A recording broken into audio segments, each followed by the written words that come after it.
I'd like to do is to outline the family members who were killed by Herod and give you a sense of the broadening scope of his familial madness. His first act of murder directed against his family is the murder of his brother-in-law, Aristobulus. This is the teenage brother of his favorite wife, Mariamne. He was 17 years old at the time, and Herod had appointed him to be the high priest. Much to his displeasure, Aristobulus proved to be quite a popular individual. Apparently, both Mariamne and his brother were very good looking, and the population as a whole were quite enamored of this young high priest. So, fearing the possible rebellion of his brother-in-law, he had him drowned at Jericho, and then cynically had a huge funeral to commemorate, or perhaps in his sense, to celebrate his death. That was his first nasty act against his family, but it continues. Obviously, relations with his wife Mariamne, the sister of Aristobulus, went downhill for there, and Herod began to suspect her of adultery. And so he had her killed as well. She was 25 years old. This was the year 29 before the Common Era. Then he goes on, and you see towards the bottom left, his sister Salome was married to a man named Costobar, and Herod began to suspect Costobar of fomenting a rebellion. This is going to be a recurring theme. He's going to fear others trying to take power away from him, so therefore he either murders them or exiles them and so on. So he has his brother-in-law Costobar executed for suspected rebellion. But Herod goes on to killing even his own sons. He killed both Alexander and Aristobulus. I know these names repeat frequently, so that's why this graph hopefully is helpful. They were sons of Mariamne, and once again, Herod was concerned that perhaps they were trying to plot to assassinate him, so he had them killed. The murder of Alexander and Aristobulus may actually be the event which triggered the story of mass repentance that features in Christian scriptures, but for which historians have not found a tremendous amount of record. But the murder of these two young men may have been associated with the idea of Herod fearing a possible usurper to his throne, and that got folded into the larger Christian narrative. After murdering his sons Alexander and Aristobulus, he decided to expel his own brother, Pheroras, as something of a kindness rather than killing him, again for the possibility that his brother was plotting to overthrow him. And he also expelled his first wife, Doris, of Jerusalem. He had actually expelled her once earlier, so this is the second expulsion. He invited her back after the first one. Finally, Herod jails his own son Antipater by Doris. He was ultimately executed Antipater, but that occurs very shortly before his own death. Thinking about all of these family murders, the Emperor Augustus is said to have once remarked that it is better to be Herod's pig than to be his son. And this is in reference to the Jewish dietary laws that would forbid Jews from slaughtering and eating pigs, but obviously Herod had no problem slaughtering his own children. Herod, at the end of his life, was suffering from a painful, debilitating disease, possibly syphilis. At one point, he actually attempted to take his own life with an apple knife. It turned out that was unsuccessful. But Herod was determined that people should not celebrate when he dies. So one of the things that he did, just to get a sense of how far gone he was at this point, he rounded up the prominent leaders of the Jewish people and had them jailed in Jericho in the Hippodrome there. He left orders with the guards that all of these local leaders should be killed as soon as the guards hear that Herod has died.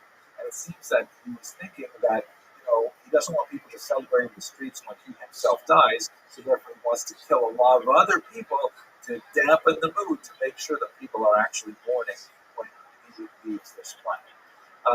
He After his unsuccessful attempt to take his own life, he was enraged and decided at this point to order the murder of his son Antipater, who up until this time was awaiting trial for rebellion. And shortly after Antipater was killed, Herod changes his will. This is the seventh time he's done so. Not surprising. So I'm killing off his beneficiary, so he has to keep juggling his will. We'll talk about what the meaning of that will was later in the series. But luckily for the captives in Jericho, Herod's sister Salome, you recall that Herod had banished one of her husbands out of Israel, she convinces the guards that her brother had actually changed his mind and that he had said they should release all the prisoners. And so, perhaps with a sigh of relief, the guards released the prisoners and then made themselves scarce right away as well. And then, shortly thereafter, Herod finally succumbed to his illness, and as per his wishes, he was entombed at this great last architectural site, Herodian, also pronounced Herodium. It is the only building project that he named after himself. It was designed as usual, a great palace, but also his final resting place. He had a special sentimental attachment to this large hill because it was at this location that he had a great initial victory against Persian forces that was extremely influential in his early rise to power. Here you can have a look at the actual temple sites and the tomb, which is down the hill towards the left. Once again, the prominence of gardens in the area gives a sense of Herod's horticultural inclinations. This is a view from the top, a rather gloomy view with the gray skies, but nevertheless you must sense the majesty of this particular location. And here is the archaeologist Ehud Netzer, who spent much of his life searching for Herod's tomb, believing it was somewhere at Herod. Again, here he is in front of a projection of the image. And finally, here is the smashed up sarcophagus, which Dr. Netzer believes held Herod himself. The tomb was ransacked at least once in antiquity, perhaps in the context of the Roman-Jewish War. And so we don't have much of Herod's riches from the tomb itself, but we do have his great architectural legacy. And of course, we have the historical record of Jesus' bloody, long reign in the first century before the Roman. Thank you very much for watching this video. I look forward to continuing in the next video with a discussion of Jewish sectarianism in the early first century.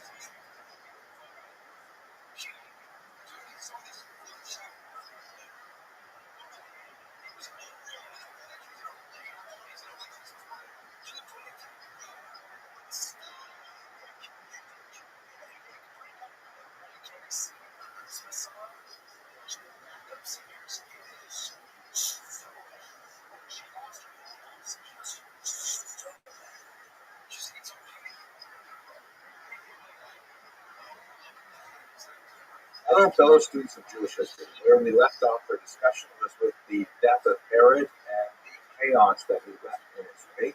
Today, what I'd like to do is kind of set the scene for the first half of the first century.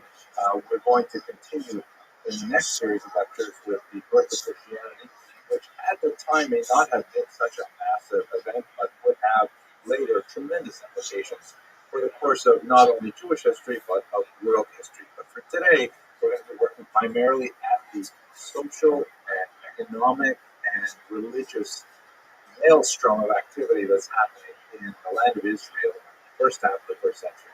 Let's begin with this beautiful map here, which indicates with rich colors the way in which the land of Israel was divided into a tetrarchy after the death of Herod. You can see that the green area here is outlined as belonging to Archelaus. The sort of corally color is given to Antipas, and the yellow area is given to Philip. By the way, all of these sons of Herod had the first name Herod, but they are, it's hard to keep them all straight. So Herod Archelaus, Herod Antipas, and so on. Also not noted here is the regions that were given to his sister Salome, which primarily consisted of a few cities. At any rate, the reason why the land of Israel was divided up in this way and not in as a kingdom, as Herod owned it, or Herod ruled over it from south to north, was because of conflict over the rule of Archelaus. Archelaus came in, and he was not at all an effective leader. He attempted to put off some major decisions, and in other decisions he was way too hasty and, in fact, even violent, repressing the population in Jerusalem. And so a series of delegations, not only Archelaus himself, but several other delegations went to Rome to try and argue for different dispositions to Herod's final will. That is, the seventh of his wills, which he, as we mentioned in a previous lecture, he had to keep rewriting them because he kept pumping off his beneficiaries, which is not a good thing to do for one's life insurance policy. At any rate, that's the way they decided in Rome to divide up the land of Israel as a type of tetrarchy. This also represented a significant diminishment in the status of the land of Israel. It was essentially subsumed within the larger governorship of Syria, which will become extremely important as we consider the unrest that would follow. There was especially unrest in the era of the first decade after Herod's death. The Jewish authorities, under Roman pressure, tried to enact a census. This was in year 6. And the census was primarily to help with tax assessment, which, of course, nobody really likes, but nevertheless, it is inevitable. But we should understand that Jews have a particular allergy to a census. There are whole discussions in the Hebrew scriptures about counting people as being a forbidden activity unless it's specifically permitted by God. So this means in practice that the Jews have developed customs to not specifically count individuals, but to count, tokens of individuals. Like, for example, giving the half shekel tax for the temple. If everyone gives a half shekel, then we can count up the shekels and we know exactly how many people there are and so on.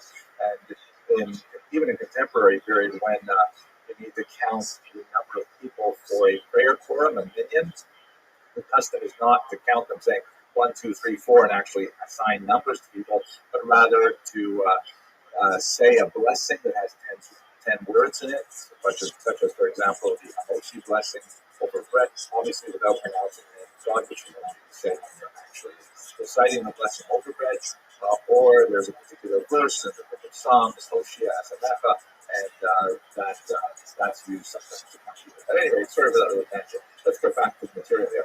There was a tremendous unrest in the beginning of this period, especially in association with that poorly received census. And there was a lot of actual brigandry going around the land of Israel, something which was actually in many ways sort of a foreshadowing of the major rebellion that would erupt in year 66, which we'll get to, God willing, in a couple of weeks.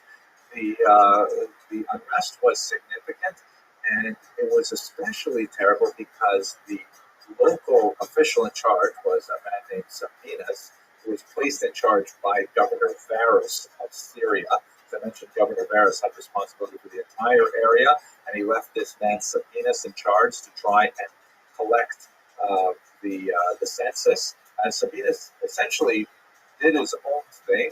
He raided the temple treasury, and so Governor Varus had to come down and actually quell an incipient rebellion against Sabinus. Sabinus, meanwhile, hightailed it out of the land of Israel. But Archelaus was called to account in Rome for his failure to effectively control the population. In the end, the Roman authorities decided that Archelaus was not suited for rule over this valuable piece of real estate, and they exiled him to a place called Vienne, which is on the Rhone River in the south of France. It's true, being exiled to the south of France is not so bad, but we should understand that in the year 6, there was absolutely no Asian restaurants anywhere in the south of France, and so it must have been very hard on him. So I shouldn't neglect that. I mean, just the concept of being exiled to a place where there's no Asian restaurants. I don't know how to describe it. At any rate, in place of the kings that we had in earlier, and kind of like overruling the tetrarchs themselves, these four individual rulers. The Romans put in first prefects, and then later called them procurators. These were essentially types of governors that would rule over the land, hopefully keep order and keep the taxes flowing appropriately. Just to give you an example of one of them, perhaps the most famous, certainly the most famous of them, is none other than Pontius Pilate, who we will again return to when we talk about the birth of Christianity in the next series of lectures. Here's actually a stone that was discovered, of course, in Caesarea, which is the region of Israel that is so closely identified with Roman rule, and it actually mentions Pontius Pilate's name. You see in the second line there, you just see the U.S. and then Pilatus, which is, of course, Pilate in Latin. So the procurators were really in charge. Things would change in the 30s when, as a result of change in Rome itself, a new king would be appointed in Israel, Agrippa I, and then following him, Agrippa II would be the last king of Judea. But we'll leave that for another chapter. I would also like to point out that in the context of this massive political and administrative change that is imposed on a restive population that has demonstrated its willingness to actually rise up and open revolt, and only with external forces brought in from Syria could the revolt be quelled and the Jewish leaders actually be punished through exile. There are a couple other really important elements of the internal turmoil that we have to understand. One that's hugely important, and we're just going to touch on it, is issues of class and urbanization in Israel. We should recall that the land of Israel really had, then and to a certain degree even now, two really big different types of populations. You had the aristocracy, the tended to be more learned elite living in the big cities, in particular in Jerusalem. And there are, of course, very different characteristics of urbanized Jews living in Jerusalem as opposed to, let's say, Caesarea. But in Jerusalem, you have the gravitational center of the Jewish people because the temple is there. And so the aristocracy, the high priesthood, is going to be invested in Jerusalem per se, and that will attract the wealthier classes. And the wealth tends to correspond to a pro-Hellenistic viewpoint. The wealthier classes tend to be much more concerned with preserving their wealth, and that meant alliances with the Roman authorities, and that also meant alliances with Roman and larger Hellenistic culture. So you have kind of an unusual situation in the cities, and in particular in Jerusalem, where you have an aristocratic elite that may be less traditional, ironically, in their observance, but at the same time very dedicated and close to the temple. The city of Jerusalem, of course, is the center not only spiritually of the Jewish people, but also demographically, and it would attract massive tens of thousands, hundreds of thousands of pilgrims to its boundaries during the three pilgrimage holidays. As we shall see over the next few weeks, these tend to be flashpoints for uprisings and violence, especially around Passover, as we shall see. The second major element that I really want to touch on before we go any deeper is the fact that we're relying quite heavily for much of this period on Josephus. So we have to always be aware of that reliance. Now, I've spoken in much greater detail about who Josephus was, his relationship to Jewish history, his relationship to Jewish tradition, the Romans, to Christianity. We've discussed this all in many other contexts, and I don't want to belabor that point. But it bears repeating that Josephus is one of our most valuable sources for the first century, and he is one of the most complex and problematic. Recall that Josephus himself describes his own background as being essentially one of the learned aristocracy in Jerusalem.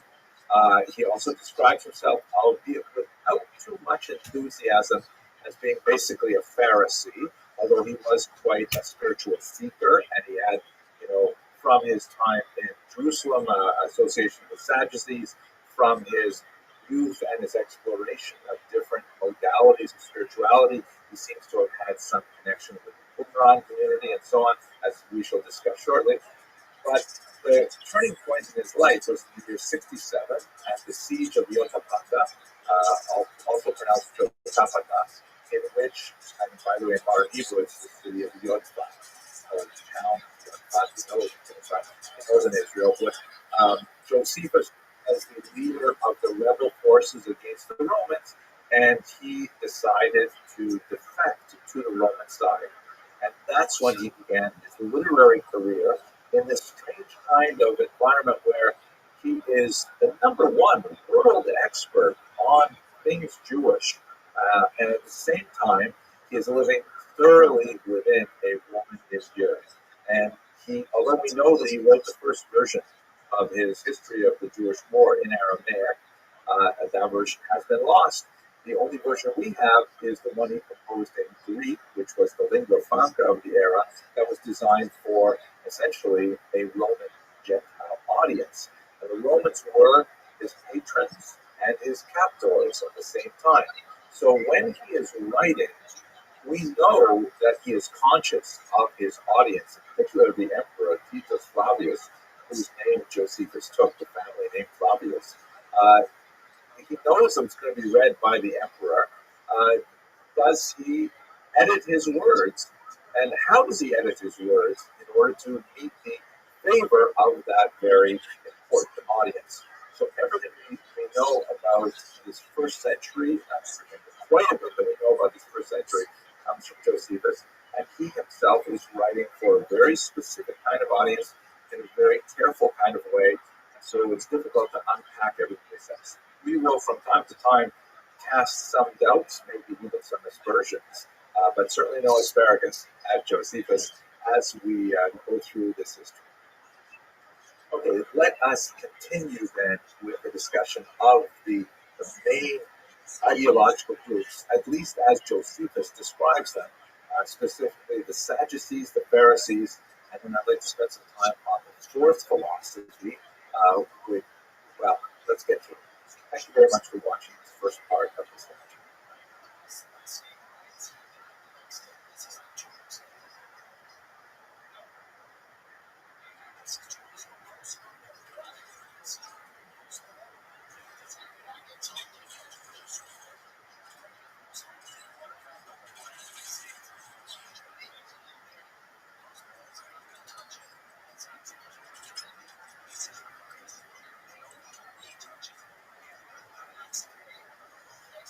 Hello, fellow students of Jewish literature. Let's continue with our discussion of Judaism and Jewish sectarianism in the early first century. So, perhaps the most important of the groups, at least important in terms of their temporal power, their association with the Romans, and their control of the temple, are the Sadducees. The Sadducees, or as they are known in Hebrew as the Tzaddukim, the word derives most likely from the followers of Tzadok. Let's explore that in just a minute. They were a group that was especially known for its production of the various high priests of the era. As we shall see, this became a revolving door where high priests were appointed and then deposed, and all kinds of things happened to them as they went through a very, very high rate of churn from one to the other. Here's an interesting picture, by the way, from Vicente Guanasi. It is the title in Spanish is El Sumo Sacerdote Aaron, the high priest Aaron. Of course, the high priesthood descends from Moses' brother Aaron, and it descends through the males of the families, such that actually some great research has been done on the genetic components of even modern day Jews who claim Kohen status. They often have that as a last name or a caste, but they can have a lot of different names as well. That in fact they do overwhelmingly bear a marker on their Y chromosome, which is consistent with the proposition of a single male ancestor 3,000 years ago, which is really fascinating, but not our topic today. So here you can see Kohen high priest, the Kohen Gadol, Aaron, the first high priest, was wearing a really interesting mitre, which is nothing like what the Torah or the Talmud describes it. Nevertheless, very cool. And it's Russian to carry this Greek-style vase of looks like some kind of, maybe he is doing like a fashion, removal of the ashes. But he looks very serious about it. I really like this image. At any rate, so the name Sadukim is one that appears in the Talmud in particular to describe the Sadducees. And there are two possible Sadoks from whom they could derive this. One Sadok, of course, is a biblical figure who comes from the era of King David, and he had a high priest named Zadok. The rabbis of the Talmud, however, derived the term Saduki from one of the two prime students of Antigonus East Sopho. Antigonus, the man of Sopho, who's quoted in the great collection of Jewish ethical teachings, Pirkei Avot. He was a rabbi who lived in the early 2nd century before the Roman era, and he had two students, Sadok and Boetus. Now, Antigonus East Sopho is famous for a particular passage that's quite fascinating, in which he urged his students to serve the master not for the sake of receiving a reward. Right? In other words, serve God without any, anticipation or demand for a payment in return. Payment is in fact even a better term for the word cross than reward. Right? Like, okay, God, I'm going to do you a favor, now you pay me back, right? So I think there should be Sopho said, no, that's not the right attitude. You should do it just because it's God. God asks you to do it, and you should do it simply because God is the one asking you. According to the rabbinic tradition, his two students, Sadok and Boetus, misunderstood him and said, well, it must mean that there is no reward for performing the will of God. And we should do it, following nature, we should do it without thought of receiving a reward. Why? Because there is no reward. And so the Saduceans were especially associated with the notion of denying the world to come, denying the notion that there was, a heaven and things like that. This is one of the prime kind of delineations between the Pharisees, we'll see in a second, and the Saducean is particularly with regards to their notion of life after death. It would be fantastic if we could actually read what the Sadducees had to say about this rabbinic characterization. Unfortunately, the Sadducees left behind no clearly self-identified written records that tell us about their attitudes to the world to come, or really about anything else that happened to them historically. The Sadducees, of course, being so closely identified with the temple rituals, once the temple rituals were done away with the destruction of the temple in year 70, there was no more physical anchor for them, no more kind of like center of gravity to organize their power, and they simply disappeared as a group. Some of these ideologies, of course, would resurface in several other groups over the medieval period, and we will have God willing opportunity to explore those in the future. But for the time being, we only know what others say about the Sadducees, not only the rabbinic tradition, but also, for example, the Christian tradition has a fair amount to say on them as well. Now, I mentioned that there were two students, Sadok and Boetus, and in the rabbinic tradition, for sure, they are distinguished. These two men refer to different contexts, but it's really hard to parse out what exactly is the difference between it. Okay, and one of the Boetians. What exactly? How do you parse out the difference between these Saducean and these Baitusin?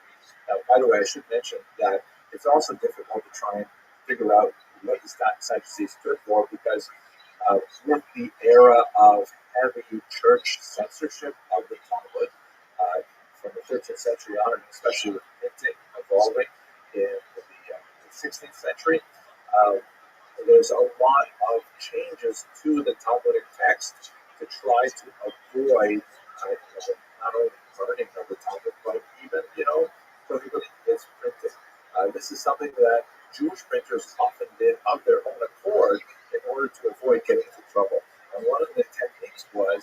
that if there was a criticism of a figure, or let's say there's a dialogue in the Talmud that presents a rabbi versus let's say, an early Christian, and they know that if they submit this text to the church censor, it will immediately be excised, and maybe they'll have to, scrap the entire print run. So sometimes the printers would change things, and they would say, rather than having the rabbi arguing with an early Christian, they would say a rabbi arguing with a Sadducee. And the oral tradition would continue in the sense that the rabbis teaching the Talmud hopefully would know, this is actually a replacement. It should read early Christian, but it actually reads Sadducee. But quite often we don't know what that means anymore. And so it's really hard to rely on the Talmud for good descriptions of what the Sadducees are for. But one reasonable argument that may appear in a deeper analysis of, for example, Josephus, is that the Sadducees were the older aristocracy that relied on their connections with the Hashmonayim, with the earlier Jewish kings, going back to the period of the Maccabean revolt, and the Boetians may have been a sect of, again, aristocracy, priesthood, and so on, that began to gain power under Herod specifically. Herod had such a long reign of many decades that you could easily have rivalries develop among the aristocracy, vying for the position of Kohen Gadol, and so that may be a natural kind of not ideological, but kind of organizational difference between the Tzdukim and the Jews. But otherwise, don't know ideologically how it may be different. Okay, so those are the Sadducees in very brief treatment. Let us now turn to look at the Pharisees.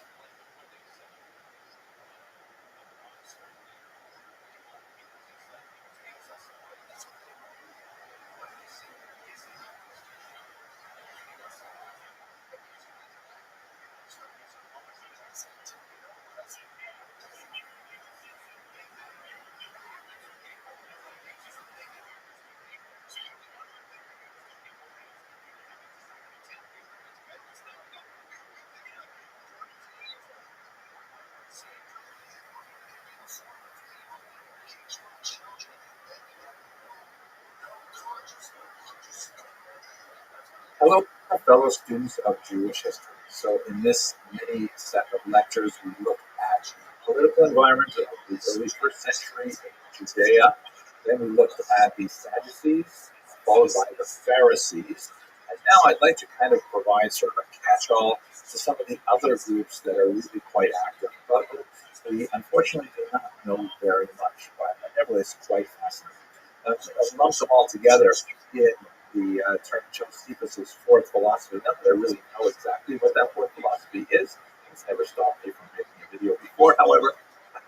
But the Josephus, in his attempt to try and make Judaism understandable to his Greek-speaking Gentile audience, he uses this term that probably refers to the Essenes, or the Essenes, who are a group of Jews who essentially separated from society quite radically and are most likely associated with the Qumran community that produced the Dead Sea Scrolls. And those are the people that we're going to be talking about right now. So what are the Dead Sea Scrolls? These are a series of manuscripts, hundreds of manuscripts, fragments of manuscripts, most of them written in Aramaic, but also Hebrew, Greek, Nabatean, and other languages that were discovered in the region of the Dead Sea in the late 1940s. One of the most important scholars to work among them at the time is Professor Eliezer Sukenik, who was an archaeologist who was one of the first to discover the value of these manuscripts, which were floating around the black market. And he immediately scooped up all the manuscripts that he could, including those that were on sale and advertised in the New York Times. This created a bit of a rush for these documents as people began to hear about them, which was interrupted by the first Arab-Israeli war, the War of Independence, as the Israelis call it, that took place between 1948 and 1949. As soon as things things began to calm down. Of course, there was an armistice line that divided the territories. Some were not accessible to Israeli researchers anymore, but a frenzy of archaeological studies began as people began to,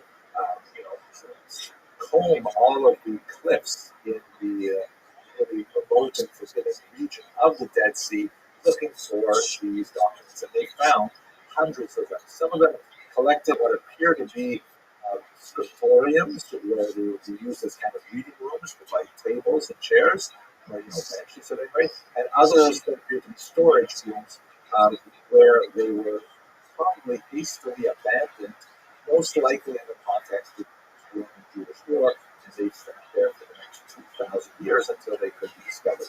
And the discoveries were absolutely phenomenal. First of all, we have every single book of the Hebrew Bible is represented there, with the exception of the book of Esther. This is, for example, the Isaiah scroll, which is quite fascinating. It's actually housed in a remarkable structure in Jerusalem today. But there are many, many other documents that are not biblical. Many antique texts that were circulating at the time that were clearly of a religious, even apocalyptic nature, and scholars rushed to study these. Part of the controversy surrounding Dead Sea Scrolls is because on the Jordanian side, a commission was formed that unfortunately did not have any Jews working on the documents, and there was a clear interest in specifically discovering texts that related to Christianity. This is, after all, the documents were dated from about 200 before the Common Era up until about the year 100 of the Common Era, with a certain amount of leeway, but it's right in the period of the birth of Christianity. And scholars were desperately hoping to find evidence of Christianity outside of the Christian scriptures. They were unfortunately unable to find any trace of any direct references to Christianity, but they did find a lot of material that give us a sense of what the intellectual, spiritual milieu was during the period of the history of the Christianity. They found not only biblical texts, but these remarkable texts, sometimes written on copper. This is one section of the famous copper scroll that deal with all kinds of things that are not mentioned in the Bible. Some clearly have kind of end of days feeling, and there's these mysterious discussions of the sons of light and the sons of darkness, and it reads a lot like the book of Revelations, for example, and kind of like end of all time, kind of massive conflagrations are predicted. It's very spooky kind of reading. There's also some fascinating discussions in one particular text called the Manual of Discipline that seems to describe the behavior of the people who collected these documents, who are known possibly as the Essenes or Essene, or possibly, there are lots of different theories. There's one theory that says that this is even a Sadducee break-off community that was upset with the way things were going in the temple, and they established this particular community here. We don't know exactly who was living in this region. They're often referred to simply as the Qumran community, and a significant archaeological study was implemented, and in fact they found many of the settlements of these people. It appears that they lived, especially if you connect the archaeological finds with the texts like the Manual of Discipline found in the Dead Sea Scrolls, it appears that they lived a highly ascetic lifestyle that involved things like communal meals that were conducted entirely in silence, and a rigorous level of or a rigorous type of initiation where you had to go through several different exercises to get to a higher level of initiation. Some rather bizarre things that Josephus writes about these people, like they had a lot of concern about ritual impurity, which definitely makes them sound closer to the Sadducees. Of course, the high priests and priests in general have to maintain a very high level of ritual purity in order to serve in the temple. These rules, of course, are mainly interpreted by the Pharisees, so that was part of the relationship to Sadducees and Pharisees. But this community in Qumran seemed to take these things to an extreme degree, including, defecation would be done at certain sites well outside the Qumran community, which sounds like a good idea. Everyone was given their own shovel and had to take care of their business themselves. And according to Josephus, defecation was forbidden on the Sabbath. Hard to imagine that they actually did that. I mean, how do you live like that? But that adds to the kind of confusion we have about how much should we trust Josephus anyways. I mean, he does describe how he himself went into a period of several years of living in a kind of monastic kind of environment like this, maybe with the Qumran community itself. But we really don't know. We have to rely on Josephus's writings and take them with a grain of salt. But we do have some of these archaeological things that do support the idea, for example, of lots of mikvaot for ritual immersions, for ritual purification. Mikvaot are like ritual baths. And communal dining areas that correspond with manual discipline and things like that. So it appears that this community, which seems to have been hastily abandoned in the first century, possibly in the context of the Great Roman Jewish War of 66 to 74, or perhaps a little bit later with the Bar Kokhba revolt of 132 to 135. But we lose track of who these people were, and all we have are basically the Dead Sea Scrolls to rely on. I have not had much time to get this quick overview of many of the ideological groups to discuss two major groups. One which will have a huge impact in the late first century, and those are the Zealots. And I'm going to reserve those when we start talking about the uprising of Israel. And the second major group, of course, are the Christians. Christians are very small at this time, but they will be huge and influential in the future, so we will return to that later. But for now, I want to thank you very much for watching.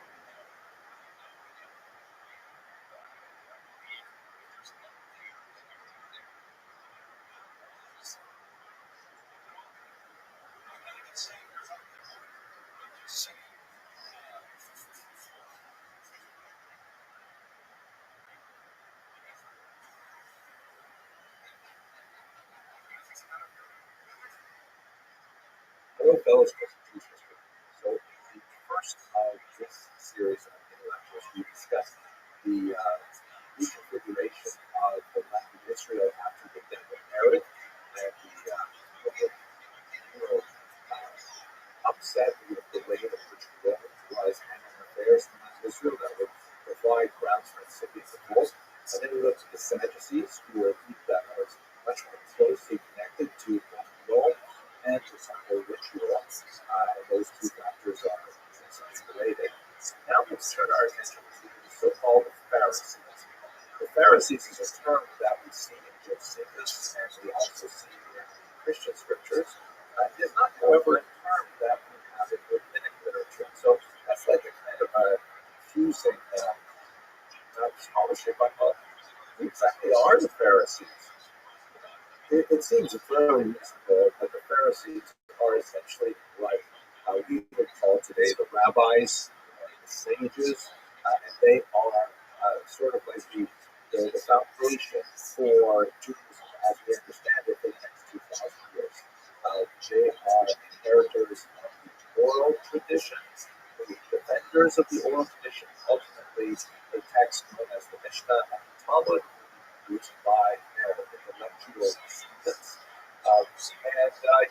We should understand that basically using modern terminology in mainstream Judaism. Although, if you look at the first century, you might have difficulty figuring out which one actually is mainstream Judaism.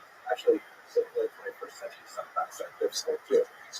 You define mainstream Judaism based on the amount of adherence that a particular movement has. Do you define it in terms of the wealth of a particular movement or the power of a movement? So that determine it in terms of its antiquity. So certainly today's, let's call them Orthodox Jews, lay claim to the greatest antiquity. The Orthodox Jews today can read the the text of Maimonides and basically identified their own lives in the text of Maimonides with the observance of the Sabbath and all kinds of things like that. It's much further back than that as well. And many of those things would be totally foreign to non-Orthodox Jews. But when you get to the first century, the version of the past that we received from the Pharisees is essentially the same, that they are inheritors of the oral tradition that goes back to Moses, although other groups, such as the Sadducees in particular, they would dispute certain aspects of that particular argument. And so, as my father, of blessed memory, would often say, who said it shows the kinds of disputes that we have in the 21st century are anyways very similar to the disputes that we had in the first century. But let us return to our identification and identification. Who exactly are the Pharisees? So one very long-standing scholarly argument is that the Pharisees refer to a group called the Parisha. And if you watch some of my older lectures, I really push on this point hard, but since I'm doing a lot more reading lately, I'm not quite so sure that that is a hard and fast identification. One of the reasons for it is because we only find it in a handful of places, and it has to be in very specific contexts.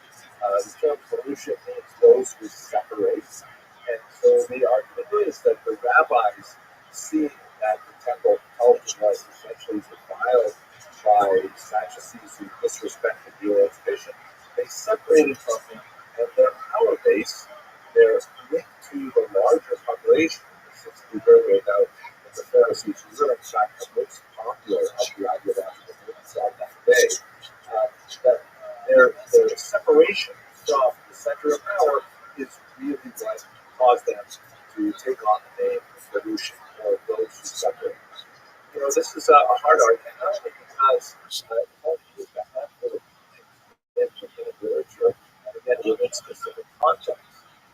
But it could be defended perhaps by saying that quite often groups only really derive terms to describe themselves when they have to distinguish themselves from the other. Right? Like for example, if you look at 18th century Eastern Europe, the so-called Misnagdim, or opponents, didn't have that term, which is basically what we call Lithuanian Jews today. They didn't have that terminology until the Hasidic movement arose, and so the traditionalists said, "Oh, well, we oppose the Hasidics, so therefore we are the opponents. We are the Misnagdim." They existed long before, centuries before the Hasidic movement, but they didn't have a word for themselves because there was nothing to define themselves against. So that may be one of the reasons why you don't see this term flowing through the Talmud and the Mishnah and so on. You can see terms like Chazal, which means the sages of lesson memory, but you don't really see the term.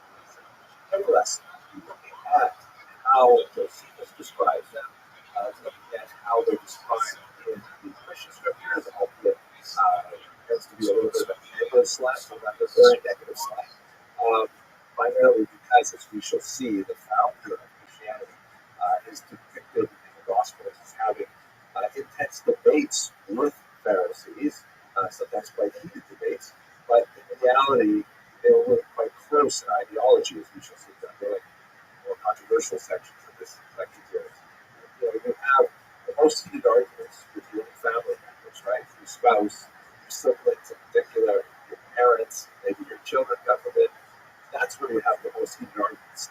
The arguments on the street, you don't have that intense because you don't really care about them very as much. But let's leave that aside. The way Josephus describes these people, the way the Christian scriptures describe these people, seem to comport with the idea that the Pharisees are, in fact, early rabbis. So, what did these rabbis believe in? They definitely cared very much about the temple ritual, and we see that the Sadducees, from time to time, are forced to consider the opinions of the Pharisees with regards to the conduct in the temple itself. The Pharisees are widely regarded as being the competent bearers of the rules, the halacha of how the temple rituals should be conducted, and Sadducees would contravene those rules at their peril, in fact, not only from the Talmud's supernatural retribution, but also from popular disagreement, because it's very clear from Josephus in particular that the Pharisees had a very significant base in the larger population. Jews tended to look to the Pharisees as being legitimate bearers of spiritual authority, and they constitute essentially the heroes of the first century and prior. Some of the great figures of the Pharisaic tradition of people like Hillel and Shammai, who mentioned earlier, I think my speech so full, one of hundreds of figures who make up the teachings of the Mishnah in particular, of course, whose teachings were only recorded later, based on very strong oral traditions. The Pharisees essentially promoted the vision of Judaism and the relationship of Jews to God and the world and the metaphysical universe that we would understand today as Judaism. Obviously, in the modern era, when we get to the 18th century and beyond, there are new questions raised as to how to interpret these doctrines. But in the ancient world, the Pharisees were generally considered to have the greatest liberal authority. So that's basically the Pharisees in a nutshell. Let us continue with the discussion of the Qumran community in particular. Thank you very much for watching.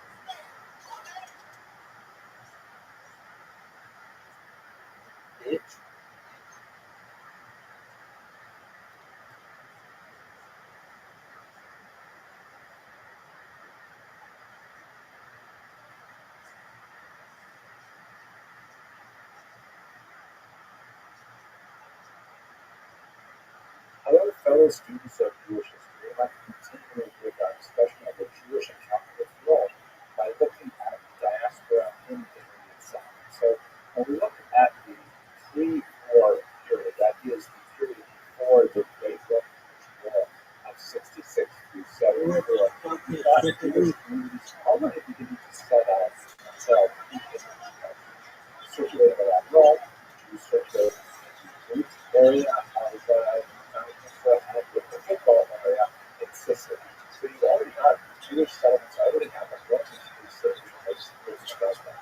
And let's recall the Roman Empire is Rome is the center of this massive empire that expands higher than the Roman Basin. You see on the right on the Mediterranean east seaboard, you have Judea, of course, and there's Romans all across Africa, they're well into Spain, they're there's Romans penetrating into Europe, beginning to make inroads into northern Europe as well in England. The only place they have properties, of course, they are at least where there is at least Chabad, the Jewish movement, of course, celebrates the classic Jonas and the So there's Jews already connected to the Roman Empire even before the war and the mass displacement of slaves that occurred after that conflagration. Just to recap where we are in terms of these relationships, the Maccabees, the Maccabees up here, they already signed a decree with Rome until 161 before the time of and when the dynasty of Maccabean kings from began to decline, Pompey took advantage of this by advancing into Jerusalem in the year 62 before the Common Era. So we already have Judea absorbed within the Roman Empire well over a century before the Roman Empire.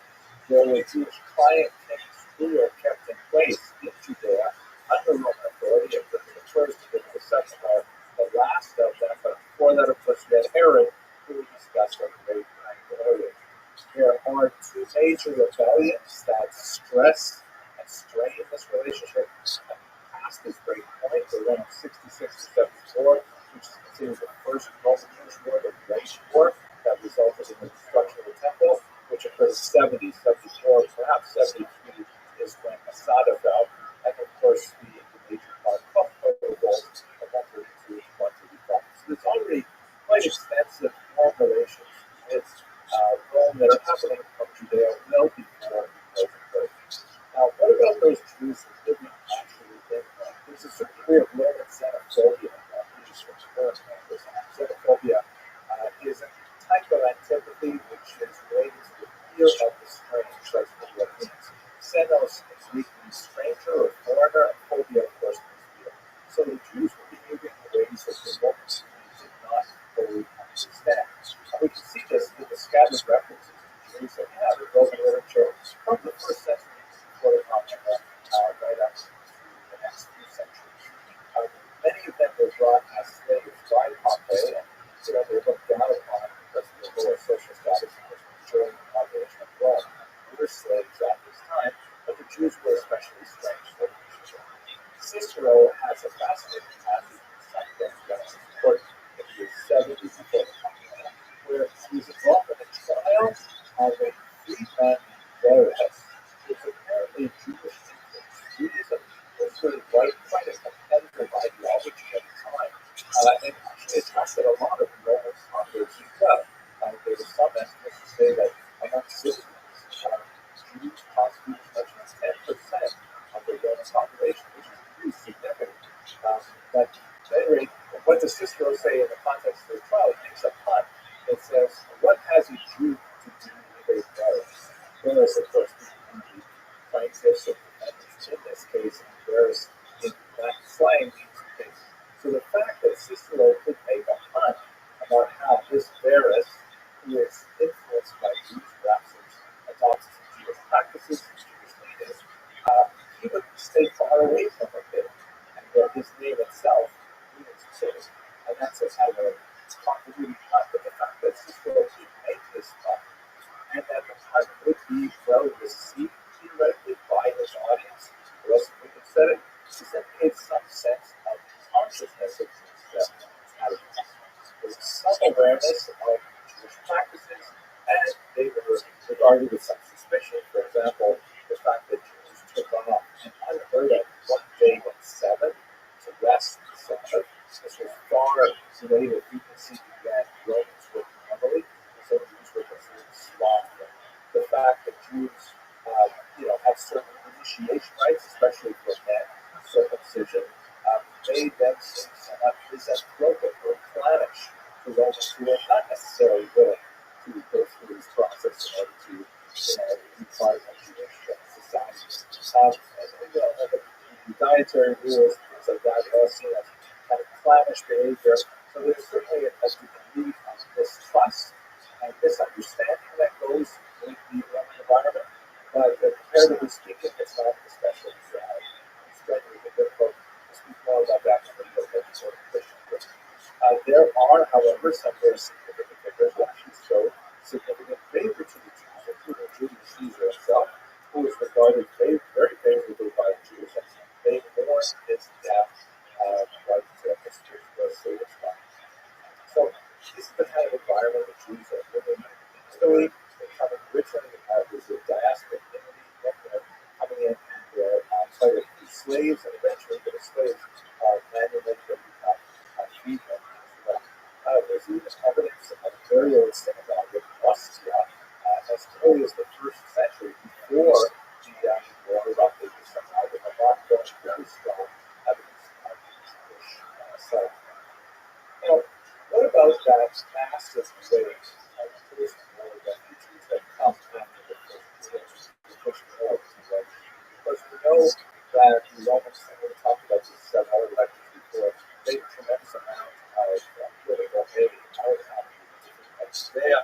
That's partially for the reasons of supporting the Flavian dynasty that was formed by Vespasian and some people's tradition after him. The Flavians, unlike previous emperors, did not come from high nobility. They had much more humble origins, and therefore, in order to impress upon the Roman public that they were deserving of material role, then they emphasized their military experts. And we see this with great larger Titus, we see it with the numerous Judaic poems that reference this huge military victory, which was really, equally in the context of other Roman military victories, although it was very hard fought, required tremendous resources. It was not like a conquest of a new swath of European landmass. It was just being put down at a actual revolt. But nevertheless, the Romans, especially after the Flavians addressed it, it's about energy, but the Romans was victory because it had political basis. Today, the modern society is just broken. So I think that would show you that. But we see some really fascinating things about these coming. Have a look at this remarkable street stone, which dates from the first century. And when we decipher the Latin, it means as follows. Claudia Aster, there was two Claudia Aster, a prisoner from Jerusalem. So this is a barber, a young woman. Aster is probably Latinization of from Esther, who was a captive of Jerusalem. And then she married Tiberius Claudius Proculus. I wonder if Claudius somehow touched on, who was an imperial freedman. And when she died, he, as the stone says, took care of the epitaph. He put up his epitaph for his wife. I ask you, make sure through the law that you take care that no one casts down my inscription. She lived 25 years. It's a fascinating document, a fascinating artifact. It's a gravestone. If she was a prisoner from Jerusalem in the First War, she would have been taken up to no earlier than, say, 70. And if she lived 25 years, maybe, this is a 50 years beyond that, so this would be roughly 85. And I'm assuming she's taken, let's say, as a 10-year-old girl, but you can hear there is no real no. So it's very clear that her husband, who apparently was a Roman, married her, not traditional, that he was deeply in love with her because he produced this expensive stone to mark her grave. And I think it's especially poignant that he asks that this stone remain, in fact, preserved because they can see this stuff. But it gives you just a little bit of a hint as to the kind of process of acculturation and assimilation that must have been taking place in the immediate post-war era as these slaves began to make their way in society and were not socially relegated always to the slave class. The upset that began to reach their status as fugitives. Really got to look for that. I don't know. But we definitely have lots of opportunities who have flourished in our business. But I was thinking of the strength of the Jewish community in the following century or so is the creation of several catapults for secondary burial. This is something that is very typical of our Jewish practice at the time. It's described in the Talmud, there's an entire chapter devoted to this, and there are similar necropolises in Israel and in the But basically, what you can do is they would bring their dead to a location, and they would be left there to people places. And afterwards, afterwards, there would be kind of like a family celebration where the family would go and play up the remains, which is something called deeply like Sunday, the evidence of that. And then we would bring them back to the family crypt where they would be preserved. And so there are several of these family crypts and public necropolises all across the city of Canada. You can see a map where they are located. You can cross, of course, at a Christian catacomb, and once you hit the horizon, you see north the field of Belgium, and in the left of the railway, and in the south is part of the field of Israel. So there's clear evidence of Jewish burial. All of the struggles, the door that was crossed, most of them, surprisingly very good Hebrew issues, sometimes a religious view like Shabbat, and lots of Jewish symbols like the menorah, the lulav, Etrog, things like that. And some of them are really quite lavishly decorated. You can see this one here with the tops in the background, it's going to ceiling. So these are upwardly vocal for their special money on graves. I find a beautiful wall painting also on it, that honestly very small.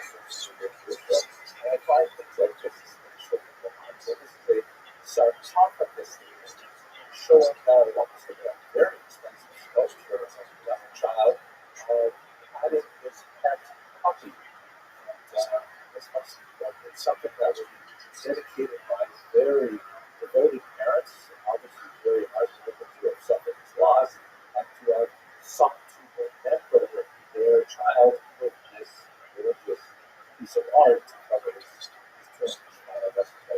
It is also interesting to note, of course, that this particular representation would have presented many problems in the period for the prevailing customs with regards to three-dimensional sculptures, representations of people, which typically Jews did not do very much. They had a cultural allergy to these kinds of representations. So perhaps that is a suggestion as to the level of education of Jewish priests at these people. Hard to say exactly. We also have evidence of another Jewish community going there. This, of course, is the Christian, which is still a very strong Jewish confession. As we'll talk in another lecture, we're still trying to actually work out what is appropriate posture of the Christian vis-a-vis the other religion of Judaism. Are Christians supposed to be celebrating Jewish calendar events? Are they supposed to be kosher? What exactly are they supposed to be doing? And it is over the course of the first 2 centuries of the Christian movement that we begin to see the gradual deep Judaization of the communities as more ethnic non-Jews are attracted to the movement. So, and it also represents a shift in the relationship of the early Christian community with the Jewish community as well, which has a type of the 4th century with the conversion of Constantine, as shown here in this sculpture. By that time, early 4th century though, we still have a fairly strong Jewish community, and by one estimate, Christian and Jewish populations are more or less the same size, more or less the same proportion in the overall Roman Empire. After Constantine's conversion and state recognized that Christianity as a legitimate religion, then of course the balance shifts very heavily towards Christianity and Judaism begins to lose back to the use of its dominant position as a city. What happens after this is we begin to see Jews now as free men following the legions to various parts of Europe.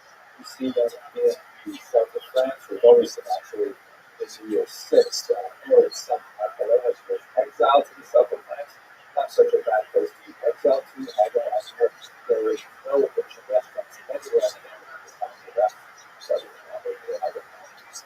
But we find all kinds of interesting scattered evidence of Jewish life in these remote Roman outposts at this time. There's one that I have shown you right now, and there are like dozens of these kinds of artifacts. This is a small amulet that was discovered in the Austrian town of Halton. It's called the Halton amulet. It's a piece of gold foil. It's a flat piece of foil. About 5 by 1.5 centimeters in size, and it has some letters written on it. It was originally folded into a tiny silver box, and it looked like it was worn on a leather strap, probably around something like that, as a type of amulet, just worn away, and it was super. What exactly does this amulet say? It was found, by the way, in one of the skeletons as a small child who was buried in a Roman graveyard, so presumably with Roman soldiers in the Roman ancient empire and followers of the Catholic side, under the family's there as well. And the child was laid to rest with this particular amulet. What does the amulet say? You look at your translation and transcription. It is the Shema prayer. Hear, O Israel, the Lord our God, the Lord is not from Deuteronomy 6:4. A central prayer of Judaism, but it still is kind of weird. Look on the left. You'll see here, this is how it is transliterated into Greek letters. It's not precisely the Shema. It appears that there is what looks like a spelling error in the word Israel. It's a T, strangely inserted there. You don't have to worry about the fact that some of the letters are placed on the next next line, that and the absence of space between the letters is pretty common in slightest words. But at the very end of it, the word echad, which means is one, is also spelled funny. If you look in the middle column where I have the Hebrew, it just has actual number one. And in Greek, it's the letter A, the number one. That little point beside it is just the so-called step from the article that I took this with. So there's two meanings of things. The first is that strange T in the word no, and the second is the use of one for the word echad. And many scholars have looked at different reasons why this is so. When I showed this to my wife, she said, well, obviously the reason why the scribe put the number one rather than the word one is because he ran out of room. And I said, no, it can't be a zillion, it's an expensive thing, it's not gold, so on. But I ran a lot of stuff, so that's probably why. But note that the number one is actually designate a consistent notion to Jewish ideas. The fact that God is unitary, singular, unique, as opposed to God is, let's say, first. God is the only one. So the number one here, according to some theorists, is intentional. That we use that word specifically to say something that appears in Jewish theology. And as for the T of Israel, apparently that is not all that uncommon. There are other ancient inscriptions which also show this. So to sum up, what does this capital mean? I mean, it opens up so many questions, maybe more than it answers. But it appears that there are Jews who are living on the fringes of Jewish society, and yet so deeply attached to their Jewish identity that they would invest this expensive items in gold amulets put inside a silver box and buried in a child, which must have been this act not only something like the financial sacrifice, but of great devotion and sadness and loss of the child, not unlike sarcophagus covered with a really Palestine. So this is a very distant Jewish community, not far from total awareness of these practices. I mean, we try to get rid of it in non-Jews, but also not typical Jewish practice, and yet everyone stays this way of Jewish. It's also that. So we're going to stop here. We're going to come back in the next section and look at the Christian meaning of what that means. Thank you very much.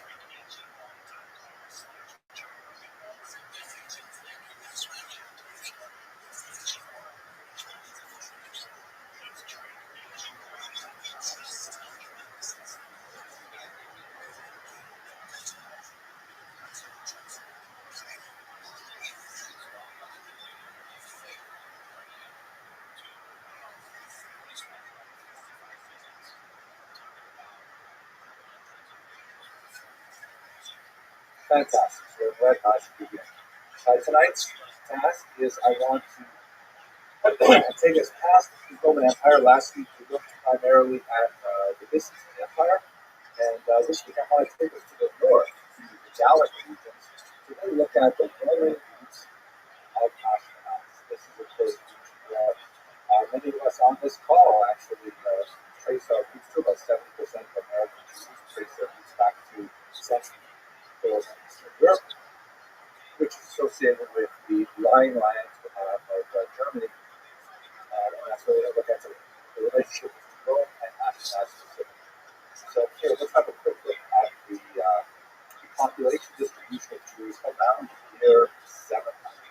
And this is going to be a little bit rough. I don't have the right kind of matching skills to give you a really nice map, but so don't pay too much attention to the relative size of the circles. But clearly, the largest and most important sites were Jews in the late 7th and early 8th century was in the region of Mesopotamia. That is the great Talmudic centers.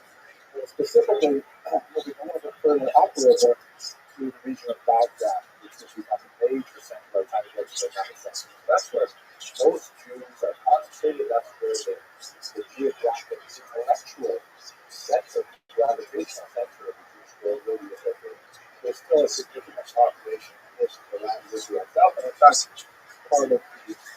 of the 7th and 8th centuries is the tension between the land of Israel and Mesopotamia and the global ascendance of Mesopotamia from Israel. We have also, as we discussed last week, a significant population of Jews in the Italian peninsula.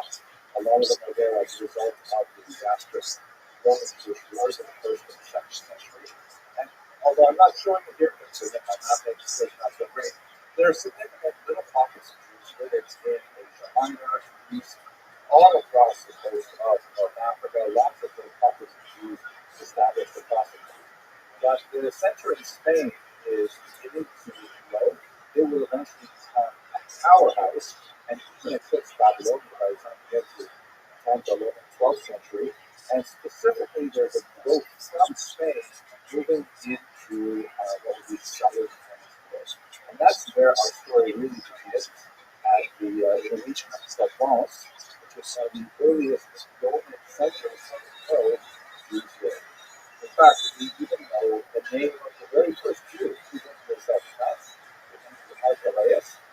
He may not have been actually, he may not have been the actual first Jew in this city called GUINNESS, which was a Roman outpost on the river Rabbi of the Wall.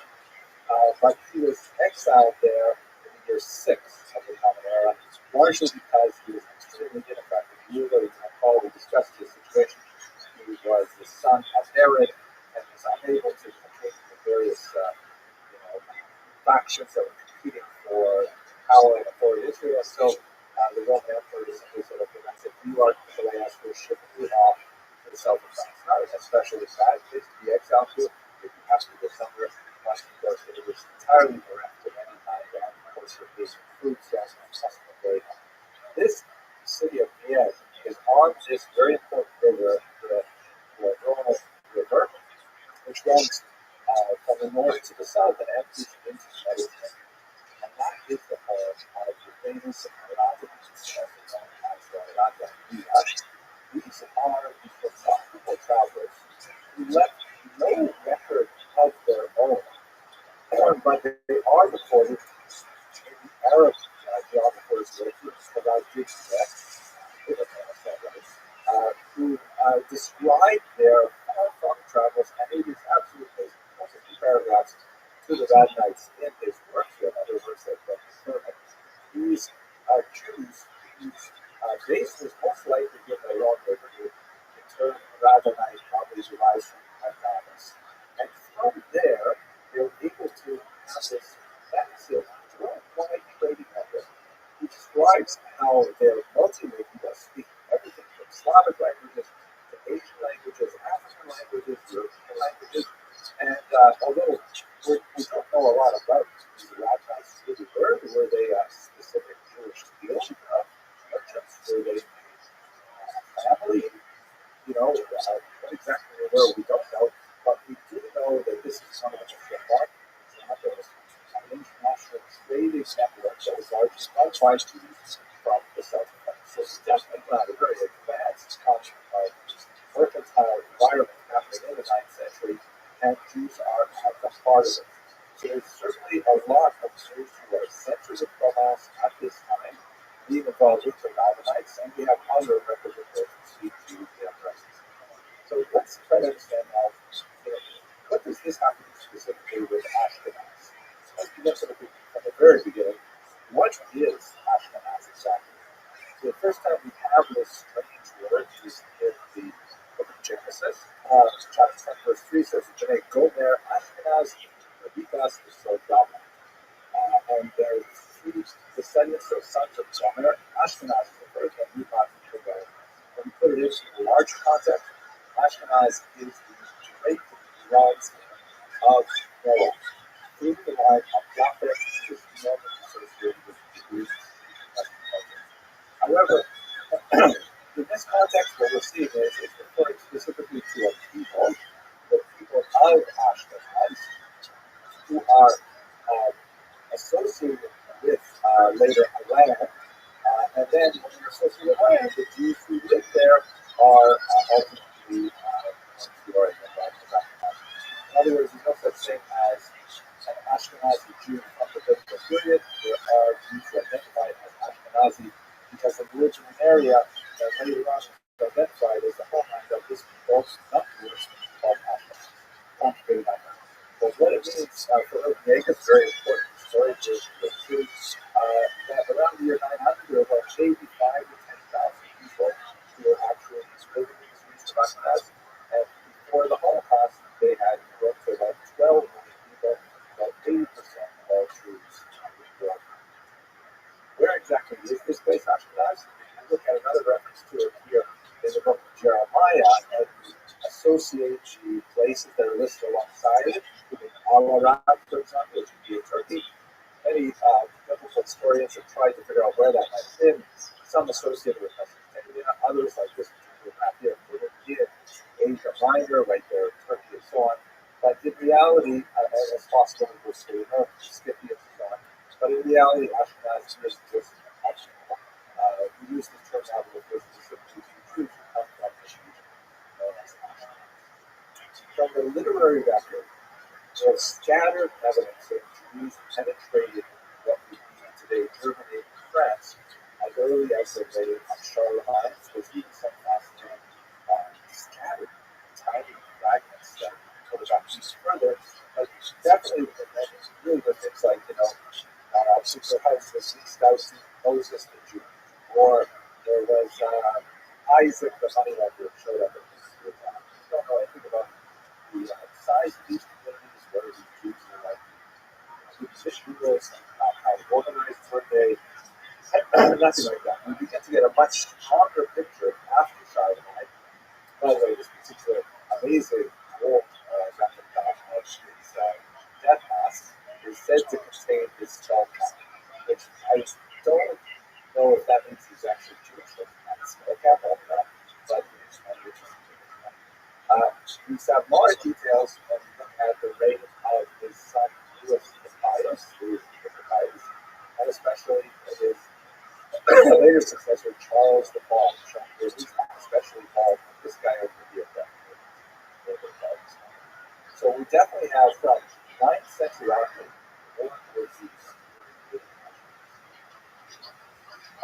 they are large. When the records start fleshing out, we see that they are actually invited into these territories with charters. Charters are these documents that essentially lay out what are the rights and privileges of the Jews moving in these regions. And Jews would move as a community, not individual Jews showing up and then saying, hey, can I live here? But like whole groups of Jews would settle in a place and would negotiate a charter with the local government, sometimes the king, and then they would get the rights and privileges to stay there. Some of these charters are of doubtful provenance, meaning they may have been written long after the Jews were already well established in the city, and they were written with the backdated to try and demonstrate their antiquity there. But nevertheless, we do have a much better sense of why the Jews were there, what would have allowed them to be there, and their principal activity, which is heavily economic because they're literally immigrant, they're very well traversed in commerce, as you saw with the Rabbi and so on. We even have specific names for some families, like the Columbus family that comes from southern Italy in the late 9th century, and they produced generations of leaders in many Jewish communities, including founding a movement called the Hasidic Ashkenaz, or its highest one of Ashkenaz in the 12th century. Some of the fascinating things that are going on there is unique. I'm not going to go into detail tonight, but the Ashkenazi Jews were pioneers in creating specific sets of rules for themselves that govern how they would establish and develop their flexible societies in these places far from Jewish countries. They're really quite fascinating, and they tell us a lot about how Jews sort of like thought in this forward-looking manner about how are we going to definitely establish ourselves and remain, keep our integral strength as a minority in this situation. Including the minority, which includes the Sheret HaYishuv, or the ban on settlement, which actually restricts who could live in a particular territory based on the needs of the community. And we also have other technology which are very social in nature, such as we discussed last week, not in this class, but in the Monday night class, the ban on polygamy that was basically the male and lower left of matter. So lots of really creative interesting things happen by the time you get to the 10th century.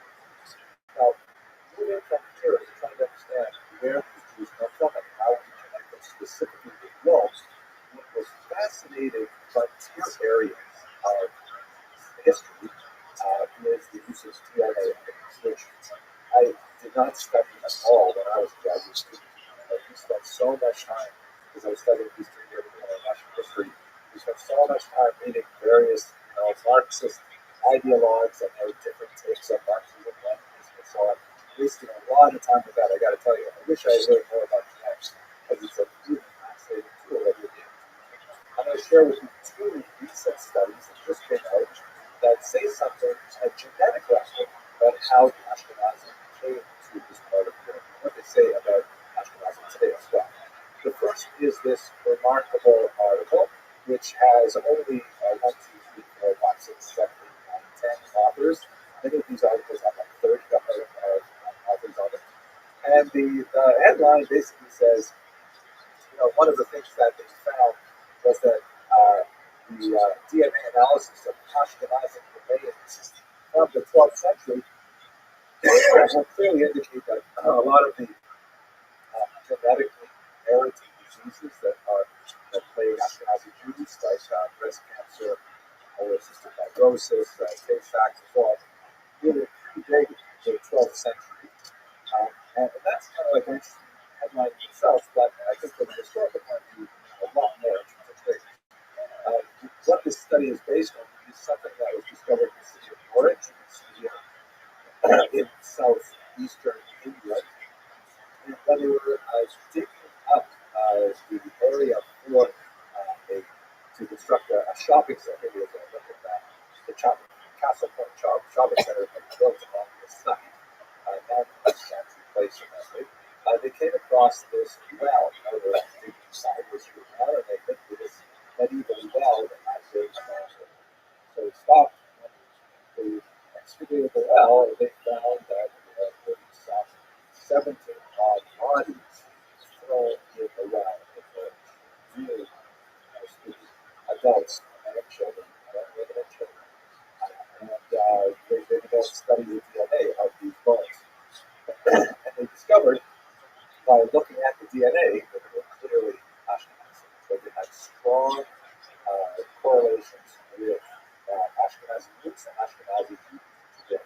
And in fact, with computer technology, they've been able to model what some of them actually look like, even down to the color of their eyes and how they look there. Kids have that, their eyes, which is also a story for the person. So this radiocarbon dating placed these remains back in the 12th century, and using historical records of the Nazi period, it seems clear that these Jews were the victim of a riot associated probably with the Second Crusade. No a civil disturbance that occurred at that time, and obviously these Jews were thrown in the first big out in China. And that's just great difference for 800 years until it's been. Once they were discovered to be Jewish, the remains were turned over to the community, and they were given a proper burial of what was shepherd. But it shows us on a genetic level that there was definitely Ashkenazi living in the 12th century. Not a surprise to the historical world, because we have done some other data, but it's definitely a very strong and arresting image is I want to go to another genetic study which talks about the origins of the Jews in Ashkenaz that connects specifically to Israel. And this is something that just appeared very recently. It's in the journal very recently called Cell. And last November 30th, the New York Times actually had a write-up on this. So another discovery was made in the city of Erfurt, Germany. And this is basically, this is actually taken from the article by S. Malcolm and others. Genome-wide data from medieval German Jews show that the Ashkenazi founder event in the 14th century from the middle of the 14th century, where some 33 odd individuals there were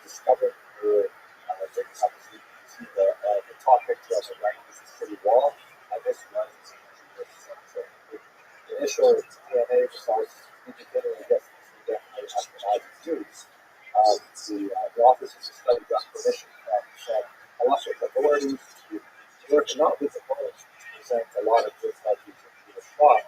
They have to keep their high levels of discussion thinking and even service and trust and so on. But they were allowed to work with the that had been dislodged from the skulls. No longer considered bones or part of the person's last remains. These are fascinating studies of they were able to not only identify the genetic makeup of these disabilities, but also understand the nature of the enamel that could actually get a sense of the different types of water supply that they drank, because there were two different communities of Jews that would come together as a game. Only one part of the bones indicated that there was progression. There was a type of violence, one type of trauma. The others were to a child. None of that is far as we can tell from the images. Now, by the way, my son-in-law pointed out to me, I think the other one that I would have to make a joke here about how the Superman that showed was clearly very heavily reliant on Asian. So, what is really striking about this particular study, and especially what leads us to our essential question of the relationship between Roman Jews and Ashkenazim, is what it had to say about the founder event and something called the genetic model. The founder event refers to basically when did Jews first come to this area?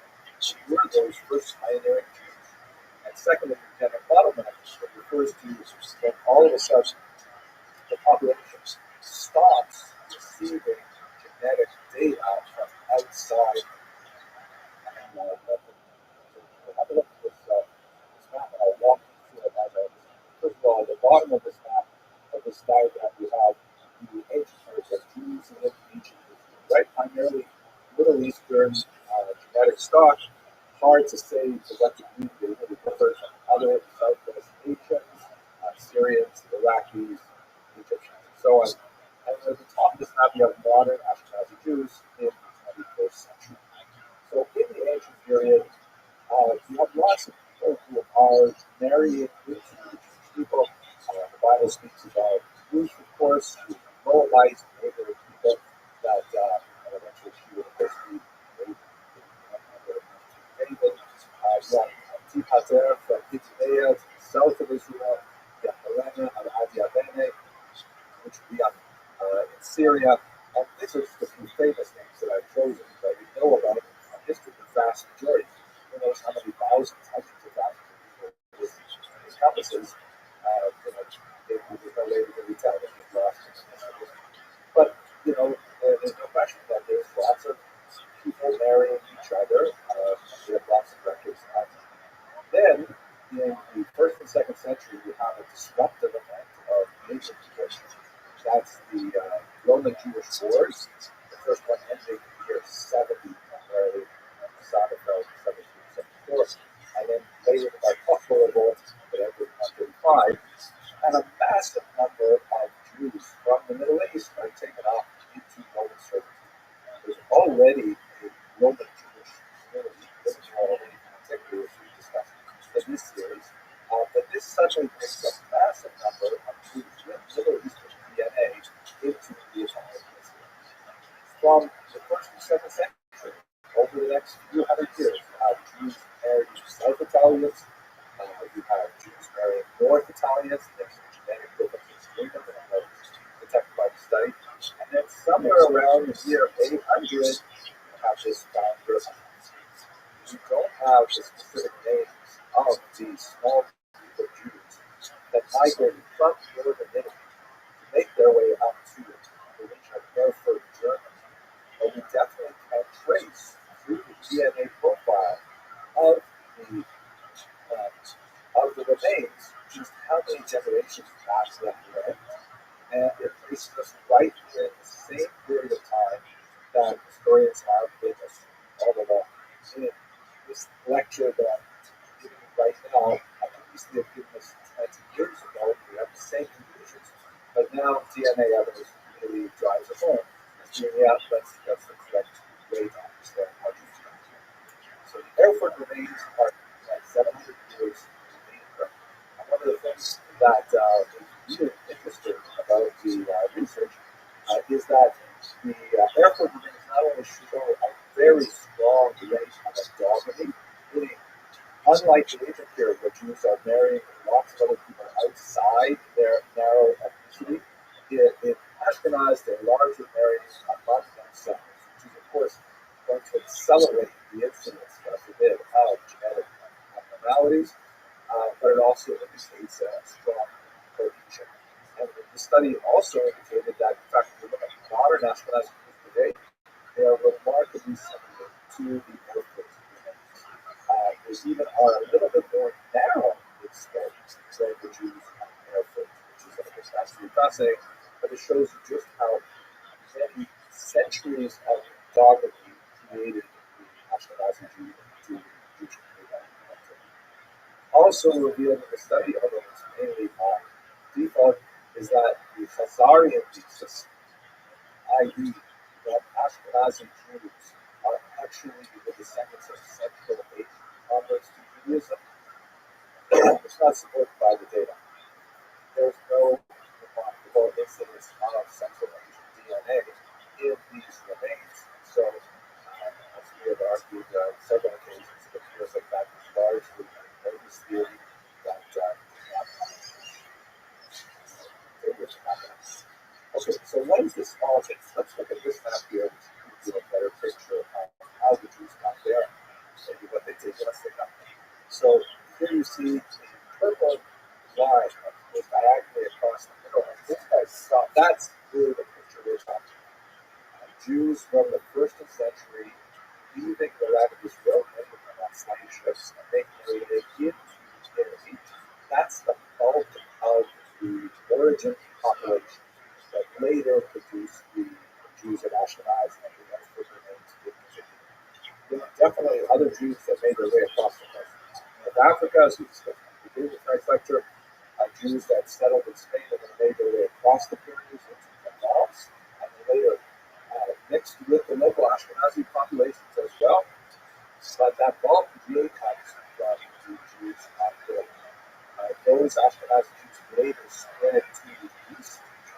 So that's where you have the majority of Polish, Czech, Slovak, Romanian, Ukrainian Jews are descendants of those Central German Ashkenazi.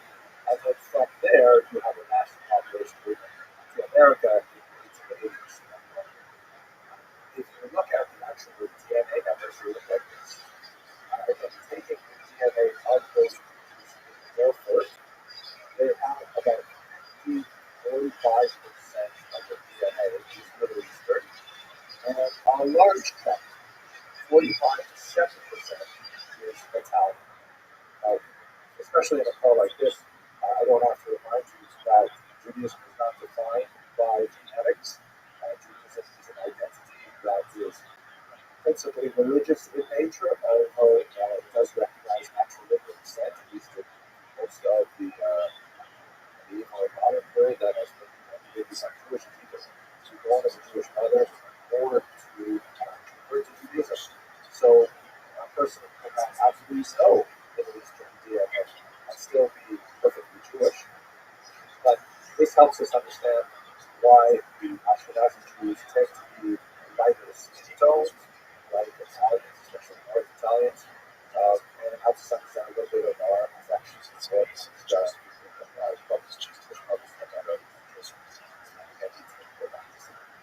Anyways, I hope you found this lecture useful. I'd like to all thank you.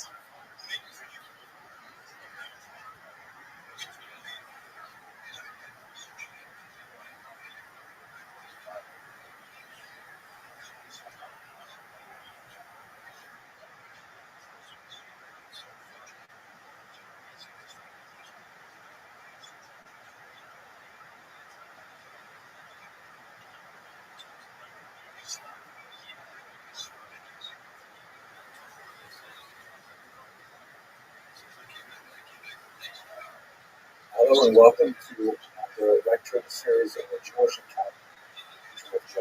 I'd like to spend some time right now speaking about Rome in the context of the Roman Church in particular, which of course is going to be the major religious inheritor of the Roman Empire and its relationship with its other religion countries. It's kind of a difficult lecture, but let's see what we can.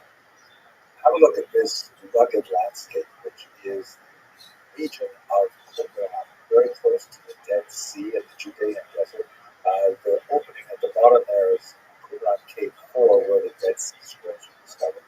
And it was in this region that the great Talmudic rabbi, Rabbi Shimon Bar Yochai, the Mishnah rabbi, made a famous statement that has been preserved in Jewish tradition. You have a look at the statement here. It occurs in the 33rd chapter of Genesis, where, as you see in a slightly highlighted passage, Esau returns and greets his brother, Jacob. They have been estranged since Jacob managed to wrest the blessing of their father Isaac from him. And so they have an estrangement and they come together, and it says that Esau is reconciled to Jacob, and he falls on his neck and he kisses him. Christ. See the word on the left in the light blue shading, it has little dots over the top, which is kind of a Masoretic indication that you have to read this particular word, and he kissed him somewhat differently. Look on the right, you see the commentary of Rashi, which I'll translate, and basically Rashi says that this kissing was not, completely with enthusiasm, as one might imagine. After all, Esau had a tremendous resentment for Jacob after the incident with the blessing of their father, and Rashi brings down the commentary of Rabbi Shimon Bar Yochai, who says, "Halacha hi b'Yahuah she'Esau sema Yaakov." It is a well-known law, halacha, that Esau hates Jacob. This particular phrase has become sort of proverbial in Jewish culture to mean that the outside world hates Jews, right? Esau represented certainly the Roman Empire, because in Talmudic literature, that's often a shorthand for Rome itself, has a tremendous distaste for Jacob, as a hatred for Jacob. This will never change. Now, that may be true on a theological level, and not really my place to discuss those kinds of things. But really, in the context when it was said, we can certainly see that it was sharply pointed to that role. That rugged landscape that I showed you a few minutes ago was according to the tradition, where Rabbi Shimon Bar Yochai had to hide out in a cave for 12 years because he was being pursued by the Roman soldiers after the Bar Kokhba rebellion. Rabbi Shimon Bar Yochai's master was the great Rabbi Akiva, and Rabbi Akiva was caught and was horribly wounded, flesh torn from his bones with iron rakes and a really horrific type of martyrdom. So Rabbi Shimon Bar Yochai spent 12 years hiding in a cave, and his statement on Rome was, "Halacha b'Yahuah," it's a well-known law that Esau hates Jacob. You can certainly understand it within the parameters of his specific life experience, and possibly to expand it much further.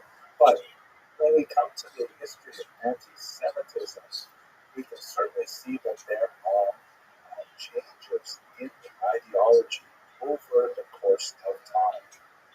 There are basically, scholars identify 4 specific periods of anti-Jewish ideology. I can actually ask anti-Semites, why do you hate Jews? They will give a very different set of reasons depending on when and where they lived. It's also important to note, by the way, that I may use the term anti-Semitism anachronistically. This is a term that was invented in the 1880s by Rabbi to try and provide a much more polite term as an alternative to the German words you would find Judenhass, which were very vulgar and couldn't be used in popular society or polite society. So using the term anti-Semitism, that I'm not a Jew hater. I am simply someone who is an anti-Semite. I am against the fictitious philosophy of Semitism that argues it is a growth conspiracy and things like that. So, what exactly are these four basic stages? The first one is ancient xenophobia, which we see primarily in the Greco-Roman world, where there is a fear of that which is different or strange. Right? So, xenos means stranger or foreigner, and phobia, of course, means fear. And so there's kind of like a massive corpus of Roman and Greek writings about Jews in which they express antipathy, often rooted in misunderstanding of Jewish customs, such as keeping kosher, observing the Sabbath, and things like that.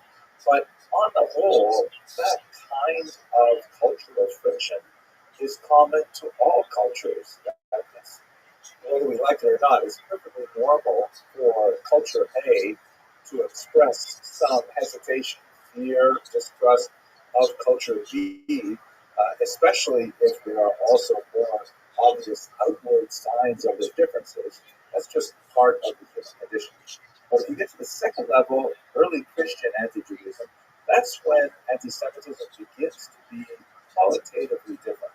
Because, as we shall see in this lecture, there is a split between the daughter religion of Christianity and the mother religion of Judaism that is more than just two cultures bumping up against each other.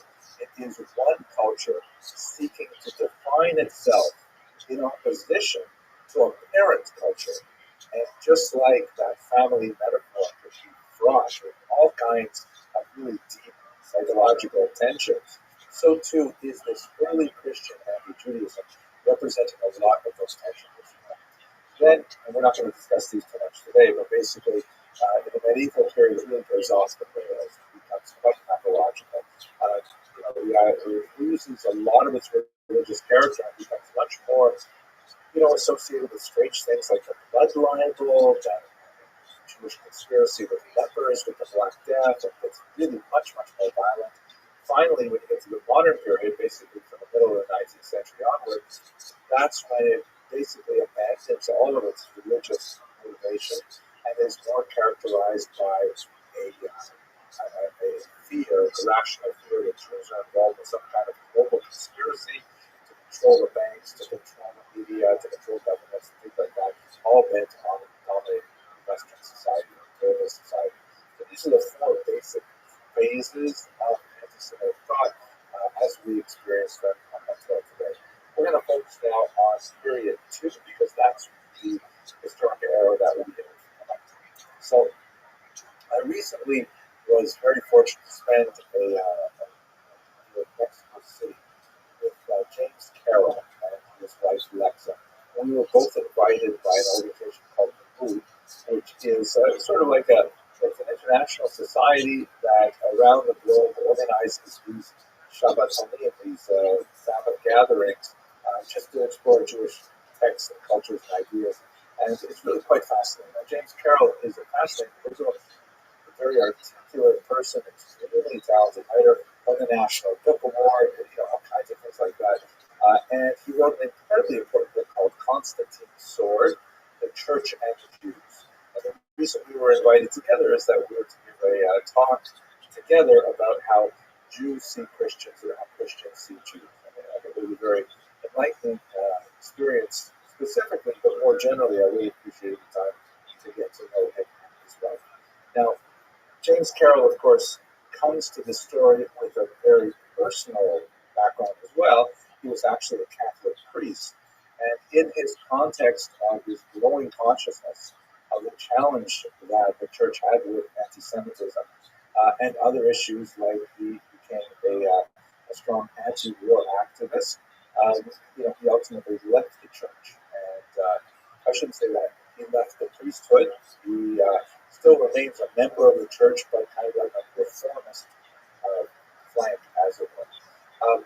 And Constantine's Sword is a remarkable book, very worth reading, that essentially takes you through both the history of the church and the Jews, but also the history of James Carroll and his own personal voyage, which is fascinating. Now, in this, let's return to his specific thought and how he understands the early periods immediately after the death of Jesus and after the destruction of the temple as well. He invokes a fascinating metaphor of an experience he had with the loss of a close family friend. And in the weeks, months, and even years after that friend passed away, uh, he was part of a group of friends who would come together in a kind of a wake sort of environment, and they would discuss the life and legacy of the loved one that they had lost. He came to call that a healing circle, where getting together with friends who had known the person who passed away, they would tell stories, they would share memories, and together they would support each other in their grieving. But at the same time, they would kind of like create a collective memory of that person, the sum of which was certainly greater than its individual parts because it was shared pieces that informed each other's memories and so on. And James Carroll argues that's essentially what was happening for decades after the death of Jesus. That his early followers, all of whom were Jewish, were getting together and trying to understand what could this cataclysm mean, or what could it mean that their leader, whom they revered so highly, was no longer among them. What would they do with this new type of metaphysical situation? Especially so after the destruction of the temple in the year 70, because with the destruction of the temple, everything was turned upside down. I mean, Jews had invested for 500 years all of their spiritual efforts into that one structure, into the rituals that happened there. And although there were already functioning synagogues, local houses of worship, and so on, they were clearly far subordinate to the temple. What would it mean if the temple is gone? Why would God have abandoned the Jewish people and allowed the temple to be destroyed by the Romans? What is the future of Judaism?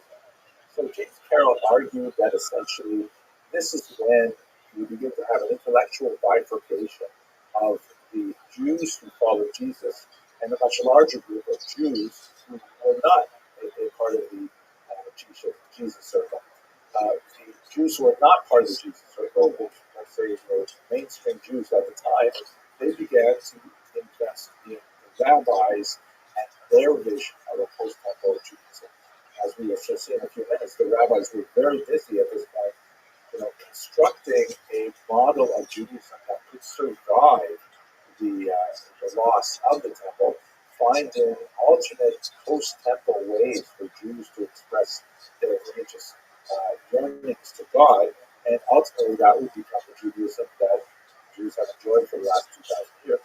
On the other hand, the followers of Jesus said, no, the destruction of the temple means all of that is over, and we have to create a totally new type of environment that is centered on the figure of Jesus, teachings of Jesus, and so on. And this was all happening within a Jewish framework, with Jews discussing these ideas with other Jews, and things changed dramatically only after the first three Gospels were written. Let us recall that the Gospels, as we have it today, the first four books of the Christian Bible, the first three were written probably within the first 20 years or so after the destruction of the temple, between 70 and maybe 90, perhaps a little bit later. Those three books tend to be the most Jewish of all of them, the most close to the origins of Jesus as a Jewish individual. And in those three books, which are called the Synoptic Gospel, because they read kind of like a synopsis of each other, you can more or less lay them out in columns and compare events. There are places where they diverge from each other and so on, but basically you can lay them out that way. The fourth Gospel is quite different. So in the Synoptic Gospels, Matthew, Mark, and Luke, you have the phrase in Greek, because these are quoted in Greek, hoi euderoi, the Jews, occurring 16 times. All three books together, only 16 references. The fourth book, the fourth Gospel, written by St. John, written much later and reflecting a different mindset, has the phrase hoi euderoi 71 times. And I think it's very clear to see just from this one statistic how things have changed from the gap between the Synoptic Gospels and the Gospel according to John. That the Synoptic Gospels are still representing, a debate within Jewish circles. Judei are, after all, us. They're, after all, the same people who are worshiping Jesus. But by the time you get to John, and uh, the increasing number of non-ethnic Jews joining the Christian movement, that's when the Jews become the other.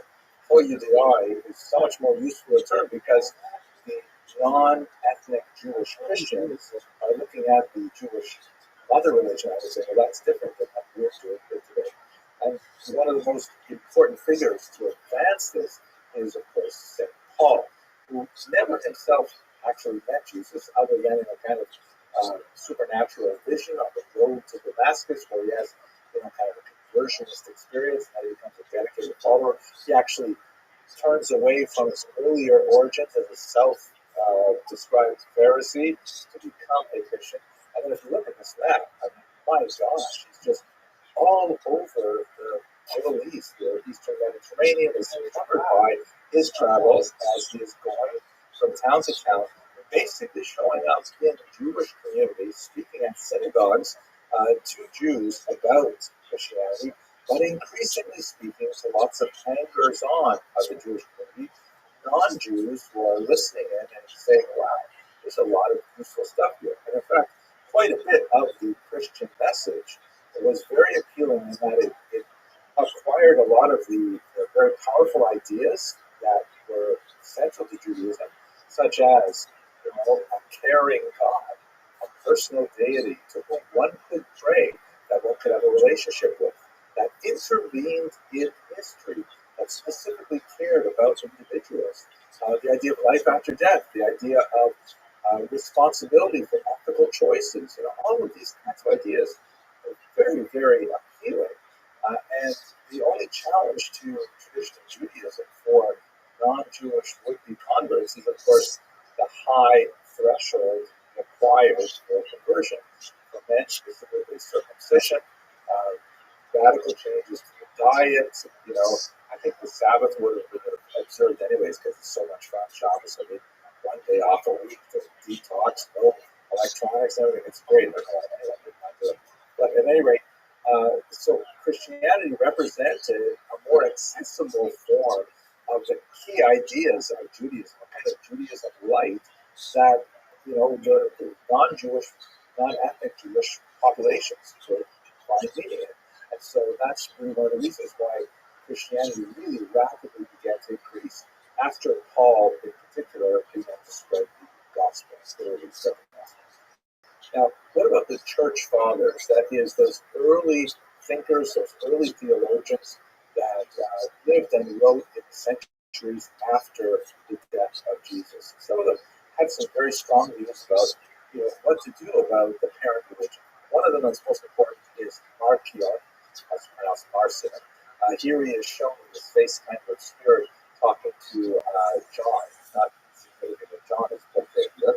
And Marcion essentially argued that, okay, how do we relate to our parent religion, to Judaism?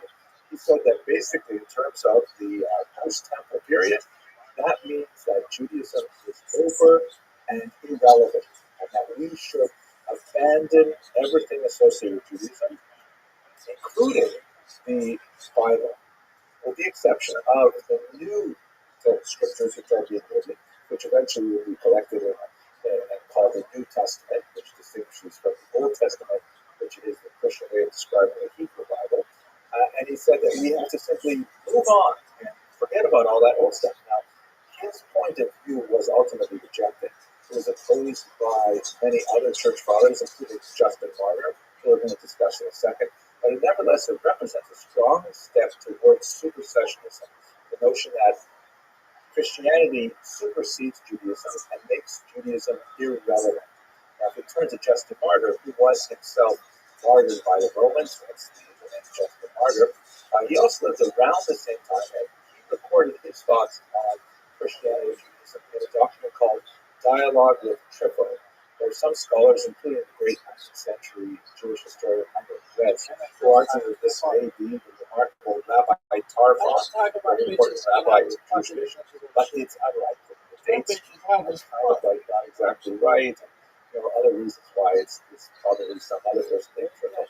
At any rate, Justin Martyr articulated without doubt that Christianity supersedes Judaism, and Judaism should only be maintained in order to provide context for the way in which Judaism is superseded. How so? So let me give you one example, which is also taken from James Carroll's work in a very, very powerful and personal description. So here's a famous movie, the first movie that came out in CinemaScope, right, which I think is color. I don't exactly remember what this is. The modern miracle you can see without glasses. What if you need glasses? I wonder about these things. But at any rate, the robe basically refers to a relic. The church has become deeply invested in a collection of holy relics. That is kind of like religious souvenirs. I don't mean to be demeaning them, but souvenirs of famous church figures and events, such as wood from the true cross, or in some places actually bones of St. Augustine or John the Baptist, and some really bizarre things that be part of medieval Christian culture. But the robe was the robe of Jesus, the seamless robe that he wore that was taken from him when he was crucified. Now, if you look at the book of John, not all incidental, the book of John has an explicit supersessionist message here. Here's the passage in chapter 19. They said, this is referring to the Roman soldiers who were crucified Jesus, therefore among themselves, let us not rent it. Let's not destroy this robe. It's a really nice robe. Let's cast lots for it. Right? Let's have a lottery for it. Cards for it. This it shall be. And then he adds here that the scripture might be fulfilled, which if parted my raiment among them, and for my vesture they did cast lots. In other words, the soldiers, or perhaps more likely, it's actually John writing, that the soldiers are doing this in a way as to fulfill a much earlier statement in Jewish scriptures that affirms the divinity of Jesus, that affirms that Jesus is the person about whom prior texts in the Hebrew scriptures refer.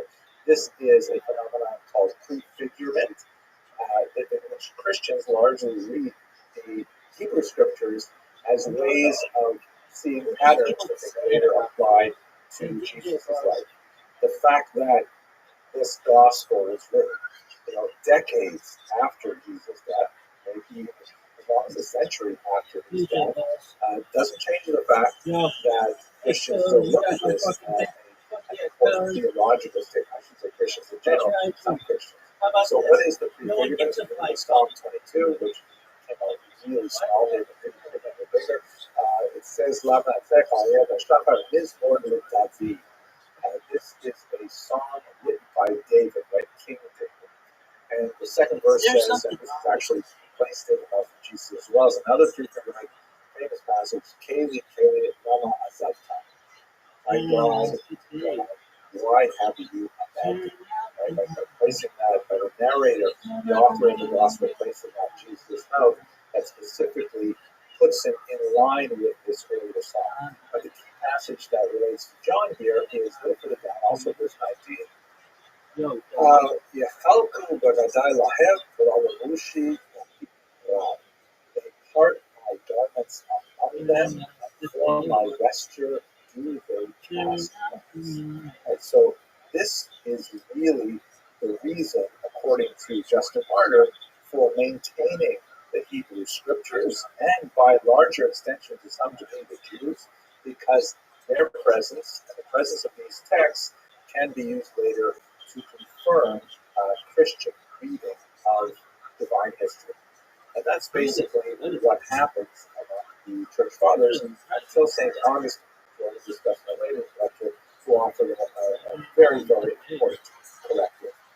Now, what do the Jews do during this time? I mean, this is all happening among Christians who are increasingly becoming more ethnically non-Jewish in origin, and they're kind of like working on their own spiritual history. The Jews are being very busy at this point, putting in place those life preservers that allow Judaism to succeed after the destruction of the temple. The creed of the Mishnah, or I should say the codification of the Mishnah, is an incredibly important device which allowed Jews to essentially take the temple as a road to be able to have a portable Judaism that would be contained within teachings of the Torah and the rabbis. They also create a liturgical method of drawing a line in the sand between the Jews who are, the mainstream Jews who are part of this Jesus movement.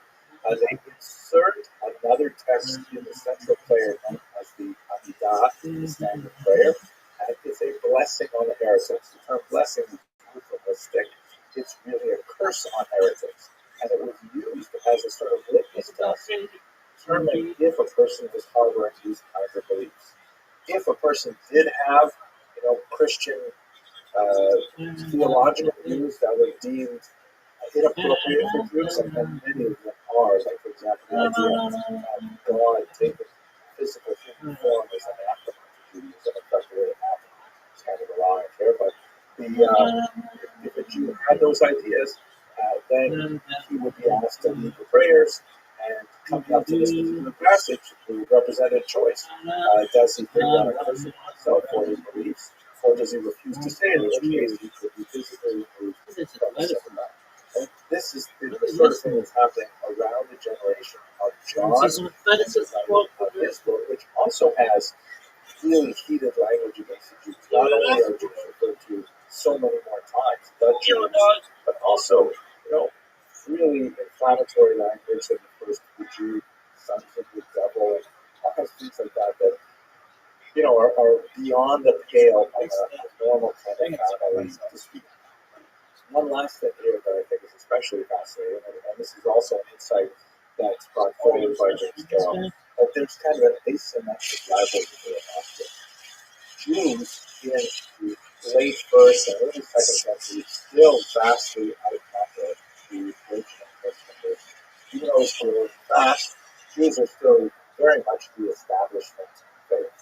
And Christians, because they are defining themselves against Judaism, spend a lot of time thinking about Judaism. And in fact, this would be something of an obsession that's going to be lasting right up until the 21st century, and presumably beyond, because Christians always have to look to the relationship with the mother religion in a very different way than the mother religion looks at its offspring. So where the early Christians are debating at great length how to relate to Judaism, Judaism basically not talking about it at all. If you look at the massive corpus of the Talmud, which is like 2,711 folios, and I know that number because that's the Daf Yomi, that's the size of one folio. What are you going to tell me about it? Not 2,711 folios. Like when I watch my pages, that's there are only maybe a dozen references to Jesus and Christianity, maybe 2 dozen. It's but I'll be like, do you want to hear about it's mentioned, but it's really not a major phenomenon. And one ironically, it is this asymmetric rivalry in the first and second you want century to hear about my kids? adds so much more steam to the Christian side. It's kind of like as James Carroll references, if you have 2 siblings locked in a rivalry, and one of the siblings doesn't really keep the rivalry, it makes the rivalrous all the more intense and all the more focused on this period begins to close when we get to the 4th century in particular. There is a period where Christians are persecuted by the Roman Empire, primarily because of their transition from being kind of a Jewish subgroup to being an individually recognized religion. You should understand that in the Roman Empire, there's a huge number of sort of symbolic acts of idolatry that one would be expected to participate in. The bowing their statues, providing small sacrifices and things like that, especially when the emperors began to promote the cult of themselves as deities. If you refuse to participate in that, you were considered like this. It would be something akin to, if there's a a baseball game and they play the national anthem and you refuse to stand up. Right? Everybody is standing. Why are you sitting like this? Now, ironically, because the Jews were a known entity as an ancient religion, already from the period of Julius Caesar and earlier, Jews were granted an exemption from many of these outward displays, which were considered idolatrous to Jews. Recognizing that Jews have nothing against Roman empires, things like that. They just refuse to worship statues. The Jews say, "Hey, come have a look at our temple. You see, there's not a single statue anywhere in our temple. We just don't do that statue thing." So the Jews had an exemption. So as long as Christians were considered basically Jews, they also had that exemption. But as soon as they started saying, "Wait a second, no, we are different from Jews. We are another religion. You never heard of us before, but we're a Jews religion." Then all of a sudden the Romans say, "Well, sorry, you aren't on our list of accepted religions." And so that's a period that very, very important in the formation of Christian cultural memory, that Christians were arrested, sent to fight in the gladiatorial games against animals, against professional soldiers, and things like that. And it was only with the Edict of Milan in 313 that the Roman Empire began to say, "You know what, let's extend the same kind of exemptions that we give Jews, let's give it to Christians as well," which represents not a diminishment of Jewish status, but it is a recognition of the growth of importance and of demographic numbers of the Christian group. By the time you get to the 4th century, the number of Christians and Jews are actually approaching with each other. Eventually, when we get to the late 4th century, Christianity will actually become the state religion of Rome, and will decidedly give the Christians the upper hand, which represents, a shift about 300 odd years in the making between the daughter religion and the mother religion, and of course that will have implications for centuries to come. With that, I'd like to conclude. Thank you very much for listening to this lecture, and I hope you have more on this to speak.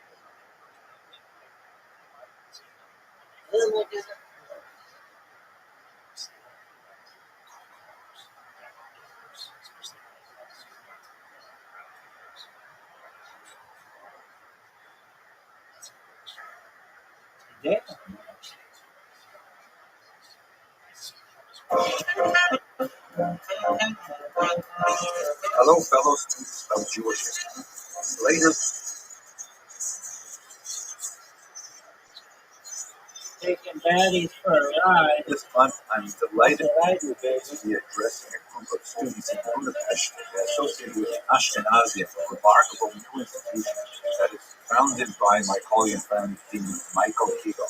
And thanks to the generosity of Dr. Kegel and the Ashkenazi, we decided to put the public part of these classes online so that people can participate globally. These 12 lectures will be open to the global community. Please RSVP, totally free. And I look forward to interacting with you as we explore the millennium of Jewish history in the lands of Ashkenaz and beyond. So let us start today with just a little Vorspeise, a little bit of an appetizer. Ask a basic question: what is Ashkenaz? What do we mean when we use this strange word, Ashkenaz? So it turns out that this particular word occurs in the Bible. It occurs in Genesis 10, also in Chronicles, and one other passage we're going to look at in Jeremiah. Here's a screenshot from the web page Sefaria, which is a tremendous resource for all kinds of Torah texts. And here at Genesis 10:3, we have the first reference to Ashkenaz. Basically, here we have a lineage of Noah, that is Noah of the flood. He has a son named Japheth. In the Ashkenaz pronunciation, that would be Japheth. Japheth has a son named Gomer, and then Gomer has a son named Ashkenaz.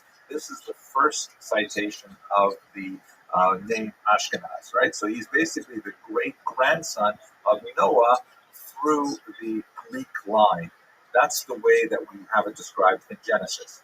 So how does this connect to Ashkenazi Jews? Well, basically, Ashkenaz is the name of a people, right? A lineage of people from this one forefather Ashkenaz. Later, it will be associated with a particular place. We're going to look at that in just a second. And later, that place will be associated in the Jewish mind with the Jews who live there. In other words, there's no intrinsic kind of ethnic connection between Ashkenaz and the lineage that followed from that biblical figure and the Jews today, other than the coincidence of the geographic location that is ascribed to Ashkenaz. In other words, although Ashkenaz is their great something uncle, the Jews who are descended from Abraham, Isaac, and Jacob, 10 generations after Noah, have no other connection with Ashkenaz. To express this another way, I am a Canadian Jew. You can tell because of the way I say about, and that I apologize for a lot of things, stuff like that. But basically, there's nothing intrinsically Canadian about my Jewishness or Jewish about my Canadianness, other than the fact that my grandparents all emigrated to Canada over a century ago, and that's what makes me a Canadian Jew. Similarly, we have Ashkenazi Jews who at some point ended up in a land that was associated with. Oh, girl, that was hot.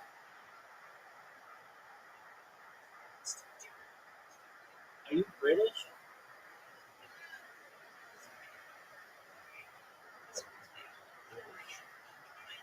Oh, no, she's from Australia.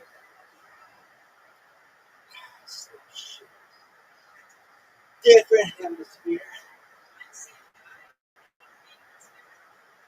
That should be their thing. Hey, welcome to Adelaide. Friendship, different atmosphere.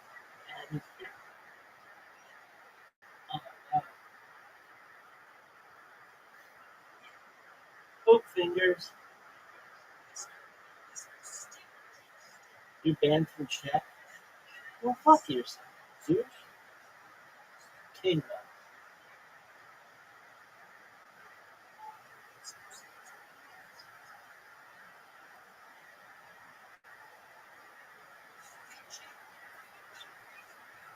You see this bitch.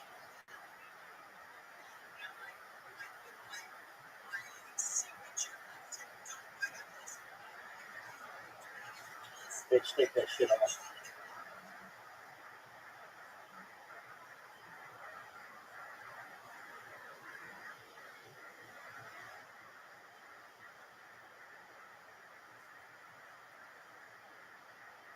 Dog. With Ashkenaz. Now, who are these Ashkenazi Jews? According to one of the great scholars of the 20th century, we're talking about basically something like 5 to 10,000 people who lived in this region of Ashkenaz around the year 900, who by the time you got to the 20th century, there were about 12 million of them on the cusp of the disastrous World War II. And that represented about 80% of world Jewry at the time. In other words, if you ran into a Jew in the first half of the 20th century before the Holocaust, it was more than likely you ran into an Ashkenazi Jew. There are many other Jews scattered throughout the world, Sephardic Jews, Israel Jews, even Asian Jews, but the demographic weight was clearly behind the Ashkenazis. So let's go to the next question. We've got this idea of the word Ashkenaz is somehow associated with this biblical figure. Where is Ashkenaz? So one of the hints we can use to figure this out is a passage in the book of Jeremiah. Here's another screenshot from the Sefaria website. And you can see here that Jeremiah is one of his classic Jeremiads, right? One of his, sort of dirge-like imprecations. In this case, he's cursing Babylonia, who would, of course, take the Jews into exile in the 6th century before the Common Era. And he talks about the vengeance that would one day be meted out against the Babylonian captors of the Jews. In verse 27, you see here, he says, I'll read in English, raise a standard on earth, sound a horn among the nations, appoint nations against her, that is, against Babylonia, assemble kingdoms against her, Ararat, Midi, and Ashkenaz. Designate a marshal against her, bring up horses like swarming locusts. In other words, these three regions, Ararat, Mini, and Ashkenaz, will somehow converge to destroy Babylonia.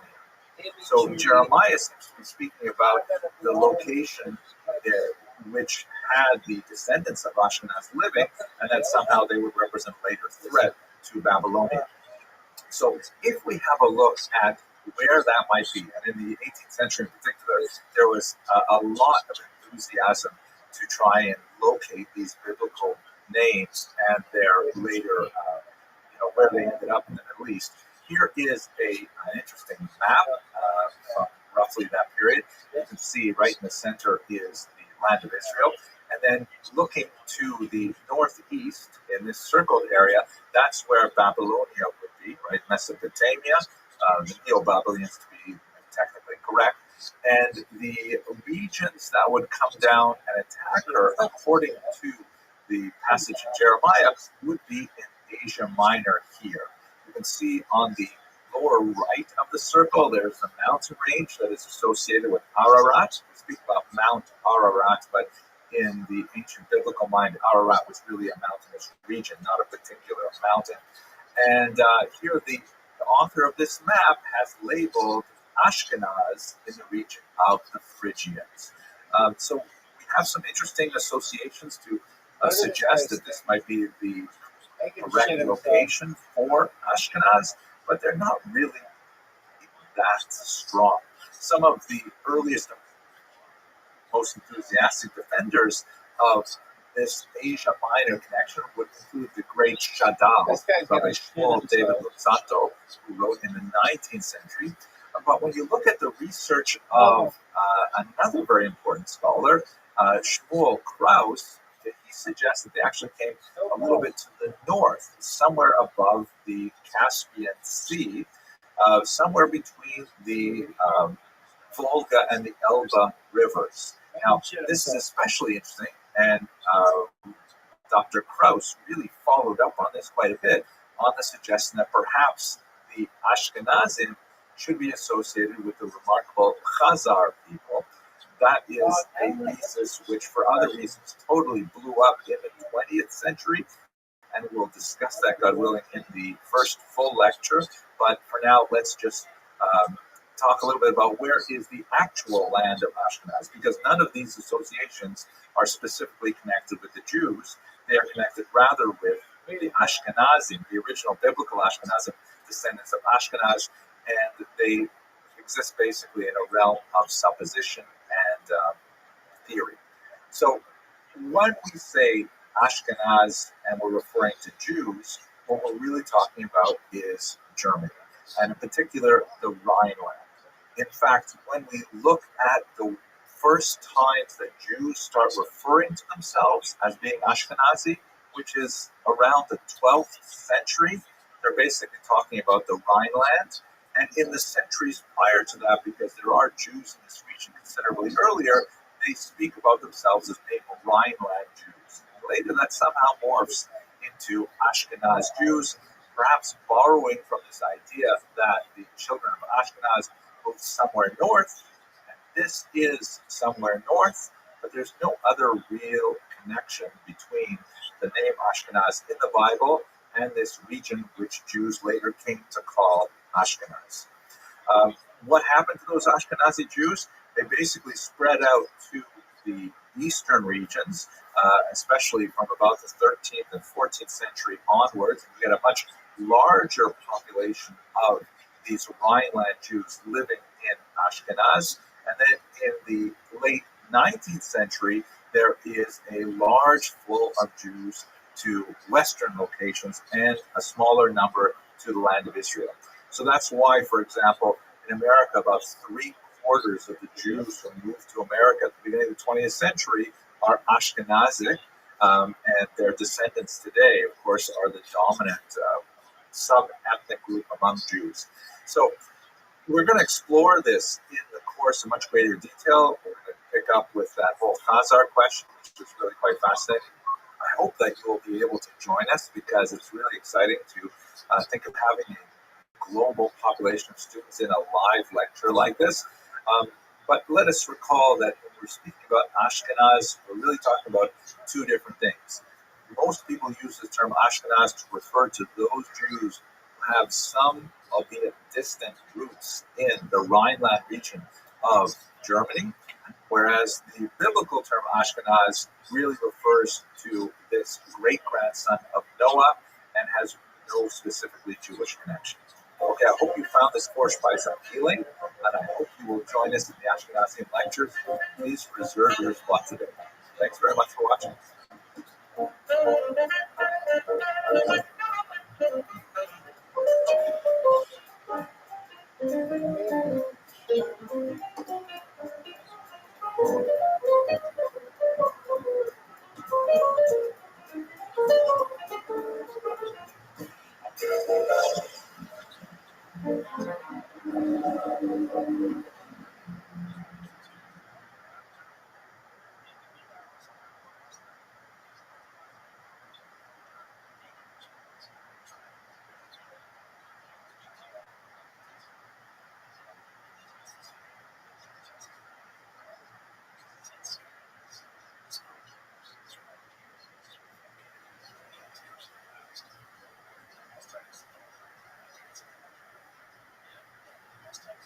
Welcome everybody. I'm Michael Keegan. I'm the dean of the Ashkenazi, which is a youth graduate school in the West.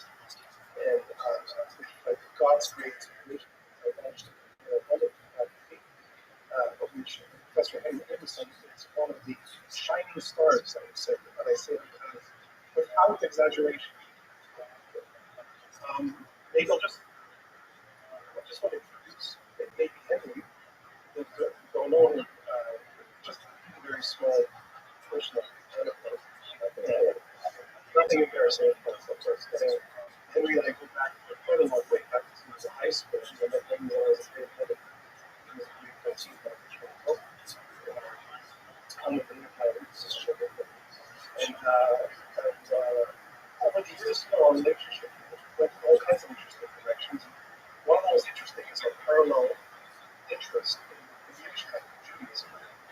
And one thing that I will always be very grateful for was during years when I was troubled in my relationship with Judaism. This was actually the university. Henry insisted that we have a regular Hamrusa cult. So we meet regularly.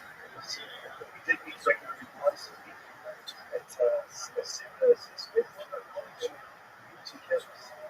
Yes, it's different. We used to meet once a week and we studied. Go, dog. What up, Pascal? How you living, man? What's good, son? We're just watching Jewish history lectures. Oh, nice. You're welcome. These people have this is the worst ever. Alright, Joe Rogan. Your shit sucks.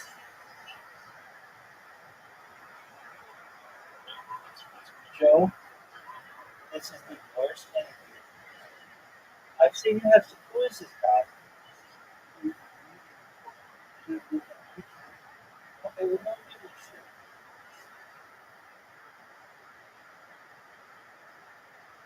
You know what? People do give a shit.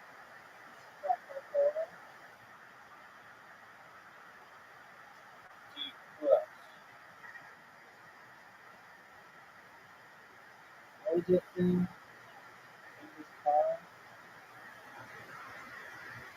I don't know everything about that.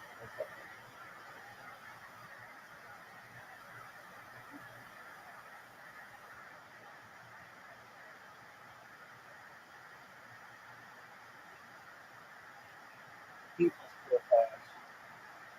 You're not proud.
Two hydrogen bonds.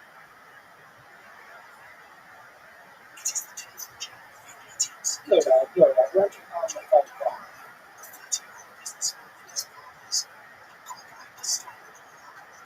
That bitch took over the world. That bitch is more powerful than countries.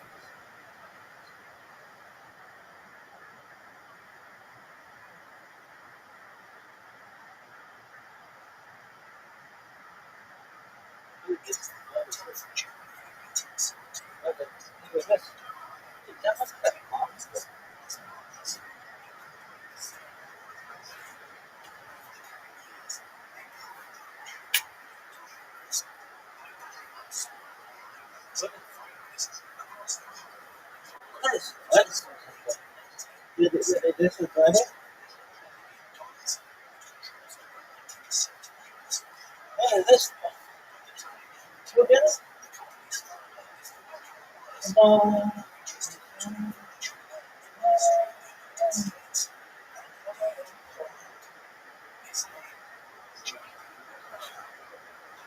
Look at this one.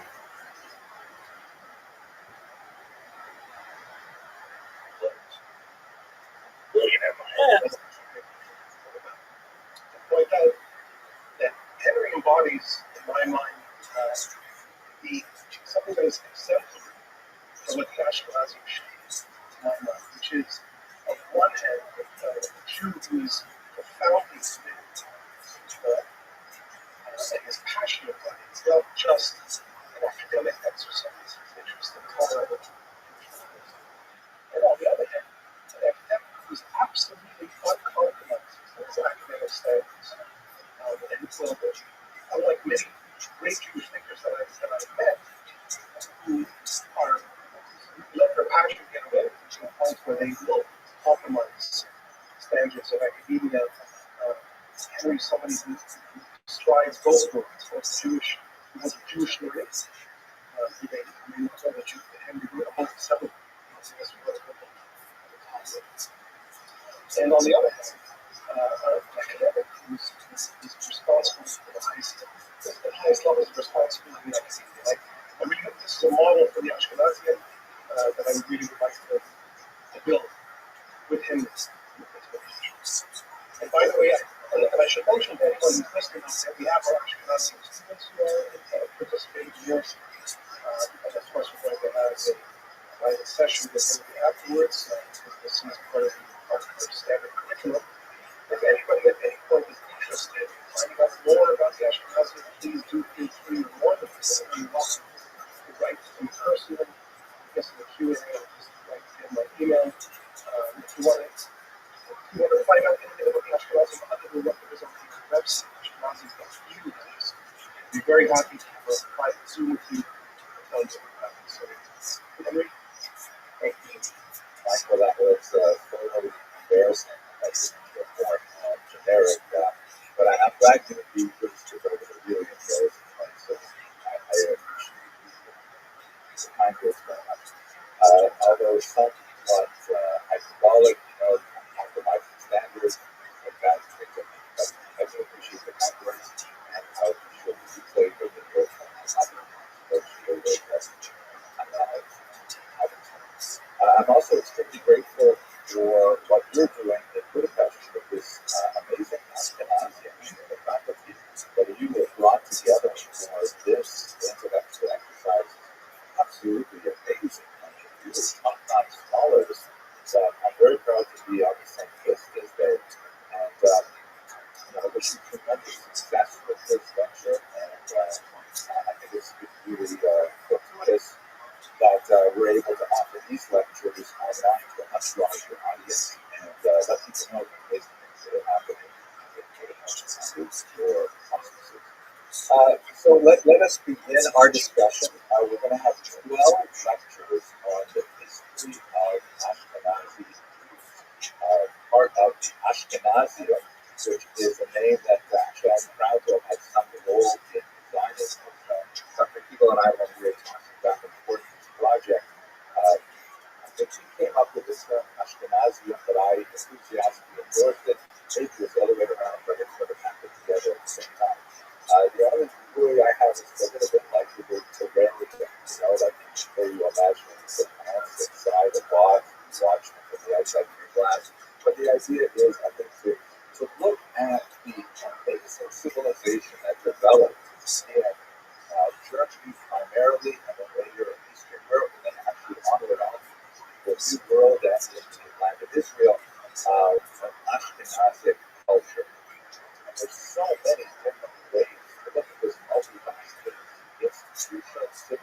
education as a whole. My small part is to give a broad survey of the historical events that relate to the development of the civilization.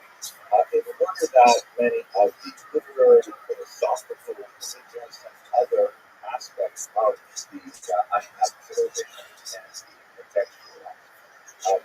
This is a graduate level seminar, but only in the sense that it is multidisciplinary. So I'm going to be presenting these lectures at what I hope is a little bit higher level undergraduate level, so that people with intelligent people, intelligent lay people, who do not necessarily have a strong background in Eastern European or Central European history will still be able to benefit from these lectures. And I regard my lectures more as kind of like the foundation for much more advanced research. We may occasionally get into a little bit more complex, difficult issues, but I imagine that we're going to address those in the follow-up seminars. Here is an old picture of me when I was much younger. It was up by Mr. Sheva.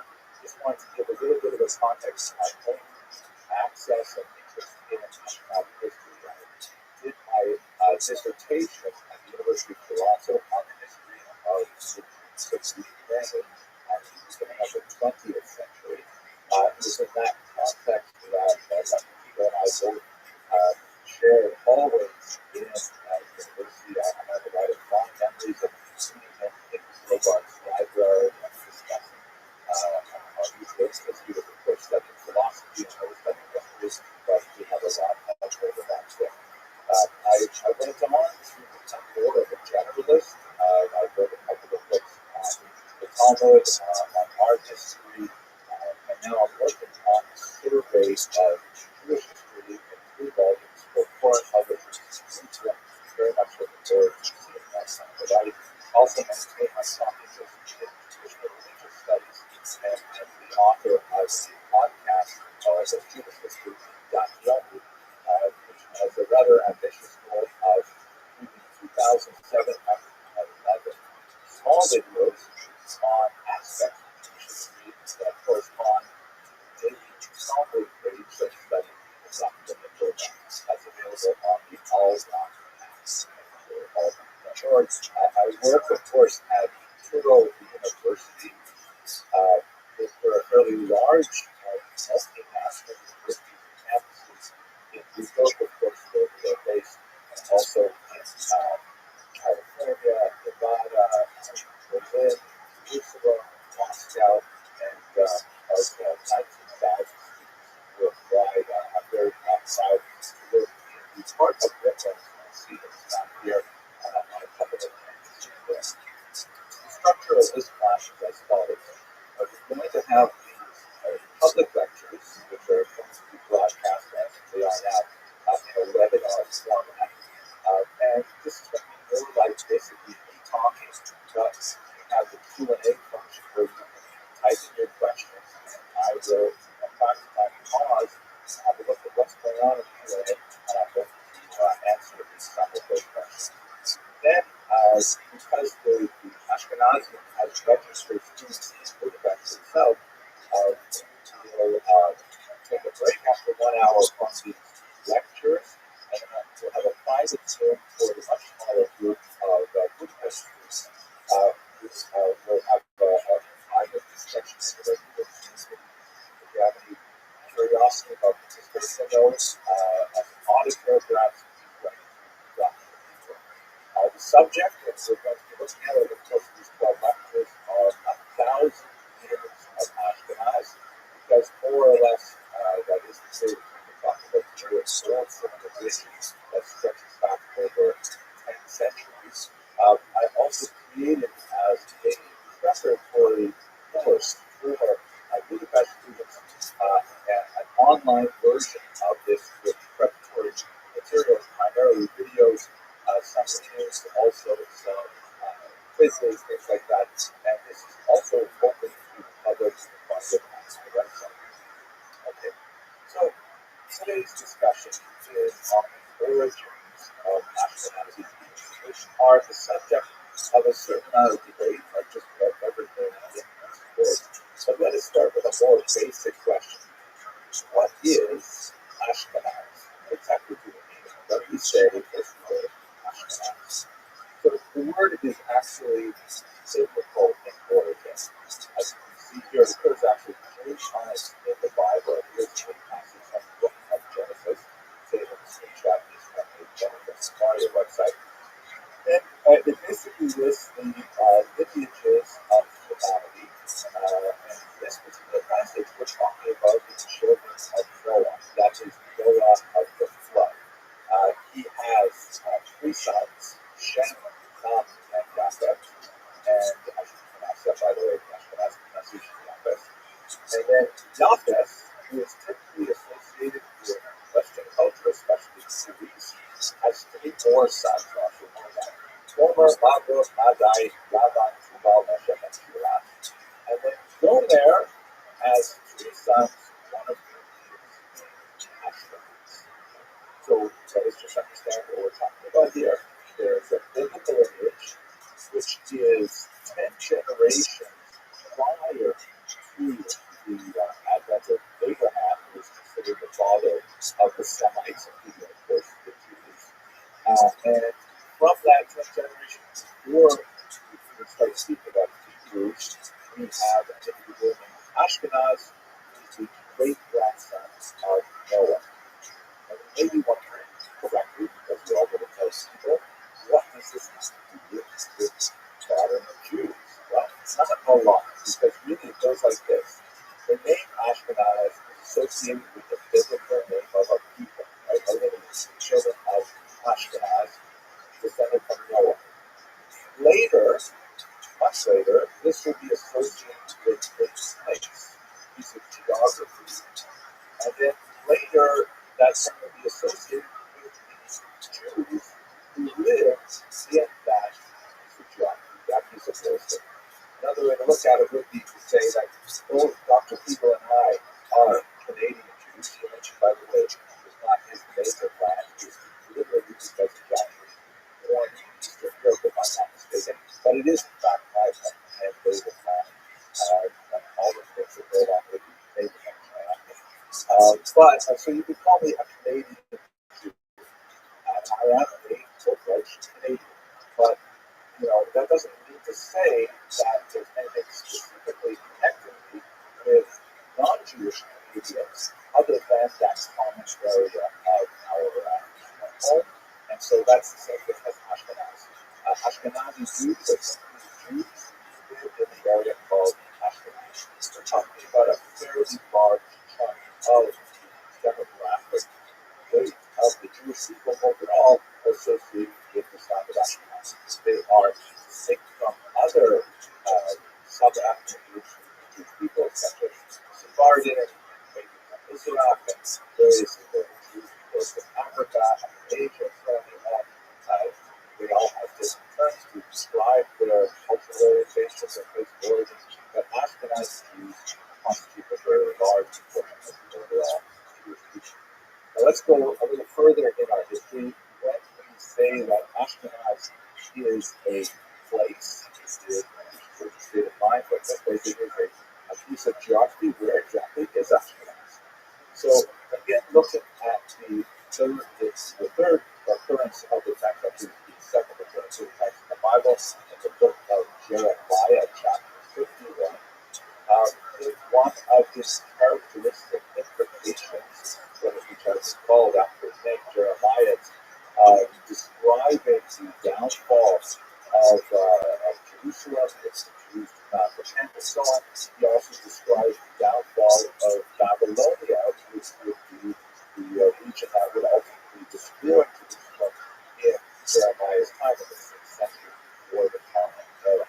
And as he's describing the many terrible things that would happen to Babylonia, as you can see in verse 27 at the bottom, it says, "Raise the standard on earth, sound a horn among the nations, appoint nations against her," that is against Babylonia, Ararat, Israel, and Ashkenaz. And so Ashkenaz is referred to by Jeremiah as one of those nations, one of those peoples that will assemble together with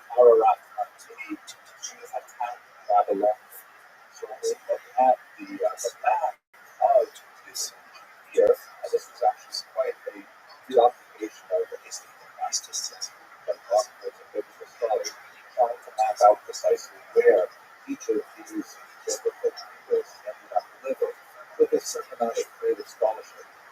We can see that here in the here I've shaded the map is the region of Babylonia called Shinar or called Dea later.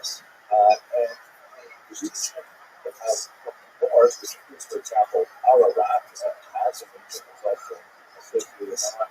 We're going to see this region here, basically in Turkey, which according to the late 19th century biblical scholar Shmuel David Sato, also known as the Shadal, that would have been the home of the Ashkenaz descendants. Again, the descendants of the biblical Ashkenaz, who was the great grandson of Noah, no specific Jewish connection here at all, but nevertheless that would be the place where it was located. Often associated to it, in particular language of Christians. Now, like everything Jewish, and especially things biblical, this was subject to significant debate and dispute. There were a lot of many opinions throughout Jewish thinkers as to whether or not the place association of Shadal and Apple was correct. Another major opinion, also from the late 19th century, is that of Shmuel Klaus, who argues that no, they came from the northern location, somewhat north of the Caspian Sea. Many scholars associate the region of Ashkenaz, descendants of the biblical line, as that of the Scythians, which is an ancient people in the region of what we see today, that's in Central Asia, bordering on the Caucasus region that is today or place. But Shmuel offers another tantalizing suggestion, which would actually involve quite a bit of controversy, and that is that the Khazar people should be associated with the descendants of Ashkenaz. The Khazars are an exceptionally important Jewish history, and that's where we will turn next. But just to remember what we're speaking about here, keep these things separate. The biblical descendants of Ashkenaz have no real intrinsic connection with Jews other than describing a place where Jews would ultimately end up. That's a huge distinction that's important to remember, as we shall see towards the end of this section. Where actually is Ashkenaz in the Jewish mindset, as opposed to scholarly opinions as to where Ashkenaz shows up? In reality, the Jews who call themselves Ashkenaz all come from a region or at least a culture in the Rhineland, here in Germany, as we see. This is the region which Jews began to call Ashkenaz from about the 12th century on.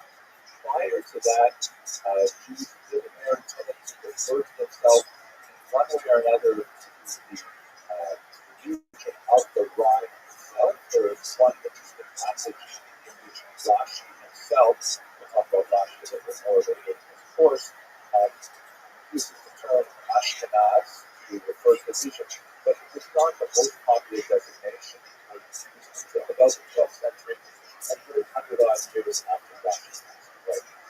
These Jews came from an area of civilization that flourished from around the 10th to the 13th century, and then, at least to describe over the course of these lectures, they migrated to the great Polish Lithuanian Commonwealth, the regions which would be today Lithuania, parts of Belarus, parts of Poland, and especially the western part of Ukraine. And they had a population expansion, particularly in the 19th century, that resulted in a great pipeline of Ashkenazi Jews.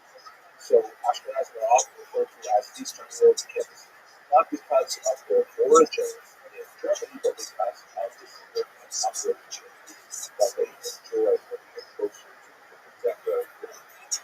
Then, from this region, so this migration, which primarily from the 13th or 14th centuries onwards, we have another migration of these large Ashkenazi Jews moving to Israel, a smaller number, similar amount to Western Europe, and a large number to North America.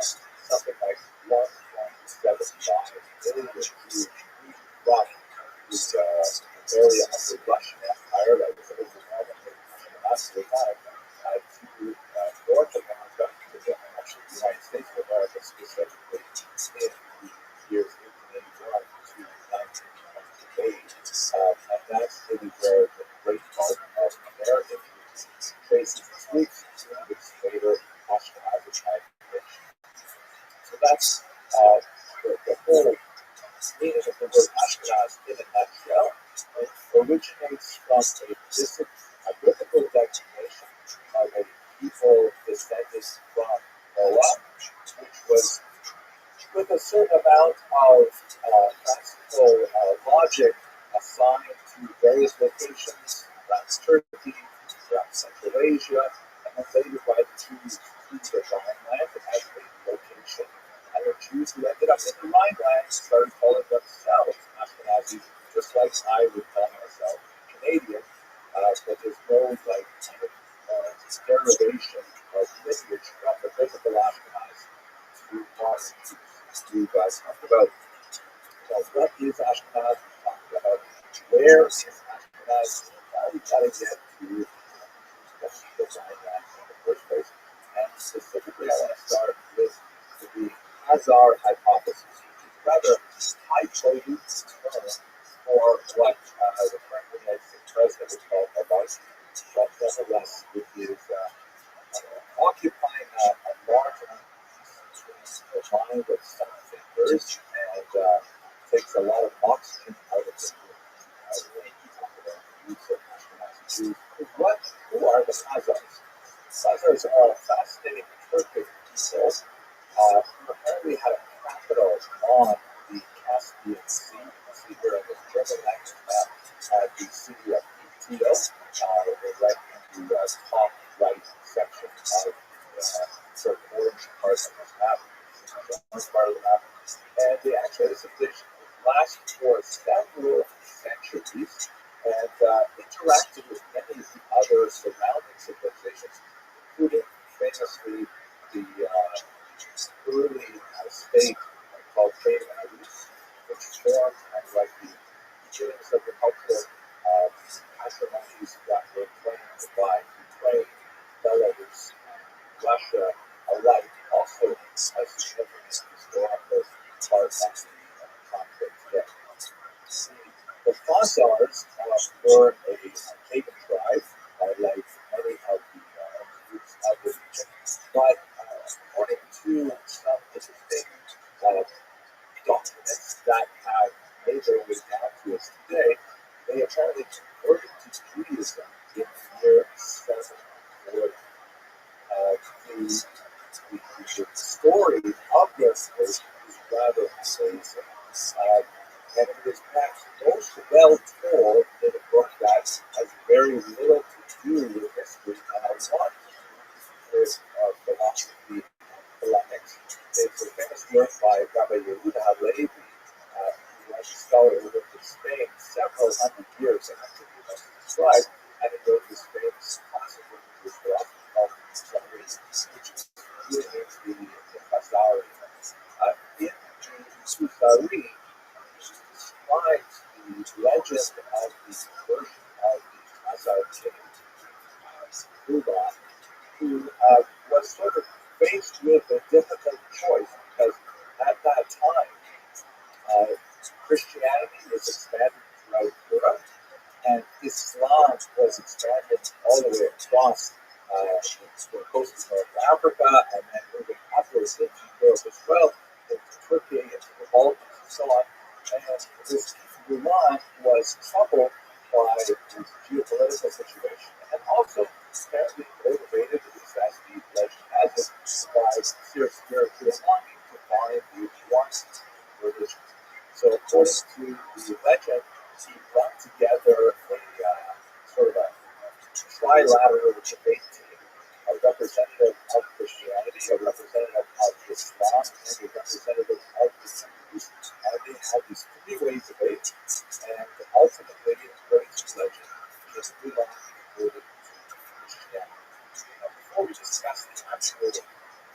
realities of the legend, which understanding how he's portrayed Kuzari.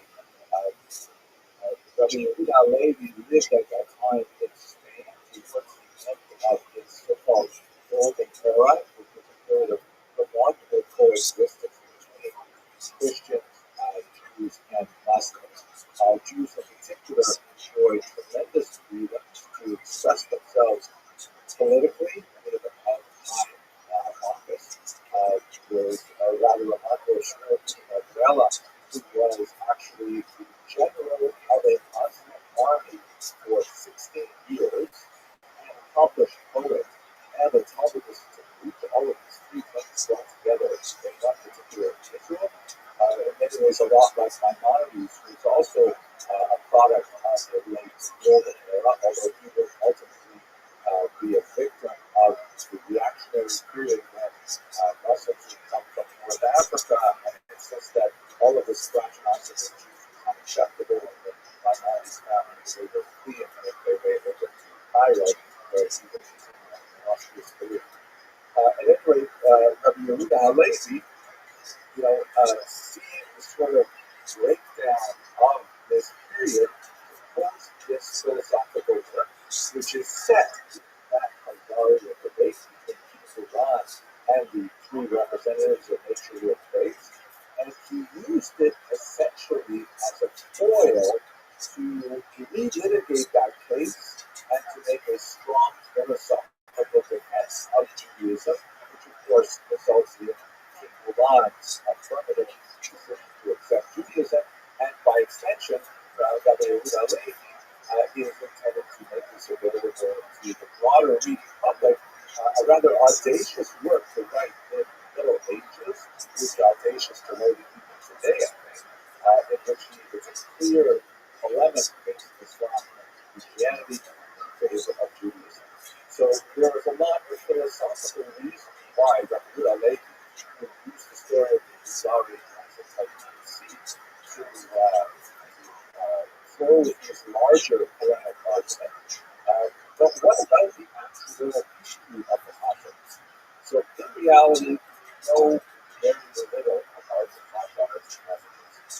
Perhaps the most important piece of the story is a correspondence that was conducted between a Spanish leader named Taik a very important example of the early period of the Golden Age of Spain, who was a foreign minister essentially, who conducted correspondence and diplomatic relations with many other nations in Europe on behalf of the Spanish kingdom. And he was especially curious and philosophically trying to build good reparations all over. So he wanted to find out, is it true? Is what they say back in the year 740 still true now? Is there actually a Jewish kingdom in this region of Khazaria? And so he sent out emissaries to go to the Far East, to the Central Asia, and to communicate with them. Unfortunately, they were not able to get past Constantinople for various political reasons of the day. However, those emissaries of Constantinople did meet people who claimed to have been to Khazaria and who promised to communicate with him and to exchange letters. And so they brought back with them some letters from one Joseph of Khazaria, which essentially goes through the legend as we have it today. And for some, particularly early modern historians, that was sufficient proof of the existence and reality of Khazaria as we have it today. Other historians, however, have cast a lot of doubt, particularly in the 20th century, saying, wait a second, this is not direct contact with Saint Joseph. This is contact through third parties, and who knows, maybe they made it all up, maybe there are forgeries and so on. And so there's a lot of questions about the actual validity of the story associated with the fusion of the Cossacks. We do know, however, from multiple data points that there were Jews who called themselves Khazari. They show up in a few places, many example, Jewish travelers encounter them, and they have various things to say about them. They're certainly not in large numbers, and there's a lot of questions about the degree to which they are well associated with the Jewish tradition, as we shall see. One of those examples that I find quite fascinating is this document, which was found in the amazing medieval archives of the Cairo Museum. Very quick, the film just to explain what that Cairo Museum was. It's just very fantastic. In Jewish thought, following on the commandment to not take the name of God in vain, there is this concept that you write down the name of God on a document. That document, by virtue of its association with the name, applies a level of sanctity. This is called leadership works, which means that the name, because it has the name of God on the paper. So what that means in practice until today is that, for example, if you have a prayer book, or certainly a sacred Torah, or even certainly a Torah scroll, or even something a little bit more ephemeral, like a handout from school that may be given to children for homework. If it has a verse from the Torah, especially if it has a verse from the Torah with God's name in it, that document may not be simply discarded. It has to be treated very specially. And typically, these documents are gathered together. Let's say a Torah scroll becomes invalidated from use, the letters are cracked and things like that. Or prayer books become unbound, spines break, things like that. You can't use it anymore. You can't simply throw them away, so they are collected in one place called the Geniza, which means like a storehouse or treasure house. And then at some point, when that Geniza is full, these documents are taken to a Jewish cemetery and they're formally buried. That's considered the appropriate way to deal with these documents by Shemot. It happened that the large Jewish community in Woodstock, as known as Old Cairo, south of modern-day Cairo, had this custom of not only following the laws with regards to Shemot, but anything written in Hebrew characters was considered sacred, and therefore they put it in their Geniza.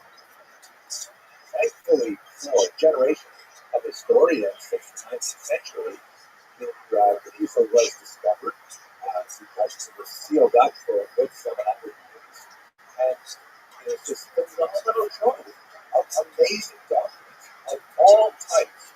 Not only, of course, religious works, including remarkable things like the actual autographed copies on these slaves and things like that, but also, casual things, because they believed that anything within Hebrew had a level of sanctity.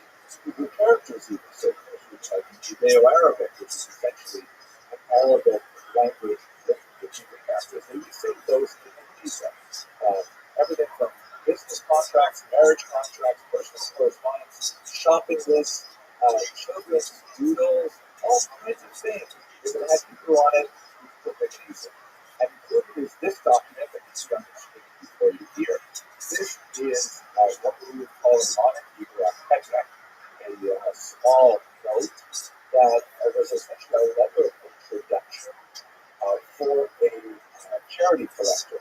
And those of you who live in strong Jewish communities today will certainly be familiar with this document, because typically when emissaries from a faraway community come to a local community to collect charity, they bring some kind of document which describes their credentials, describes the association that they have with some charitable institution. It's often signed by local rabbis or signed by famous rabbis, let's say in Israel, and they come door to door with this petek. Now it is laminated, and they should say, I'm from this particular cause, I represent an orphanage or a hospital or whatever, and you would like to donate it, and they give a petek.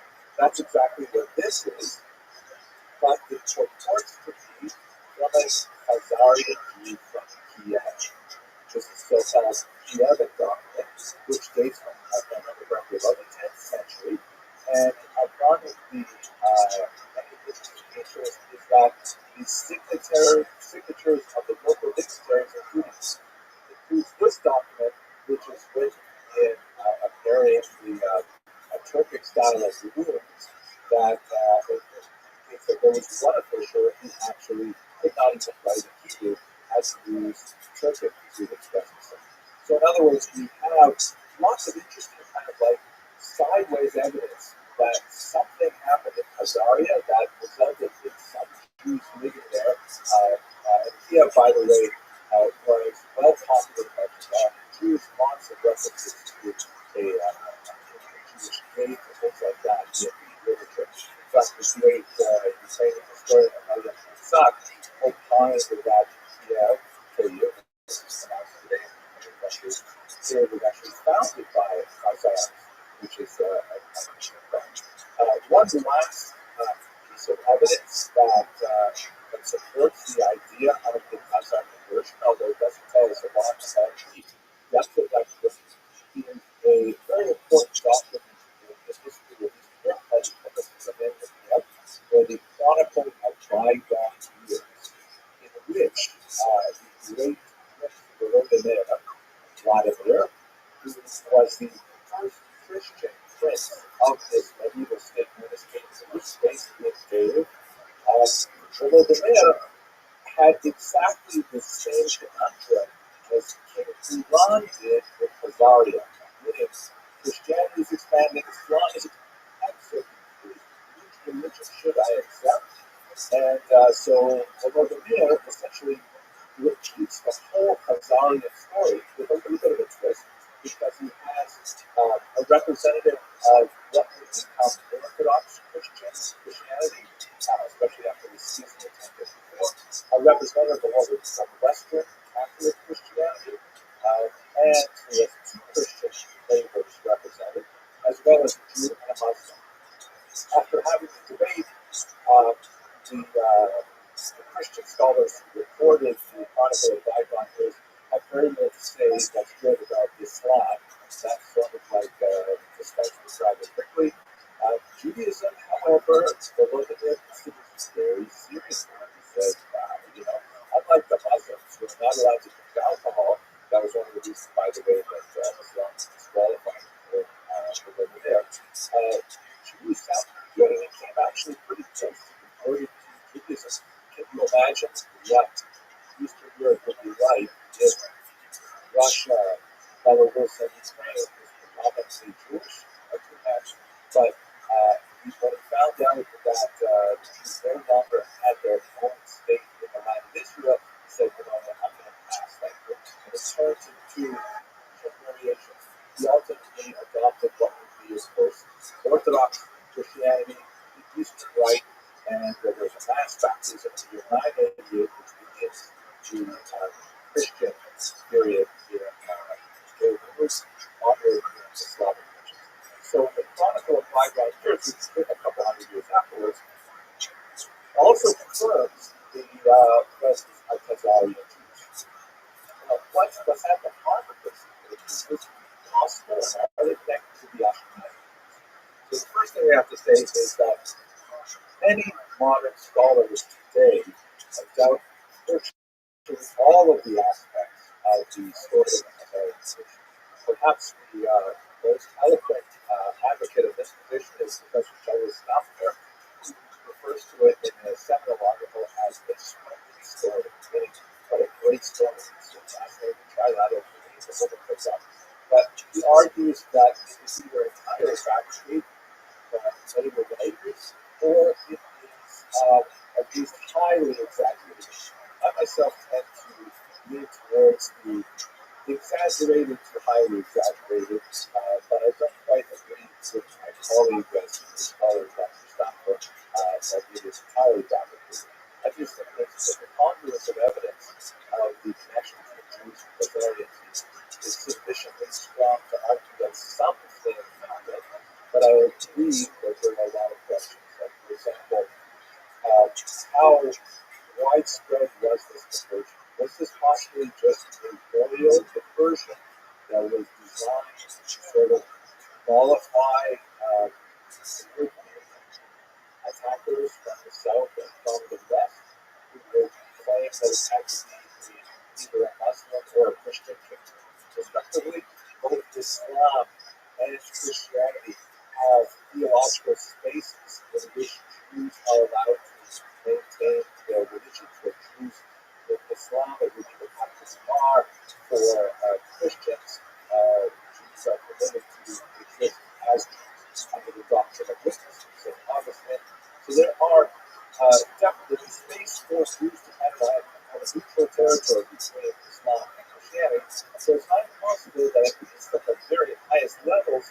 of Khazarian society, they may have had a pro forma conversion in order to maintain a political stance. Another argument was also, well, let's say they did convert to Judaism, and let's say it was only a thin conversion, but were they adhering to a rabbinic Judaism or perhaps another variety, like the Shara Judaism? Who exactly were they? The various travelers' accounts that we have, the people who have the Khazarian Jews, all those letters, tend to portray them as being fairly ignorant, having very little awareness of many of the commandments that the Bible was talking about to the Jews. So, and of course, there's a huge question: where did they go? They seem to have disappeared from the history of Judaism afterwards. So, this essentially leads people like Dr. Stanford to say that this rests on those who want to indicate that Khazarian later expanded or at least maintained its position, because notice the civilization that lasted for 5 centuries, and then if they were Jewish, so they disappeared. They were ultimately conquered by Muslims, had a Mongol invasion that conquered the region and made this region appear on the world stage again. Further, let's get to the actual hypothesis. So here's the hypothesis that was advanced primarily by individuals who wish to improve the status of contemporary Jews, especially Ashkenazi Jews. And there are some political connections, especially in this year. The Hauser hypothesis argues that, oh no, this is here. They actually constitute both the Arabs and later Ashkenazi population. This is a hypothesis which can be immediately dispelled on any number of grounds, primarily because there is no historical trace of Khazarian activities in later Ashkenazi civilization. For example, linguistically, the Ashkenazis overwhelmingly, like even 1997% of them, in the 1897 census, speak Yiddish as their first language. And Yiddish is incredibly German origins. Overwhelmingly German in its vocabulary, in its syntax.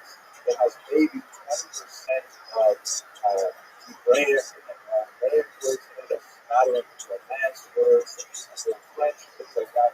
But it has no strong connection to any Turkic language. It seems to be a completely divorced linguistic environment that's primarily associated with German.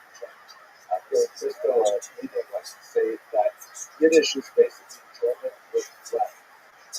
And funny, but anyway, so there's no linguistic representation. Secondly, we have a strong record of the migration of Jews from Vineland to Eastern Europe. I mean, we can trace community. We have a strong literary record of the texts that they were shepherded. We have all kinds of material that supports the land origin of Ashkenazi Jews in Eastern Europe. We have no evidence that supports the idea that the Khazarians somehow became Jewish in small numbers and constituted the bulk of Ashkenazi Jews. And finally, what kind of should put the end of the story to this debate with modern DNA research advances, many scholars, including Professor Taik here, have shown that there is no Turkic elements in Ashkenazi Jews. That overwhelmingly Ashkenazi Jews are related to the Western European origins of the Jews. Now, let me just mention, why is it then that this hypothesis, dignified words, or again to use Joe Biden's phrase, malarkey, why would this have so much currency? Because it essentially undercuts some of the major claims of Ashkenazi Jews to their connection on a genetic level, to their biblical origins. In other words, the way of saying that, oh, those those Ashkenazi Jews, they're not real Jews. They are, as some like to say, Jewish. They're not actually Jews. They pretend to be Jews, but they're not. So basically, a racist theory. It also has a lot of implications for modern Israeli politics because it says that if you want to say that one of the main reasons why contemporary Jews have a claim on the land of Israel is because they are, after 2,000 years of exile, they are nevertheless the descendants of the people who lived in the Middle East at that time. If you want to say, no, they're actually Central Asian people, it's later claim to be Jewish, then they don't have a claim to land of Israel based on genetics. So there's a political motivation for supporting this ridiculous theory. So where exactly, what can we say about the actual Ashkenazi Jews in Eastern Europe? So as I mentioned, DNA research has helped us out tremendously in this regard. Dr. Durham, they hired some really excellent research in this region that gave us some rather surprising results. For example, that looking especially at black women, about 40% of all Ashkenazi Jews actually trace their origins to 4 women. Don't know their names, I like to think that sorrow about the nation there, but they are of European origin, most likely northern Italy, and overwhelmingly they are related to other non-Ashkenazi Jews, like Sephardi Jews, Israel, and they are distinct from the peoples among whom they live in Europe, especially but Dr. Behar was able to reconstruct with the kind of scientific tools that DNA research provides is kind of an interesting calculation that helps us understand more precisely on the basis of DNA research, particularly looking at Levites on the Y chromosome, because Levite status is passed to the father, and therefore there's a much better connection. We can see that the vast majority of Ashkenazi Jews have origins in the Middle East through Italy, which makes a lot of sense with the traditional model of understanding of how Jews, especially in the context of the Roman Jewish wars in the first century, many of them, Josephus says, tens of thousands were deported to the entire peninsula to serve as slaves. There was already a Jewish population more than we also existing in Rome, for example. And they made their way up to the peninsula. By the time we get to the earliest Ashkenazi settlements, which would be in the next lecture in this series, and from there, as discussed, moved to Eastern Europe. DNA trail follows the same trail that described in the structure. Another route, which is later created the number 5 which was always thought as a possible route of migration across the coast of North Africa, because we do have Jewish settlements that appear, of course, in Egypt, basically in Alexandria, and in Tunis, and all the way over to Morocco, and Berber Jews, and so on, that perhaps they ended up crossing the bulk of Ashkenazi population. That appears to be the case, but there is a certain amount of mixture, particularly when you get to the high Middle Ages, Sephardi Jews with Ashkenazi, as we discussed previously. So that's basically the story of how Ashkenazi Jews got to be called Ashkenazi and how they got to the Rhineland and then later to Eastern Europe and ultimately to the New World. I want to thank Dr. Kegel for inviting me to present this lecture and series of lectures from the Ashkenazia. I want to thank all of you for viewing. I hope to see you in an hour and we reconvene on the second lecture. Thank you very much.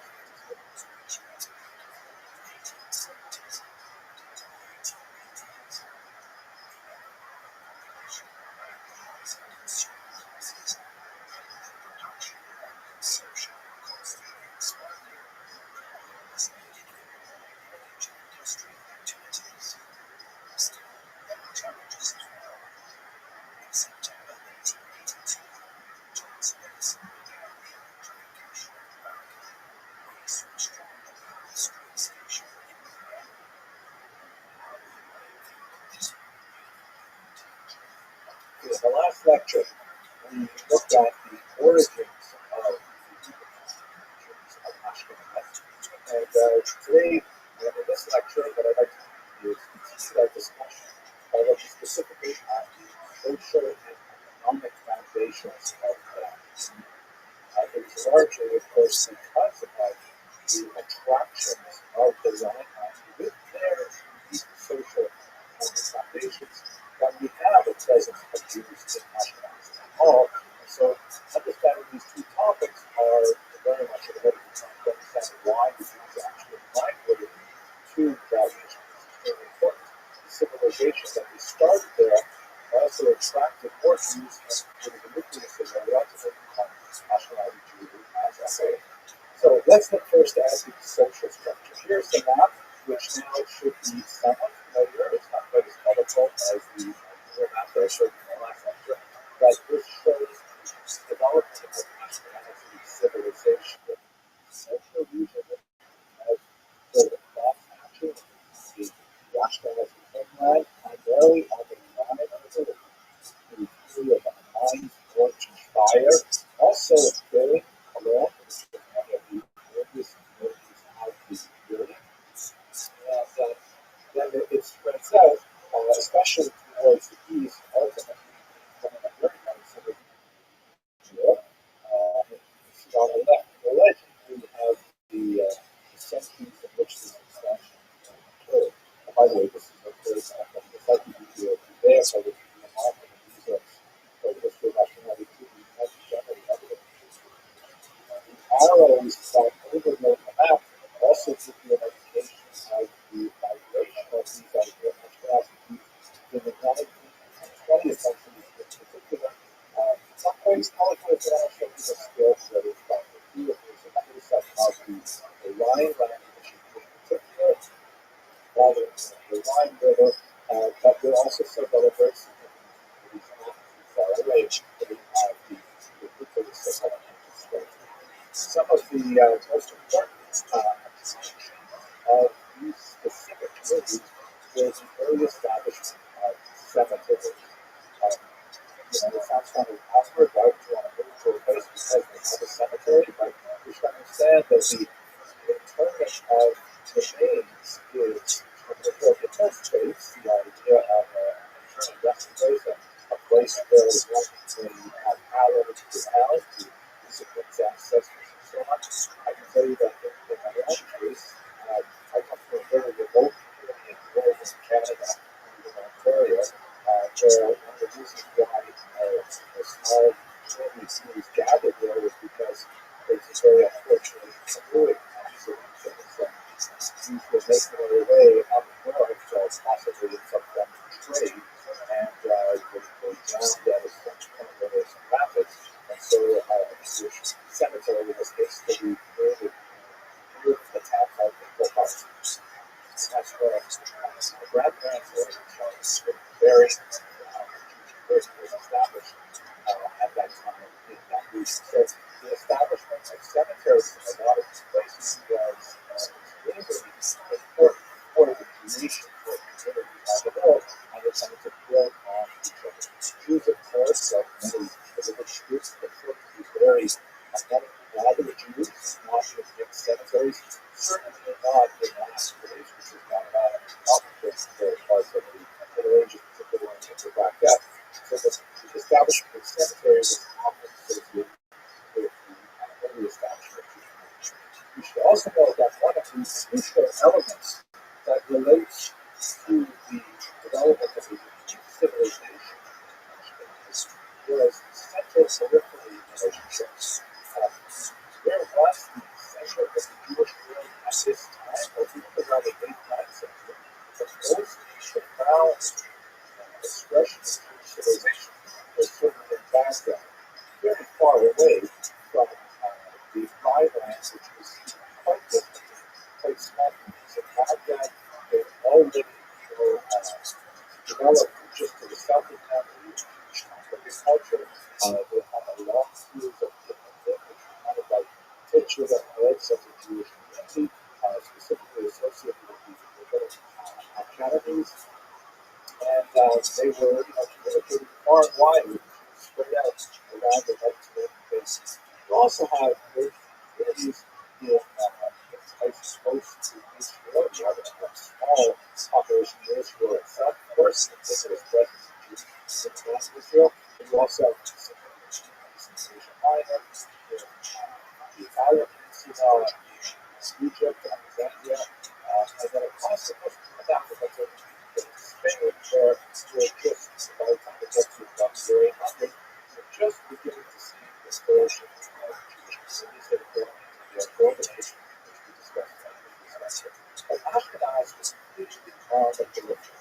And one of the things about being on the periphery is not to adapt to local circumstances, and you often get away with a lot of things. You can't get away with the center. So it's a little bit like what they say here in America, what happens in Vegas stays in Vegas.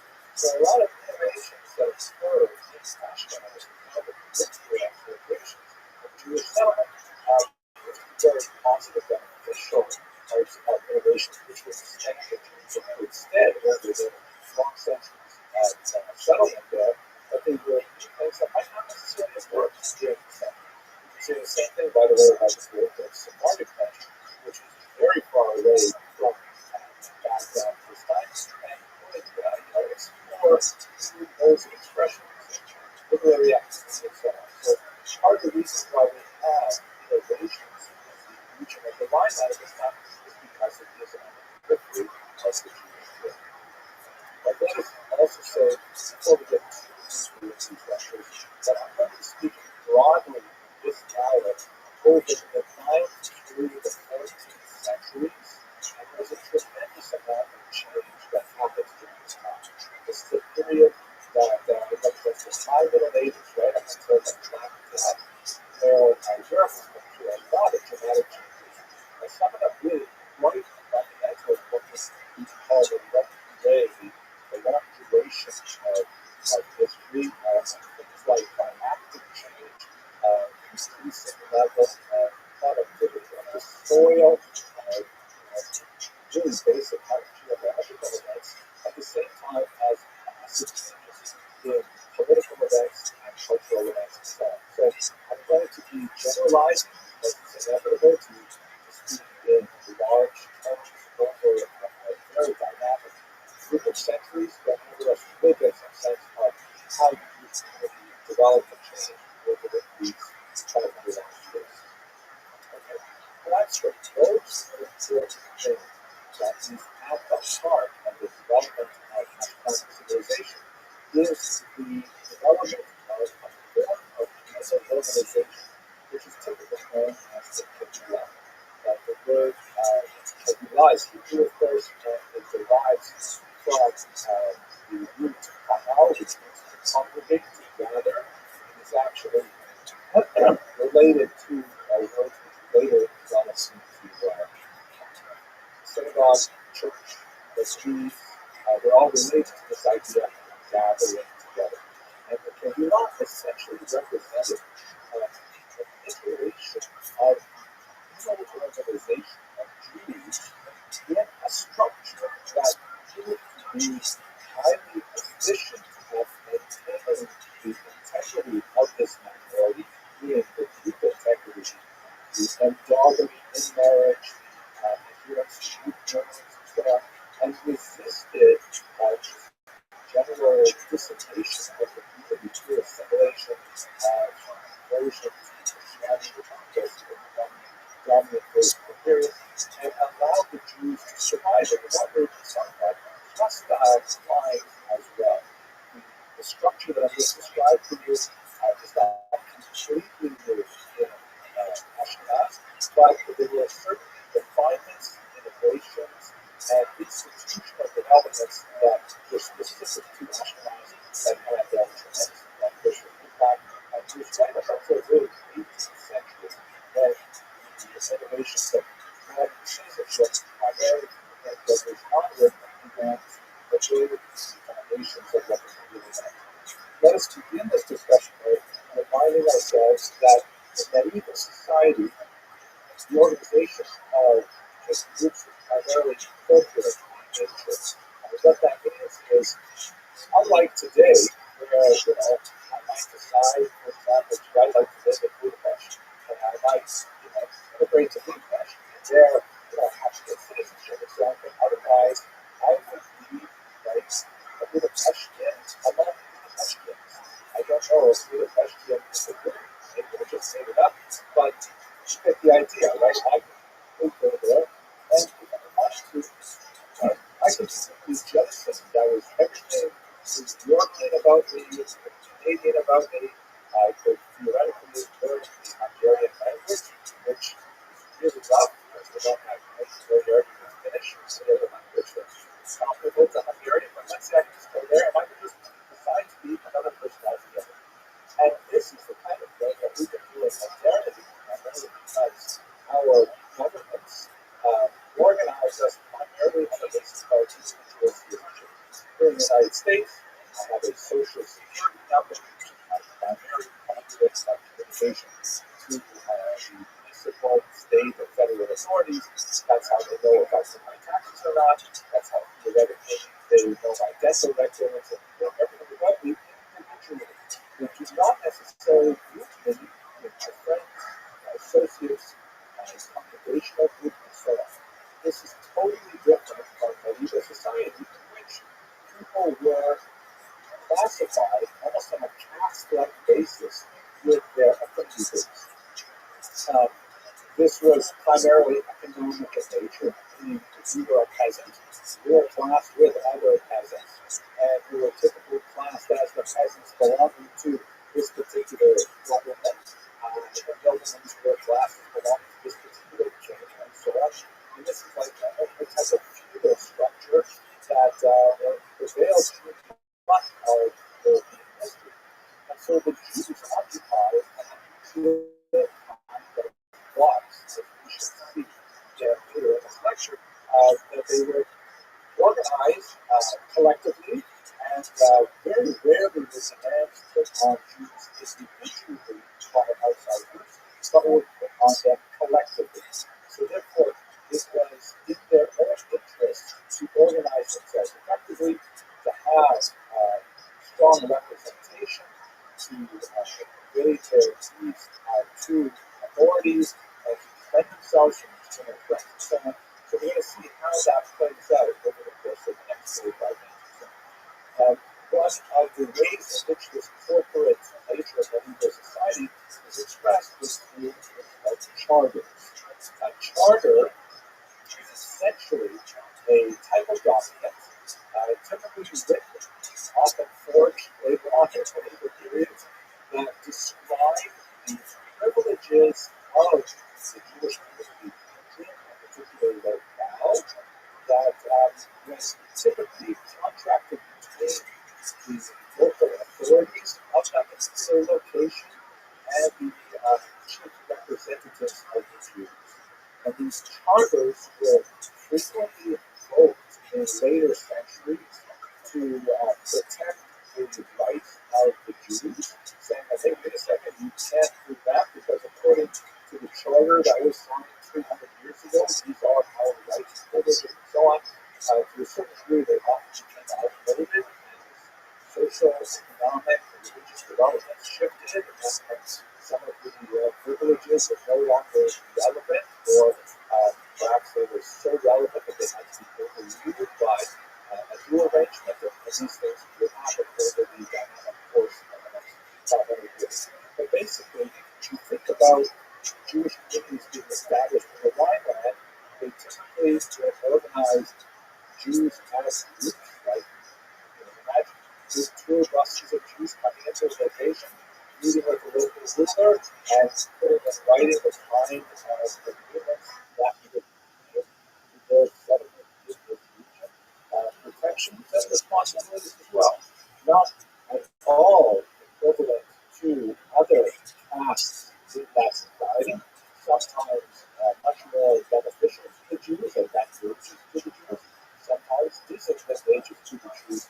But this was considered normal for medieval period, primarily because it was a corporate society in which groups were dealt with as part of collective organizations, rather than dealt with as individuals who have in modern Western societies today. So this allowed the Jews essentially, because they had to organize themselves and that they represent themselves, to put a charter to the local authorities to establish this organization called the Kehillah. I'll show you here basically a breakdown of what a Kehillah would look like structure. Let's start from the top down and understand how this works.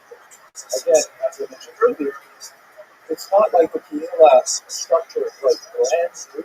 There were definitely antecedents that we found in diaspora communities. Jews had already been living outside the land of Israel, outside of sovereign territory for almost 1,000 years.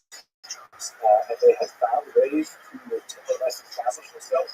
But the deep conflicts of the corporate society of Europe, the central periphery issues, led them to develop and refine this particular structure in the medieval age. So you would have at the top the people who are typically called the Tusei Akiyot, or the Todes, which is literally the good people of the city. This is a public test that was applied to the leadership of the GUINNESS, and it refers to typically the wealthier established male residents of the locale. There would typically be a small number of them, like 7. It would be an elected position, but the election was based on gender and on property as well. So it's typically being a small position.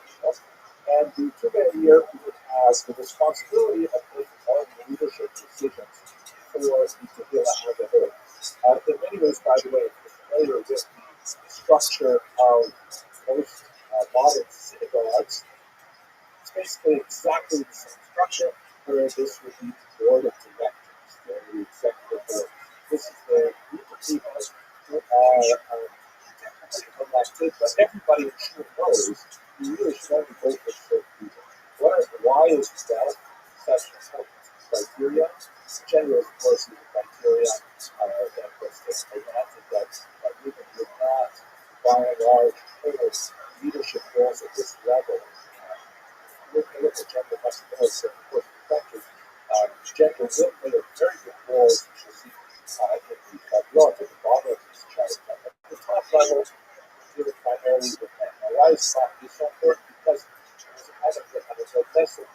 There was a kind of an understanding that along with receiving honor from being named to the board of directors, you're also supposed to write a check.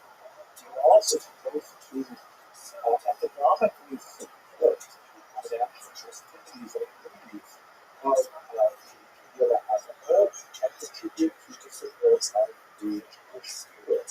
So here, you're good people in the city not only because they were wealthier, but also because they did exchange, informal exchange, rarely scripturally writing, but essentially participating in this terminally ignored. It would also be generating funds for the office. So these are largely men of property class within the Jewish community. They would establish one of their members to be the Parnas, who is essentially the president. I wonder if it's the president somehow is related to the Parnas. I don't know. But Parnas literally means the provider. But that person would act as the chief executive officer of the Kehillah, who would essentially run the most important functions of the Kehillah. They would also hire the rabbinical leadership of the community, which often exercise this function not only in pastoral duties, but basically in a legal fashion by interpreting the conflicts within the community in terms of Talmudic law, regular decisions, and essentially supporting the adherence of the Judaic responsibilities by the larger population.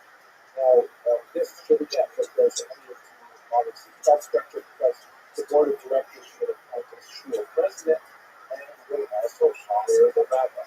I use that term hire intentionally because, as you might assume, there is always going to be a certain dynamic tension between the president of the synagogue and the rabbi of the synagogue.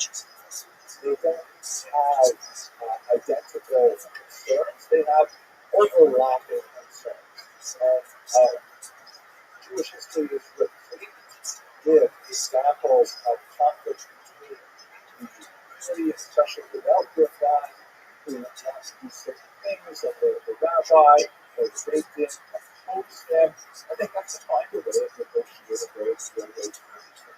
The rabbi has the advantage, theoretically, of popular support because people know the rabbi for a bit of guidance and spiritual assistance and so on. They don't necessarily go to the president for that.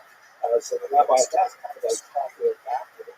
But if the rabbi pushes too hard against the demands of the Parnas and the two here, the rabbi gets fired because the salary is essentially paid for by the taxes and revenue of the church. So it's not like it's not a theocracy where the rabbi is in charge.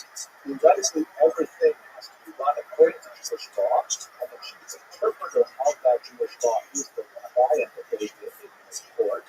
But if the court rules too stringently for the period there, then that court will return and they'll come to the court. That will actually be more lenient. So there's obviously kind of that unintention. Similarly, when the Parnas people here are inconsiderate of the needs of large populations and they demand from the population, or they refuse to allow certain dances, then there will be a kind of popular uprising that will be directed sometimes through the rabbi and will require a change in the two variables themselves, because after all, they live within this community. It's not a separate community. And also, they're relatively small communities that might number in the hundreds, or the larger ones in the small thousands. So these are basically little shoals, essentially, to run. Now, both the Parnas and the rabbi have a staff of so-called Rabbi. The literal term rabbi means collector. In modern synagogues, the rabbi has like a shadow of the original form. The modern Westerners, rabbis sometimes called leaders, and they're essentially people who make sure the synagogue functions properly, that they hand out synagogue honors, that people receive them in appropriate climate and circulation and things like that. But in the medieval Kahila, the rabbi were essentially the eternal police force. They were the ones who would issue summons to the court. They were people who would essentially mete out the tax demands and make sure that those tax demands are met. They were actually a very, very powerful people employed by both parties and the rabbi. So today's rabbi, respect the rabbi because he has a tremendous amount of authority as is historical. Now, I mentioned taxes, which is crucial in Christian. The Kahila is self-sustaining. This entire structure, which had a remarkable number of functions as we shall see shortly, had to be sustained through taxing the local Jewish population.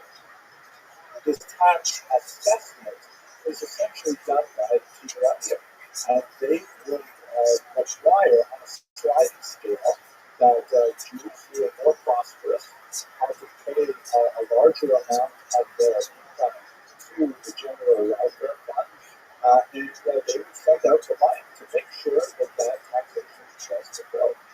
If a person refused to pay the taxation rate that is assigned to them by the year, then they face the whole series of consequences.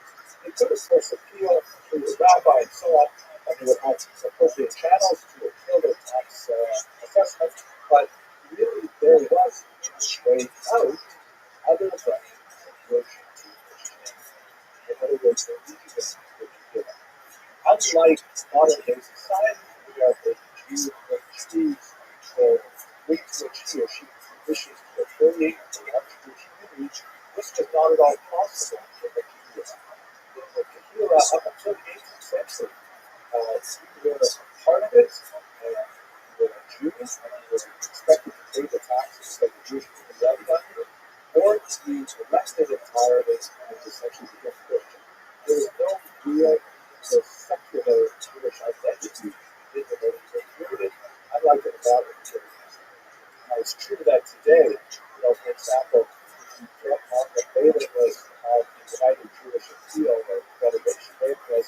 the only way to get off is basically to have some kind of witness protection program. But this was especially true in medieval period, especially as the local community laws would have joined together and form super municipalities in which the community would communicate with one another. And so if you had a person who, let's say, paid or refused to pay taxes and decided to leave town, or more commonly, refused to give his estranged wife a written divorce, perhaps, and decided to leave town and go start a life in some other Jewish town, well, that other Jewish town would have communicated with the other spouse. Hey, wait a second, you can't just start a shoe store here. You know about what you did back in Turkey, and you can't do it here in Speyer, and so they would be able to have some reach of a person of Jewish law, which is effective. That's actually the difference. So, what I'm trying to explain to you right now is the quite coercive nature of Antifa, which was very effective in maintaining group standards to a large degree, the reform and the improvement of the integrity of the Jewish community in an overall non-Jewish environment that was sometimes quite hostile. But I should also mention that obviously the community gave a tremendous amount to the community as a whole. And this was done primarily through these organizations called the Shelf Fedra, which I'll translate here as committee, is basically just like a synagogue, a committee of individuals who choose to get together in order to perform some beneficial service to the community as a whole. They would typically have a budget that was allotted to them from the tax receipts of the Kehillah, and so they would be allowed to perform these very valuable functions to preserve the wherewithal of the Jewish community to maintain their own pure and just a short list of the many Kehillah that would be present, especially in a larger community, the most important of which is the Fedra Kedisha, that's the top one of these boxes there. The Fedra Kedisha, or the Holy Association, was the burial society. And this was a very high status society that was typically comprised of individuals who were married, often a little bit older in age and upward, who would care for the washing and the dressing and the burial of these things. One of the reasons why it was so honored for such a status symbol to belong to the Fedra Kedisha was not only because of the huge religious import associated with the last treatment of the deceased, but also because it was one of the weapons that the Fedra Kedisha, that the Kehillah as a whole, could use to enforce conformity. This was, there was a whole list of punishments that the Kehillah could impose on someone who refused to comply to good standards, such as paying taxes or giving a get or things like that, or even appearing before the court and summon. The last of which was typically refusal to bury them when they pass away. This was considered such a tremendous punishment upon Jews that typically, if the Fedra Kedisha would say, we have chosen that you will be denied burial rights, Jews would typically comply. They would say, oh my gosh, here I'll pay my taxes, here I'll get my life again, whatever it is. So that was one of the most important fedras that was, basically in every Kehillah because people would always die. The most reliable businesses, I guess, here. But you would also have, for example, the fedra for Ozer Dalit, which would be quarterly for various types. The Talmud and the codes of Jewish law have long discussions of various different types of poor relief, from temporary poor relief to ongoing poor relief, and calculating exactly how much income was required to qualify with different levels of poor relief and so on. And this had to be distributed in an equitable manner. So the Fedra Ozer Dalit would typically deal with this. Fedra Shas was typically associated with promoting education. Typically, the Jews were overwhelmingly illiterate, particularly in comparison with the richer society, especially in the lower classes, and so literacy was promoted for children very heavily by the Kehillah, supported by the head of Shas. Parents would also typically pay for tutors, especially for more advanced education, but every child had some access to education and literacy, especially in the larger support for poor brides, support for real for living, support for Jews traveling from place to place, which would be extremely important for the development of international connections among Jews. Within aesthetic, the food bank, which continues to this very day. My wife and I are very proud to volunteer in the Hebra for our food bank here, and we deliver food even in modern day New York. Scheduled to Hila, which largely is more of a religious association, really designed to motivate people to recite songs for the benefit and so on. And I just listed 8 common headlines, but there obviously could be as many as the community would support, based on the economic growth of the community and based on the interest of the local population. And unlike the higher levels of the Kehillah, which were dominated by men, the Fedra were dominated by women. There were sort of gender-specific communities, like for example, the Fedra men was looking around to take care of male deceased members of the community and women for the deceased members. But otherwise, many of these Fedras were staffed then and now by women through the backbone of the silent apparatus that continues to provide for the community. It's essentially a well-designed support service network that, with coercive methods, like tax assessment, is thus able to support a variety of the economic positions within the Jewish society and to allow for literacy, for survival. Now, once these levels are well established, one of the features that we see, particularly in Ashkenaz, is the development of snapshots or communities. So let's understand exactly what those things are. Here, by the way, the beautiful image looking at the content of the bust of Charlemagne, very important in the case of this pyramid. So one of the things I find fascinating about it is according to the scholars who study the statue, it contains apparently a salt mine, which sounds especially interesting to me. Is it possible that Charlemagne was Jewish? No, not at all. Sorry for that attempted. I probably actually contains the literal skull cap, not the cloth. Charlemagne was rumored to have been one of the first kings to end the charters of Jewish communities to establish themselves as Christian. It's more likely that many of the most important ones were issued by a son of Louis the Pious. The representation shows Charlemagne on the left, essentially crowned his son Louis, but remember that Louis the first year on the left. Now that's a small cap, right? I don't think I could carry on a purple one of those. I don't find it. And also by his grandson, who definitely issued a lot of the medieval charters. Charles the Bald is how his name. And as you can see, there's not look especially bald. There's not a question about why he was called Charles the Bald. It could be that it was euphemistic, that he was actually quite married. And so it was kind of like there's other something more, it's euphemism. But there is a bald guy here at the bottom of this picture.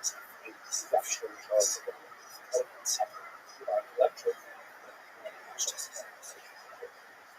But anyway, that's where we get some of the early charters that proceeded from Charlemagne's son and grandsons. And these charters were incentives for Jewish settlement.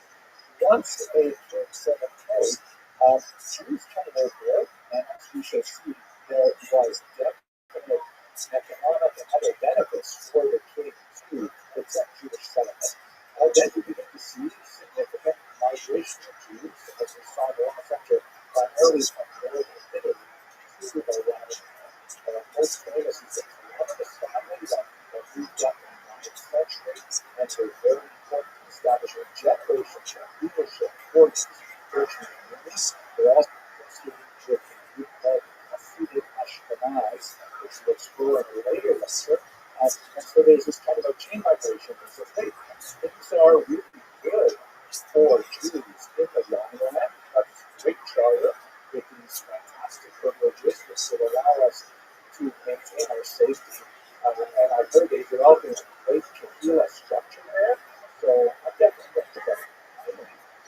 Once they got there, one of the things that characterizes these early Ashkenazi civilizations is the establishment of the so-called takanot. Takanot, singular takanot, essentially means a repair, but it is kind of like a rabbinic decree or ordinance that says, to deal with the political conditions here, political, social, economic, religious, we're going to make a rule. Anybody who wants to live there has to abide by this rule. One of the most important of those rules was the so-called Federal Issue.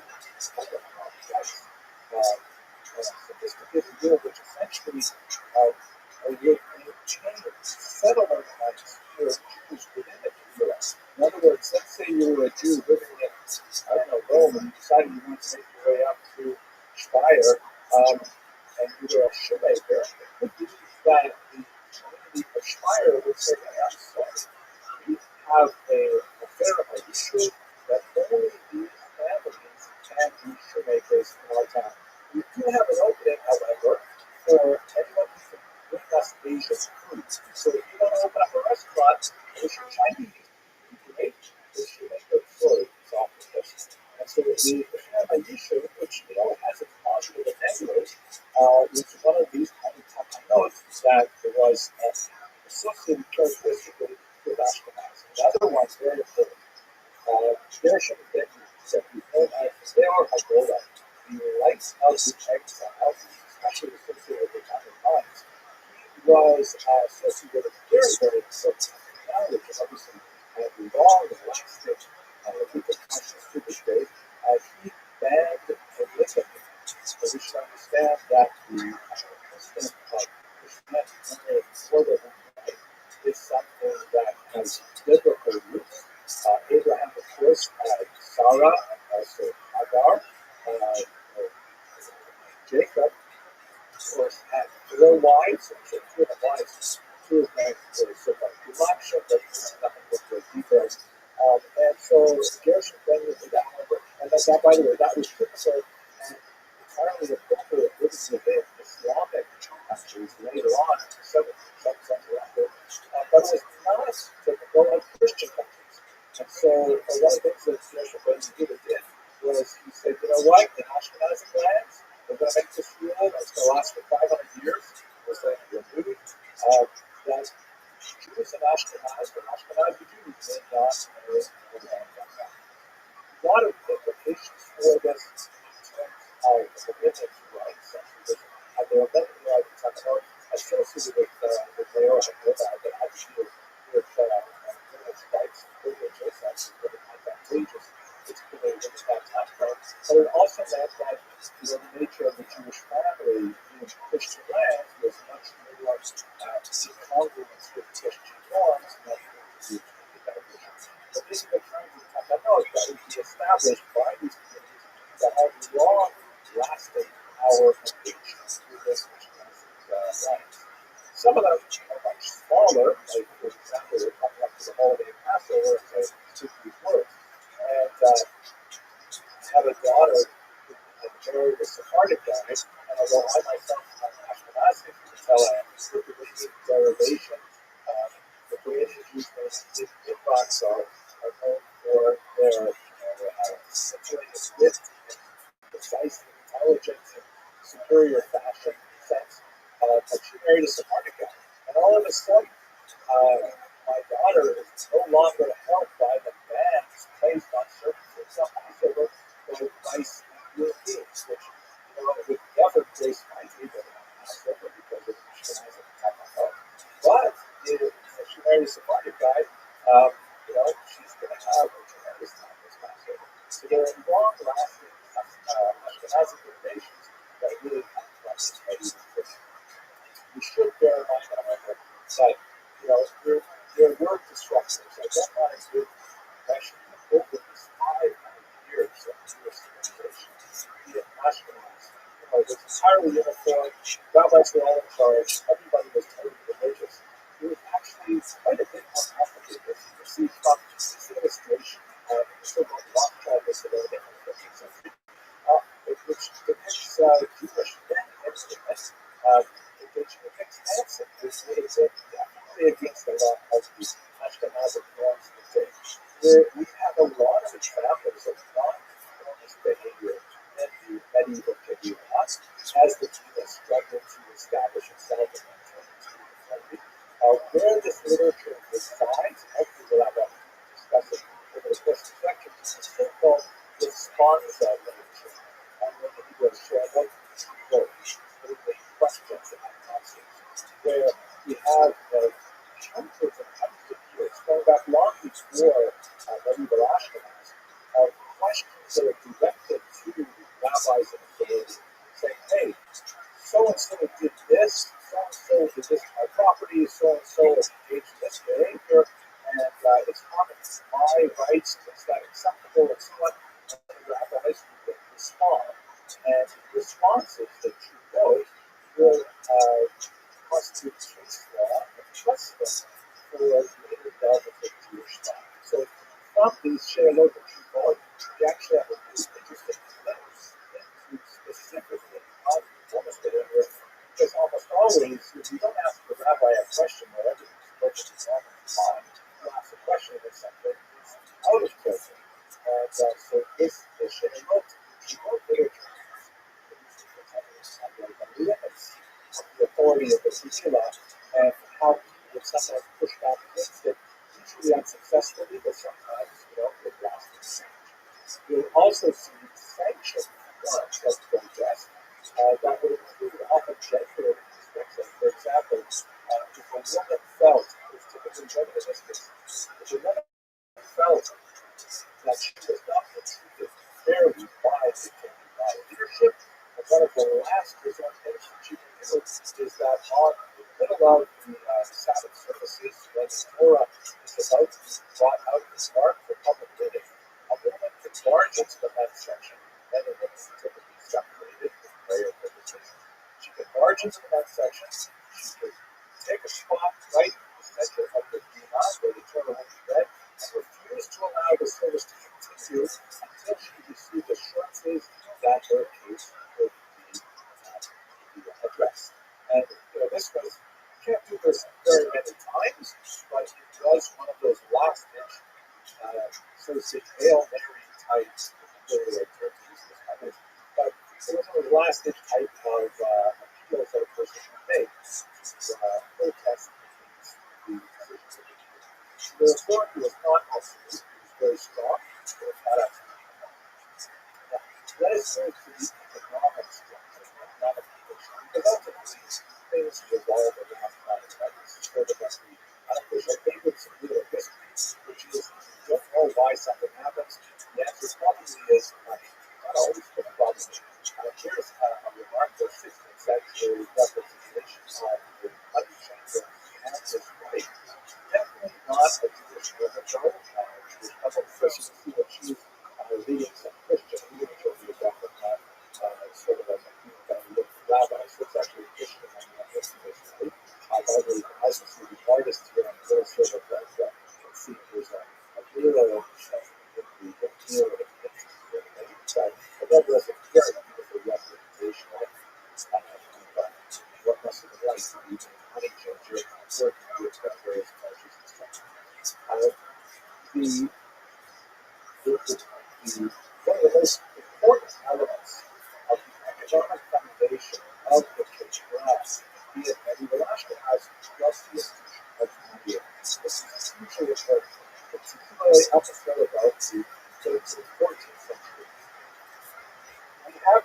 passage in Deuteronomy, which Jews and Christians interpret identically, particularly this time, which essentially forbids Jews from charging interest to each other on a loan, but they are permitted to charge interest to a Christians interpret this that Christians may not owe money and charge interest to fellow Christians. It must be a free interest loan. But theoretically, a Christian could lend money to a Jew and demand interest payments. Or more likely, a Jew could demand interest payments from a Christian. This was codified in Catholic law, first by Ambrose in the 4th century, and then under something called the Decreto Gratiane of the 12th century, that formalized essentially a monopoly on money lending for Jews. Now, it's not a true monopoly because we do know that Christians also were sometimes non-conformist, and there were Christians who were charging interest on loans at the same time, but they were definitely doing so without the blessing of the church. And credit is an extremely important element of any developing economy, especially when it's agrarian in nature and it's going to be a natural ebb and flow of income when we're waiting for the harvest to come in. And so when Jews would be establishing a community and they would perform credit granting service, that was incredibly valuable to the entire region. And Jews were actually sought out for the benefit that they gave to the community by providing credit, not only for the general advancement of the economy as a whole, but especially to the kids, as we shall see in a second. This is, let's just, before we get to the kings, however, let's just try to understand what do we mean by money. So it's often referred to with the somewhat derogatory term usury, and it's not an unfair term in many ways because the interest rates in the U.S. were incredibly low. We're talking about interest rates of 40, 50% interest. It's a huge risk to borrow money on many low interest rates. So why would Jews do it? So first of all, contrary to popular opinion, they were allowed in almost all parts of Europe and almost all times to hold this. It wasn't like they were forced into that, but it had lots of benefits. There were also specific risks to landlord. And if you owned land and you were expelled from the country, what are you going to do with that land? Typically, like you see in Spanish Inquisition model, it was typically confiscated by the state. So landowning is a very difficult thing to manage. It also goes along with the joke, which is no longer technically true, but they used to say that why are there no great Jewish pianists? Now, of course, there are, but back then, why are there no great Jewish piano players? Usually because it's very hard to run while carrying a piano. And that's what Jews prefer, the clarinet, the snare drum, the flute, things like that, which are much easier to carry. So, money lending had huge benefits. First of all, it was an urban occupation. You could set bankers' hours literally because you were a banker. That allowed you time to live close to other Jews, so you could go to the walking distance of a synagogue, walking distance of a mikveh, or to a bath, walking distance of an Asian restaurant. That's not as much as I was able to reception. And that was tremendously a good thing. So it was not back-breaking labor like agriculture was. And so it was well suited to what would become a urban Jewish lifestyle. But it had significant things because if the debt burden grew too heavy, then Jews would risk the possibility of popular uprising. This is a really important example of that through just in the 17th century. It took a honesty event. Furthermore, if the debt burden was owed to nobility, as we'll see, for example, in England, it's not impossible that the nobility simply said, no, we have to pay too much money to Jews. Let's just expel them and cancel the debts that are. Secondly, in the case of France, the Jews would be expelled because the debt burden was too high, and then they would go to the land and said, wait a second, it's too hard to do without credit, let's invite them back. And the Jews would be reinvited,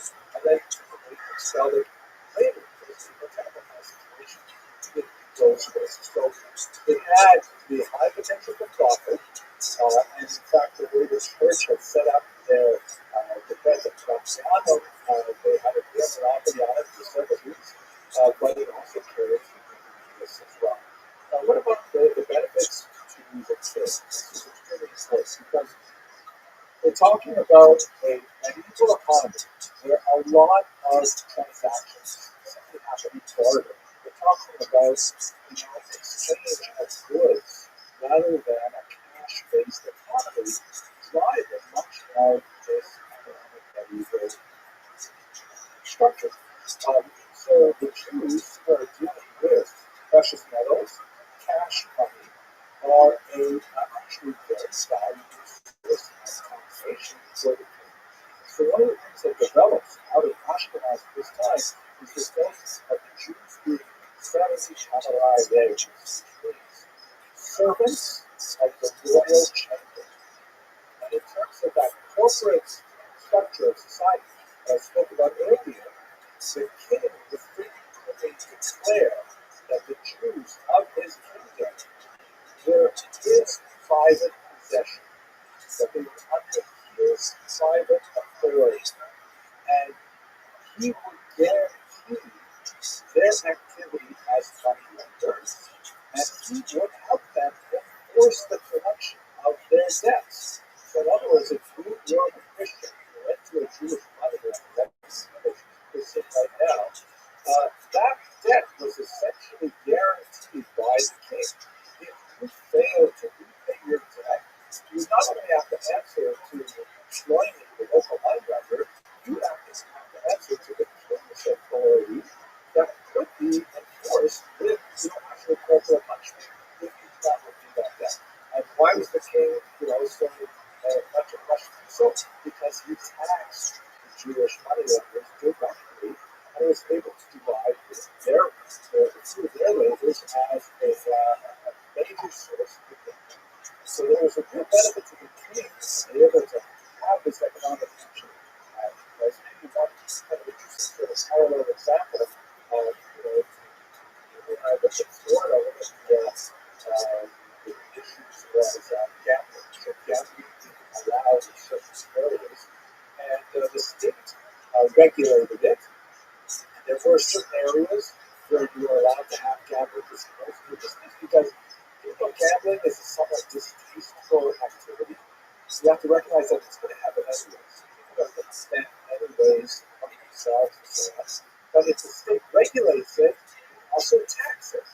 And they can also derive a tremendous income from that activity. It has to be kept within certain boundaries. You don't want people to stand up to centralized society as a whole, but they want to kind of cycle it directly and also benefit from the economy. And the Jews in the 20th century, so we're talking about here, are very much involved in that economic system. Now, there are elements of continuity and discontinuity as well. This image, by the way, is fascinating. This is very important. This is a tripartite map, so there are the sections of the page and all of chapter 1. I will help you see those as you see the text of that. There's Adam, there's brother, then next step. I think we have kind of a hierarchical fashion. You see male Jews, where traditional Jewish household associated with points around that council later. And then behind them, you see a group of Jewish women who are portrayed with animal heads. This sort of morphism is something that is very typical of the 13th century national message. As we speak about them later, notice, however, that they're not portrayed in a negative way. They're actually kind of a beauty. But most viewers today looking at the images of the portrayed as animals as a form of gesture to modesty. Anyway, we should understand that during this period, we look at society, we look at the economy, we understand there's not only continuity, meaning that these social and economic structures persisted throughout centuries, but it's also fundamental discontinuity, where a lot of these structures, social and economic, broke down to various pressures. Some of those pressures were a competition with countries. First, in trade, the fields, which largely excluded Jews. Jews had to find other industries. Jews historically firmly adopters of new technologies, because they were often excluded from existing technologies. And also trade. That the Jews would have faced competition from other groups within cities and villages. charters become extremely important. So depending on the relative strength of other economic interests in these societies, you will see the social or economic status of Jews go up or down. Then, and you also have a third important dynamic which we'll explore shortly, church versus state issues. The church, in particular, in the 13th century, gained significant ascendance. And the church begins to say, wait a second, I realize you Jews are making a lot of money for Jewish money, but we think it's an unfair workaround. And we've got to change things. So one of the many things that will happen, ultimately, Italian Christians will break apart the monopoly of money lending and which ultimately will remove the Jewish monopoly and Christians will become very involved with it. But in some cases, the pagan Jews, freedoms of Jews will be limited by increasing church authority. So the degree to which the church has ascendancy over the state will have tremendous repercussions for the degree to which Jewish society not has a continuous or discontinuity. And finally, we have popular uprisings and expulsions that will constitute demographic fluctuations that will dramatically affect the Jewish population of the nations. We'll have popular uprisings that expressed in, we'll have to come to a couple of later, but basically attacks on Jewish populations. Sometimes it will be associated with some very nasty ideas regarding blood libel, for example. And then especially when we get to around death in the 14th century, there will be widespread uprisings against Jews that create pressure on the Ashkenazi communities to emigrate. That pressure will be released largely through invitations to settle with similar charters in Eastern Europe. So what I've described to you over the last 6 minutes is basically the kind of typical Jewish kehillah, its structure. The backbone of its economy would probably be reliant on money lending, but there would be many other trades as well, such as smithing and things like popular entertainment, music is very important, Christian groups and so on. But the backbone of the economy would probably be related to money lending. And how those things would actually change quite a bit over the course of the centuries that we described. I want to thank you all very much for the endurance and for the attention. Have a good day.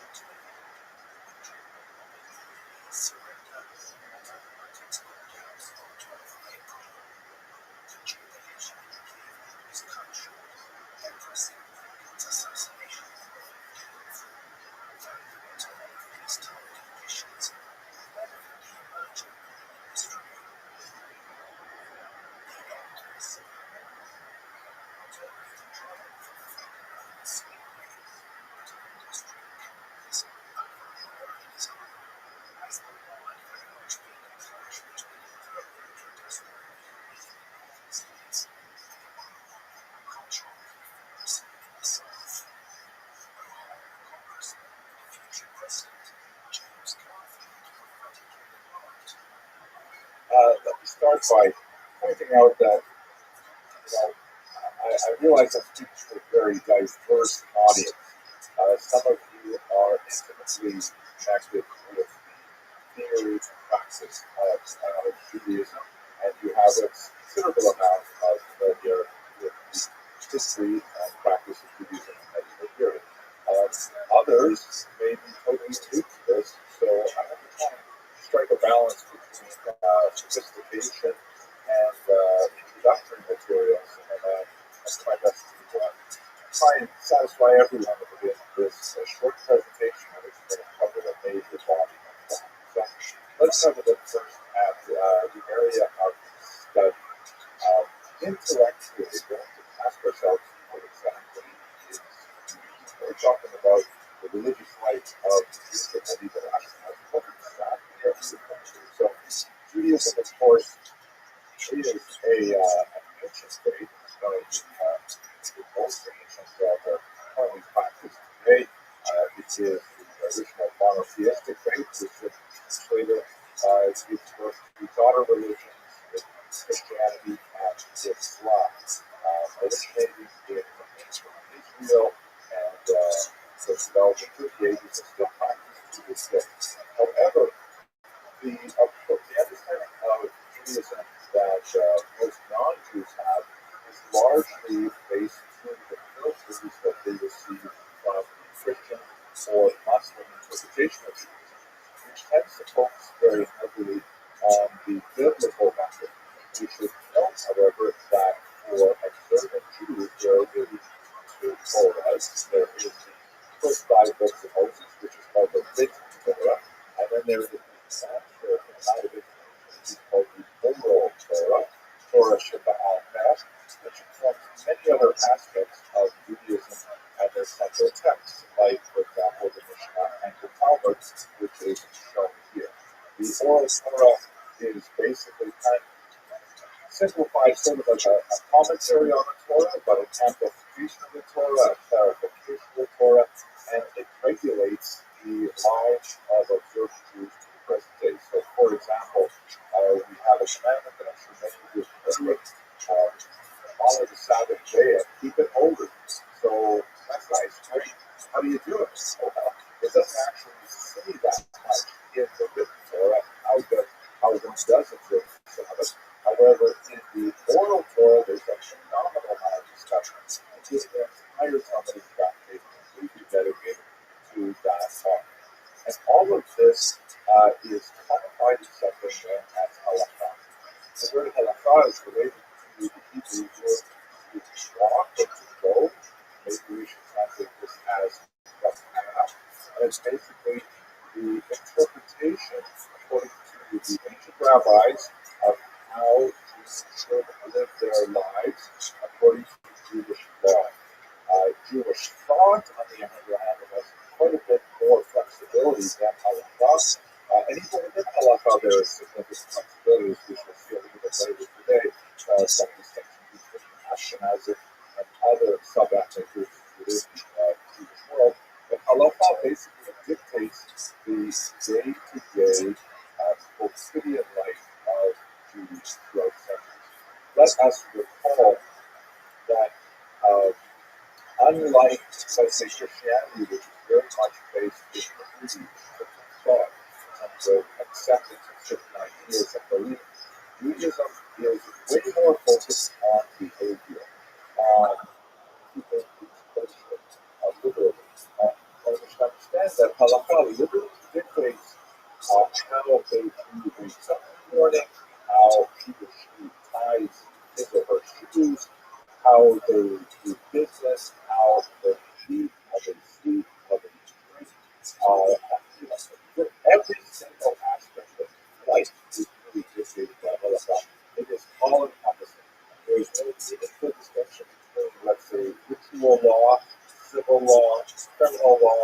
It is all part of halakha. And go on at 25 times focus on more large history. In terms of text, without doubt, the most important document to understand halakha and to understand by extension observant Judaism, as Pastor mentioned, by the way, we're going to talk about medical Judaism. It really is, you don't have what we would really call denominations in Judaism. You don't have like Orthodox, Conservative, and so on.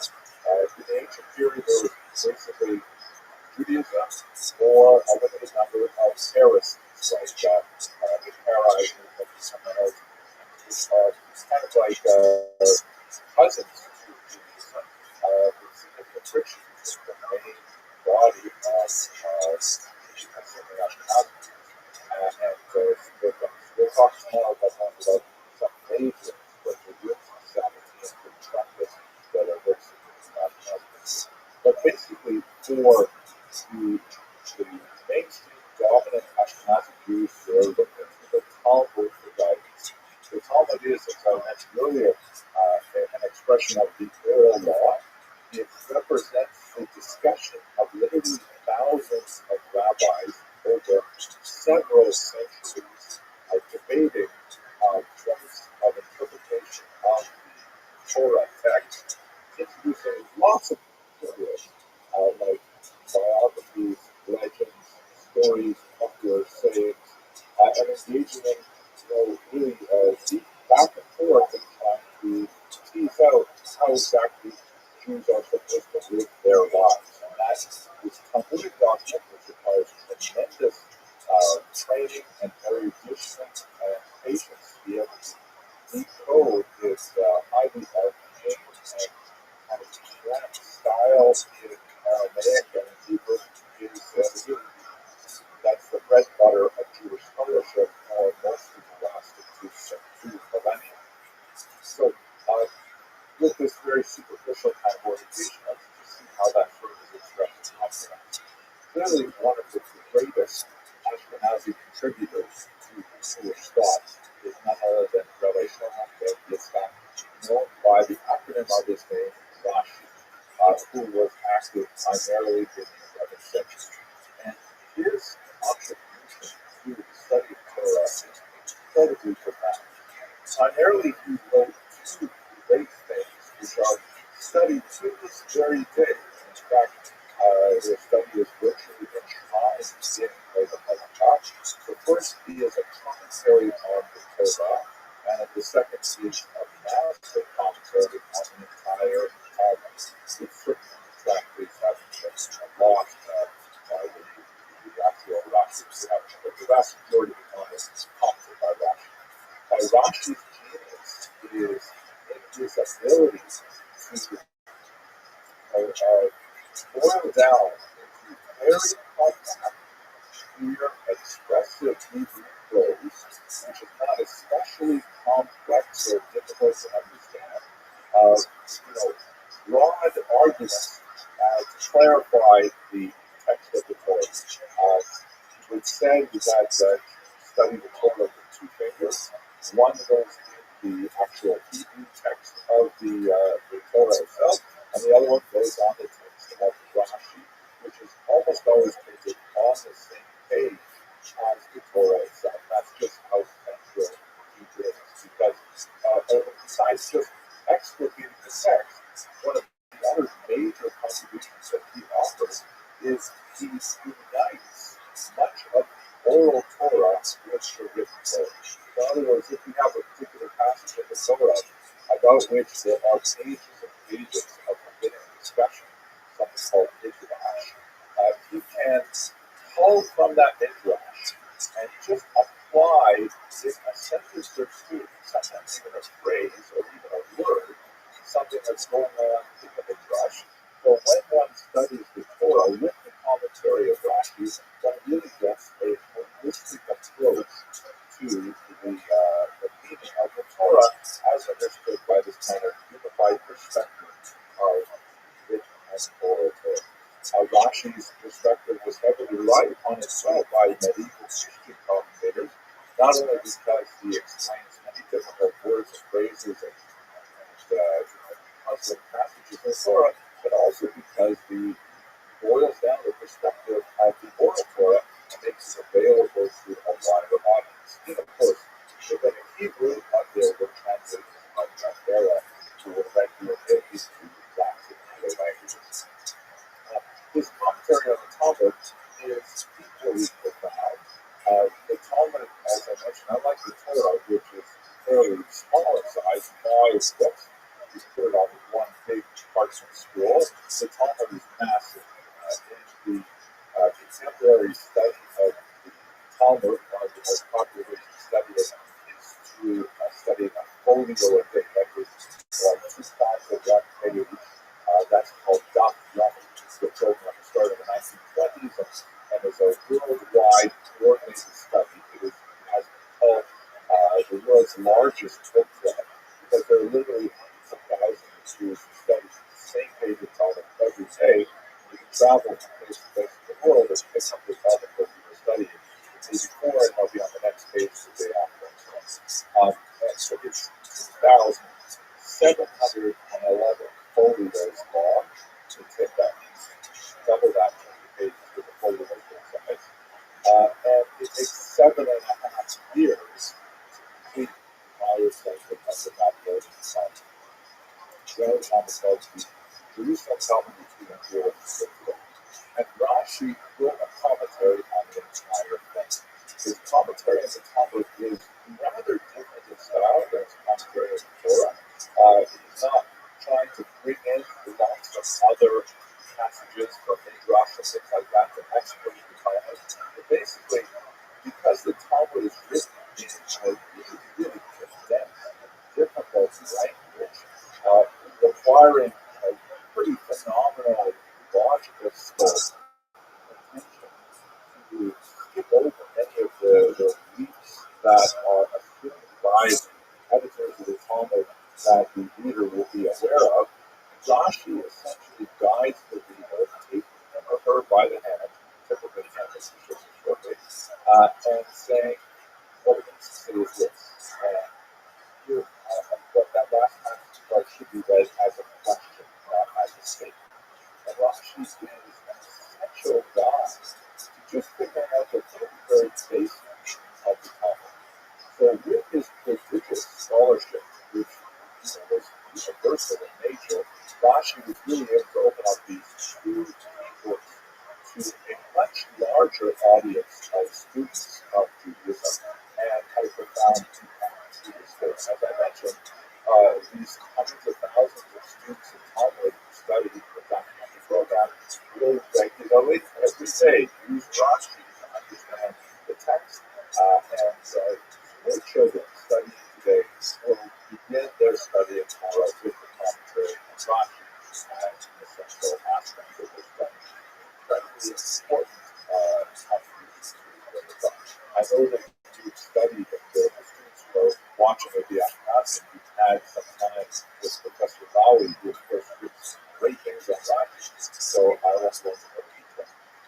The next really significant group of scholars in Ashkenaz who made a big difference for the study of Judaism are the so-called Tosafot, the Baalei Tosafot. The word Tosafot means additions, and it refers to an entire school of Talmudic students, including Rashi's grandchildren, who were prominent among them. So now we're talking basically 12th century into 13th century. If you look at this page here that I brought up onto the screen, this is actually the first page of the Babylonian Talmud, and you can see the kind of layering of the text that just gives you some sense of how the study of the Talmud, as it came in by Nicola Ashkenazi and contemporary Jews as well, involves literally a conversation over the centuries. The next area of the center is called the Mishnah. This is the core text of the Talmud and also a major text of the Oral Torah. It's basically dealing with questions of Jewish law for the most part. Here, this particular page happens to be discussing when the Shema prayer should be recited in the evening and in the morning. The discussion of how do you exactly time the beginning of this prayer. And then below it, in the yellow, you have the Talmud itself, which is a discussion of the Mishnah. Further questions, longer explications, contradictions, and arguments, debates, and so on. The Talmud is much larger than the one with several pieces, and then you get to the next text of the Mishnah and the process of this. Then, on the inside column, always pointing towards the center of the book by the binding, you have the commentary of Rashi that see that compared to the commentary, especially if you look at the headers, Rashi is much shorter, much more pithy, just very brief bits of information to help you walk through the text, providing things that you might have missed when you're trying to understand the basic evidence of the stuff. But on the left, the Tosafot.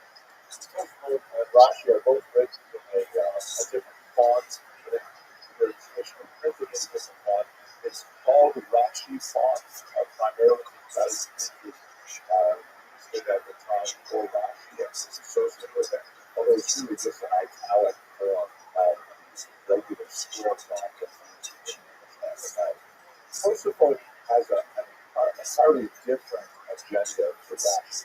Whereas Rashi is just trying to give you the basic meaning of the text, Tosafot has a much more analytical approach. by thinking of what's said on the page here, and then bringing up contradictions that may have been heard somewhere else in the Talmud. And Tosfos, as it were, assumes, even though we're on page 20 of the Talmud, that you have already studied the entire Talmud already. This is, of course, reviewed, we're going back over it. And so therefore, when you're reading this again, you may have missed the fact that, 500, 600 pages later, it's going to say something that appears to contradict this page. And so unlike Rashi, who strives for simple clarity and a basic understanding, Tosfos explores the contradictions and explores the ambiguities and tries to offer resolutions to bring together the contradictory elements of the Talmud. It's an entirely different order of study, but again, highly Ashkenazic in nature. Tosfos were based in Ashkenaz, and we're talking about really tens of scholars over several hundred. By the way, on the outside, that the markers and other commentators, depending on the edition of the Talmud, will have different commentators featured right up until the 19th, sometimes the 20th century. That's probably the Talmud that I enjoy studying most. This one actually has a figure of translation years ago that Steinsaltz. So it's an ongoing text. It has layers that lead right up until the present. So Rashi, Tosfos, major compromising contributions to Jewish intellectual history and access. One last major movement that we should treat looking at this heavy here is a group of thinkers in the Zion who acquired the name Hasidei Ashkenaz. Hasidei is literally the highest ones. The term is also used by several other movements in Jewish history, both modern day, I'm sure you've heard of Hasidim. These are followers of the Baal Shem Tov, who have opportunities to read and take on Thursday. They're from the 18th century and onward. Totally different, and it's for the most part unrelated to Hasidei Ashkenaz, other than their basic tenets in Judaism. It's also a term that's used long ago. The biblical instances that you would Hasidim and the followers of the Maccabi, period of revolt against the Syrians. They were also called Hasidim, so there's a term that's reused many times throughout history. We'll talk more about that in the next 8 But anyway, it's a group of scholars that were active, especially after the Crusades, which is the topic that we may address in the following hour today. A period of tremendous persecution of the Jews of the Zion, enduring some horrific scenes where Jews were Jews between baptism or martyrdom, and many of them actually children started in a very, very fighting period that we will address in the But anyway, these Hasidei Ashkenaz, unlike most other movements in Jewish history, they took a very ascetic approach to Judaism. So there was a tremendous amount of emphasis on fasting, on penitence, on the belief in demonic powers that had to be fought against through piety, many other elements that are to some degree present in Jewish thought for centuries prior, but never really focused individually were among the Hasidei Ashkenaz. They adopted a lot of fascinating and sometimes bizarre practices, such as self-mortification, rolling in snow naked in order to develop, one's penitence and to atone for one's sin. It's like after death, their coffins were dragged through the streets with the thinking that by suffering humiliation like this world, they will be spared humiliation in the next world. This is a movement that has a strong impact and influence for the ascetic tendencies were largely abandoned. There's kind of like a reverence for that type of piety, but for the most part, related to the freedoms did not adhere to it. One of the most important literary works of the Ashkenazi this book I will go from here is Sefer HaChasidah, the book of the pious, which is actually extremely important for demonstrating the social life of Jews in Ashkenaz.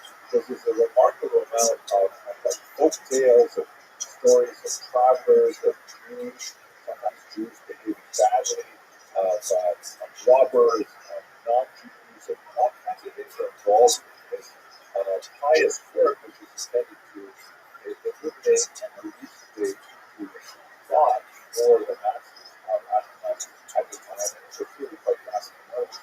Interesting passages actually in the Sefer HaShivanah today is a passage that deals with the will of the last Testament of one of the most important of those people, Rabbi Yehuda, who essentially wrote a rather longish ethical will.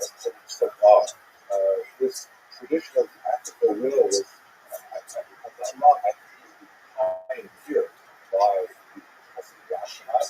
There's certainly biblical precedents and so on, but the idea is basically not only should one write a will in which one leaves one's possessions to one's survivors, you get the house, you get the car, you get my favorite painting, let's say, whatever, things like that. But you put across it, actually listing a whole bunch of behaviors that he wanted his followers to adopt.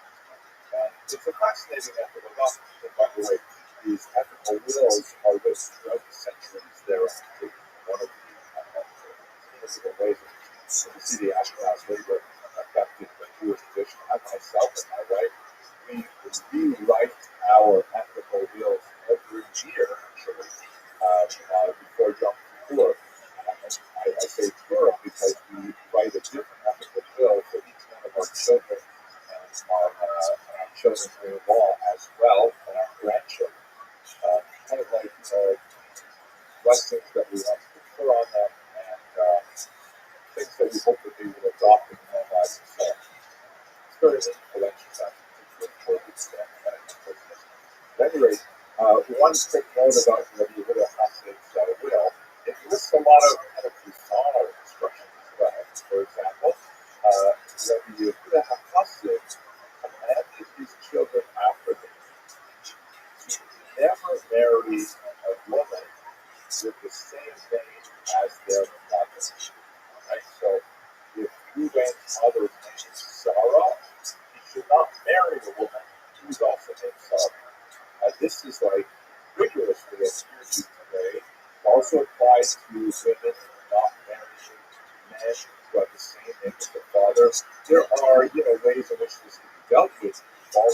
Reuben calls mother back Sarah. Sarah can always have a name added to her, so she becomes Sarah Leah or Sarah Hannah, things like that.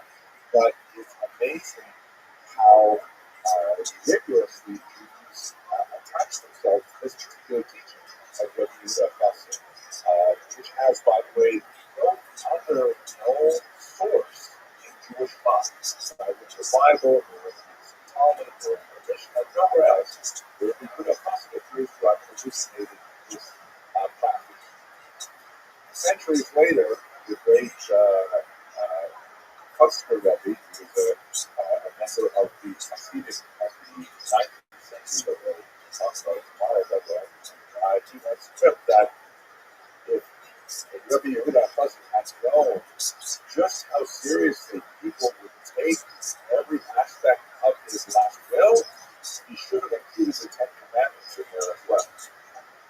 I don't know if you're allowed to start spelling. Okay. One last detail about the study of Judaism. Last class, I will ask for some questions based on the and that is this notion of Rishonim and Acharonim. So if you have a look at this map here, this is the expulsion of Jews from Spain and later the migration to Portugal as well. As you can see, a significant number actually made their way up to Ashkenazic lands as well.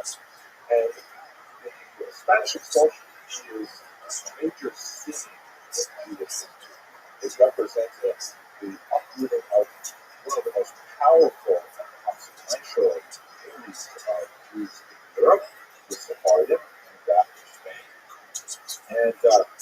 and really radically changed the balance of intellectual power and has influenced the Ashkenazim as well by their thought and we'll get to that stuff later. But I want to illustrate that here as kind of like a rough divide line between major periods of intellectual history. We should preface this with this concept that is very basic to this Judaism, this notion of the so-called decline of the generation. See that at Rabbi. There is this notion in Jewish theology that when the Jews received the Torah at Sinai, back in the ancient period that's described in the Bible, that was kind of like the highest possible spiritual attainment. They were as close to God as one could imagine what was in the human body as a force. And then, as we move forward in time, away from that moment, there is a successive decline in spiritual sensitivity. And the Jewish thought kind of groups the bunches of generations within categories that relates to how far separated they are from Sinai. And I won't complete the earlier groupings, but two that are related to us today as we talk about Ashkenaz are the so-called Rishonim and the later Acharonim. The word Rishon is first, so we have these people called the first ones. It really means the first ones, the first thinkers after the last major group of thinkers called the Geonim, who were primarily centered in Baghdad, in Iraq, as the first monolithic thinkers. The Rishonim includes people like Rabbi and the Baal Tosfot, who we spoke about earlier, the Sefer Chassidim are all among the Rishonim, and they represent several hundred years of thinkers who are very active, not only in Spain, but in Ashkenaz, not only Ashkenaz, but also Spain, North Africa, and elsewhere. The Rishonim are occupying somewhat different priorities than earlier generations. One of the things the Rishonim do, for example, is they try to systematize the commandments. The traditional Jewish law, there are 613 commandments, a particularly large amount, or 10 as listed in a couple of passages of the Bible or some commandments. And so the Rishonim strive to codify, okay, let's count them. What exactly are the commandments? And they have disputes. Some people say this is a commandment, other people say no, it's not a commandment, just the rabbinic law and so on. But basically, they work with those commandments. But later, they try to codify those commandments into a tape. How do we practice them? And organizing them into ancient works like Maimonides' Mishnah Torah. Maimonides, of course, was a Rishon, not an Ashkenazi figure, but that's basically what's going on for the period that we're discussing right now. Around the period of the Spanish expulsion, there is a scene-like figure, or a transitional figure, Rabbi Joseph Caro, who leaves Spain, ends up in Constantinople, and later in Safed, Israel, and he is the author of a major code called the Shulchan Aruch. And this would be in the 15th century, late 15th century, when, or the 16th century, when we have usually that division between those thinkers who are called Rishonim and those thinkers who are called Acharonim, which means later. Whereas Rishonim are kind of more or less evenly distributed between Sephardim and Ashkenazim, perhaps even more of them on balance, so Sephardim. When gets to the Acharonim, it becomes a much more Ashkenazi enterprise. In other words, from the year 1500 on, Acharonim are much more associated with the traditional Ashkenazic lands in Germany and France, but heavily in Poland, in Commonwealth, certain regions of Ukraine, Lithuania, particularly Moldova, for example. So there's a transition of intellectual thought from Acharonim at that may not be common to go straight from study of Jewish texts to gender as a category of discussing Judaism. But I think it's extremely important because one of the aspects of Judaism which is somewhat foreign to us in the first century is that Judaism is a highly gendered meaning, and it's an argument that the experience of Judaism depends greatly on whether or not one is male. For example, I try to be an observant to myself, and I, like my guy friends, we show up at the synagogue twice a day for the readings because of prayer. There's hardly any women there, none whatsoever. My day is prescribed by all kinds of things that I've got to do that are associated with my role as a male Jew. My wife, on the other hand, has an entirely different set of practices, which tend to be not, they are daily, but not necessarily so circumscribed in time slots. They tend to be much more heavily monthly activities. They tend to be much more concentrated in the private sphere and home, whereas most of my things belong in the public sphere here outside. There are a tremendous amount of differences in how traditional Jews in the medieval period would have appreciated Judaism based on their gender. Now, let me give you first a theological discussion of why that is the other theological or the Herocrates discussion. If you have a look at this chart, you can divide the commandments. I mentioned earlier 613 of them. You can divide them into two types. Positive commandments, which means thou shalt, please do these things. And negative commandments, thou shalt not, do not do these things. Furthermore, you can also divide them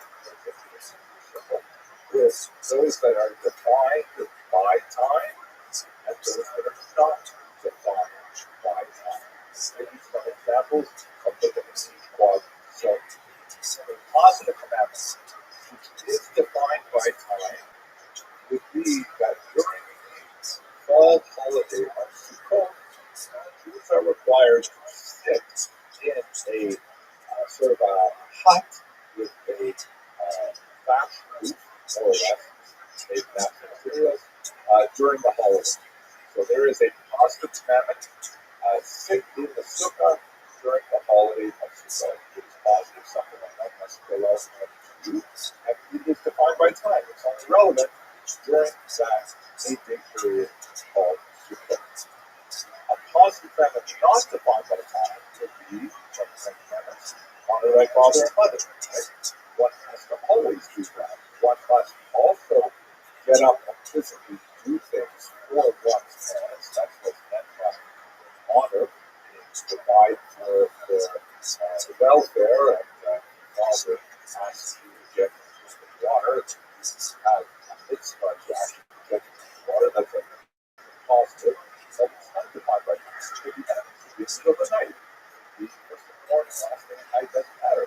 It's always there. So positive commandments, defined by time, not defined by time. Similarly, negative commandments. A negative commandment is you do not eat bread on Passover. Right? Those 11 products may be consumed during the 8-day holiday of Passover. Without that, do not eat. But it's only during this period of time. Thankfully, you can have bagels, beer, whatever after Passover, but not on Passover. And finally, negative, not defined by time, you forget that do not live. That always applies, and it is a negative commandment. there's obviously a lot to say about each of these things, but this is the basic schematic version of how one may understand the planets.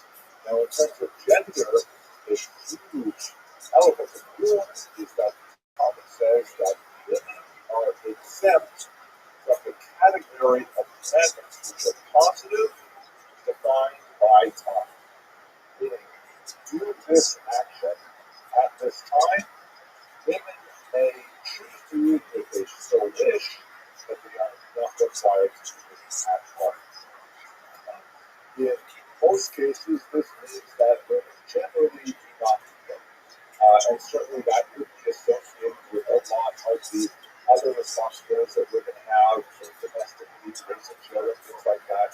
It's hard to specifically schedule leaving the home if you have that, nursing child or stuff to do at home.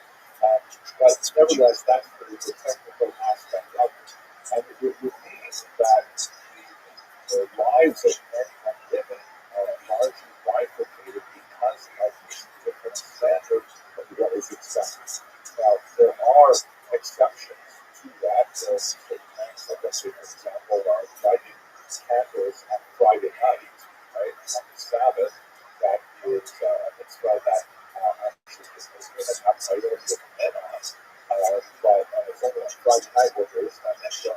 But with the exception of those days, for taxation for wine and coffee, for example, and several others, the general rule is positive one by time, which are exempt, and this has significant implications for how they live their daily lives. There are also commandments which are specific to women. And one of the most significant of those is the mikvah, which relates to the laws of what are called family to in Jewish thought. There's a lot more to say about this, obviously, but in brief, any kind of connection with death renders a person somewhat defiled. So it's also the translation of the Hebrew language is so, for example, sleeping, which is kind of like a taste of death, but unconsciousness, one has to wash with water. Afterwards, water is a solvent for this defilement, which tuma, which is sometimes also translated as impurity. I don't know if that's correct. And one of the things that is definitely associated with that is menstruation, because menstruation represents the loss of a possible marriage. And for husband and wife can return to regular married life, the woman has to wait a certain amount of time, and then she wishes for a particular ritual back of a insult. That's what we're showing by the way back that picture of all these things. I'm going to show you now a recent video that I actually made a connection with my synagogue, so I'm going to jump into a part of this, where we will enter the mikvah of Taik. It's a remarkable 14th century mikvah that considered the men must have been right. I'm actually going to show you a little bit more of the video because we get the opportunity to see the synagogue. That the synagogue there has was renovated in the Roman period in the 18th century. So the interior has that kind of feel to it. So when we go to the basement, you'll see an 18th century mikvah, and then you're going to go even lower and see this 14th century mikvah, which I think we're going to look at the medieval synagogue of Taik, which I had the privilege of visiting a few years ago. And let's have a look at the exterior, moving into the interior, and then to the remarkable discoveries that were made in the basement. The synagogue is located in Jewish Carrière, or Jewish Street.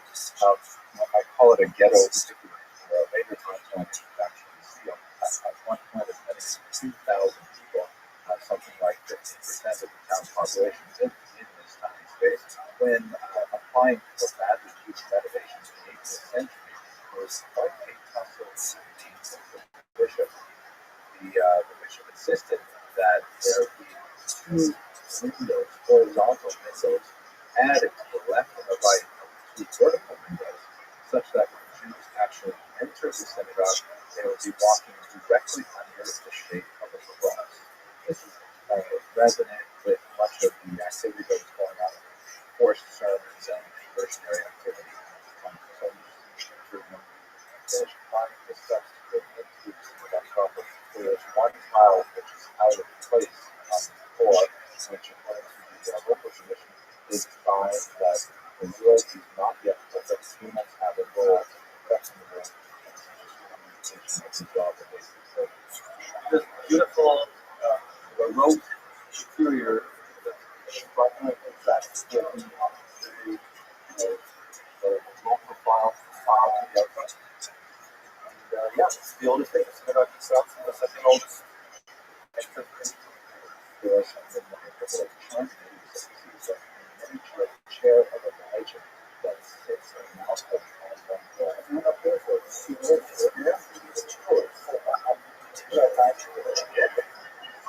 another interesting feature of this extensive style, the photo would have been read on the opposite side of the room, and on the second floor, you have to go up some stairs to see the original Shulchan.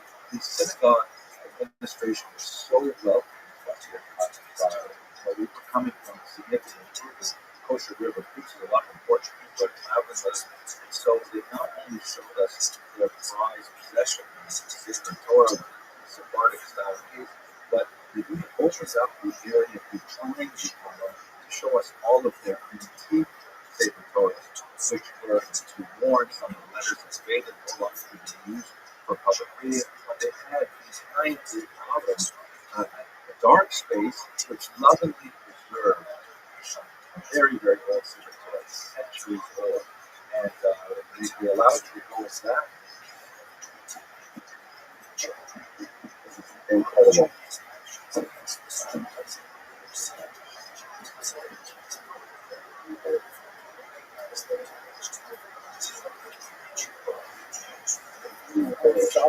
Say something to the camera. The privilege to be only 1771. These dates from the 18th century. Okay, and the mikveh used in the 18th century and onward was more similar to modern day mikveh, which would be heated and filtered and using water in a separate container.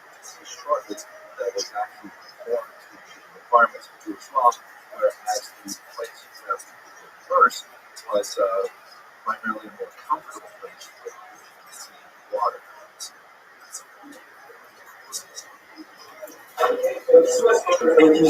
Water underneath it. So you put some under, and you make it heat, and then the water goes in the basement of the 14th century Catholic synagogue. Is the community mikveh, which is you can see the water is still quite clear. It's right from an artesian well.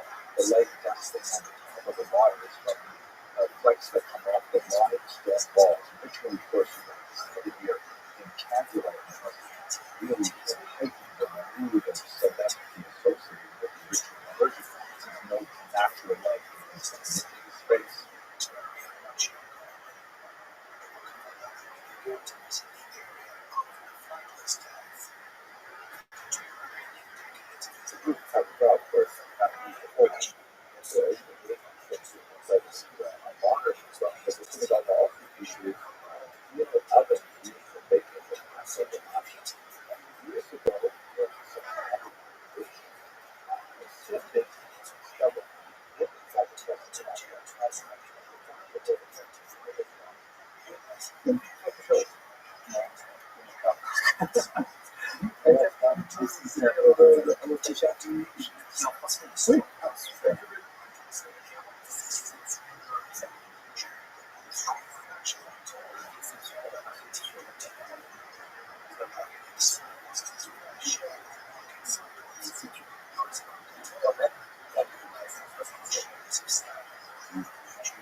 What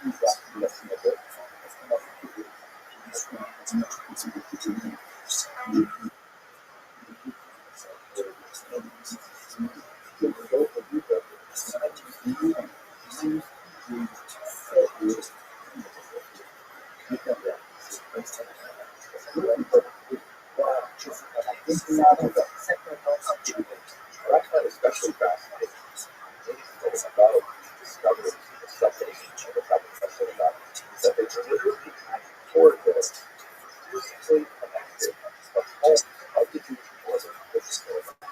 That the Jews wanted perhaps for security reasons, they direct the media and secure access to the synagogue from their home. So that's perhaps we can look at, and then just synagogue in particular, to look at the medieval stick-flap. Of course, she was really interested in construction and activities, like Augustine, but these are not from the 4th century to the 20th century, but that's a spot. Let us conclude our discussion with a very brief discussion of religious cycles. Again, I'm not going to horribly compress.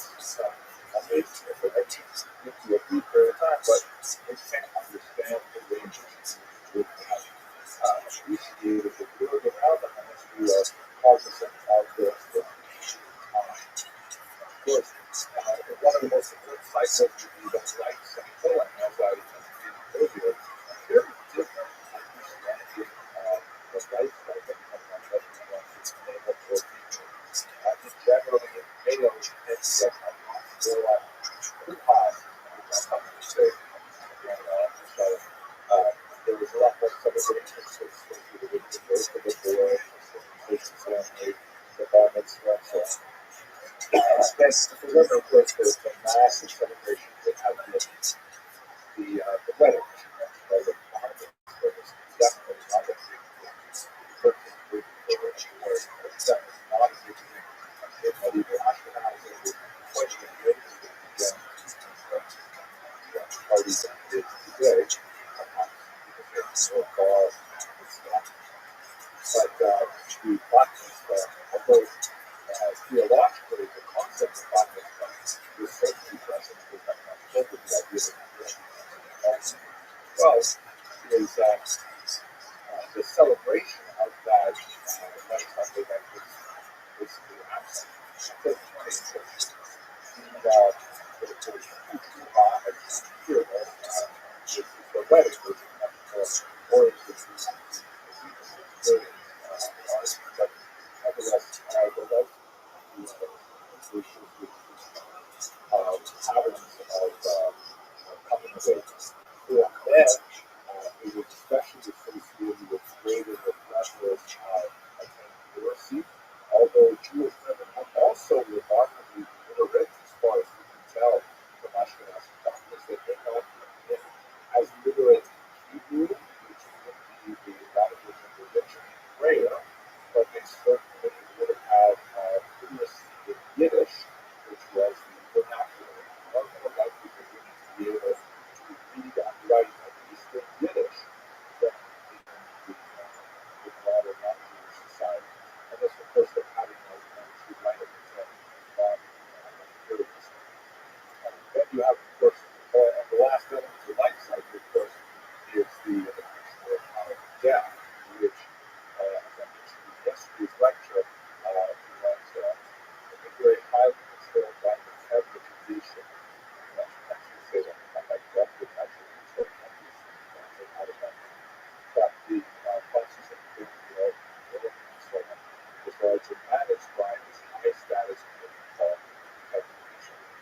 days of the Sabbath.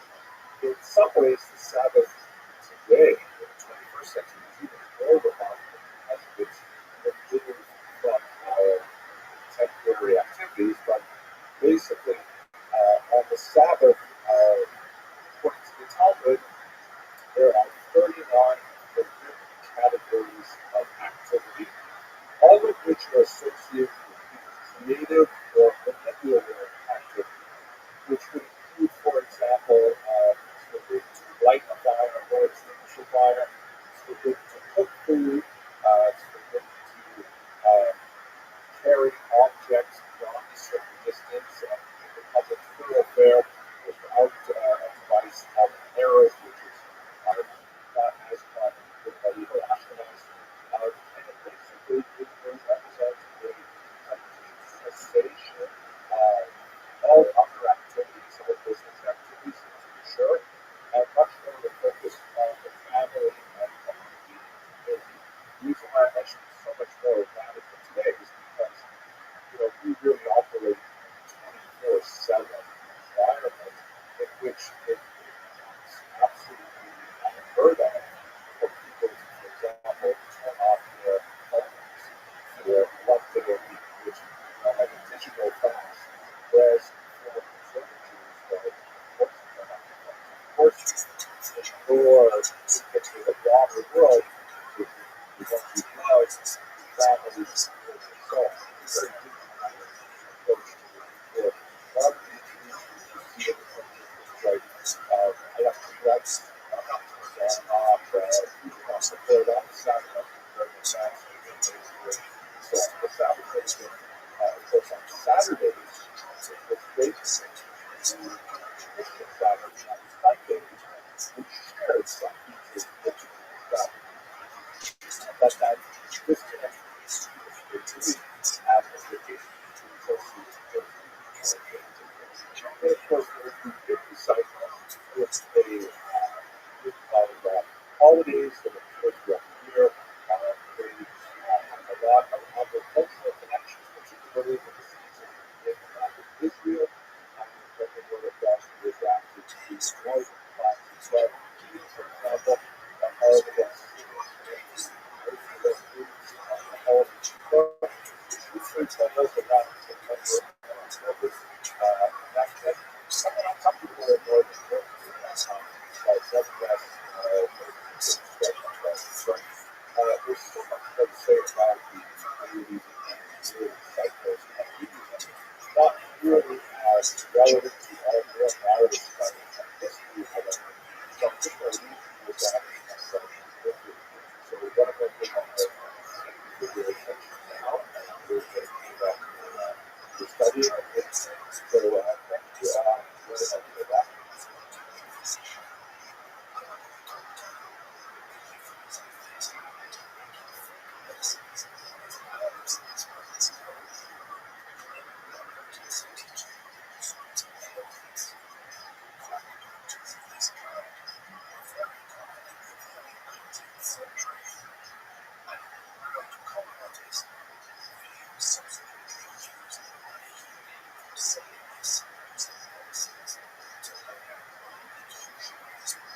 Our task now is to look at the must.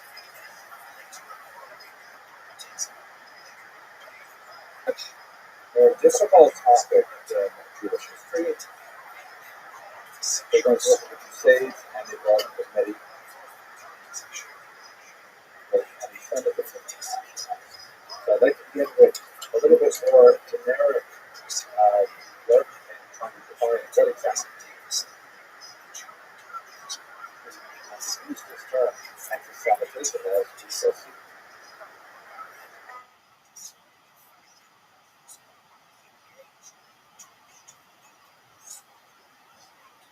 We're actually using it somewhat anachronistically, but primarily because it relates to the topic at hand. There's a template that unfortunately opened out, and then it's really down into the rationale of experience. So the first thing that we should bear in mind is that anti-Semitism, although it has its own kind of twisted, bizarre logic, it does not have to make sense. some of the most amazing and uncanny aspects of what has been called the wondrous nature is that it has demonstrated the remarkable capacity of reinventing itself to meet the specific demands of a particular age and culture. Uh, if we had a lot more time just to delve into the book, I would like to turn to Jean-Paul Sartre's famous statements in a remarkable little brief post-war work wrote called Rabbi, reflections on the question, si le juif n'existe pas, la société va retirer. If the Jew does not exist, the Semite will exist. Like, if the Semites somehow need the offense and need an enemy in order to focus their understanding of the world around them. That's why, when we had another time to discuss this more in great detail, but anti-Semitism is often as a reaction to the stressors of society, and that the Jews provide a convenient foil upon which individuals who are disconnected from the world around them are able to somehow explain their situation by looking at the Jews or the independent. We certainly, unfortunately, see that today in contemporary America. But it is not at all uncommon, for example, in this remarkable proclamation that comes out of Tokyo in 2004, a Japanese translation of the protocols of the design by national artists and was a third release of a rather bizarre discussion of a Jewish world conspiracy, and that these were the tiny population of Jews in Japan, primarily concentrated in public cities. Nevertheless, the Japanese saw fit that there's enough for me in public, so they just help us in this so, much more to say about this in general, but let's just focus on a couple of things. First of all, I'm going to use the term anti-Semitism. Now, this is, as I mentioned, somewhat anachronistic. The term anti-Semitism was actually coined by this man, Ben Ahmad, in the late 19th century, in an attempt to find a more polite or acceptable term, an alternative to words like Sinda or Yunahas, which are much more cultural in nature. So anti-Semitism, capitalizing on linguistic theory that was developing language families around this time, and developing the notion of a Semitic family of languages, which includes Hebrew, which also is shown that anti-Semites are very speaking about Arabs when Jewish and Semitic thought. And so saying one is anti-Semitic, one is against Semitism. Semitism is understood in the modern age as kind of bizarre, imaginary, pure Jewish conspiracy to dominate the world, and therefore many scholars today, since there is no such thing as Semitism, there is no such Jewish conspiracy. I'm not sure if they even have to actually say that, because there is no really such thing as Semitism, therefore anti-Semitism should not be spelled with a hyphen, which implies that one is anti an accident thing which exists. Therefore, it's spelled anthropomorphic, so that's no hyphen, anti-Semitism, meaning it's referred to as a phenomenon of hatred towards specifically. Now, the term anti-Semitism here is heavily relying on the idea of a real Jewish conspiracy is decidedly modern, and it would often inappropriate to use that term retroactively to an evil cynical technical word, but for the sake of simplicity, since that term has become a wide usage, I will use the term retroactive. Let's try and understand the basic development of anti-Semitism up to the period that we are specifically focused.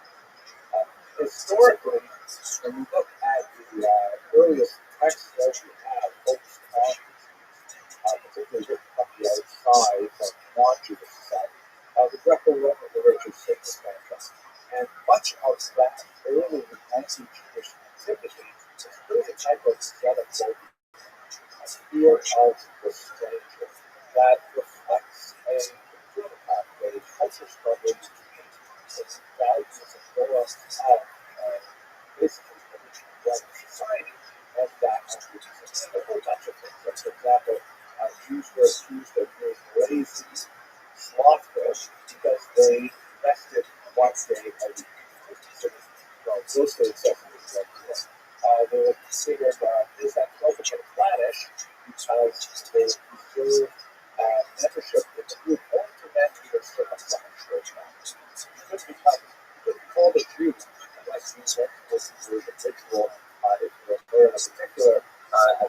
ancient world. And of course, there was conflict. Pretty significant difference involved. Three of the Catholic rebellion that resulted ultimately in the destruction of sovereignty in the land of Israel and later further persecution under the Rabbi. And it's noted, for example, in this famous march, the March of Judas, that was conducted in Rome to commemorate that victory of the Romans over the Jewish rebels in the first century, that they have this, depiction of the Jews being forced to carry off the temple spoils to the temple of Jupiter. By the way, this is what looks like something like that. It's a great analysis of the chemical composition. The Romans, other variously painted their statues, and this is what it would look like in the first century. Now, all of this, although you don't necessarily feel good about it, where it's being hauled off to be displayed in the temple of Jupiter, that definitely is not a nice experience. But is it really anti-Semitism, or is it just regular cultural conflict that is, demonstrated in war victory propaganda? It seems like this is a more normal conflict that the Jews were treated well or badly just as much as many of the people felt badly. The final point is that basically it's a normal type of communication in various parties. Now, it changes significantly to the birth of Christianity because there you have a special dynamic. Christianity, of course, is a daughter religion to Judaism. The earliest practitioners of Christianity were Jews who refined their faith, specifically focusing it on the person of Jesus. And when you get into the second century in particular, and there's more of a sharpening of the distinction between some of those early Jewish Christians who were still going to synagogues, still keeping kosher, slave building, Passover, things like that, and a much larger group of non-ethnic Jews who adopted the Christian religion, who see a kind of a family feud, us versus us arguing to us versus them kind of that, which is well traced out in the Gospels and the church fathers and so on. You can see here a couple of medieval representations, which are actually from the period of time we're talking about. These are both representations of the articulation of the difference between Christianity and Judaism, which would be especially useful for Catholic priests to explain to illiterate peasants how Christianity differed and diverged from Judaism, so it would be easier for people to understand what the relationship was to completely wealthy Jews living in urban environments and understand what their relationship was. On the left, you see that they're typically portrayed pairs like this. One represents the church, always on the left side, which is under the right hand of Jesus. Sometimes you see a cross in the middle. He's got his right hand over the church, the left hand, the other hand over the synagogue. So on the left of the gospel sisters, you see church with a crown, a solid staff, holding a chalice. She's clear-eyed and she's standing erect. So, on to her left is the synagogue, clearly in an attitude of decline and is fallen away from the wall. She has her head down in sadness, her crown is gone, she's blindfolded to the truth. Staff is broken, and what's the loss of power. And even the Ten Commandments are slipping from her grasp as the old gradually begin to die. So the image is trying to say as a word that Christianity supersedes Judaism. Judaism was rejected, was disfavored, and Christianity has taken her place. So on the right, you see a rather more violent example from a stained glass window rather than Germany, 15th century. On the left is the church riding on a tetromorph, dignifying mythical creature, with the upright staff and the chalice, and hand descends from heaven and down so with a halo, so you get a clear sense of divine favor. And on the other side, our right, you see the synagogue, who is riding on a donkey, and holding a lamb's head, probably a of them execute the sacrificial offerings to the God of Christ and the carnal nature, as argued by the two charters of Judaism. The crown is knocked off her head, she's blindfolded, and these motifs appear over and over again, literally hundreds of examples of ecclesia and synagogue images that we have. Her staff is broken, and just to give you at least the point, there is a sword descending from heaven and penetrating the skull, which is no longer changed. So this is a special kind of animus that is largely a result of a religious speech between the secular faith that emerged from the urban faith and a rejection of the urban faith. It's qualitatively quite different from the earlier xenophobia. This is something that's specific to the relationship. It only really makes sense between Christians and Jews. You could say that, I don't know, let's say Buddhists would have a similar kind of iconography that provides two people who don't have the same relationship. And then the period that we are entering now, you see all of a sudden just those conflict rails or bizarre pathologies that people discuss in the next 45 minutes. Ideas that seem to come out of nowhere, like Jews need to get the line of Christian children. Where is that come from? Totally bizarre ideas that really worse in society in the 12th, 13th, 14th century onward, and has a remarkable grip on the popular imagination, really up until the first century. So that's kind of like a devolution of anti-Judaic prejudice. They call it anti-Semitism, although that term is not connected. And it's traced specifically back to the Crusades, where we see a lot of this. The Crusades were initiated in the year 1095 by Pope Urban. It had to do a lot with the issue of access as Christian pilgrims to the holy sites of Jerusalem. At this time, of course, Jerusalem is not under the control of the Jews. Jews have been formally removed from sovereignty during the first century, 900 years earlier, and it's now the Muslims who control it. And the charge was that they are not allowing sufficient access to Christian pilgrims. Urban connects with his Eastern Orthodox Christians, and they put together this remarkable ecumenical movement to march all the way to Jerusalem and to wrest control of it from the Muslims. For our purposes, we are less concerned with what happens in Jerusalem. There are Jews living there, and actually they end up defending the city along with their Muslim neighbors from the Christian Crusaders. It becomes a terrible bloodbath, and Christians murder Jews and Muslims with the battle, but ultimately the Christians are able to get a foothold in Jerusalem and in Israel, and it goes back and forth for the next couple of centuries. There's actually several crusades, but what's especially relevant for us looking at Ashkenazi Jewry, which is not present in Jerusalem at this time, is the fact that many different people were attracted to the message and mission of the Crusades. Not only the more well-disciplined troops associated with the nobility, but also a bunch of rabble that seized on the idea of a time to go, and they followed some strange, mythical priors and ascetic individuals who take on themselves some kind of real prophetic role to urge them to follow them all the way to Jerusalem, where they will seize the holy sites and restore them to Christian liberty.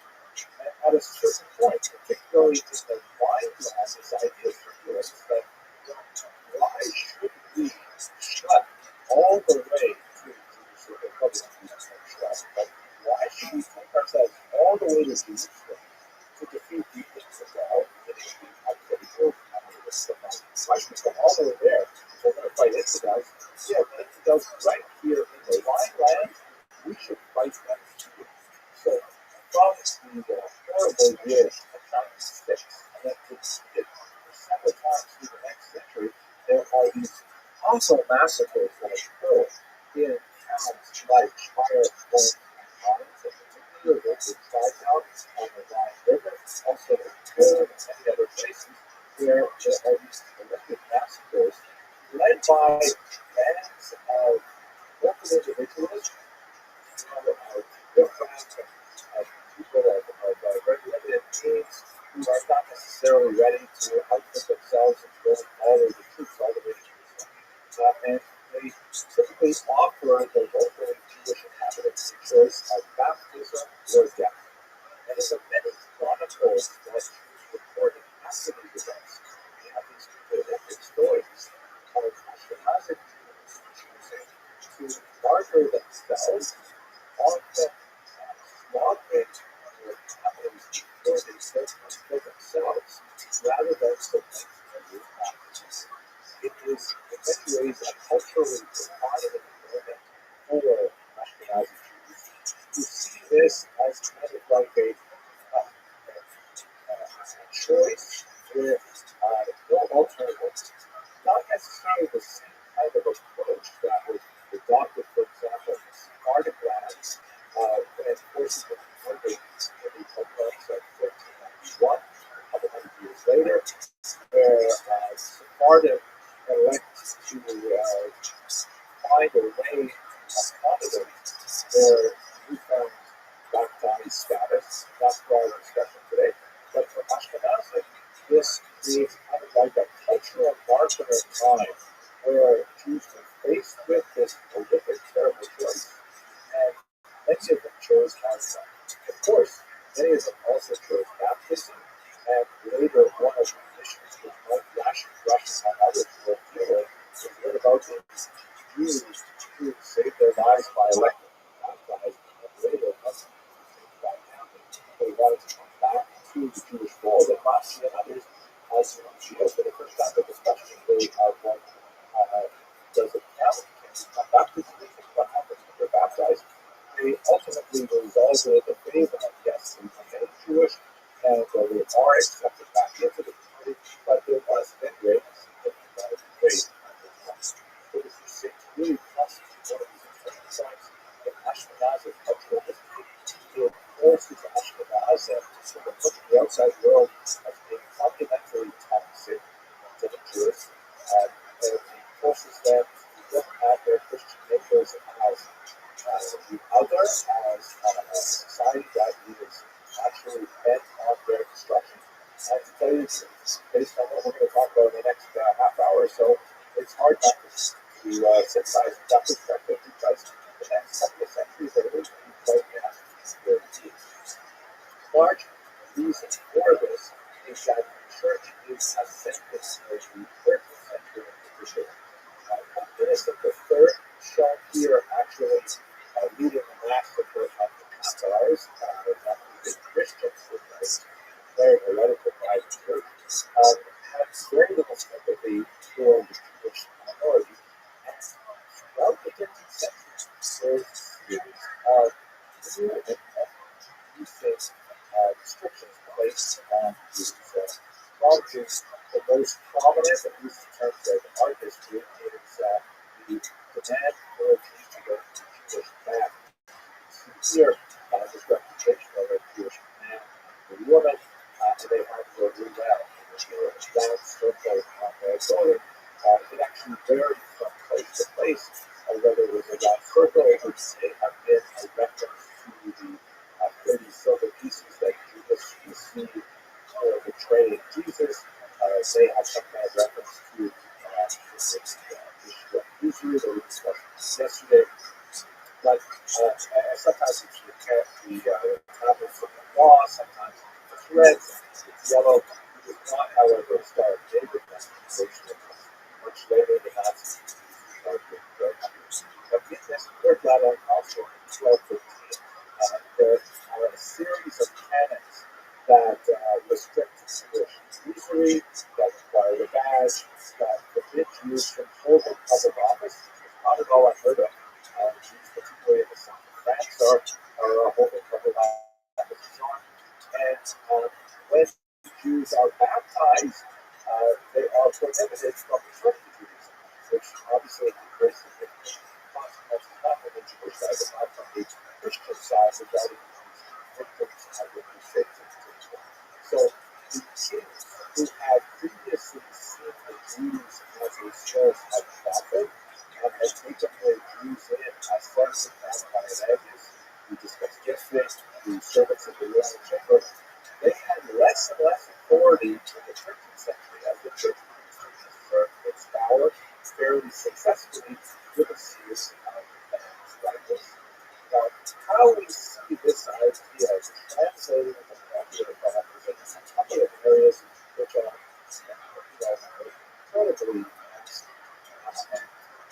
great conditions for the future of Jewish life. First is, of course, the charge of blood libel. His first emergence in the 12th century in the form of what is called ritual murder. This charge that Jews need to reenact the passion of Jesus by, God forbid, crucifying the Christian child. William of Orange in 1124, he was understood as a child who was associated with this ritual murder, which of course regards that particular case as was thoroughly illegal. But let us understand this in a broader perspective. Unfortunately, then and now, we have some despicable adults who will prey on children. God forbid, we must have for any of us. And those children, once harmed, especially murder, are later discovered by the local population, and they are justifiably angered. They want to find it over. It is remarkably easy to blame the Jews and say, aha, the Jews did this. And that's why the Jews did this. Oh, the answer is because they have to reenact the crucifixion of Jesus. That's the origin, basically, of the charge of ritual murder. From England, it spreads to the continent, and here you can see it throughout the entirety of Ashkenazi lands. It actually penetrates Sephardic lands as well. The numbers represent the centuries in which a blood libel was specifically charged against Jews. But to mention the charge of ritual murder, which essentially refers to the murder of a child like a crucifixion, that devolves into the blood libel, which is sort of like an enhancement of this story that not only do the Jews need to kill this Christian child, they need to drink its blood, drink the child's blood. For reasons which are like as fantastic as you can imagine, it is widely asserted that Jews had a stench that could certainly be resolved in Christian blood. That Jews were infertile. This was a way of restoring infertility. That the Jewish men menstruated and they needed to replenish their iron measure. Absolutely ridiculous and insane kind of assertions. But each one built upon each other in a conspiracy-like mentality, and it proved to be a dramatically powerful thought that was able to communicate throughout the. In many cases, they actually had attacks upon Jews, and there was no body of a Christian child that was found. It was just simply the rumor went out that a Christian child was murdered. No body was ever found. No one ever reported the child missing, and the Jews would never have to be attacked. It's absolutely unfortunate period of time. And as you can see from the numbers here, it goes all the way up to the 20th century. Because outside of Europe, you actually have blood libels in the 21st century, particularly in and again, I feel constrained to point out this is completely imaginary. This never happened, but nevertheless, the belief that it did happen was sufficient to cause these terrible riots, these show trials, and so on, right up until the modern era. And in fact, we discussed it. So, penetration with this idea, right? In the 21st century, this is something right from the beginning of the COVID era is this is a contemporary artist, Gasparo, who actually painted a scene based on the same blood libel that the cooperative submitted, and perpetrating this element of hatred in contemporary society for no reason that I could possibly justify. So it's the blood libel just erases through Europe from the 12th century onward and has lost control on this country. Let us move to the next element, which is related to that, which is desecration. Which is because in Catholic practice, Orthodox practice as well, actually, there is a ritual communion in which a member of the church will discuss sins and receive penance and absolution. And the end of they are allowed to participate in this ritual of which involves the consumption of a ritual item of food, typically a small wafer, like a little round cracker, could be bread, but some churches drink some wine, and this has significant obviously for this practice. So the argument is that this actual consumption of the drink, sort of drinking of the wine, represents a through this doctrine known as transubstantiation, the actual body of Jesus.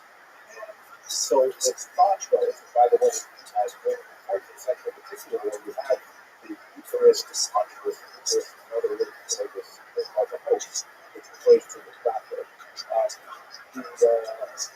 The church really wanted to let people know about this idea of transubstantiation, which pushed back not really depth in Christian history, but I understand that when Christians were not enthusiastic about believing that it actually was the body of Jesus, but nevertheless, it certainly reinforced the church's position.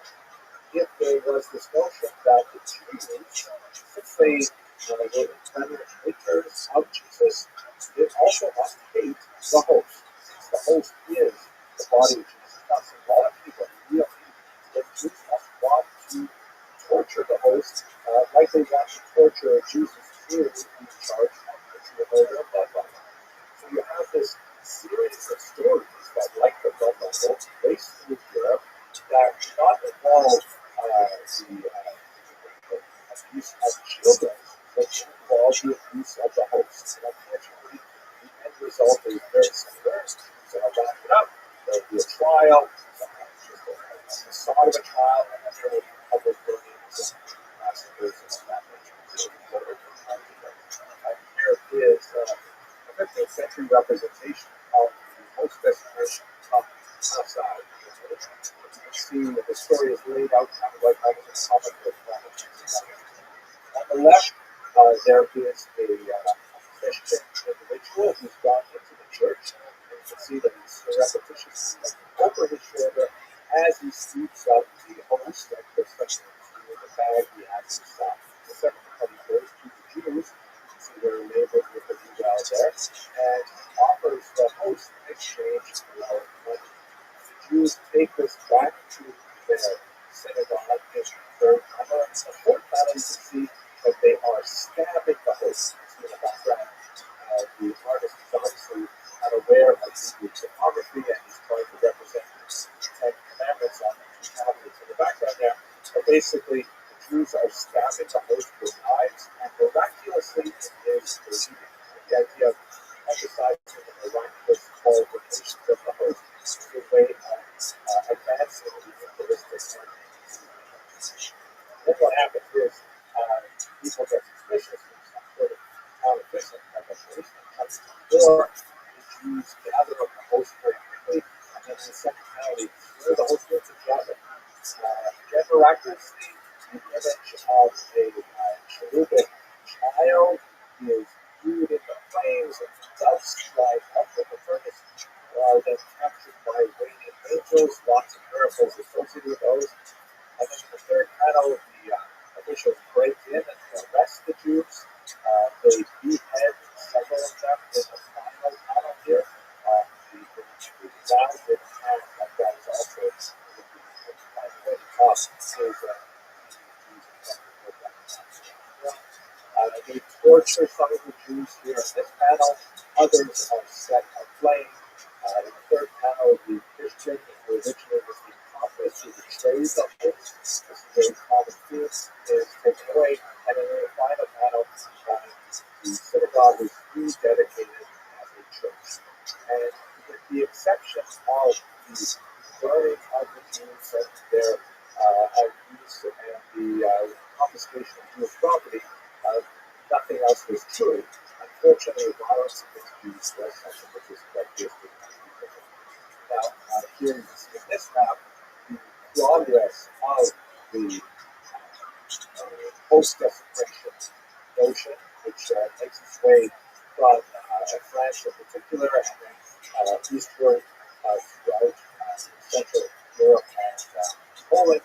also makes it to the south into Portugal, Spain. Very, very popular idea for those who see the scarcity of it. It's also important to know, like, what was the actual church position on these things? Quite fascinating, particularly with the blood level. The higher levels of the church, the popes for most of these periods, were very much against the notion of perpetrating this blood libel and ritual murder charge. The sign will point to it. Jews, when there was rumors of a blood libel afoot, frequently sent urgent messages to the ecclesiastical authorities asking for assistance. And that assistance was forthcoming. The church recently printed bulls, which are kind of like the keys, instructing the population that it's not true. Jews do not drink Christian blood. Please do not get all upset and arrest the Jews and the they kill them. This was in keeping with Catholic doctrine, something called the doctrine of witness, which forbade this indiscriminate murder of Jews. But it seems that the church was unable to control a laity. So sufficient popular energy, sometimes by illiterate liberal clergy who would be anyway unable to read the Catholic bulls that were published by the popes, and they were instrumental in whipping up the frenzy of the local population, charging the Jews with this act of violence. The church may have been somewhat more ambiguous with regards to the whole specific charge, because that, of course, was more or less in line to some degree with Catholic doctrine, that was the body of Jesus, and the specific charge reinforced that position. But it is interesting to note that with virtually few exceptions, the higher level of the church strove largely unsuccessfully to restrain this violent impulse, but nevertheless it was fermented and developed by popular imagination. So both of these developments, the blood libel and then after a post-desecration charge, resulted in an atmosphere of fear that permeated much of Ashkenazi Jews, particularly in Russian Europe during the high Middle Ages, going into the 14th century, and made Ashkenaz a much less comfortable environment for Jews as a whole. Let us put this kind of race through anti-Semitic theory by looking at one last element that proved to be instrumental in forcing Jews to basically abandon much of Ashkenaz and move their way towards Eastern. And that was the conduct of the Black Death, the bubonic plague, which, as you can see from this map, takes its way from the military coast of the Mediterranean up into Central Europe and results in phenomenal demographic devastation. Sometimes 30% of the region would succumb to the plague during these years, and there caused tremendous havoc, particularly people were, really unaware as to why this was happening. Which is a widespread myth that Jews were somehow less spared the ravages of the plague than non-Jews. But we simply have no data to support that or even to deny it. But it's hard to imagine that that is in fact the case. Some argue some rather fanciful theories, like, for example, that Jews are hesitant to hold dogs. There's a discussion in the Talmud of a prohibition of owning a vicious dog, because on the barks a lot is potentially hazardous to other people, and therefore you will be subject to liable for damages if the dog harms another person, if the bark and strikes another person in an appropriate way. So historically, culturally, Jews tended to favor other animals as pets, in particular cats. So the theory, which is kind of fanciful, is that Jews have cats. The cats chase away the rats and mice. The rats and mice were the vector of the fleas that carried the bacillus that was responsible for this plague. So therefore, Jews were less likely to get the plague. I mean, it's an interesting idea, but you have no data to important. Another somewhat orthodox argument is that the Jews were somewhat cleaner. We have to realize that medieval Europe was definitely not a safe place. People rarely bathed, hardly changed their clothes at all. Jews, at the very least, would customarily bathe once a week for the summer. So, not exactly sweet clean, but modern standards. So, it's not that much different. Washing before eating bread, that's a ritual requirement that you have to engage in. Washing with cold water without soap, it's hard to imagine that there is a few less likely to catch the plague. On the contrary, there are good arguments to suggest that Jews would have been more likely to contract bubonic plague than their neighbors, primarily because of what's called the urban charge. By living in higher concentrations in urban settings, which is more characteristic of Jewish society settlement, rather than far apart from each other in open fields and farmsteads, Jews were more likely to be in contact with other people and with Asia because they simply have to come in contact with things during the day. So that urban debt or that urban charge would suggest that Jews probably suffered more from plague than others. There are some interesting studies of social activities. We've got some memoirs from doctors, Jewish doctors who were active in the plague, but we cannot give us an idea of the anyway. First, a bit of a tangent. The plague, not surprisingly, advanced more anti-Semitic theories because one of the popular ideas that there must be like Jews caused this plague. Some of the more bizarre ideas were the notion that Jews were in league with the devil, and they had received the help of the lepers that somehow allows them to conspire together to poison the waters of the field.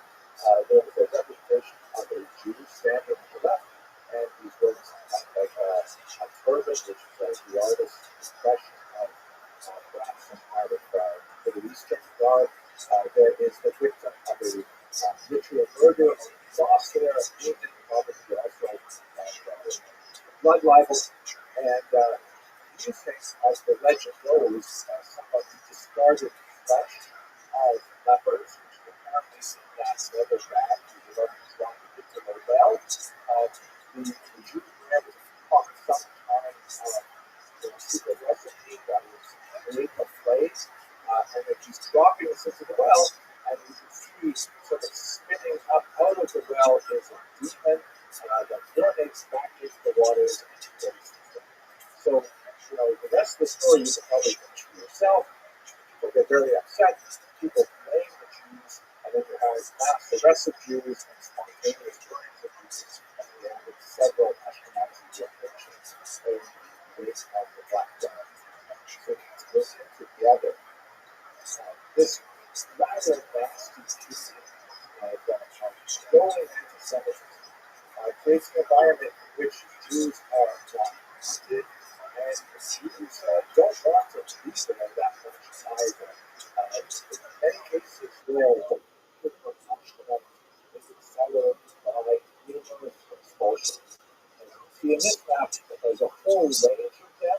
This includes, of course, the expulsion from Nigeria, the 15th century, but the expulsions from places like France were primarily economic in nature, less associated with blood libel and those types of things, but nevertheless very much connected with unsuspected death mode and things like that, which is the same thing that happened in Kuwait. Sometimes the expulsions are a result of therapy, because the Jews are charged with various human-hating activities, if there's really therapy,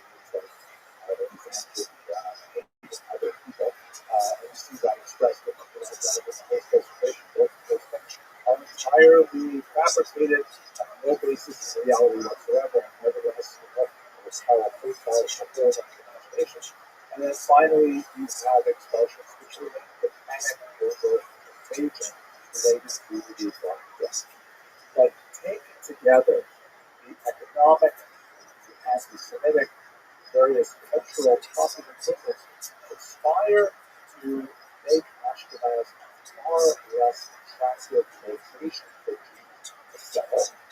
This is moving up to 300-400 years since they originally arrived in Ashkenaz, and that begins to push Jews more towards the east. As they move to regions like Poland, Lithuania, southern Ukraine, there they find not only are they free, at least for the time being, from these charges, but they also welcome, much like they were earlier as Saturday Hamalat Angus and service for the chamber, they're welcomed as administrators, middlemen in the Latin economy that we'll discuss in a few lectures when we get to specifically the Eastern European economic situation of its population. But for the time being, this has kind of been a light tour of Hellenism and anti-Semitism in Western Europe and the homeland of Ashkenaz. Thank you very much for sticking through this difficult lecture.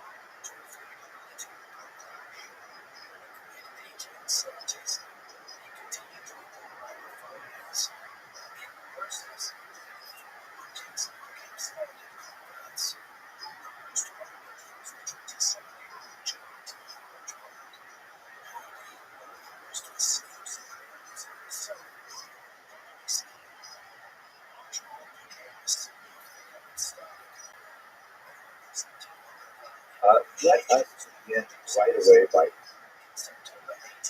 going to our topic, which is, of course, the is rising as it is part 5 of the Western European All right. I want to begin with a short historical trigger of the speaking about some aspect of history which is, especially in the present moment, somewhat controversial, and it's actually been the source of a certain amount of reading for personally as I let me begin by taking a little bit of a historiographic discussion of folks in the 70s and introducing it to three very important historical figures. On the left, you have Leopold Nebraska, who is a one of the most important 18th century to 19th century historian, whose approach to history was really very straightforward. A lot of people can't appreciate it. He says that historians should really concentrate on his manuscripts, not just identity days about what actually happened. Really down on getting just the facts that you can say that so that's a little bit more complicated than many would think, and it's not that simple to explain as well.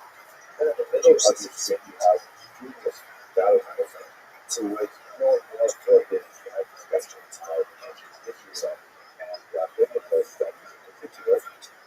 And I think one of the most controversial that we bring to our discussion and to historical scholarship in general is the notion that historical works are more about the period in which they are written than the period in which they support describe.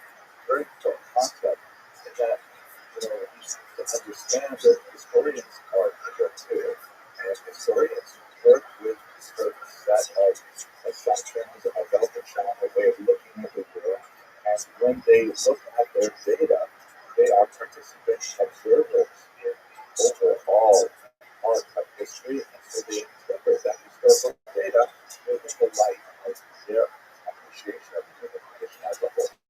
And we shall see this very relevant for today's topic. And on the right, you have an incredible encyclopedia. Jewish historian Salo Wittmeyer-Barra at Yale University, actually a native of France originally, who spoke about the present moment, in particular, for 20th century Jewish historians, and he criticized what had been termed as or what he termed as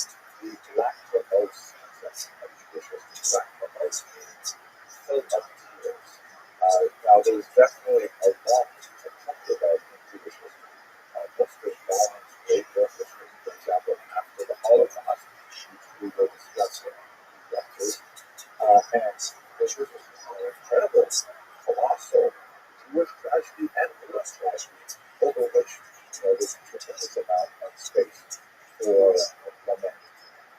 However, um, Dr. Barron really emphasized that we should not reduce Jewish history to a cycle of books and pogroms and books. They had a model that so extremely intellectually active, these all these fantastic literary works that generate tremendous contributions to global culture, and then they are unfairly attacked in these horrible acts of violence, and then nevertheless we come back and they create more works of lasting literary value. So this kind of cycle of intellectual activity, unfair persecution, intellectual activity, and stuff. There is merit to that understanding of Jewish history, but it is horribly reductionist, and it evades most of the sophistication that we really need to bring to bear to understand the much more complex dynamic of social factors, economic factors, religious factors, political factors that shape Jewish history as a whole. Now, if we take these three things together, if we try to understand process, I think, with today's environment in the 17th century, what actually happened in this Eastern Catholic, specifically with regard to the Ashkenazi Jews that are our subject of study for this series.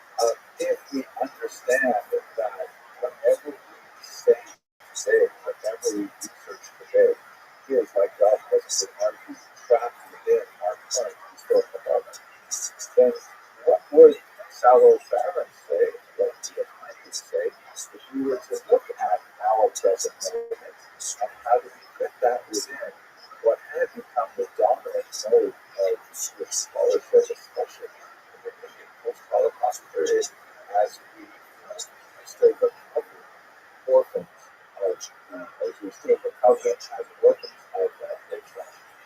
And in particular, our sister talked about 2022, our current moment, of course, the most dramatic elements that are affecting our lives right now is horrific conflict, right? Ukraine was attacked and provoked by Russia, and the people of Ukraine are suffering tremendously with bombardment of civilian areas. They're digging slits, trenches, Mariupol, and places like that to bury their dead. An estimated 10 million people displaced as a result of this war, and see no immediate end in sight, with several million, by the way, of displaced refugees in neighboring countries.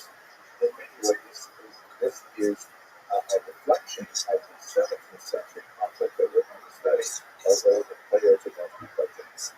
And in the middle of all of this, you have a heroic president, Volodymyr Zelensky, right from the very beginning of the conflict, elected to remain in the capital, despite all the assassinations that were launched against him and the tremendous dangers. To himself and his family, chose to remain, and in many ways energized the entire world to take action to defend these civilians of Ukraine, and continues to behave in this manner to the present day. Zelensky, of course, is Jewish, and this is somewhat ironic when one tries to place his current role within the lachrymose conception of Jewish history, which tends to view our 17th century perspective of Ukrainians and Jews within the model of books and pogroms. This emphasis really on the latter, pogroms, because the 17th century commits the uprising, one of which there was phenomenal violence visited on the Jewish minority in Ukraine. It is a period in which Jews look back with tremendous sadness and anger as they reflect on the horrific descriptions of those pogroms, terrible murders that occurred at that time at the hands of the Rozakher, described shortly. But if we are to try to understand this in a more sophisticated manner, we'll see that it's considerably more complicated than the lachrymose model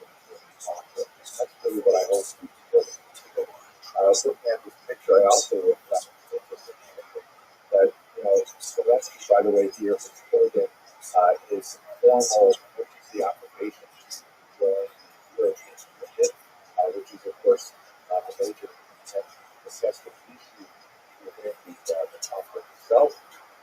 But we're keeping Russia neutral outside of the Western orbit, and so that's many other Ukrainians see themselves as continental Europe rather than within the Russian orbit specifically, or post-Soviet orbit. And look at the individual standing to his right, the front of the back. It looks to me like, my image of Kozak that I think a lot of people here choose with, I think resonates on.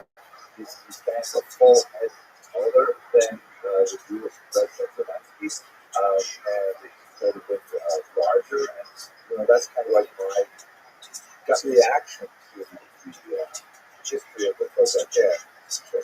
Nevertheless, in this presumably deeply anti-Semitic country looking at it from black and position, Zelensky could be elected with a 72% landslide in the recent elections, regardless of his Jewish origins. The same thing happened with the prime minister, Jewish. I mean, how does this fit together? That's going to be part of our discussion today. So here is the trigger warning, and then one more introduction, just straight to the history. In the context of this conflict, because I'm deeply involved on a scholarly level with the history of Jews in Ukraine, my first area of research was the Jews in Ukraine during the Revolutionary period. I published a book on that topic, on dissertation, and a few other things traveled there many times in research. I felt great sympathy for the civilians in Ukraine, so I published a few videos on my website. And those were, thank God, very well received. Lots of people interested learning about the history of the Jews of Ukraine, which was my small contribution to the overall effort to restore normalcy to that region of the world. But I was surprised by the types of hate that I received that were really quite intense. One was the remarkable number of Russian bots. I use that term in two senses. Bots in the sense that they're probably just automatic, negative comments because they see something somewhat positive like Ukraine. And bots also did the being purchased because I saw a lot of people who were just completely sold on the ridiculous amount of Russian propaganda that somehow others there understand this topic. But the other group that really bothered me was I received a lot of negative comments from Jews who were deeply disturbed with the concept that there might be something redeeming, even partially, of Ukrainian people. And they held on to what I would characterize as racist views, understanding in an essentialist manner that all Jews are always good and they want to Orthodox. Ukrainians are the opposite. I was very sorry to hear that in the piece of this videos, for which I had relationships for a very long time. And I suggested that their views were actually racist. And then I got such tremendous flack that sections are irreparably damaged. But what we're going to look at today is a much more sophisticated video in which we will have to challenge that very rigid and self-affirming notion, both for Jews and for Ukrainians, and by the way, also Poles and so on. It's far more complicated. If you are concerned about this and you are not prepared to have someone go through Russian challenge, I suggest that you stop watching this video right now. If you're on YouTube, type into the search bar cute puppy videos or kitchen videos. I'm sure you'll find things that are far more appealing. But we're willing to continue with me as we look at this from a more sophisticated historical perspective. So let us go through this. So as we discussed in the previous lectures in this series, the Ashkenazi population is based primarily in the Rhineland, and they settled there from about the 9th century onwards. And as we move through the next 5 centuries, there's a large swelling of anti-Semitic pressures that drives to these pressures are expressed in terms of economic competition, with money lending falling under challenge. There are religious pressures or anti-Semitic pressures that have roots in religious conflict. We see the rise of the blood libel that caused so much violence, the host desecration charges, and so on. And there are a number of expulsions as well. Several times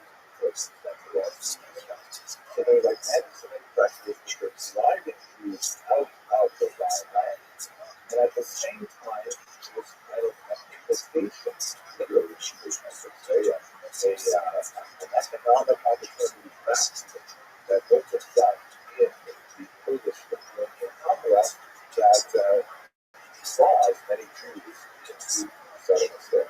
They're still living under the corporate structure that was described for the Rhineland, and they were set up similar communities with charters and privileges and so on, as we discussed. But it is going to take on a somewhat different character economically. Here is the Polish Lithuanian Commonwealth at its greatest extent. This was a political union, really a dynastic union. The Lithuanians and the Poles that lasted for several hundred years. And as you can see, with these modern boundaries that sort of overlaid on this a massive political landscape, stretching from the Baltic Sea almost all the way down to the Black Sea, and encompassing several modern European boundaries. Where Jews settled was Poland and Lithuania and parts of Belarus. And for our purposes, quite a few settled in this region of Ukraine, as right back right bank, referred to the river, which more or less bisects Ukrainian ethnic territory, and since it flows to the south, when you're watching the flow and stand on the right-hand bank, that's why it's primarily Western Ukraine.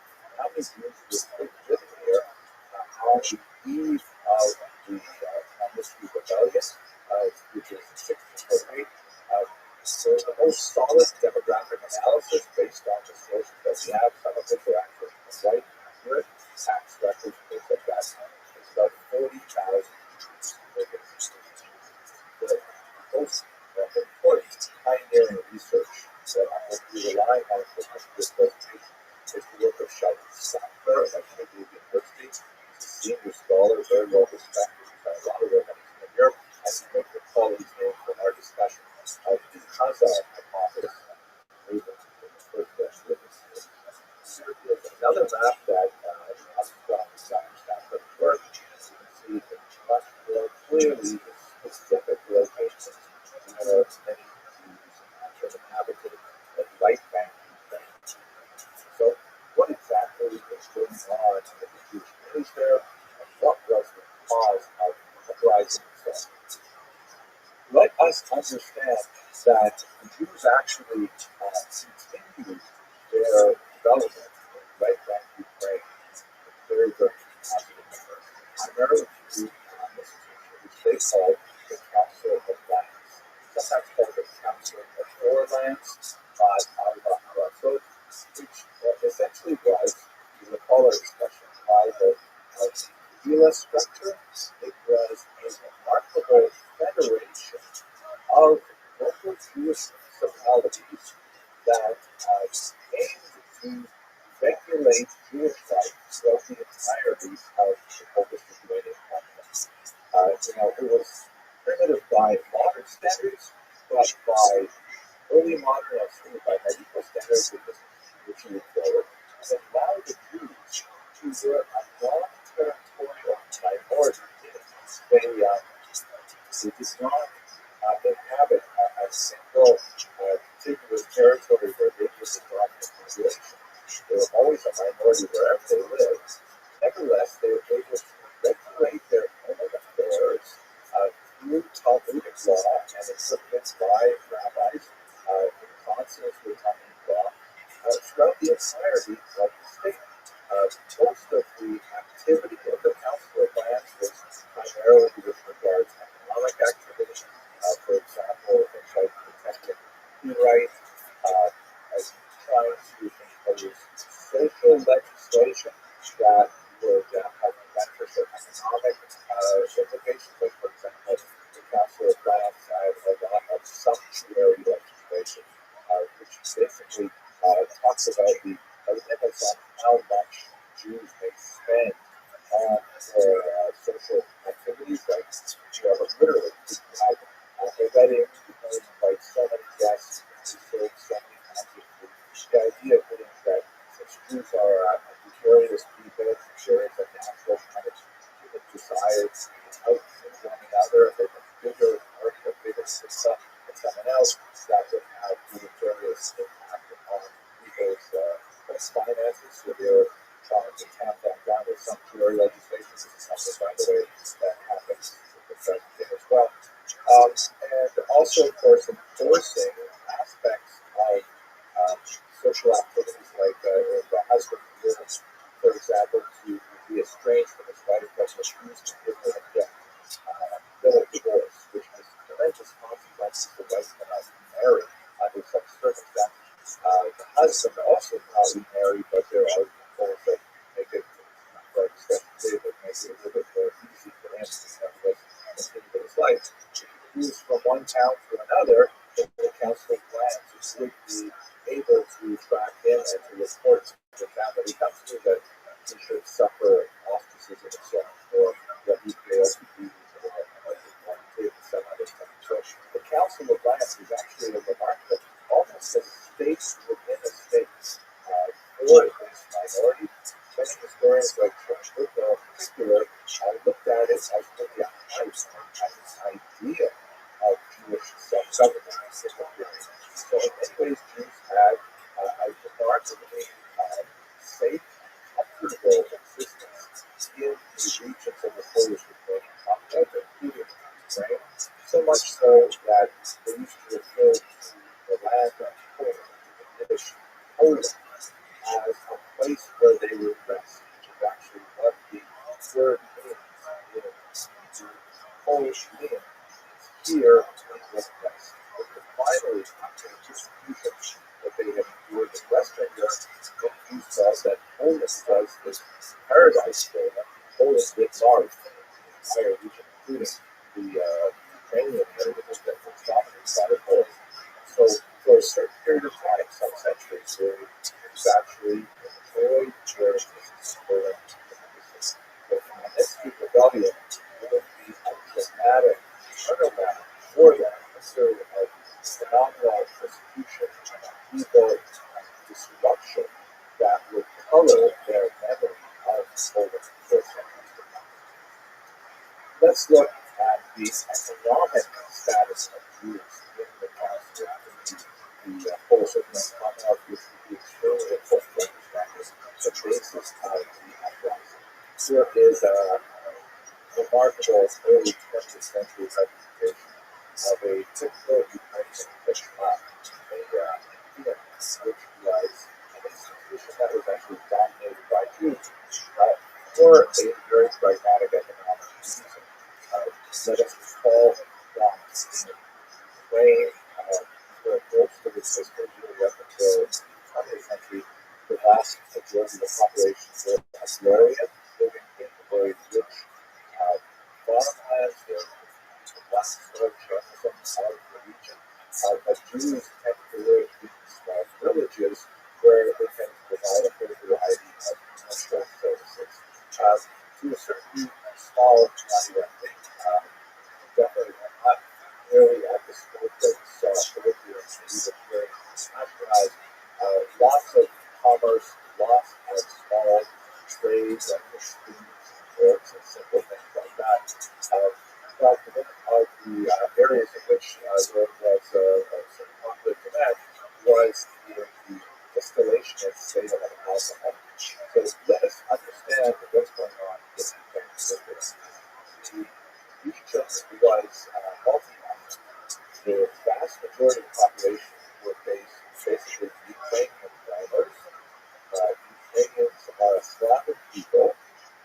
Religiously, they are predominantly Orthodox right, although to the rest of Ukraine, UPA Church was formed in which they kept the Orthodox rites, but they owed allegiance to the Pope in Rome, a Catholic hierarchy.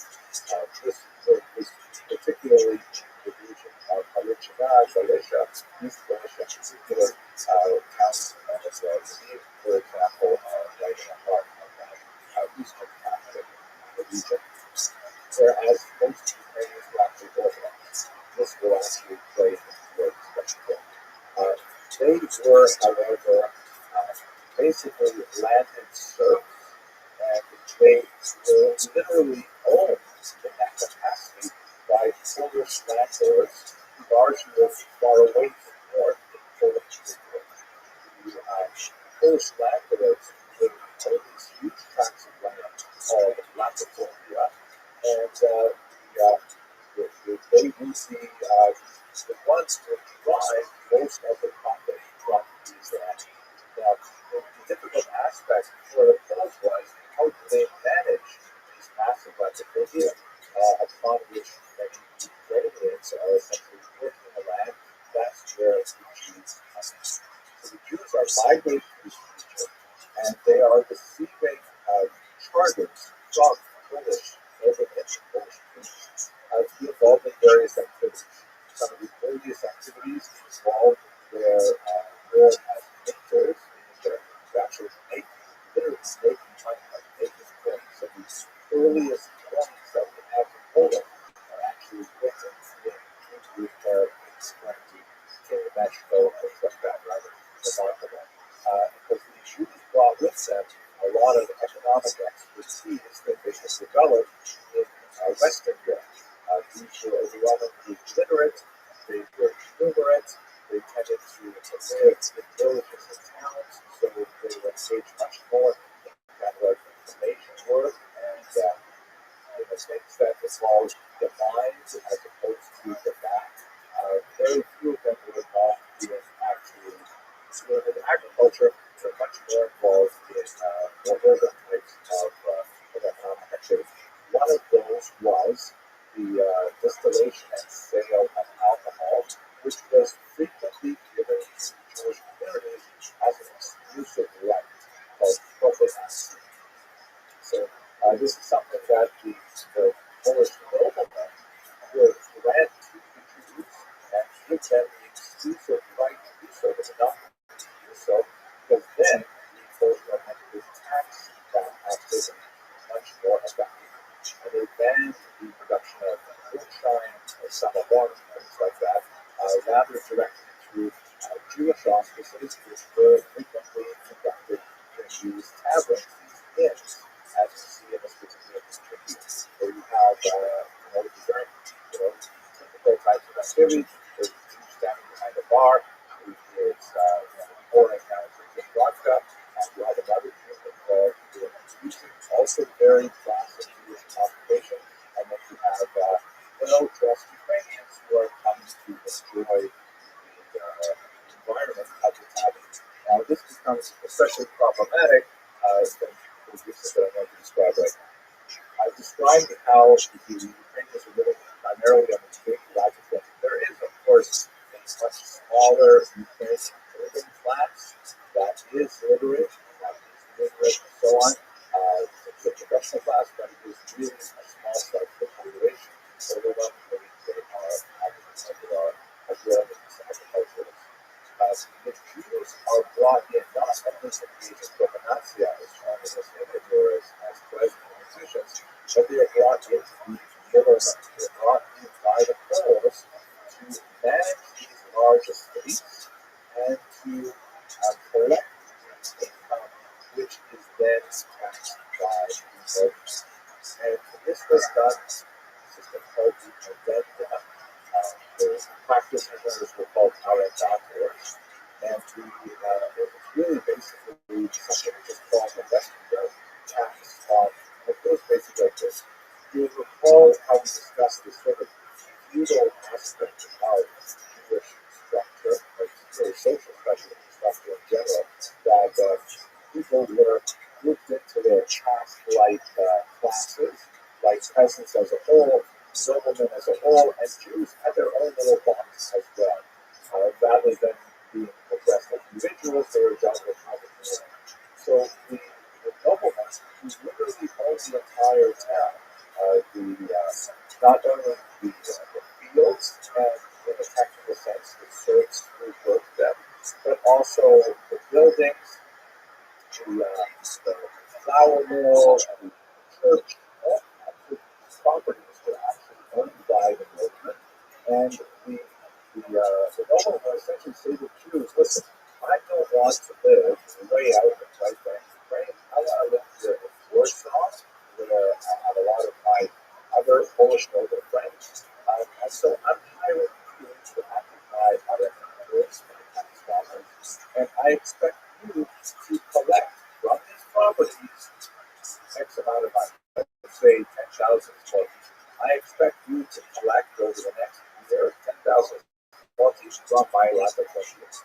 And this would be something that could be delivered as a finance to the entire community. They would have a representative of the Kamal, the Kabila, who would be negotiating with the poets. And the nobleman would say, okay, I want 10,000 zlotys from the territory. You can collect it any way you want. If necessary, I will back you up with my forces. But that's what you have to do. So the Jews would say, all right, fine, we'll see that amount, 10,000. They would come back and then have to find the way to collect 10,000 from these Ukrainian peasants. Obviously, a large portion of that would be in terms of agricultural output remaining. But they could collect it in all kinds of other ways. For example, by imposing tolls on transit, crossing bridges, and highways. They could impose taxes on hunting in particular regions, taxes on, collecting fruit and orchards, taxes on using the nobleman's flour mill, whatever creative ways they could tax the population was essentially something that the nobleman would encourage, so long as it was something that could be borne by the population as a whole. In some really notorious cases, which receive a lot of emphasis in the Ukrainian folk songs called GUINNESS, the Jews apparently even owned these keys to the churches. There's some debate about certainly the extent of this practice, but nevertheless the perception of it was very well known. And that if a Ukrainian wanted to baptize a child, celebrate a wedding, whatever it is you might use the church for, they would have to pay a tax to the Jewish owned doctors or to the church. And you can imagine that this must have been a very difficult system to exist under for all parties here. For the Poles, are, according to many accounts, living an increasingly conspicuous consumption lifestyle, enjoying many Western fashions, and trying to keep up with what is the latest style in Paris. They're going to be demanding ever more taxes every year, which is the reality of life that people charge more will. The Ukrainians have to deal with a greater debt load, and the Jews, who are the tax collectors essentially, have the difficult situation of trying to exact that amount from the local population and then transmit it to the local. By the way, I should mention one fact about tax farming. The Jews have to be paid as well for their services, and the way they are paid is whatever above and beyond they are able to collect in taxes, that's what they do for themselves. So if the community, as you involve a large number of people who are engaged in various forms of tax farming, if the community is supposed to transmit 10,000 zloty, and then they will strive to collect 12,000 zloty, and 2,000 of that will be in preserved for the community as a whole. The renta, in other words, was an exploitative economic system that was directed by the whims of the noblemen in Poland, but the Jews were the front-facing aspect of the entire enterprise, and a very difficult one it must have been. Shimon Gurno described this as being caught between hammer and anvil, which I think is a very apt metaphor. The hammer being, of course, the Polish command, the anvil being the Ukrainian peasantry, and the Jews as citizens in this very difficult situation. Now, what ends up happening is there would be a massive peasant revolt in the middle of the 17th century. And that peasant revolt would be directed against three main targets. The rebellion was led by a man named Rabbi. You can see here that his followers were the so-called Cossacks. Who were these Cossacks? Cossacks, or Cossacks, to use Ukrainian pronunciation, were basically Ukrainian peasants who had, for one reason or another, abandoned their traditional lands and had migrated to places where they were out of reach of the Polish lands.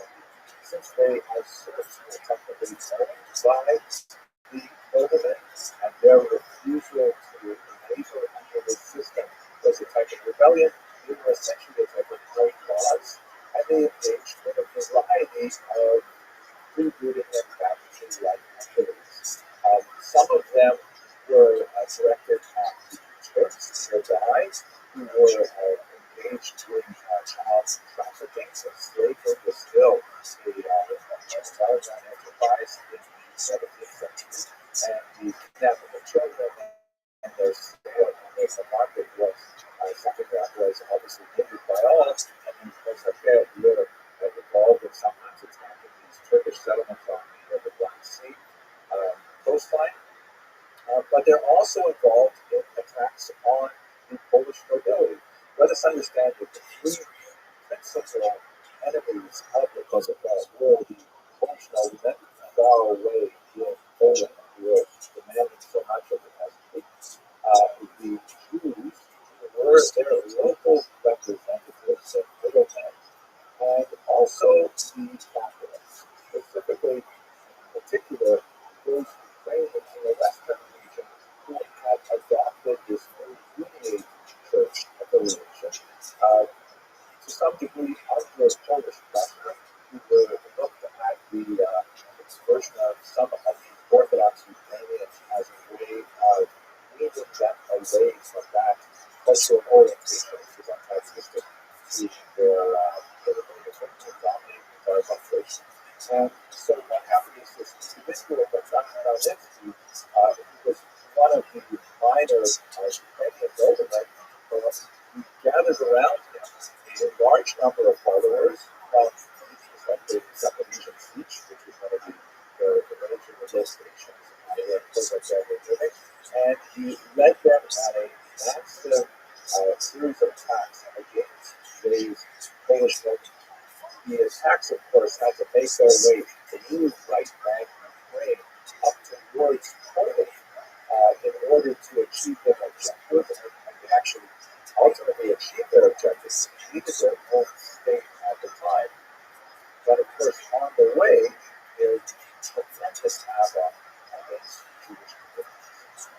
This became what was known as the Zerat Taik, the decree of 1648-49, which is an absolutely horrific period of conflict and loss, which are recorded in a series of chronicles from the era, including most famously Taik of Hanover's Abyss of Despair, Event of Blood, which was a terrible, highly evocative description of these pogroms, these attacks on local Jewish populations, which are described in such relative powerful language.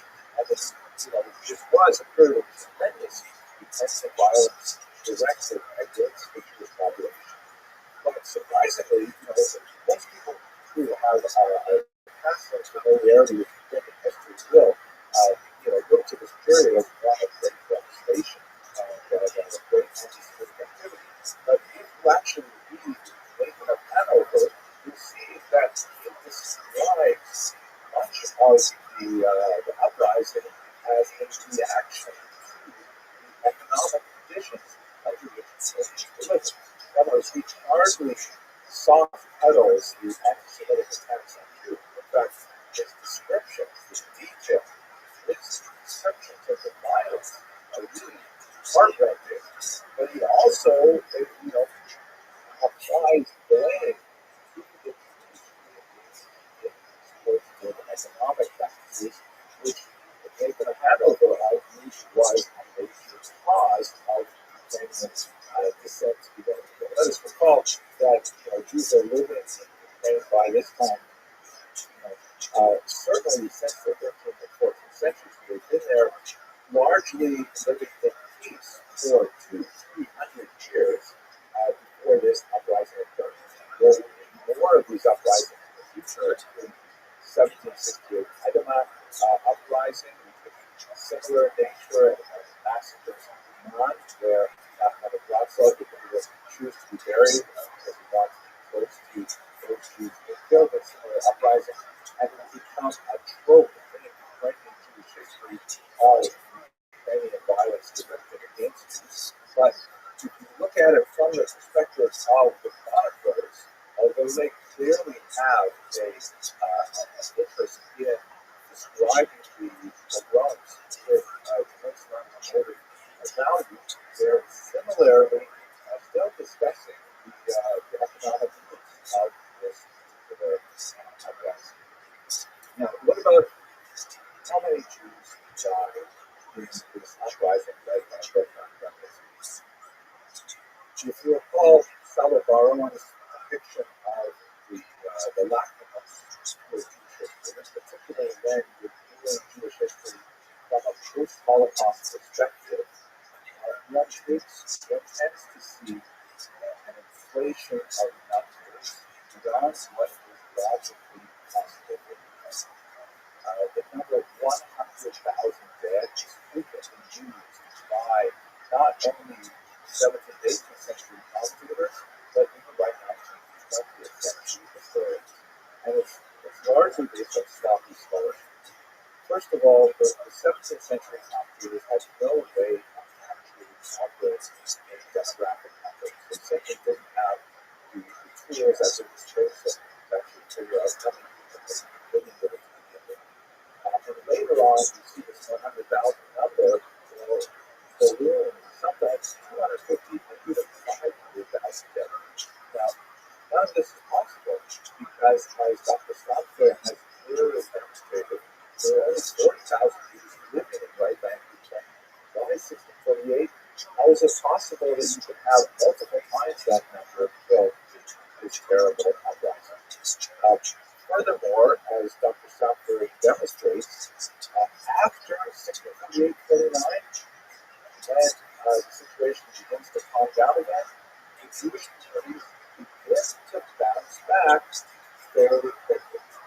Tax returns, tax receipts indicate that the population has begun to stabilize even in a very short period of time. So, taking these numbers all together, working town by town with the best data we have, Dr. Stamfer emphasizes that even if we look at 50% of the Jews being killed, which he thinks is kind of an outside number, 50% of the population is a huge loss. It's far worse than the Black Death was now in most ways. It's hard to even imagine half the population being wiped out in this moment. But nonetheless, that's still only about 8 or 20,000 deaths. Now, how can I even say that's going to be 20,000 deaths? That's a horrific number. And it's saying that there were concepts with hyperbolic numbers of 100,000, 250, or 500,000 that really make no sense. This is, in other words, a tremendous anti-Semitic violence, largely of an economic character, but it does not reach the same those that even after the, and it cannot be compared with the Holocaust in terms of genocidal. So, if you recall my introductory words, this is a period in which, you definitely looked only after 1795. This is a period of tremendous violence. But we also have to understand some of the economic background of that violence, and that's something difficult for the historic period. Let us go to the aftermath, because in many ways, the issue of the technology uprising continues to reverberate in the Jewish. This is a 5-midday note from contemporary Taik. As you can see, it features what's on this and this should not be surprising for anyone who has a bit of massive knowledge of American culture. The document is described regarded as a major hero. This is because on a surface level, he was able to wrest Ukraine from Polish control and for a brief time actually create an independent state of Ukraine in the early 17th century. The Cossack state was, of course, supported by the freebooting cavalry-like individuals called the Cossack, and so Cossacks as a whole are kind of like a major heroic image of Ukrainian life. Jews, of course, look at Bogdan Khmelnytsky's clear trepidation and revulsion. I remember in my first trip to Ukraine, when I first met someone who was dressed, and this happens in February, who was dressed in contemporary Ukrainian costume with the traditional walrus mustache and the embroidered shirt, things like that. I felt real fear. I said, oh my gosh, a Cossack. And for the Ukrainians, they look at a Cossack and say, oh, that's our, our hero, our hero. There is a clash of perspectives on the 16th century, largely because both Ukrainians look at the same event in very, very different perspectives. It's not different, but before I explain that, I want to also illustrate this by showing you one of the most famous monuments in today is the statue of Khmelnytsky, and it's famously off. Shoulders famously comes off the college. Remember, the reason for this is because after a short while of independence, Bogdan Khmelnytsky decided to orient the Cossack state to Moscow. Rather than creating a peace treaty with Poland and recreating something like either independence within a Polish-Canadian Commonwealth or even just a peace treaty with an independent Ukraine, he chose to sort of shift the balance of power towards Moscow. And ultimately, that will degrade the independence of the Ukrainians to a strategy which absorbed within the Russian Empire, the Tsarist Empire. While the pyramids and pyramid version of that statue in the bronze model, one had a couple of details that was not in the Republic take, but among the figures involved in the statue are the others, Poles, downtrodden, including the his horse, and we thought that was a little bit too graphic for. You see it also, for example, in the Indian national anthem. Here it is. We've got this interesting beginning. Ukraine is not yet dead, which may sound jarring to the Western ear, where they now are not dead. Even though literally, it's not dead. The Poles have a similar kind of the phrase, and even the Jews in particular have the multiple outdoes that kind of right. Our hope is not yet lost. it's not enough time to go through the national anthem. But I would look at the very end of the national anthem, which refers to Mention's Galatia, because that's what we're doing. It literally is translated as the birds, the Cossack people. It translated grammatically as ourselves, proud Cossacks all. The literal translation is that we're all Cossack brothers. I don't know how many Jews actually feel like Cossack brothers. That's so straightforward. But they're not alone. Here are the original lyrics of the poem that inspired the national anthem. And if you look at the last stanza that's shown here, there's actually another stanza that is done. It says, Oh, Bogan, our great country, what for did you give me dreams? The wretched skies. What did you give us? Why did you forfeit our sovereignty for the Russians? It is a strong thread among many intellectuals that we debate with that later. It has very, very harsh regarding the decision of honest avoiding so it's a complex story altogether from the perspective of Jews. And from a global perspective, as we meditate upon this 17th century in 2020.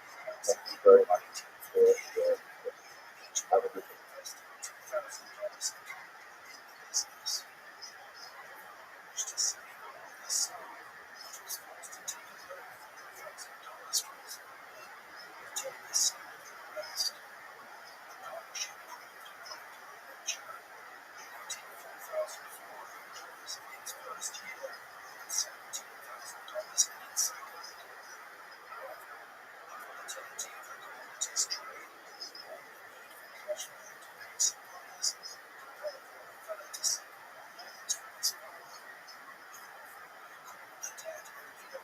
Let us do our discussion.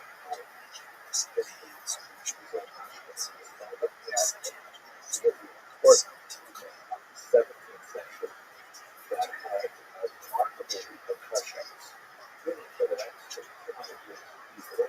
And actually,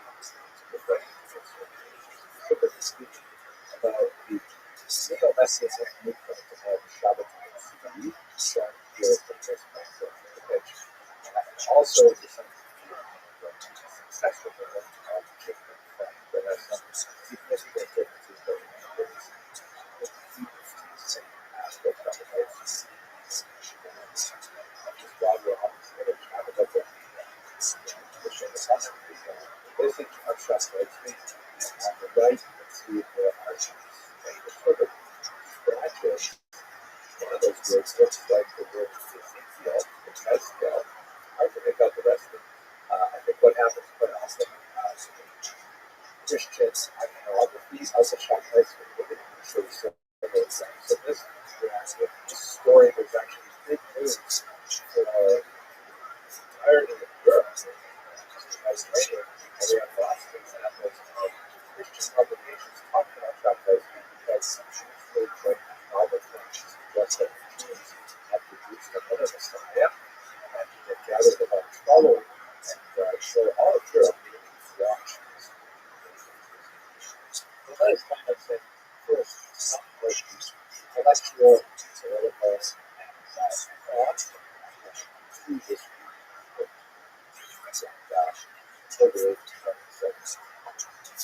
most effective for us to start with is the kind of drive, capitalistic step that a person would stop motivation, stop it, history 16 prior to the advent of capitalism.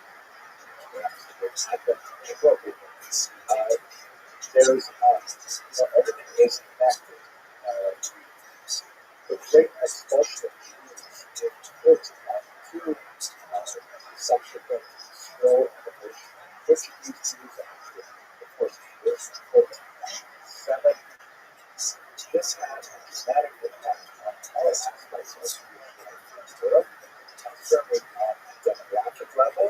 With huge numbers of refugees and desperately seeking solace and refuge elsewhere. Europe also typically will. Ultimately, what I'm seeing right now with the city that is more than a huge population is directly related to refugees from Venezuela. It also represents a huge religious activity with birth theological adventures regarding Spain, such a nature of the center of church aspect to see us turned upside down after having preached so many times works of religious literature and other works that fits without a Messiah was right at that convinced that something this devastating could not happen unless you were living in the district of Cuba in the footsteps of the Messiah, here the footsteps of the Messiah approaching, as we were talking a little about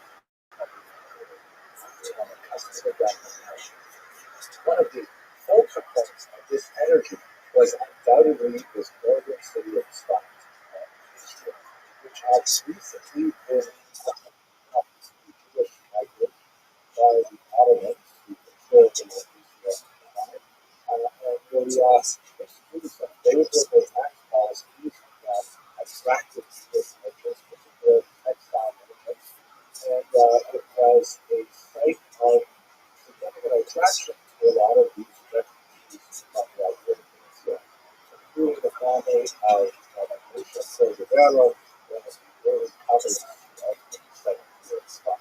It was also kind of like a specifically spiritual attraction spot as well, because the waves of righteousness as distant after the past have been identified in the environment of the spot. So many Jews moved there to be close to those early sites.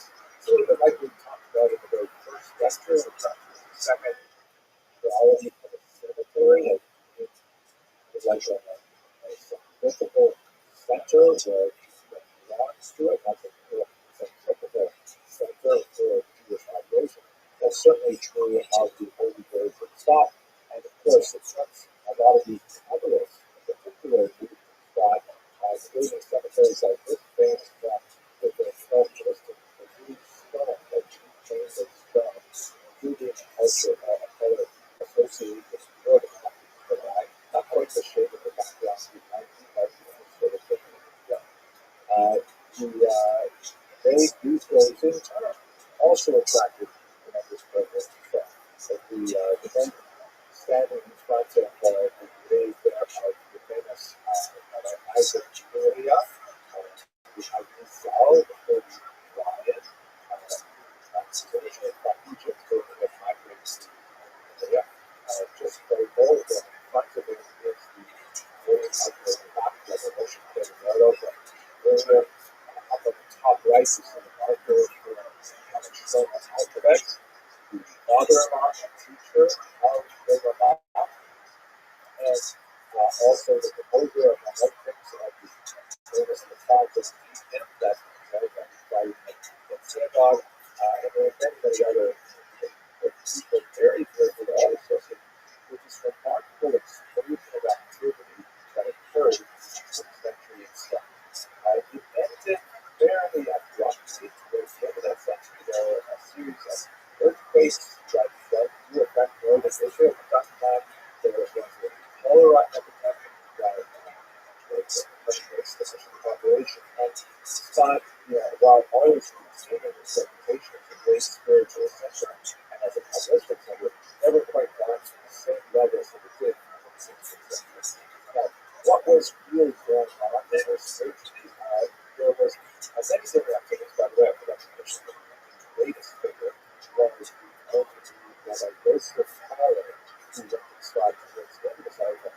Carol, tremendous novels themselves, but I simply know as the author of the short time how little you code of Jewish law. As I mentioned to you when we talked about religious history, he's kind of like a transitional figure between Jewish and there's also somebody who's got the idea about to eventually see this stuff. So what are they doing? What's going on here? Well, one of the major entities of activity is the research of Jewish Kabbalah.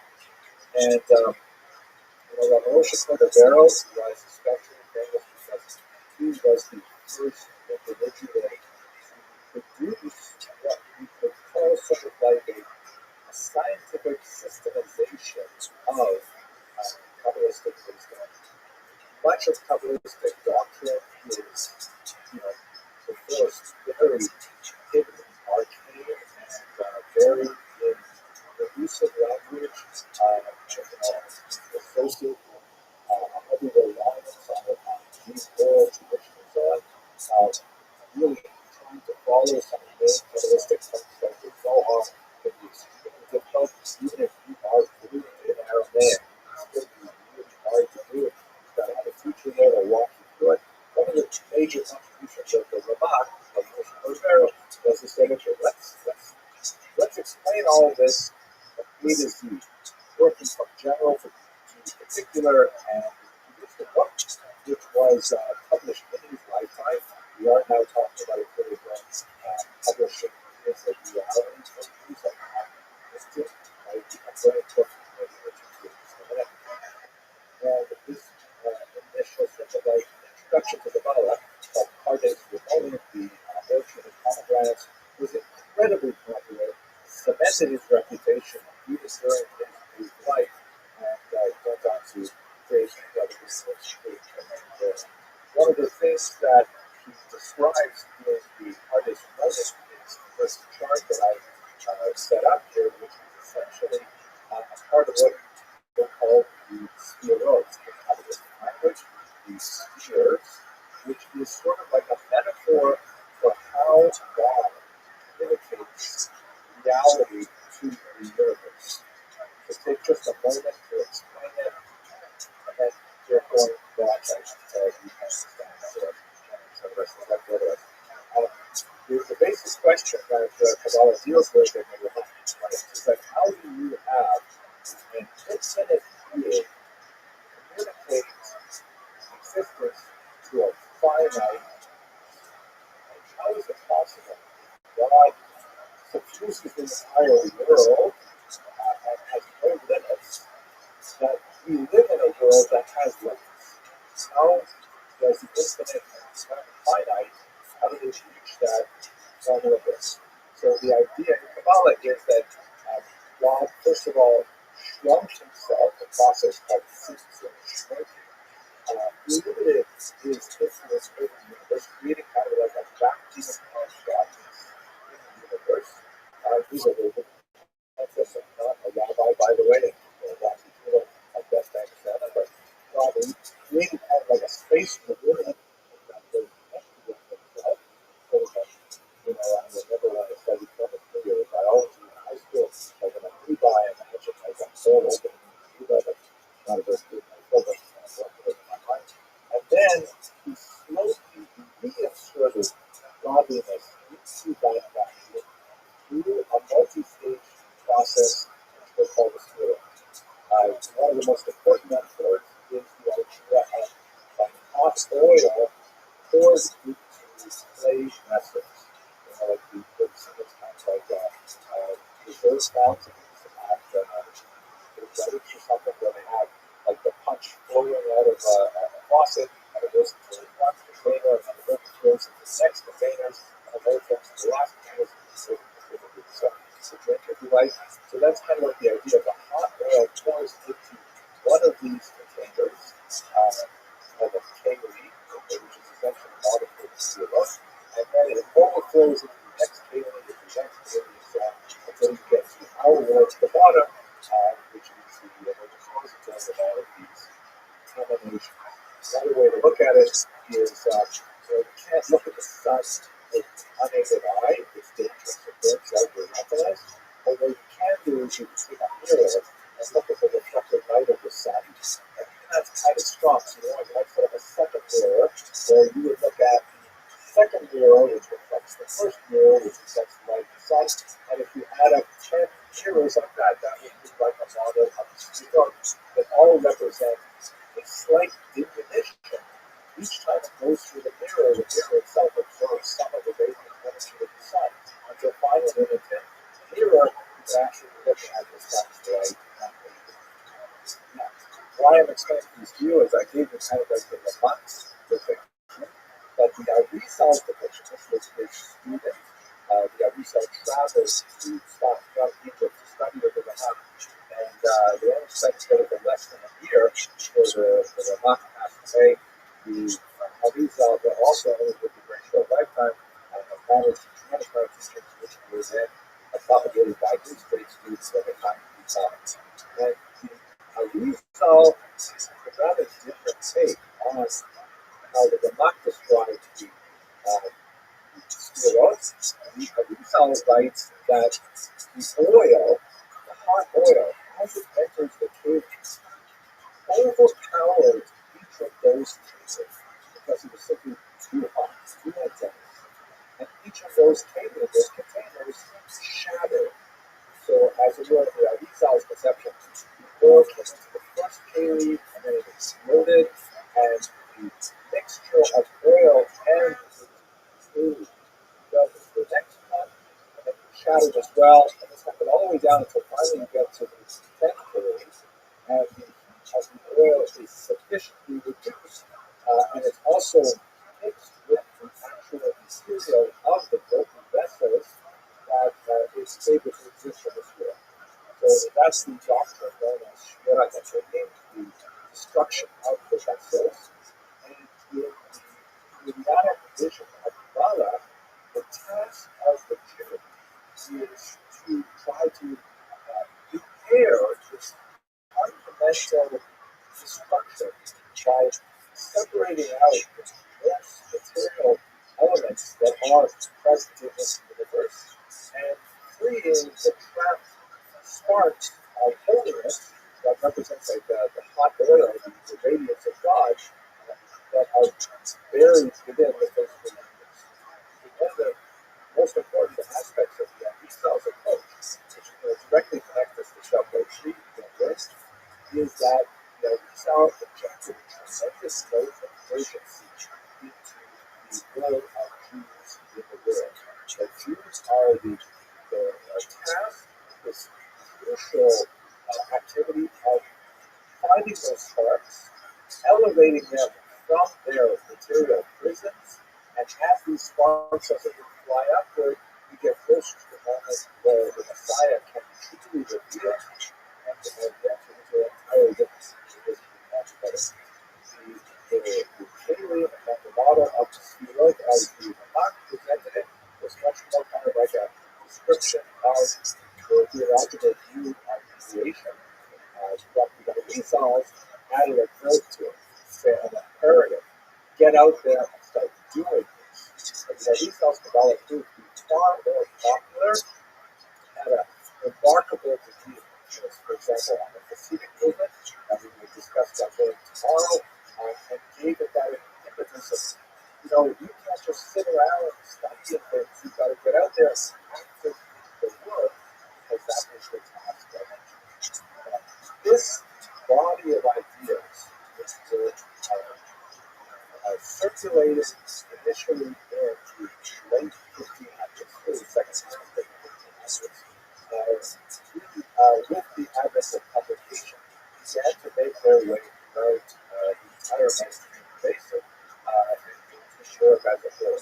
And it is in this context of the popularity of the thought of the ROTHSCHILD, particularly through the work of scholars like Shalom, with Rabbi Horowitz, and his very important publication showing the publication to tablets in the law that of great mercy. Jews were energized by this, and the Sabbatean movement was not a bizarre offshoots that was directly intellectually related to this movement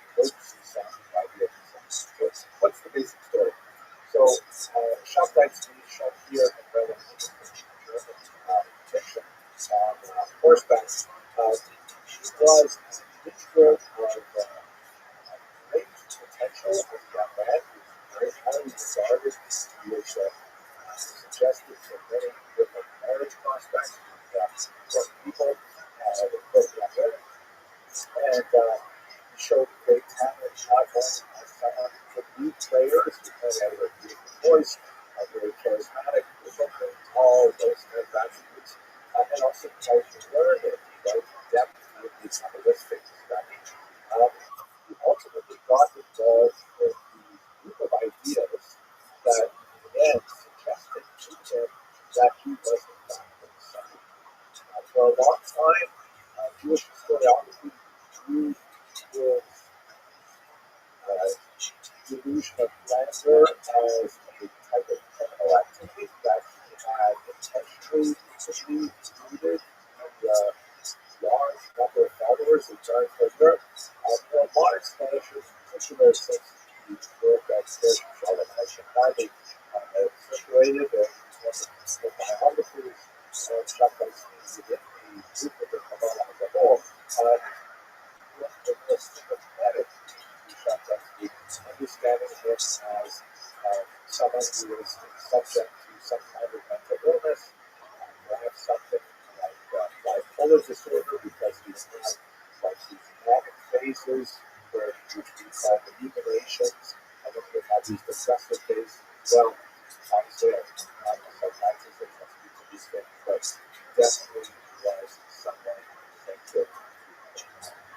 So let's look at the political context and the technological context, and then let's look at this line history.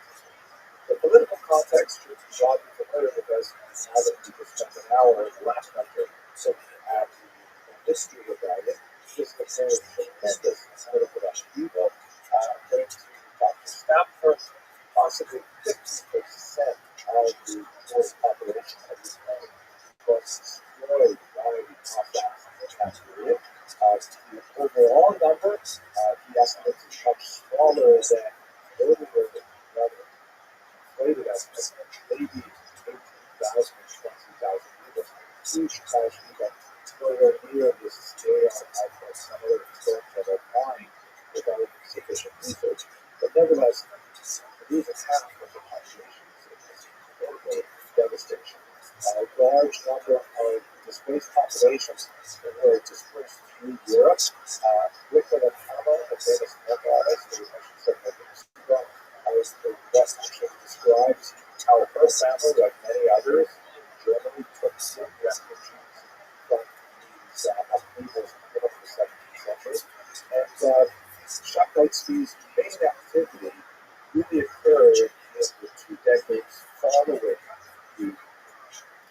tremendous upheaval in the 17th century that had such havoc in the economy.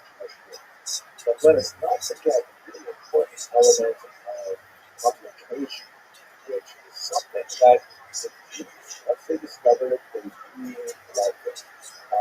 Jews had been publishing from the very early period of print. In fact, there are some possibilities that these actually Jews and Provençal would even invented physical type, which is a key element of the technology necessary of efficient printing. But although that particular thread is not been developed, we do know that by the late 15th century, Jews were already publishing many titles, even for Talmud, and in the 16th century, Venice in particular, publishing just excluded Jews rushed to it, and because it was very right at that time, all of a sudden, all of these works which had previously only existed in manuscript will be copied laboriously, expensively, and professional scribes, and then they were very fragile, easy to lose, and if they were seized by the church, as happened several times, they used to be burned and hard to replace. That your publication was expensive. All of a sudden, the price drops at the bottom. That no longer are we talking about contemporaries of the Torah scroll. I think costs about $50,000. It's very hours ago that they're actually writing this scroll out. Whereas you can go to where you're able to buy the same information for and $15. It's a tiny fraction of the overall cost. And Jews love the idea so much. So over the next few centuries, Jews become passionate purchasers of books. They really become the ROTHSCHILD, but have books at that point. Right before that, they were school and that's the market. And books like this was here, the Schneider of the Weeks, become super popular.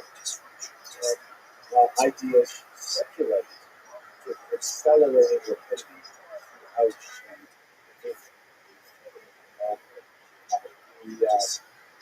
this also has tremendous impact on the democratization of knowledge.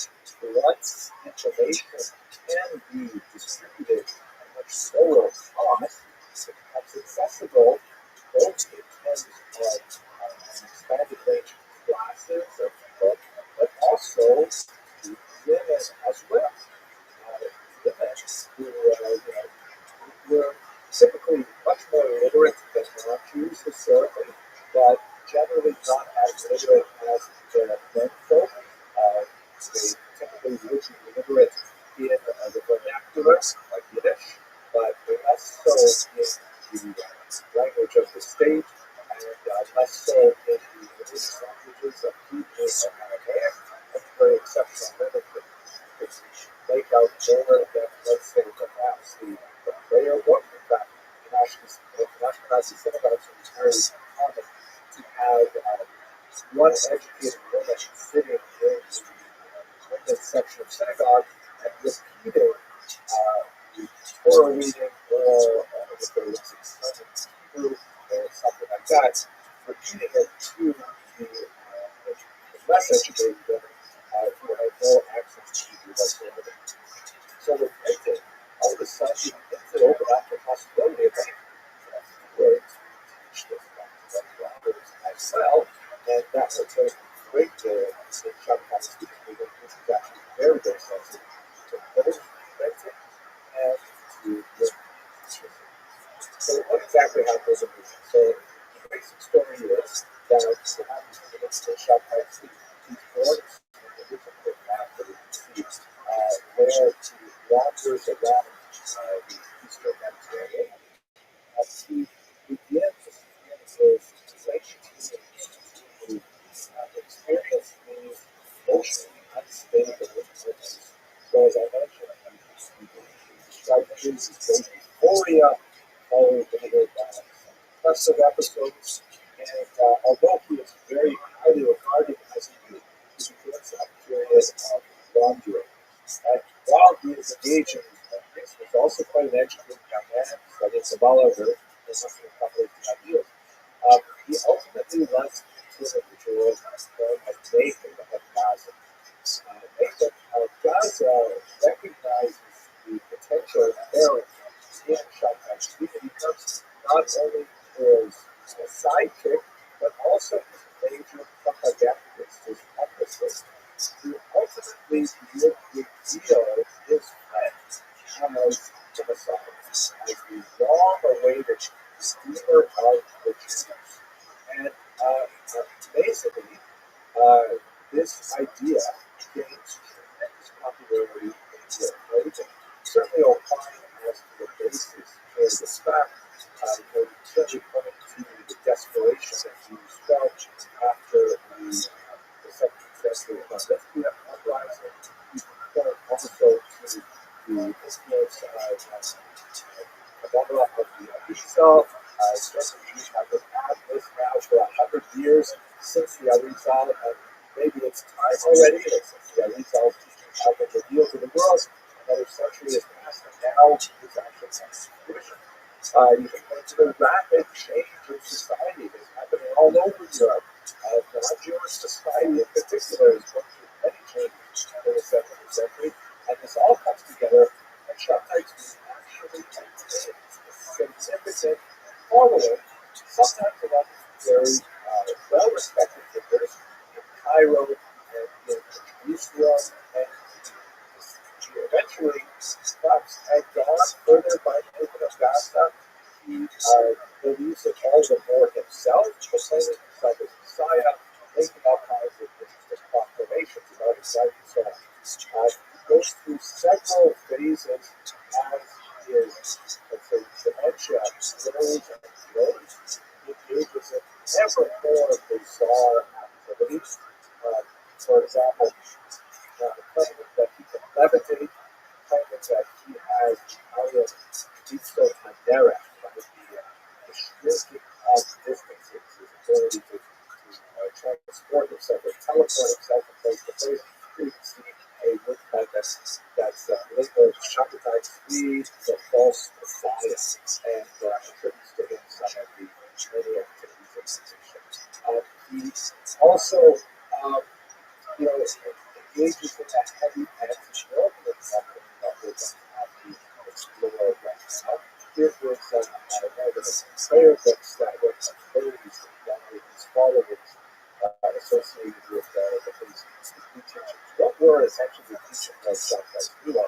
The first is obviously the notion of messianism, that he has come to actually represent the end of history and the beginning of a totally new era. That messianism is precipitated by an adherence to anti-Arianism, which literally means opposing lawfulness, almost law-hating anti-Romanist. And when it was kind of like moderate, his anti-Romanism was expressed in things like the nullification of fast days. You have, of course, the famous fast of the 9th of which was treated in the late summer, that corresponds to the destruction of the temples of Jewish law and the exile of the Jews, but in Jewish law, that fast day will be transformed into a day of gladness and peace in the era of the Messiah. So Shabbos says, okay, that's it. The Ninth of Av is now a feast day. So for his followers, this was great. Although it was a very radical kind of thing for those who were less positive and inclined to his teachings. Other anti-Roman activities were considerably strange. For example, his insistence on entry into a synagogue one Sabbath that he was denied access to, which had acts to break down or on the Sabbath, so transgression of the Sabbath. Once present in the synagogue, he essentially took over functions would call up women to think about Aliyah, which was another aspect of his thoughts. Extremely egalitarian, really looked to women as a great source of this movement, and it's hard to gauge exactly how much that contributed to his overall popularity, but many of the things she proposed were later actually adopted by liberal movements in 20th century particular Judaism. He would, speaking of women, he was actually married several times.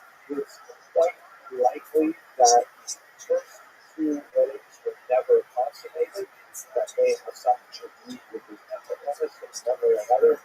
He later, however, married a Moroccan woman who had some kind of a checkered past. There were some questions about, her level of promiscuity prior to leaving Shakhtite.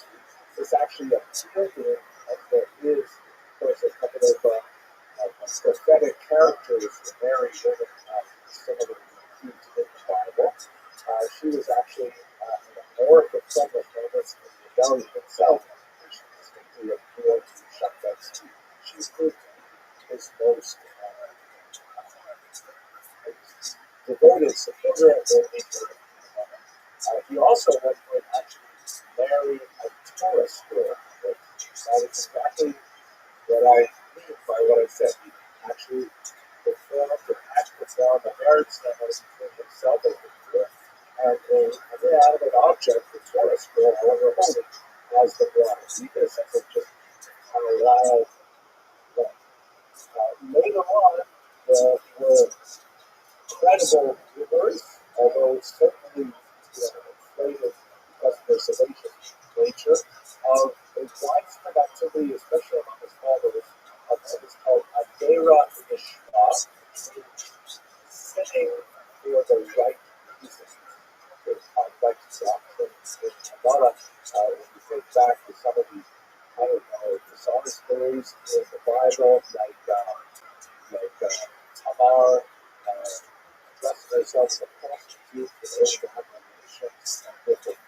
law in Genesis, a chapter, I think it's 37, it's usually skipped over in kids' class and things like that. And this idea that even before or on a lesser level, Rebecca, you know, deceiving her husband Isaac in order to make sure that Jacob gets the blessing rather than his brother Esau.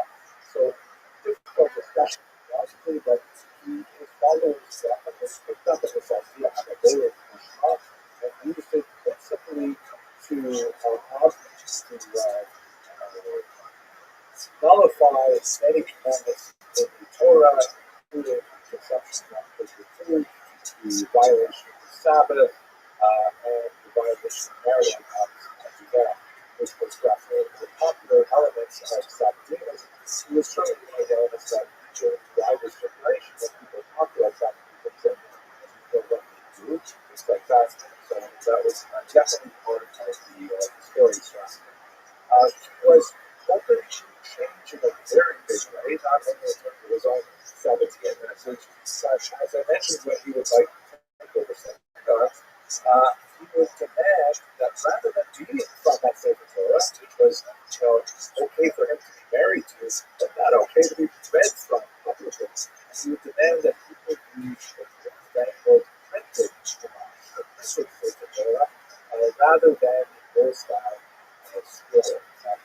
As he's moving on his career, is mainly after theses and theses, those periods of hysteria become larger and larger and more longer lasting, and egged on by people like Nathan of Gaza and his increasingly enthusiastic followers, who decides that it's now time for him to reveal himself to the Ottoman Sultan, to demand that the land of Israel be turned over to him as the Jewish Messiah, and then he will initiate the Messianic age. So this interesting sort of comic book version of this issue of the question that we saw a while ago about the Eastern Streets of Gaza sort of tells the story of Shabtai Tzvi. So just zoom in on a couple of elements of it. So Shabtai Tzvi goes with Taik of Gaza, sails off to Constantinople to meet with the Ottoman Sultan and to say, okay, I'm here, give me the city of Jerusalem and the land of Israel so that I can my message clear. I think that's basically guys that are there for the Messiah, that kind of thing. He meets with the representative of the Sultan. This picture here shows him actually interviewing the Sultan. That actually didn't take place. The Sultan didn't have a given time of day, so the emissaries, but he lays out his case, and the Sultan says to him, "That's so nice to meet you, Mr. Messiah. Mind if I call you Shopsy? Is that okay? I have a cat problem. Not the chance to keep Israel. Sorry, I kind of like it. But I will allow you to remain alive if you agree to accept this time. That is, you may unify presence of authority unscathed as long as you become a Muslim. And to the great dismay of followers, Shabtai Tzvi accepts the offer. He converts to Islam. And with thousands of followers, a lot of debate over exactly how large his following was, but it's certainly very significant. All of us, they are Muslim because he has added Judaism. And the whole reason they were following because he was the proclamation of Judaism. As here is being taken away to the soldiers to be dressed in here is his wife Sarah, who joins us in his Islamic mystic apostasy. I find Sarah especially actually a great book with Albert discussing women and the Sabbatheanism and all that. But I know that she is really a trendsetter with her hairstyle. She doesn't have like a laugh like Queen Amidala of Star Wars. I definitely think so. There's certainly a connection there between Sarah and Mrs. T, I suppose. Okay, but so what ends up happening? The movement falls apart. The vast majority of his followers are kind of like live back home. Many of them have already sold their belongings, their properties at a fractional value, and they have to start their own new events. But there is a small minority of followers who double down. And this is an interesting phenomenon where sometimes when people are, I know about it in the context of some bizarre American political news, for example, but sometimes when people believe passionately in something, and then they're shown clear evidence that it was not as they saw it, rather than acceding to the logic and say, well, you know, I was wrong, I now have to sort of some people will actually redouble their efforts to believe, and they'll create a new kind of false mentality to affirm their earlier discourse. In the case of some of the followers of John Knightsmead, they actually said to themselves, okay, wait a second, John Knightsmead is definitely the Messiah. We have already accepted that. That's not negotiable. So maybe his conversion to Islam means that Jews must all convert to Islam in order to try to like bring together these two Semitic faiths. Yeah, that's it. And so many of his followers elected to convert to Islam along with him.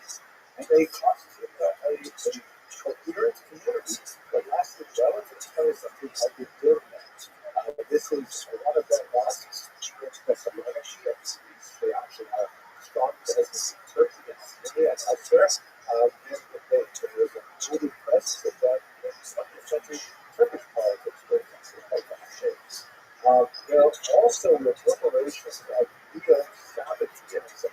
By the way, I wanted to mention the end of Shakespeare's personal story is that after his initial conversion to Islam, he still hasn't his mental issues. It turns out that he went back and forth with even conversion and with a lot of the things he said he used to be the thorn in the side of the Ottoman authorities who found him a nuisance. Like, for example, he was constantly using out post-Messianic authority to make people, okay, you can be king of Africa, you can see the idea of Europe and things like that. There's a certain amount of destruction on his followers and Jews in general. So ultimately, he was in prison.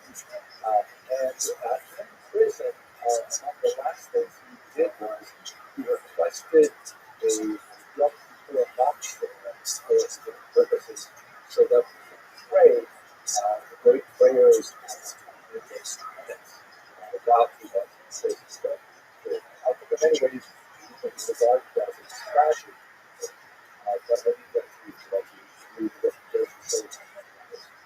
But neo-Sabbateanism persisted for centuries, not just because Judaism actually converted to Christianity. There were actual followers of Shakespeare who were still embedded in Jewish communities, who practiced their understanding of Judaism secretly, typically, because they realized how they would be exploited by the larger communities. And many prominent rabbis were falsely, sometimes perhaps not so falsely, accused of the Sabbath groups. Perhaps one of the most notorious was the attack on Rabbi Irish of Altona, who was one of the most highly regarded rabbis in Europe, and who fell under rigorous criticism from Rabbi who accused Rabbi Irish of implementing Sabbath teachings in his own Kabbalistic studies, in particular in the production of amulets, which was kind of like an industry that the Ashkenazi started to develop with the universal thing, the production of small amulets that are prayers for health and healing and for sustenance, livelihood, marriage, all kinds of things like that, which is a long-standing tradition of Judaism very sort of before that. But Rabbi Yaakov studied some of the amulets produced by Rabbi Irish, and said he's definitely a Sabbatean. And so people lined up on either side. He was their favorite rabbi, the same as the French, and he was like a rather major controversy in the 18th century. Similarly, the case of a great well-known figure, the fantastic Rabbi Sato, also an 18th century thinker, perhaps most well known as the author of the Rabbi, the phenomenal academic treatise that continues to be studied today. I myself have gone through it many, many times. I've gone through it 27 times, primarily because I heard once the great them and knowledge study. I've used it one time, so I'm hoping that if I go through it that many times, maybe I will turn out to have worthwhile behavior. At any rate, the rest of the Sharia was written by a man who was principally known perhaps for this technical work, but he was at heart really a Kabbalist, and he wrote some tremendous Kabbalistic work, but he was accused of infusing his Kabbalah with the teachings of Shabbos. He was hounded out of his native land in northern Italy, and he sought refuge in Amsterdam. And on the way to Amsterdam with his family, he was actually put under house arrest in Frankfurt by critics who suggested that he was a late follower of Shabtai Tzvi. This is like, a good 80 years after Shabtai Tzvi was already passed away, and the Messiah Yeshari himself was held under house arrest. All of his writings were confiscated by the local Jewish court and then buried and lost. So a tremendous amount of his work no longer have extant. It is bouldering somewhere under a cellar floor in the city of Frankfurt. But nevertheless, he was able to exonerate himself from all charges. After he was an Irish was still, he went on to Amsterdam, made it to Israel, however, he passed away. So anyway, the deliberations of the Sabbathean debacle continued from there for a couple of years.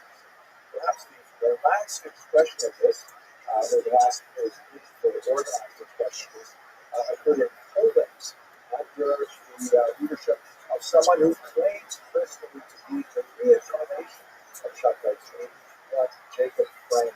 And I don't think I want to overbalance this lecture by going into too much detail with Jacob Frank, but the ironic parallel with Shabtai Tzvi is that while Frank also proclaims himself the Messiah, unlike Shabtai Tzvi, he did not appear to have the same level of postural mental illness. He seemed more of the charlatan type, casual outside, you feel that. And ultimately, when it came under fire from the Jewish communities that wished to place bans, and ultimately they did put it in place, they did place a ban on the Jews, meaning that Jews would be forbidden to associate with them in many ways, to listen to them, even to stand within 6 feet of them. He sought refuge in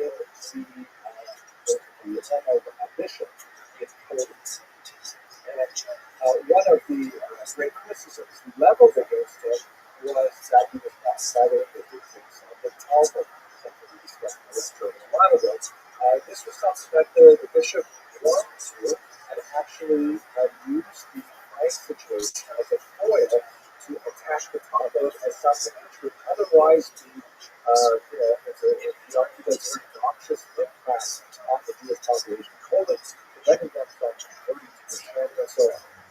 Jacob Frank obliged and actually converted to Catholicism. That's kind of like the parallel to Shabtai Tzvi, who converted to Islam. Jacob Frank converted to Catholicism, largely for opportunistic reasons, in connection with this particular bishop who sheltered it, and in so doing resulted in the confiscation and destruction of some 10,000 Talmudic volumes, a huge loss to the Jewish intellectual heritage in Poland at that time. He later went on now as a nominal Catholic, but still presented his vision of himself as a Messiah, traveled throughout Europe. His daughter Ava, shown here, took off after him, following much the same thing.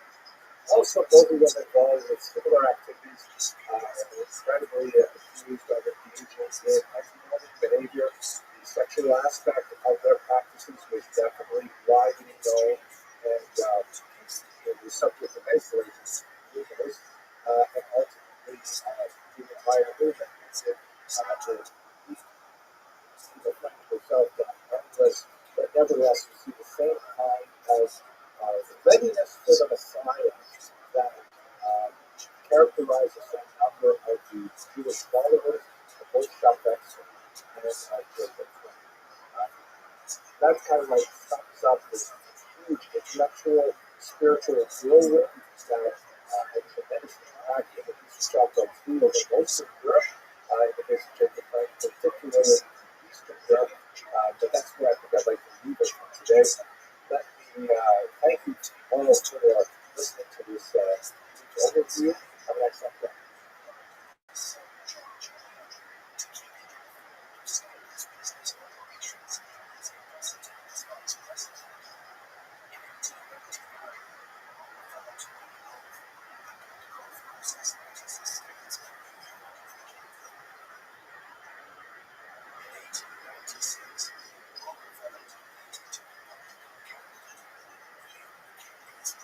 We're going to look at the 18th century in particular, and we're going to focus on three major intellectual movements that affected the Jews of Ashkenaz traditional time.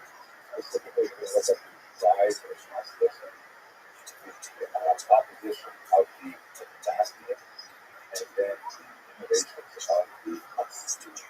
We're seeing really important intellectual movements that have massive consequences for the next couple of centuries, right up until where we are today. They still develop the debates that raged in the 1700s and the 1800s are still very much a part and parcel of what it means to be a business today. Not past the born, within those facilities, find those sorts of place for intellectual productivity and self-satisfaction.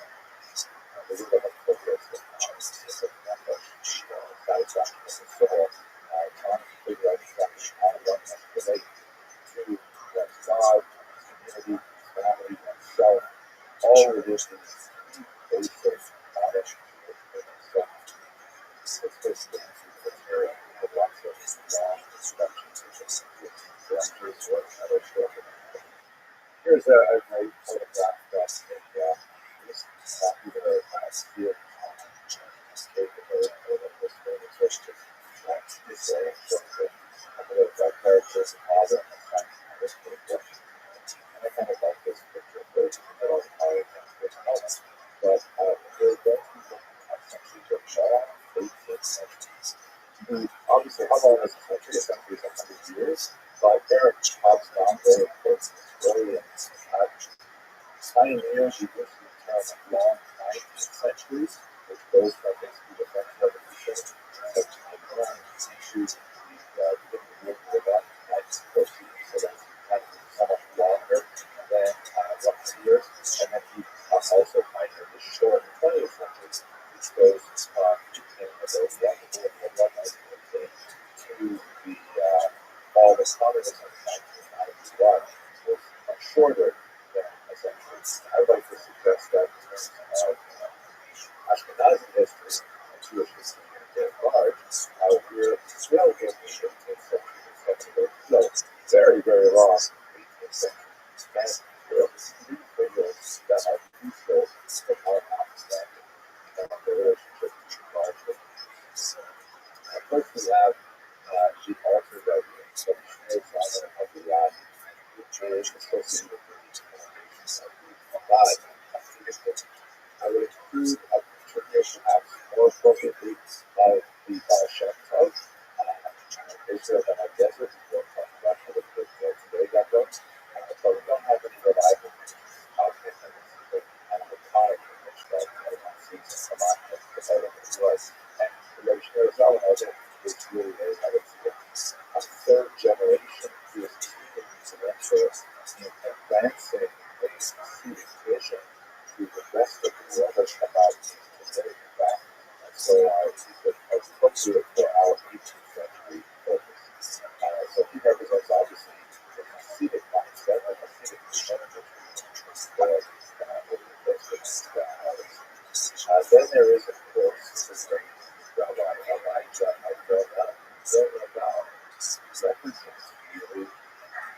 tradition.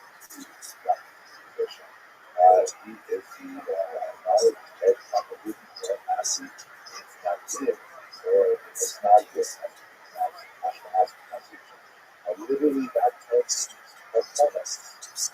They oppose the Hasidic movement, and so ironically, they derive their meaning from the way in which they orient themselves to this innovative movement in this country. In reality, they call themselves, let's say, the traditionalists, because the Muslims represented these sort of follow-through of the earlier Talmudic tradition, which obviously predates abide by centuries, if not millennia. I mean, how you want to define the traditional text-based Talmudic culture.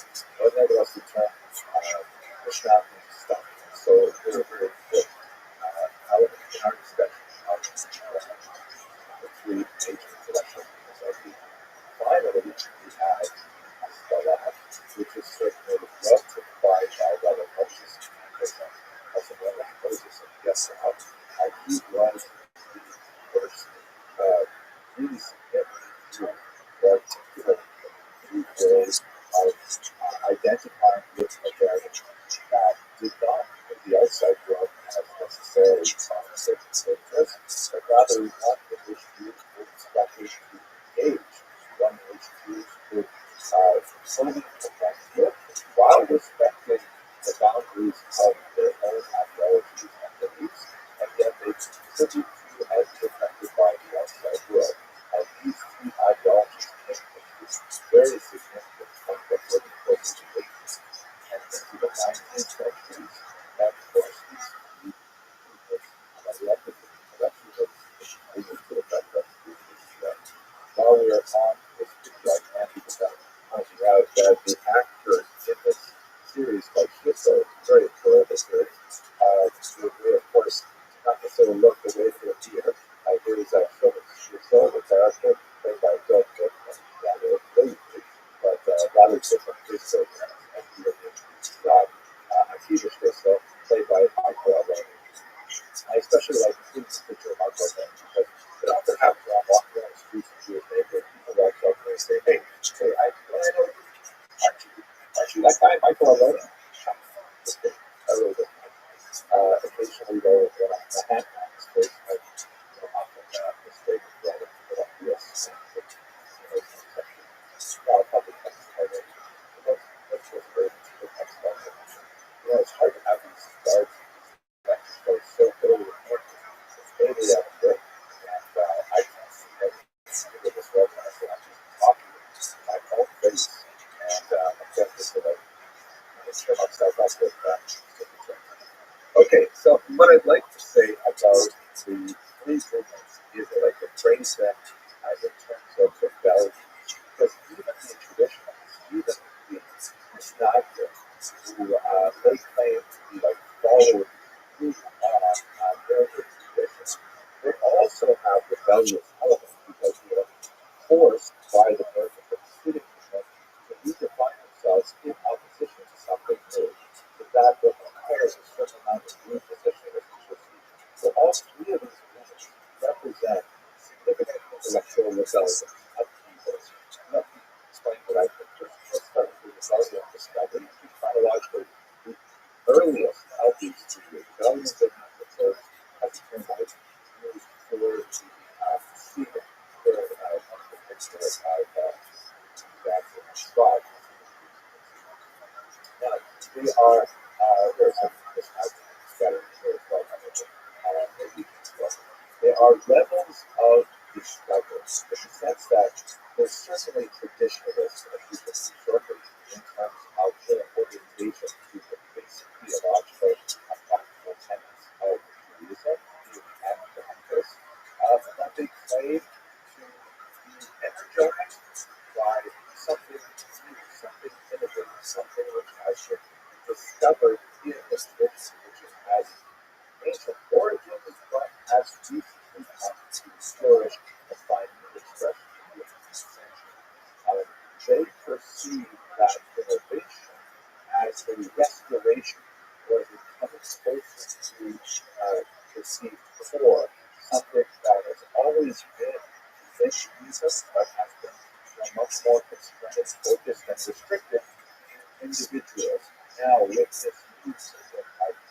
Hasidism, it is suddenly more available, overflowing of a well, spreading out its waters to many other people. That's really the point. What is this innovation? What is this? Well, essentially, usually this is about, as we discussed yesterday, intellectual spiritual religious creativity in the 16th century had strong reverberations through the thought of the Arizal, one of the great capitalists of that city at that era, and the proud expression later in the Hasidic movement in particular. So Kabbalah gives which is obviously had ancient origins, but it was some almost specific text and what they did. But the whole idea of an esoteric mystical approach to the Godhead in Judaism was all the way back to the biblical origins. Even Abraham has prophetic visions in Ezekiel and so on. So the idea of like bringing more of that Kabbalah, more of that tradition into standard day-to-day Judaism was something that the Hasidism was especially noted for. So value of discovery. We have this amazing intellectual spiritual resource here. Why not make more use of it? That's really what Hasidism is from religion. Like, then to contrast that, we have this tradition, which is associated with great Talmudic schools in Israel in particular. The rebels of tradition look at this in which they look at Kabbalah coming in with practicing. Wait a second, that's not right. Kabbalah is meant to be for the holiest of holies. They're not saying Kabbalah is somehow incorrect, it's not just Judaism. They're saying that it should be more restricted. Hasidim have stepped over their acceptable boundaries by offering these 25 years to a much larger population of people who are not ready, who are not spiritually refined enough. They perceive that innovation of bringing those restricted ideas and practices to the masses as fundamentally antinomic, against the law, things that should not happen because it would have disastrous impacts. And just to give you a sense of how this could really coach in terms of rebellion rather than your opposition, one of their great heroes is the famous Islamic Rabbi where he quote the of the era, in which he is clashed with not so much the Hasidim, much more the Haskalah. He lays out a very basic principle, which I want to explain this in a little bit of a second. Let's just go back for a second to the biblical practice of not eating during a certain time of year in the summer. There's a particular crop of during the summer harvest that's called Hadash. In Hebrew, that means new. And that new wheat may not be during a certain period of several weeks during the summer. This is one of those biblical laws.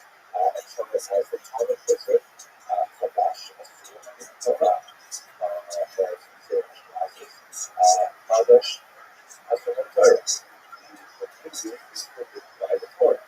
So Rabbi Schreiber, the Passover, used that passage to describe anything as being forbidden by the Torah. So he says, Kadash, Asur, and a Torah.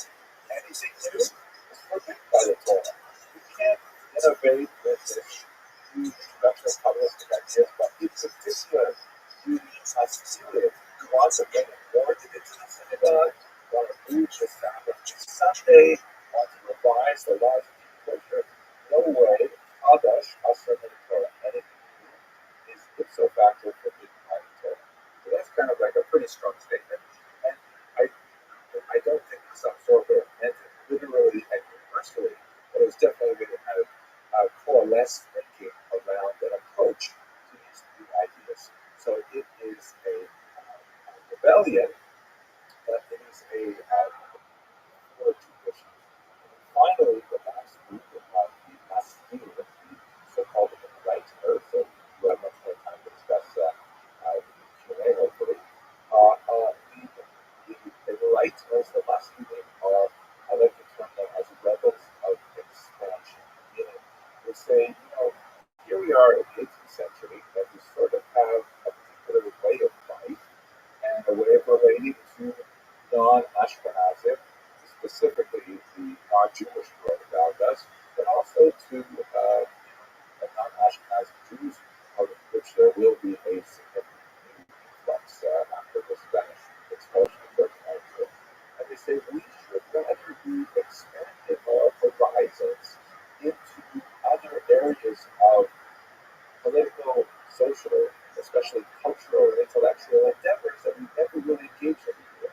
This background image is a beautiful medieval representation of a Jew and a Muslim playing chess together. Chess was seen for much of the second millennium of the Common Era as kind of like another function regardless of one's ideological background, one could engage in a game of chess without necessarily sacrificing one's personal beliefs and practices. So they see as kind of like a safe meeting place for ideologically divergent players like Jews and Muslims, Jews and Christians, Christians and Muslims, and so on. This rebellion of expansion sees innovations in the tradition as elections, as ways of addressing artificial phenomena that had developed over the centuries that may have been intrinsically harmful to the advance of Jewish civilization and thought. And they're great heroes, but we will see some of the 18th and 19th century figures who are involved, but they tend to look backwards to figures that they feel are well representative of their values, such as Moses Maimonides, who was one of those very unique figures who, of course, quite a bit earlier, we talked about 8th century before the time we're talking about.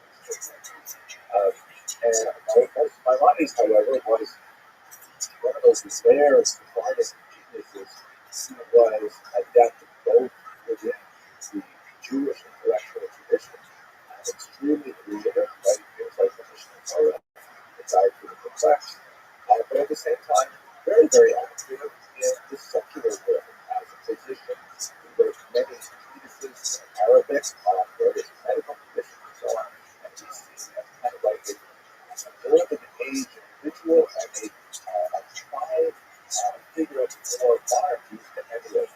It's not inconsequential that many schools and sort of towards this Hasidic approach name themselves after Maimonides, Rambam schools, because he's seen as one of these figures who's able to join general and Jewish knowledge together in such a beautiful way, while certainly sacrificing his rigor in admirability.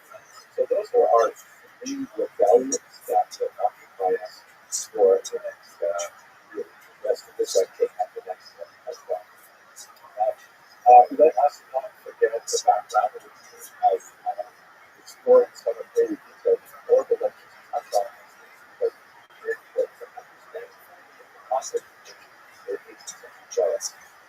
Certainly one of the most important elements is the Spanish expulsion and really the Portuguese forced conversion of 1497, which also resulted in the James as Jews fled or were pushed out of the Iberian Peninsula to many different locations, including, as you see on the left of this map, Las Americas, right, to South America, there are also some to North America, and quite a bit going into Greek cities like Amsterdam and so on, where they had considerable more leverage in terms of how they practice their orientation to their traditional faith and Judaism.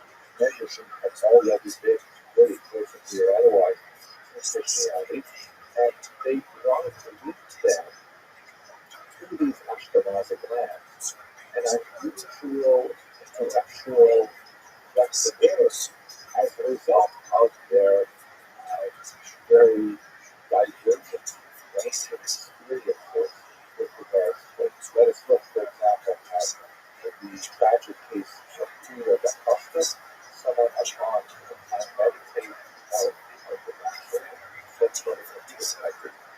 He is shown here in this transport image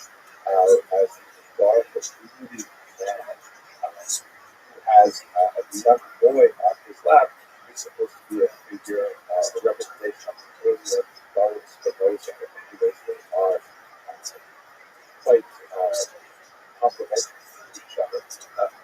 Julio da Costa, very briefly, was a Portuguese man, Portuguese Jewish man. He was raised without being told his English origins. He actually proceeded to read and very brilliant student. He proceeded to read and received enthusiastic about it. He was in Portugal. Then his mother revealed to him, Julio, I gotta tell you that I can name you Julio, but you're actually Jews since the Spanish expulsion, of course, in 1497, and the Portuguese Inquisition was started in the 16th century. He was initially delighted. So, wow, that's great. I'm so interested. By the way, the Portuguese typically did not tell their children when they were very young about their Jewish origins because it was raised in the state which they would be with other Jews in the neighborhood. So they would typically only like just their Jew status when they were young adults. His mother and he managed to leave Portugal and end up in Amsterdam, where Da Costa was thrilled to be part of a real Jewish community. And he was so excited. However, the weakness he carried with him was that his perception of the Jewish people was entirely based on the documentation he was able to access in Portugal, which was basically the Bible. And so he was reading about great figures like Abraham and Isaac, Jacob and Joseph and David and so on. He said, wow, these Jews must be remarkable people.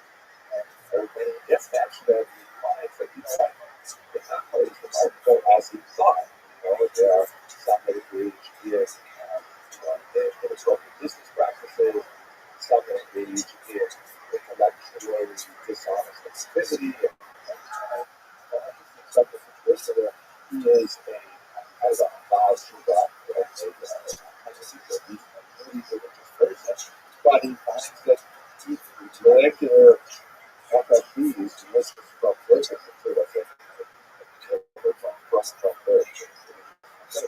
they don't necessarily get ace with the standards that he expects.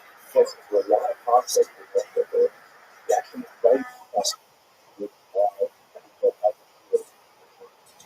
his intellectual genius was coupled with, unfortunately, mental instability, and he is excommunicated several times. He actually is from that community, but he wasn't there. Same uncle habit. The end of the story is he went back to Amsterdam with kind of a resolution that, as he put it, I have to live in a community, so I agree to live as an ape among apes. He would give up his personal view of what Judaism should be and what Jews should be, and he'll live with you what he would do because he simply can't live our lives. He's terribly attached to his mother and hear her stuff. In this final excommunication, the patron of Amsterdam decided that if he were to be accepted back, he had to undergo a ritual of humiliation. He said that, we've done this several times, say you're sorry, and then right away you go back to what he said that they have to do that reorder the details. But specifically, they said, if you really want to come back, so this is what you got to do. You got to come to synagogue, you got to protest for the entire congregation. You will endure a symbolic flogging. It's not a flogging like flogged by the guys up to date, but it was nevertheless in the middle of the synagogue. You flogged and such a public visible sign of public condemnation. And then you have to lie down on the steps outside the synagogue and have the entire congregation walk over the steps. Terrible humiliation. So this Judah, as it goes over, he sits down, he writes a 12-page suicide note called, has been published later called The Doubts Not on the Sky. The example of human life.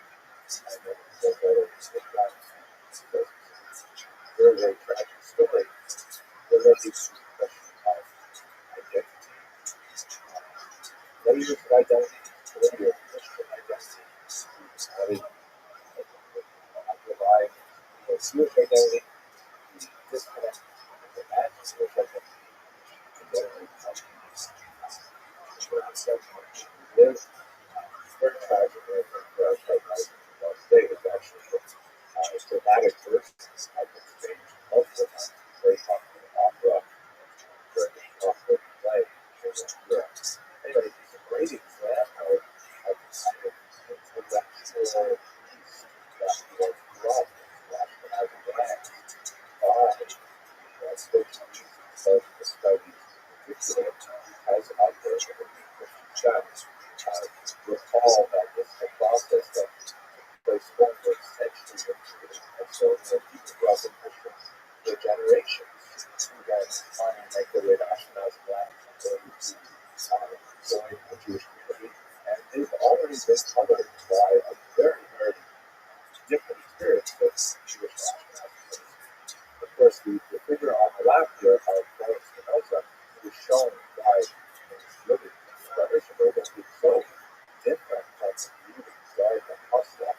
These light clothing, blonde, moving on flowers, the gaze at a book on Costa with this penetrating $1,000 stars, with Spinoza would find this natural and he, of course, essentially repeats much of the story in Costa.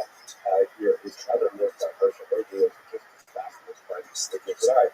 Spinoza would also suffer an expectation of for the natural, and one that's to paint him far less than that Costa was where his transportation has simply walked down the street and immersed in his studies, whereas the traditional Jews walked down like Howard, one exercise reaching for a stone, perhaps throw at him, and Herschel is definitely sharpened his axe with this rather polemic image, but nevertheless, it points to the narrative that I want to describe here of intellectual ferment that's going on in Ashkenaz, particularly in Western Europe, that would eventually find its expression at the very least in Haskalah. You played before Ashkenaz, just like a stronger parts of it, Western thought. So we also have, as we discussed yesterday, demographic upheavals with the horrible of largest associated with ethnicity rebellion and large displacement of people in Europe, where again ideas are circulated as mentioned about under Chinese Western European and then immediately following the Ethnicity rebellion with the whole Shabbat Trees about what we discussed also yesterday, and that's followed up by Neo-Sabbatism. This is the Amarant that we mentioned yesterday, in which there was some Irish whereas used as Neo-Sabbatism, and even figures as phenomenal as it was as other national Sabbatism with huge Sabbatism. So Old entities essentially because so many ideas around lots of challenges status quo, and they will ultimately find expression in this practice. Let's just look before we move straight to the Hasidic movements at the demographic distribution of Ashkenaz Jews and how that relates to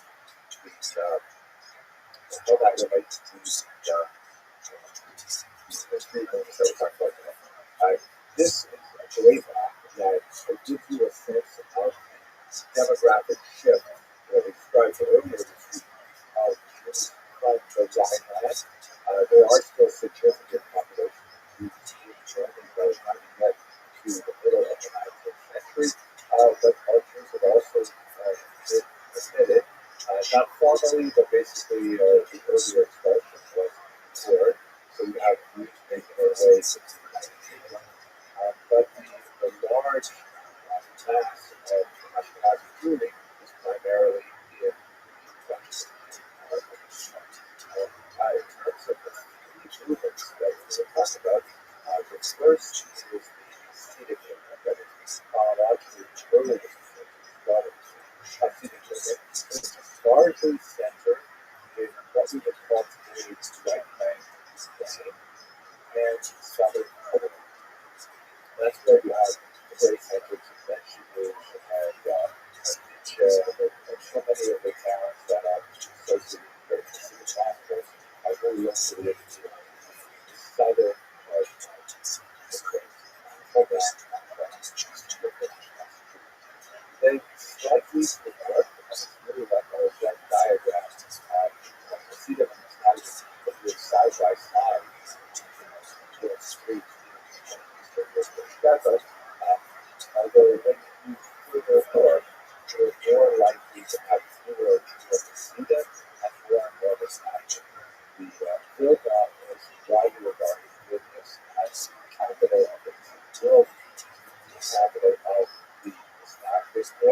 primarily because it was the domicile of church,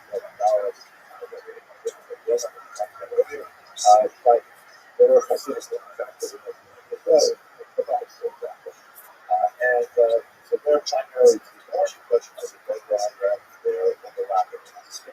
Finally, this is not just the Hashkalah, which also has penetration into Eastern Europe, but is really based in the northern German region.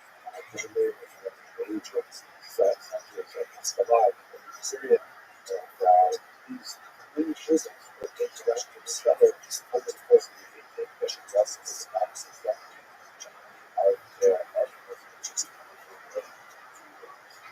Well, what exactly is custom?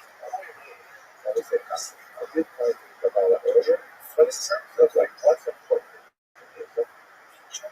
how does Hasidism differ from Christianity?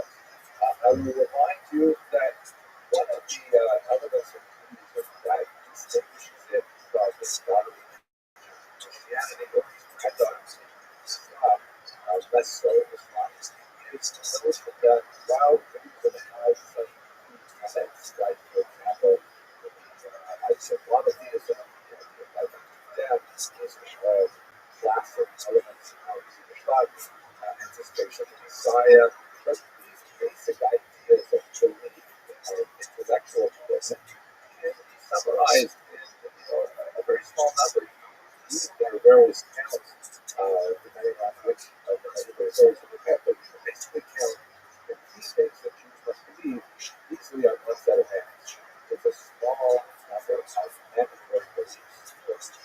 On the other hand, you've got a huge number of practical requirements. Judaism is very much more about practice.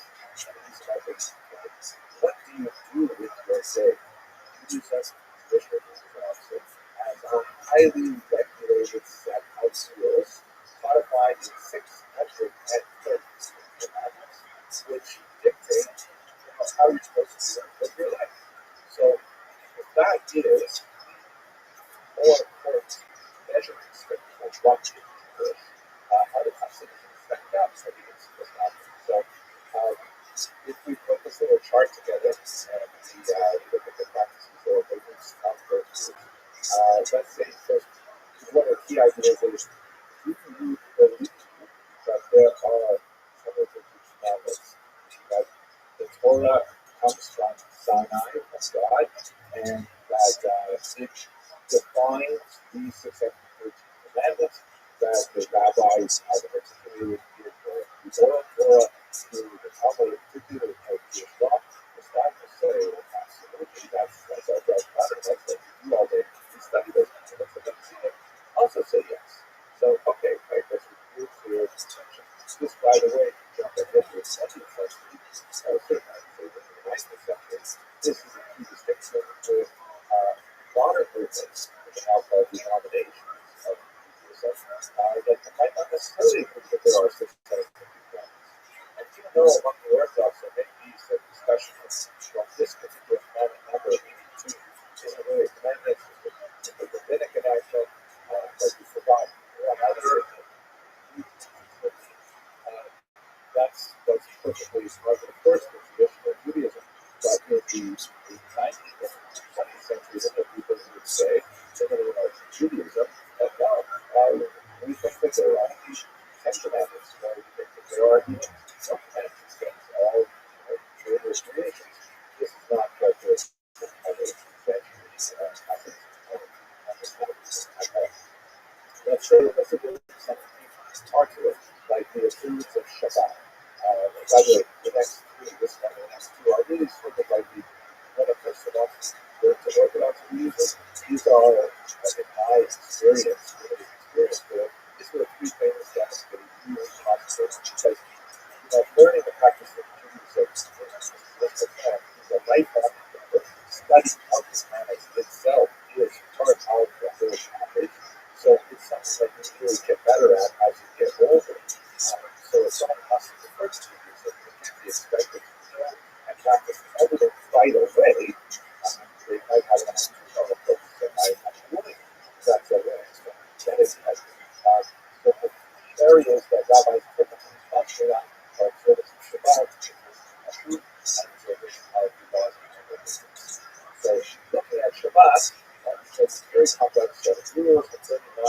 complete behaviors, and the sense of being manipulative and reality, like wonderfully closed cell phone use and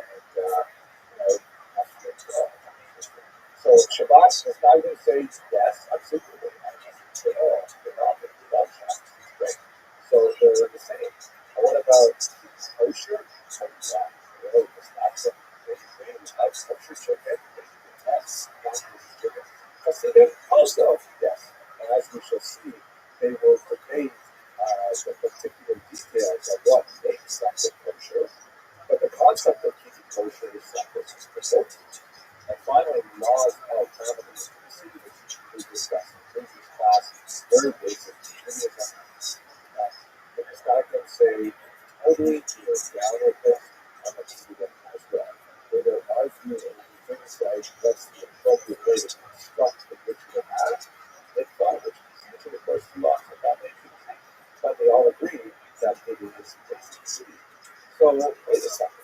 Is we want to say that the primary intellectual religious commitment as believing that it's a Torah that comes from God at Sinai is the same for both groups. And all of these key elements of his own message. So that's different about it. Why is something new? Large part is a matter of style. All of the elements of possibility have a familiar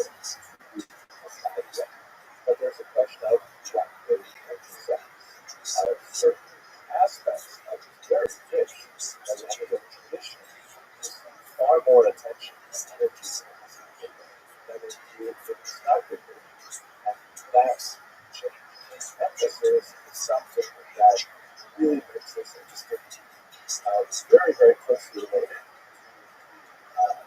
Fire, it's more interesting than it's not good movement. But nevertheless, so one way to try to understand this is that the Hasidism is kind of like Jewish, but even more so. Like Hasidim go beyond what is required. Of course, they want to see the minimum standards. They want to go to beyond standards. And we can see this in all kinds of areas of life. I am just the most familiar with Chabad, and I think they're a great example of this. Right? The fact that there are young people who are willing to dedicate their entire lives to some remote part of the world where there are hardly any Jews, set up a Chabad house just to serve the tiny number of Jews that may be in the environment. And those would be our lives. So it's phenomenal. That's what I think that you do not see in a simple way after the different steps where the message would be not great. And I think you know, concrete example that we already looked at earlier is the case of Taik. So Judas, the book literally means corners, and it refers to the corners of one's face. In biblical laws, as I understand the history of the tradition and administration, is that one, based on a verse in the Bible, one may not use a razor to shave one's temples. Specifically for men. Men may not shave their temples with a razor. So, as you notice, the women's side of the head may get beat up very badly, but nevertheless, this is not lost. Or that's the same man as whatever there is left on the rest of it. That's because I am a lip-back interest of the Jewish household. There's no razor. Okay, fine. But the Hasidim say, if we can't take a razor to that part of our head, we're not even going to take scissors to our head. We're going to let that part of our head just grow wild and free. And that's going to be kind of like an outward statement of who we are about. We are Jewish, but even more so. Now, it's not to say that it's forbidden to set one's face with scissors, but in Hasidic practice, it's highly discouraged. The idea is, no, you've got to like live your life. When they say to it, you be you, and your you-ness is different. And we see this with a lot of Kabbalistic words in English, because there is a Kabbalistic element to the beard as well. And we see, for example, here, although these are actually fake hairs that are applied, as we saw earlier,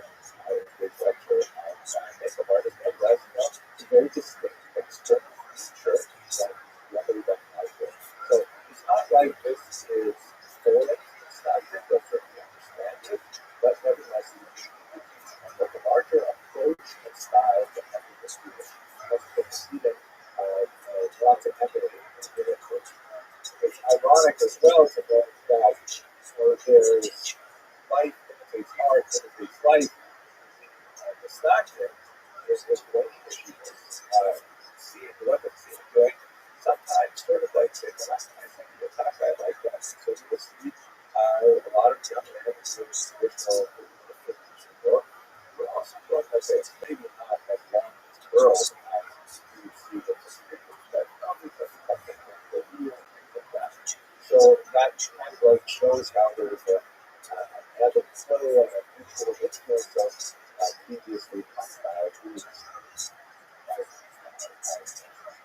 So let us look at how Hasidism has been understood by historians, and specifically look at the question of how did this movement, which in many ways has some elements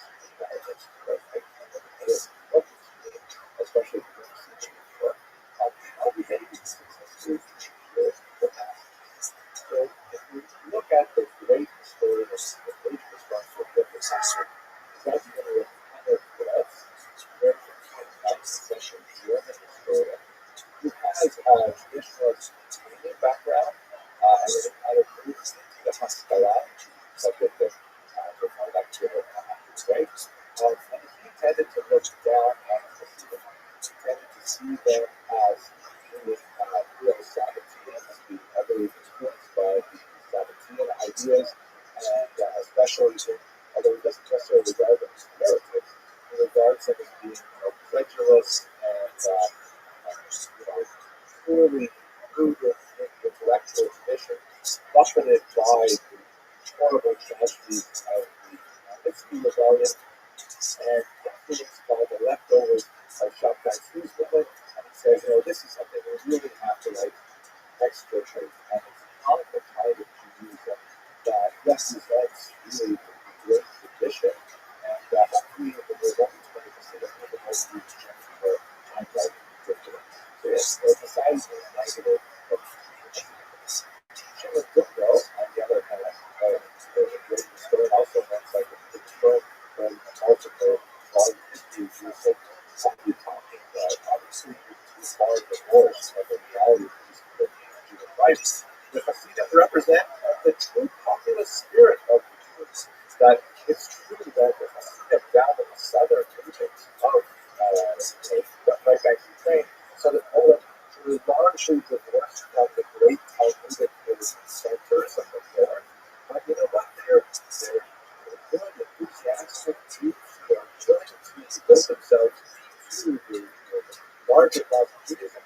And if they find their religious solace in this much more popular movement that has these charismatic leaders, what's the people Heinrich correct?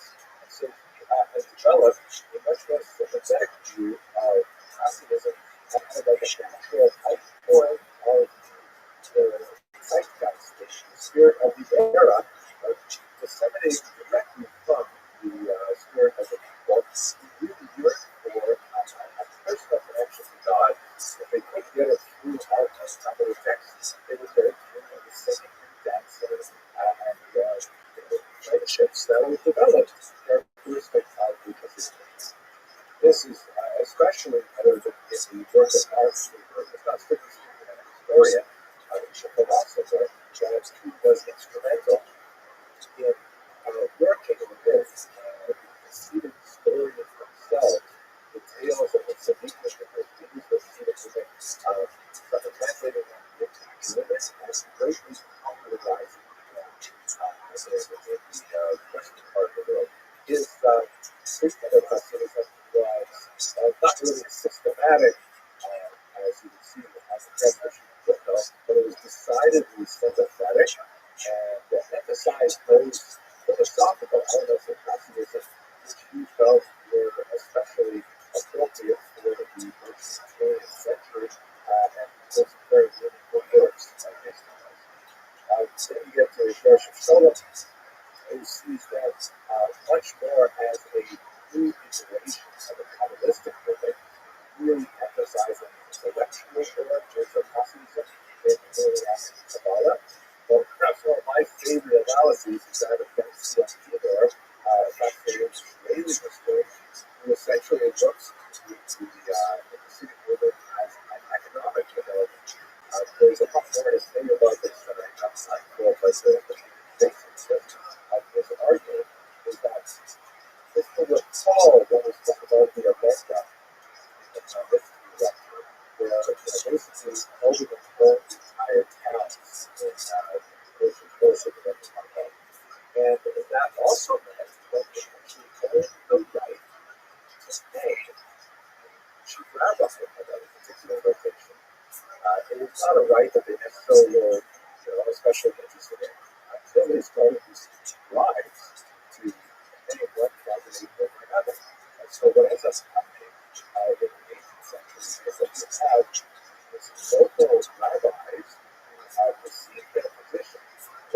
through the lobbying efforts with Polish nobility, rather than through genuine pastoral work with their congregations. Why would someone want that? Well, it's a certain amount of prestige, honor, but there's also an economic incentive to go that way. With this, it's the benefit of the taxes imposed on the Jews for various services. The Russia, annual tax, the tax, all these things in exchange for a steady income, which is sort of easy to sit back and those who need proceeds from it. They would essentially drive into the local nobility to get a position like this. And classicism, was essentially a counter-reaction to this corruption in airports within a elite. And they said, you don't want those rabbis coming from the nobility. We want the rabbis to actually care about us, to actually fly with us, and console us, and will advise us, and will inspire us. And so these Hasidic groups develop as kind of like a counterbalance to the dry and uninterested extravagance that over some of its officials to really authority. I think it's very fascinating how the right wing collects these things. Finally, sitting around the board also a very important scholar of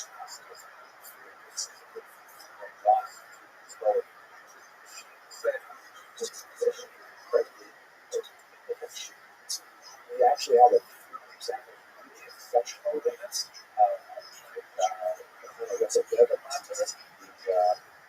The basic of essentially functional as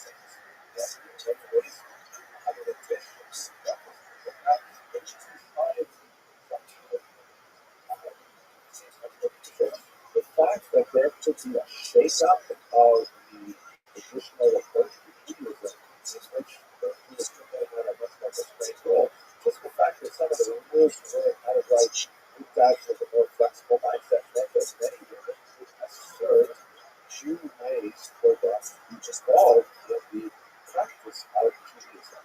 And there's such a really fascinating thing about this. And probably encourage you to have a look at it as an education approach, which I think has tremendous merit. So all of these things taken together, they all have merit, of course, but it gives a sense of the complexity of how those specific religions relate to these regions that right then became sort of holding with such potentially effectively gains the trust of the masses. Let's just talk a little bit about the origins of the movement, and then take our break. We're going to pick up this lecture after the break, and we're going to see the last part of that. One of the most important contributions to the study of early classicism comes from my senior colleague, Professor Moshe Lawson, and by very particular story he's done since pioneering work in the last years.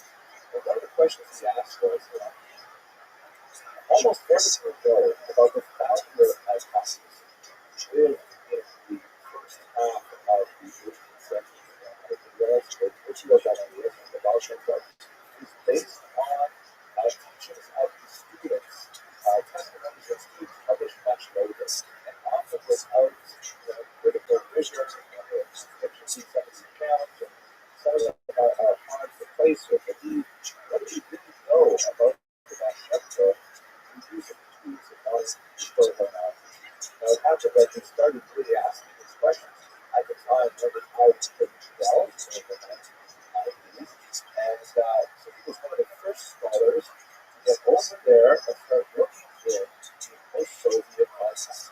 And when he got there, he found, among other things, these all chessboards, tax forms, that very fast, that direct references to the ROTHSCHILD, which apparently had authority as out of Mexico.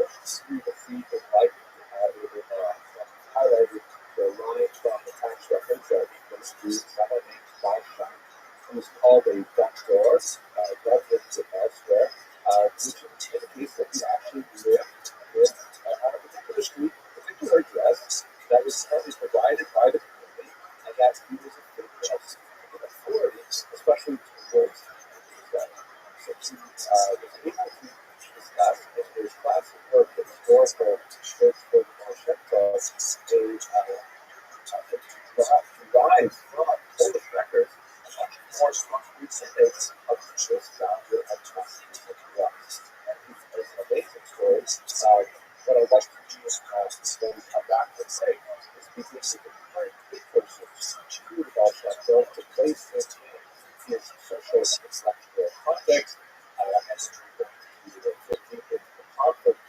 books and the hospitality.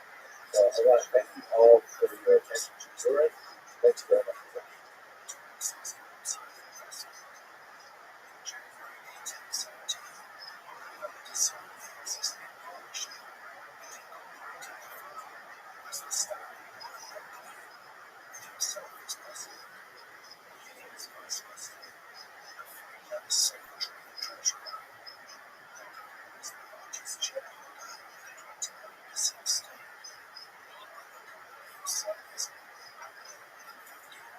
So I just pick up from where we left off. I was looking at the precursors to this.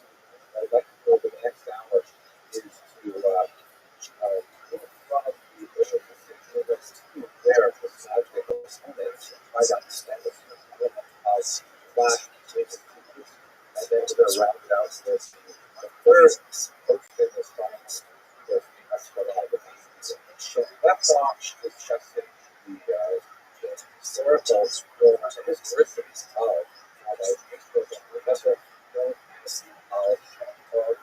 phenomenal research that provides so in this context, understand that all types of especially really important subject person to think about how village as a figure one of the most significant figures in best research, best is my colleague Dr. Chair, who is of course a great scholar at Northwestern University in Chicago. He's done some phenomenal work on many different areas of history. Won the National Book Award for his reversible and expressive with the highly recommend. But some of his early work in history focused on the works of these Hessian scholars. There was all the knowledge so that term for a psychologist, a rare archive of photographs of my personal collection. I first met Dr. ROTHSCHILD in Canada way back in 1990. He was working in the bowels of the Soviet archive, working in the bowels of the Nazi library with the remarkable collection of classics, which are record books, photographs of the late 18th century of digital as standards in our websites. Absolutely fascinating. Anyway, Dr. Sharon wrote some remarkable books on one of these body shots, in particular Hillel body shot, and as you see, the name Baal Shem reappears. So here's Hillel Baal Shem, and this is the Baal Shem.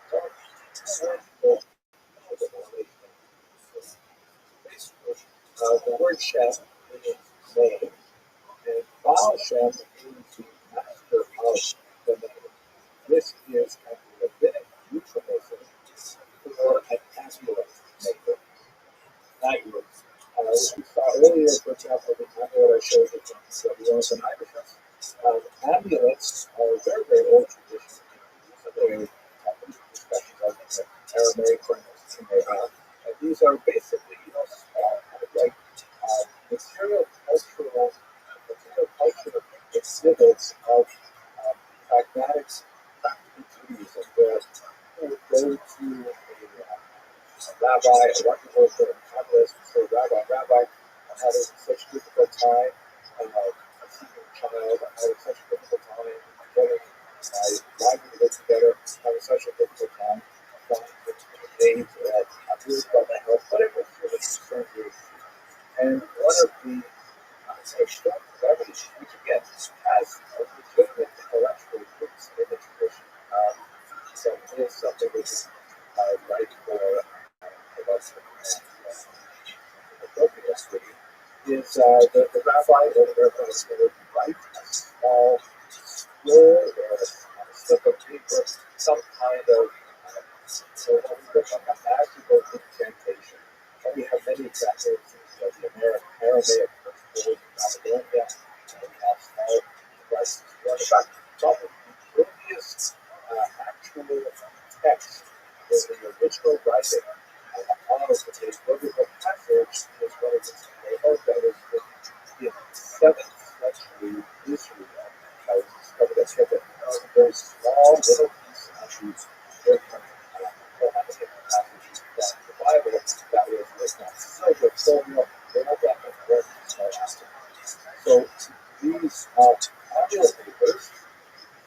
they're not necessarily highly trained, not necessarily salubrious individuals. Sometimes there was even a market for this, and so sometimes charlatans would get involved and take people's money without producing anything that would prove religious merit other than to access a placebo. To be honest with you, this class to talk about the benefits of these documents and to what degree they are efficacious. But essentially, there is an industry that persists to this day of producing amulets for people who have specific needs. And there were lots of these in right back to Ukraine, Southern Poland, primarily because of the lower level of education of the population. As I mentioned, the last lecture, the centers of Southern Poland were not very large. And I'm not sure of this, but I have a hunch that the bracket for they hope is inversely related to the degree of Jewish education in a given place. I could be wrong about that. At any rate, a lot of these ballet chefs were not necessarily recognized.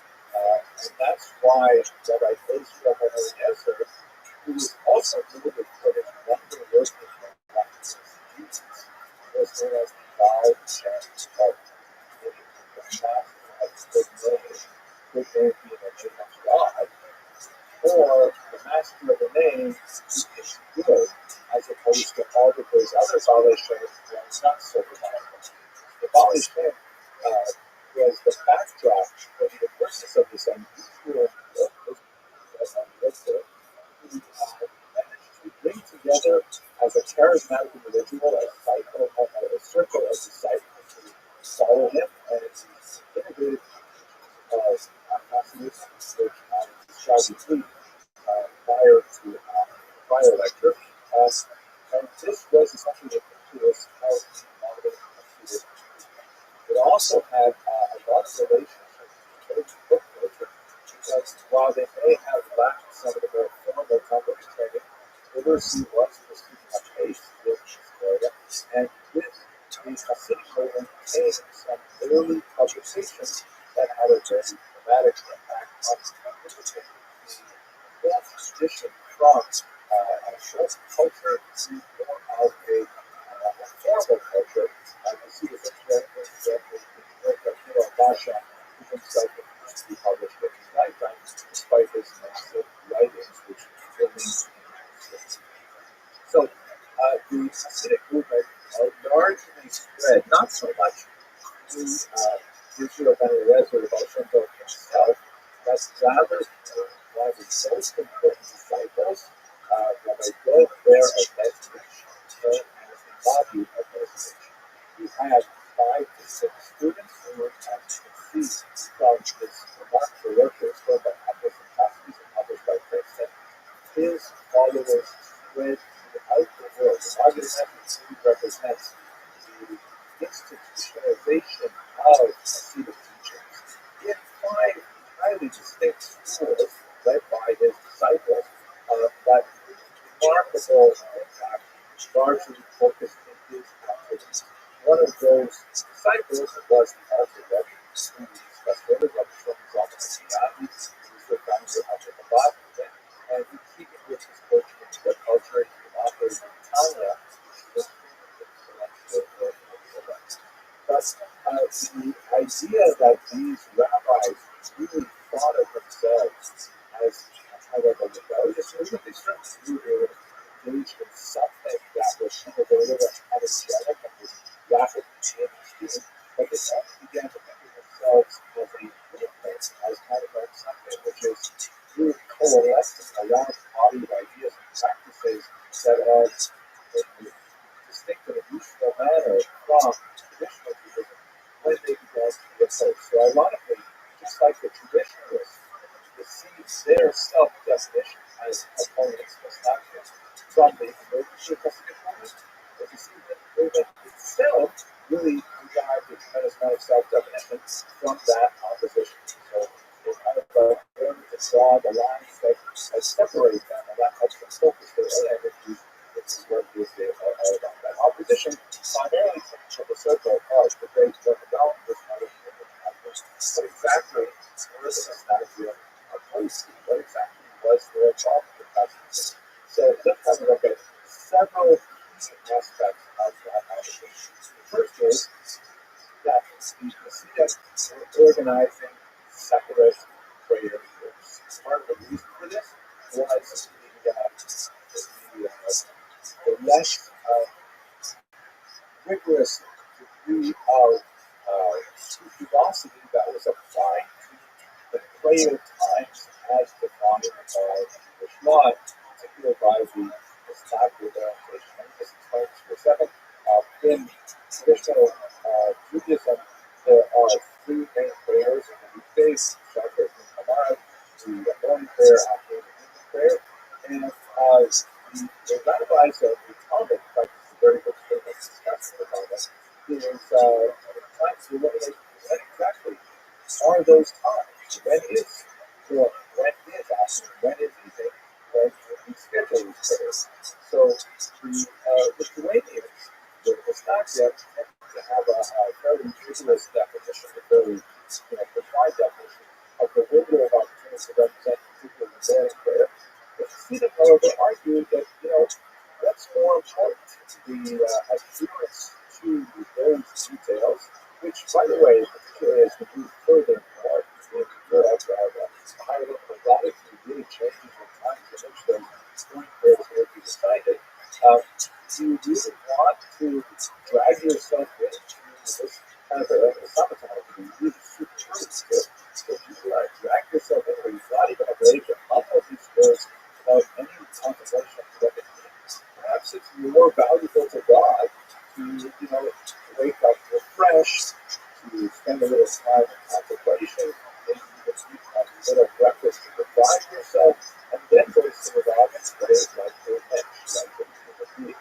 So the sometimes overlapping, sometimes distinct times of prayer meant that, specifically you have to have a separate prayer because of the specific prayer life. And this level of division within the community was regarded very negatively by the Nastasia and some issues.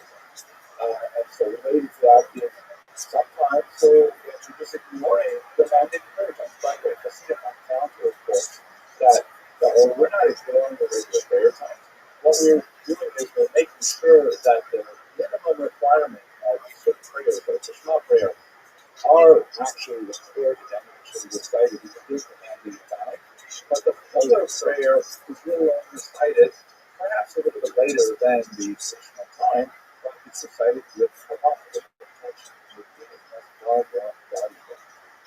They argued that another element that contributed to the separation, especially fracture of the community, was that the Hasidim were adopting a different prayer rite, that of the Rabbis. The Rabbis, as we discussed earlier, Rabbi Isaac Luria, the great Calvinist of the 15th century. And this was distinct from the prayer book that was used by the Nastasia.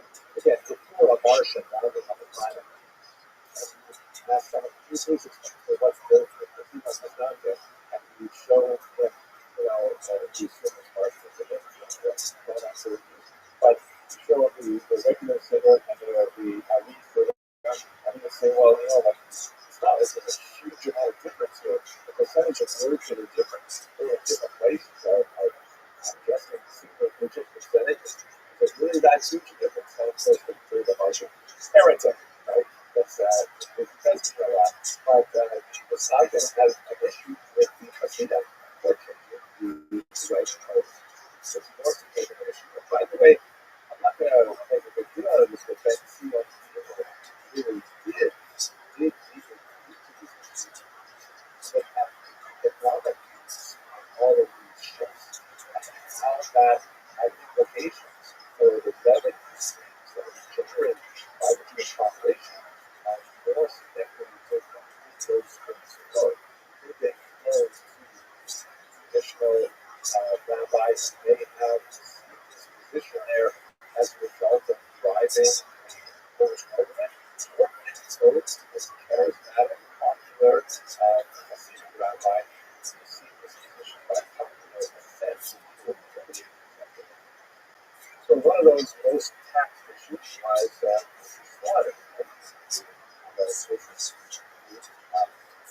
Still there's taxes that have to be paid, public regulations, like that, and also not all animals when they're slaughtered correctly, or they turn out to be healthy enough to be consumed for kosher stipulation. So that means an element of loss for the kosher ritual. So that's why there's a tax applied to try and offset those taxes.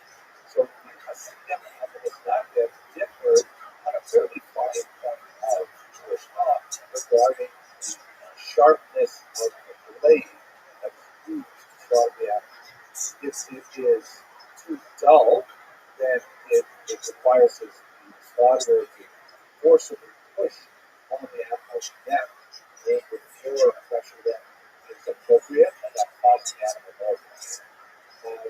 But the biggest mistake of knife too thin, sharpen it too much, that even the slightest thing that hits the table incorrectly or something that can cause a tiny nick, which would rip the neck of the animal rather than slice it. And as a result, that would also cause the animal pain, at least the patient. The second disagreed on the degree in which the knife was holy. And therefore, Hasidim said, well, we really differ. We need a separate showcase. We need a separate slaughter, or ritual slaughter to put our feet. And that, of course, has implications for the barbecue screen. One of the charges laid at the feet of the Hasidim by the Mishnah was that they disregarded the study of the Talmud. They were so deeply involved in the ethereal wisdom of the Kabbalah that they weren't studying the Talmud as deeply as they should. This is probably true for the early period, especially because, as I described, the nature of the distribution of higher education in the Jewish world at that time. But certainly, as you go through the 19th century, it's no longer true, and Hasidim are just as likely to be deeply involved in the Talmud as Mishnah. But related to that was, instead of studying the Talmud, we're studying Kabbalah. As we mentioned in the last lecture, this was like, oh my gosh, the Kabbalah is like super advanced study. We respect the Talmud, or the Kabbalah, say, the Mishnah. We consider it the Holy of Holies. But it should only be studied by a very, very limited coterie of highly advanced students who are highly qualified, who've already completed the entire Talmud, all of the commentaries and things like that. What are you doing giving the Kabbalah to regular people like this?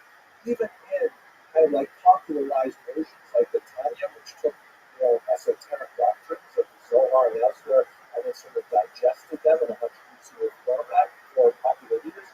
You can't do that. That's not okay, says the Mishnah. And then they get a little bit more serious. They say, oh, we heard about this Hasidim. They engage in lawless, unruly, even drunken behavior, doing things like turning somersaults in the middle of the synagogue while they just do prayer, laughing during prayer. They engage in farbrandings, which are like gatherings with a lot of alcohol, and they sing all kinds of songs, but then they go into other tangents, which is really not appropriate, and they argue about the general sense of decorum that the Hasidim manifested, which they said was totally against a much more sober, stay, rigid, behavior.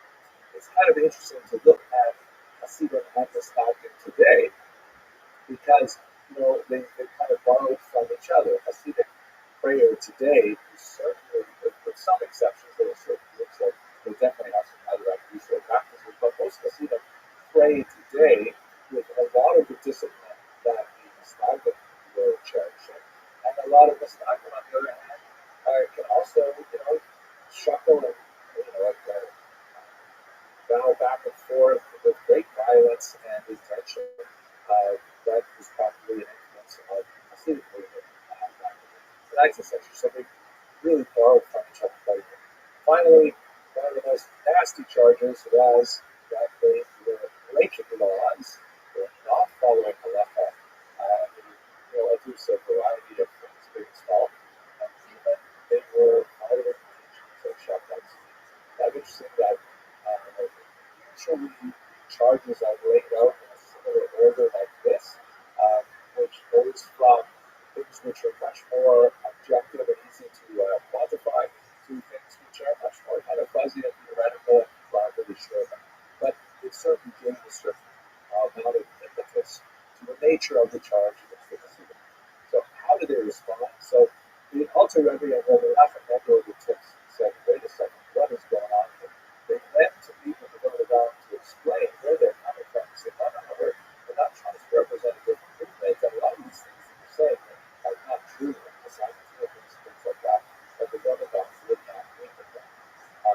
Misnagdim once filmed a planet in 1772 and even burned some Hasidic texts in consequence of that ban. This is, by the way, something that happened quite a bit in 18th century Eastern Europe, that we banned a lot of Hasidic texts shortly as well. The Hasidim, who are now, demographically quite strong, they issue counterbands and their own book banners. So it pushed back onto this factor. And both groups begin to reify their relative positions to each other. Very, very strong social ban was issued in 1781 against the Hasidim in an attempt to kind of extricate this nascent movement, but it was already too late. The movement had already got so many unhappy adherents in the southern part of the continent, and it just was not going to go away. And perhaps one of the most focused moments of this group was when a particular rabbi in the city of Pitts, a traditionalist rabbi, lost his position to a Hasidic candidate in 1794, and then this Pitts rabbi took the drastic step of going into the secular authorities of the Russian government.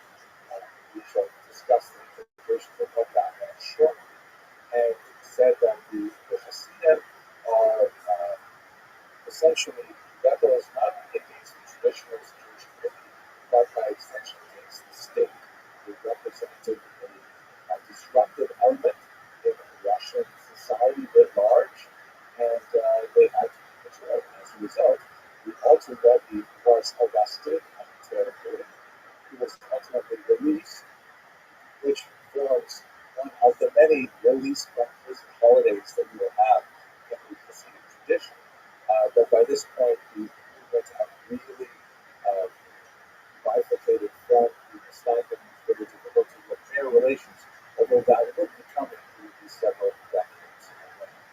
So the Misnagdim, during this period of the late 18th century, early 19th century, are seeking to define themselves primarily in opposition to the Hasidic movement. This is one of the great centers of the Misnagdim movement. It is the yeshiva of the Goshen in northern part of the region of Pennsylvania. It is perhaps the greatest of those yeshivas. It was founded by the principal students of Noga, the Chaim Goshen. So what did they emphasize? The Misnagdim said, okay, we have our revolutionary tradition, our Republican tradition, we have to define ourselves against these tools. So what do we believe? First of all, we believe in text. Right? They said, you know what? All this stuff, these stories, these Maisalot, these drinking parties that are disguised, taken as Nagin as religious gatherings, that's not for us. We're all about what is actually say in that book.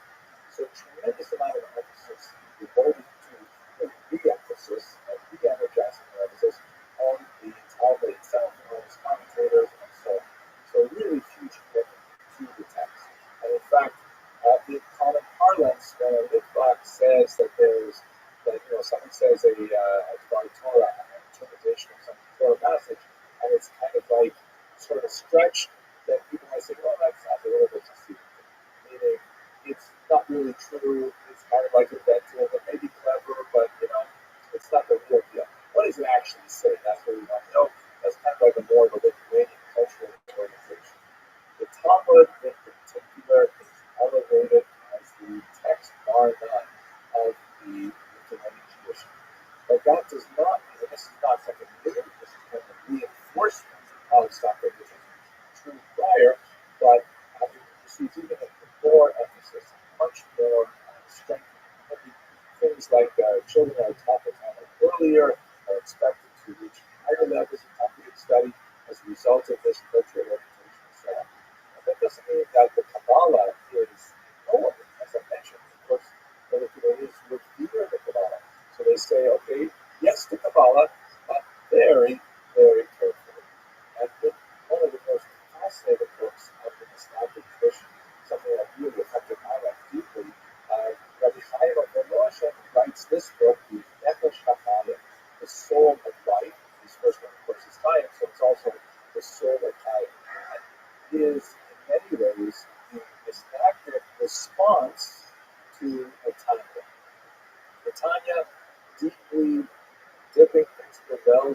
list of wisdom and offering a book for a wider reading public proved to be an extremely popular work then and now. And so the Misnagdim countered by saying, hey, don't think that there's no Kabbalah in our Misnagdim movement. Have a look at this book, which is truly amazing. But let me just tell you one personal story about it. I remember when I first went to yeshiva in Jerusalem, and I came to it as an adult, so I did not have a strong childhood background in Talmud. And I was doing fairly well, I was enjoying it, so but after a few months, I was speaking with my senior colleague, Rabbi, privileged to count among my teachers in Talmud. And I was speaking to him on the phone, and this is how's it going? And I said, well, it's okay, it's kind of interesting, but we're doing a lot of toast roasts, and it seems a little bit like, I sit down, it's a crossword puzzle in front of me, the hot deal, like extinction, I'm just giving a metaphor. It's a crossword puzzle, I solve the puzzle, I go on to the next puzzle, I come home, go to sleep, I come back, another crossword puzzle, right? And I was seeing it largely as a kind of my intellectual exercise that wasn't giving me kind of like a charge that I'm going spiritually. So Rabbi Becker said to me, okay, I'll tell you what to do. Get a copy of this book, Nefesh HaChaim. So I was studying Lithuanian Yeshiva, this is a Lithuanian book. And he said, just one thing, don't read it for more than 15 minutes a day. And just focus on 15 minutes, read it deeply, but don't get too crazy about it. So I picked up the book and I fit it into my day because I would normally take the bus from where my wife and kids and I were living to Yeshiva. It was about a 15-minute ride. And I was okay, on the bus, I will read extra time. And I read it, and I was so engrossed. And it was impossible to tear my eyes away from it. It was so impressive. It continues to have an impact on my thinking today that I frequently moved way past my yeshiva stop. And when I finally looked up, I was like in the middle of shore fire or some distant neighborhood in Jerusalem, and I had to get on the bus and get on my bicycle back the other way because I was so engrossed that I could not stop when I was at 15 minutes. That just gives you a little bit of a sense of how the Misnagdim are reacting and shaping themselves and doing very creative things in their attempt to meet this huge challenge. And they are also, as we mentioned several times now, carefully borrowing from the Hasidim. They were loath to accept the idea of Tzaddik. And there are certain aspects of the behavior of Tzaddik, Tzaddik being the leader of the Hasidic dynasty, sometimes referred to as the Rabbi, depending on specifically. There are some aspects of the behavior of certain tzaddikim, the establishment of large courts, sometimes quite lavish, almost royal in flavor, with conspicuous consumption. And they were skeptical of the practice of Mikla, individual Hasidim writing a little note of petition, and then paying a small fee to the Rebbe, a million, which would then be used for charitable functions, things like that. And that was the theory. And then having the Rebbe that little somehow in his prayers. All of these things were great skepticism and frequently disdained by these Misnagdim. So we weren't prepared to go that way, but they didn't really value the level of adoration of the typical ordinary Hasidim was lavish on their intellectual spiritual leaders. And so the Misnagdim movement also began to move in that direction, where the Rosh Yeshiva was someone, the head of the academy, was someone who began to receive an inordinate level of veneration compared to earlier periods in Jewish history. So there's again another borrowing from the Hasidim. So we've had a chance to look at the Misnagdim and the Hasidim. There's a strong degree of conflict of views of the spirit, but now we've got to go to our final section, the third pillar, as it were, of this conflict. Let's look at the Skala and the activity of its units, known as the Maskir. So this particular picture is the famous one. It shows on the left the great Moses, the father of the Maskir movement, and he's engaged in a game of chess with one father of Rabbi, who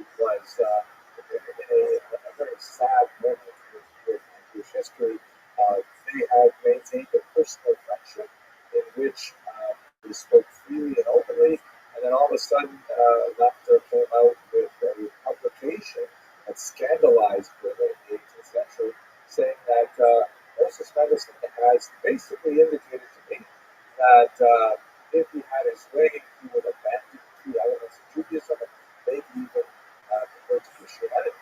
And so therefore he charged them publicly. He sort of claimed to be outing him and said that the man said he either quit Christianity or submit to a debate. Really unfair kind of thing to do. We don't know the degree of grasping of whatever they actually said to each other, but he was scandalized by it, refused to participate in the debate.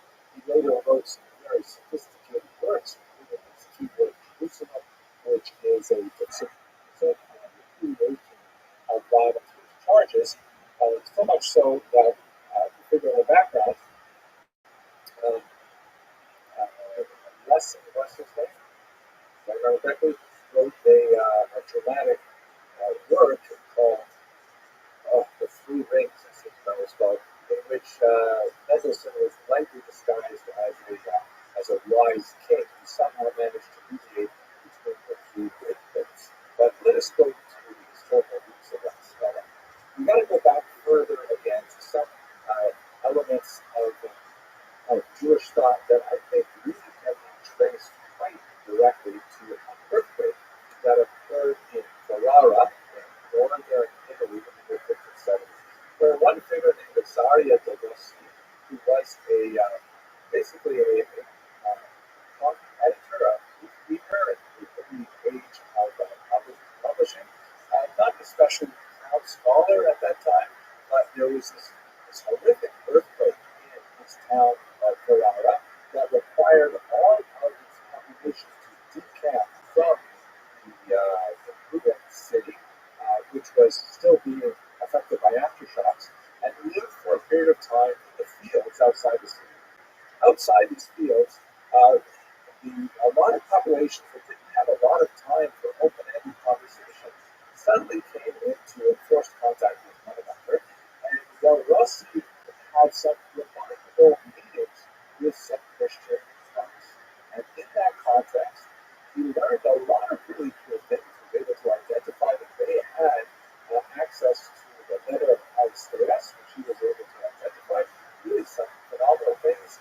And they had very, very effective conversations about a whole range of scientific, theological, and other aspects that kind of like worked into the way of thinking that we see in Maimonides of accepting truth from whoever speaks.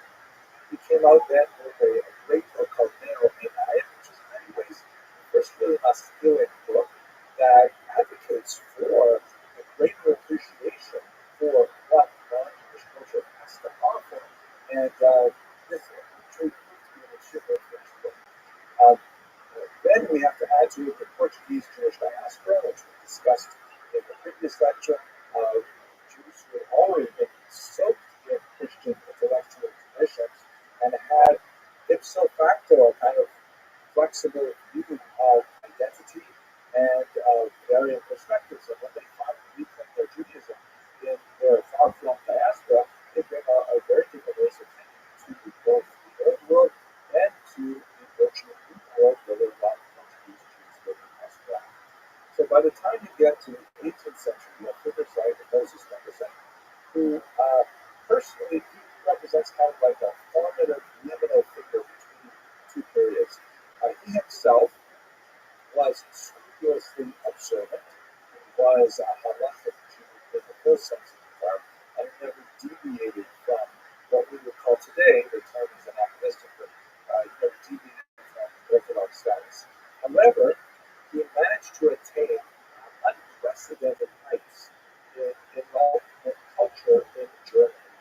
He mastered the German idiom of the day, which was not that common among Jews who were speaking primarily Yiddish, very closely related to German and can be understood by a German speaker, but kind of has the patina of a medieval peasant dialect to German of the era.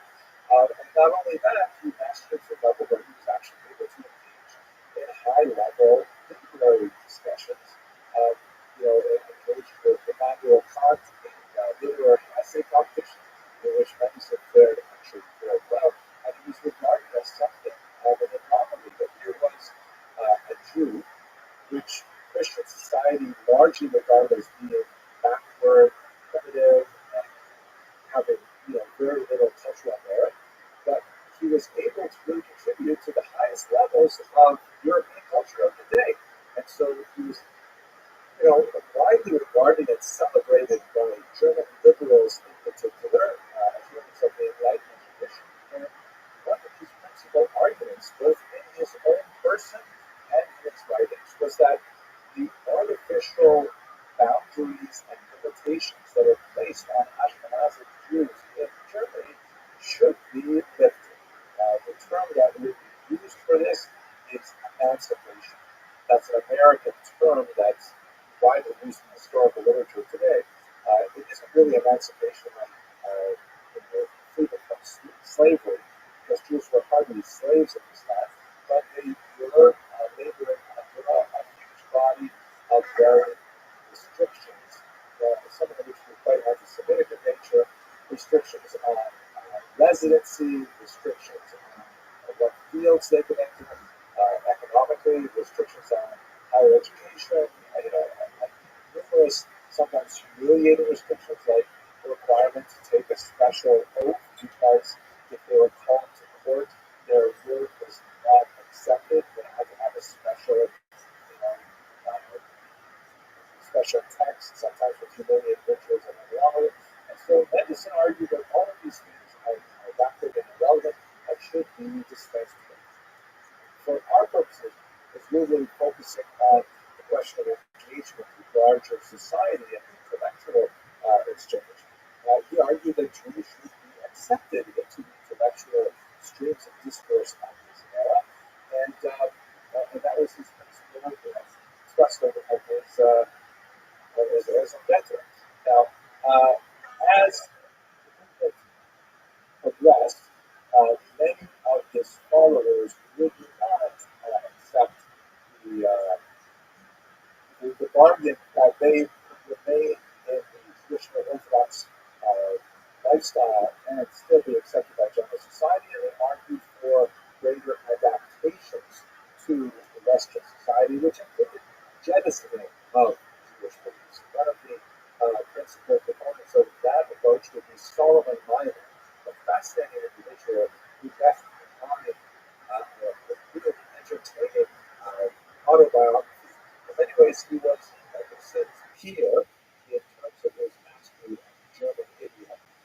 But unlike Mendelssohn, he chose to abandon his Jewish roots. And although he made a career essentially out of being an ex-Jew and what he had to say as being an ex-Jew, he could describe with ridicule the Jewish experiences that he had.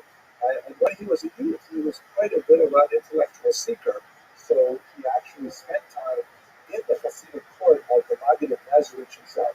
He actually portrays somewhat of a sympathetic portrait of the Maggid, but nevertheless, he moved on from that. He went to Germany. He never had the same degree of acceptance or of success of Moses Mendelssohn, but he represents kind of like the different direction that the Haskalah took, which represented a moving away from Jews. Mendelssohn strived with limited success to create a movement that absorbed some elements of Western society without abandoning Judaism. This is a very strong movement that has two wings. He said, you know what, it's too difficult. If you really want to get into Western society, you have to give up our Jewish identity. So in Western Europe, this was perhaps most well illustrated by a fascinating moment in the late 18th century, which really brought Mendelssohn to the fore. And it was the premature death controversy of 1772.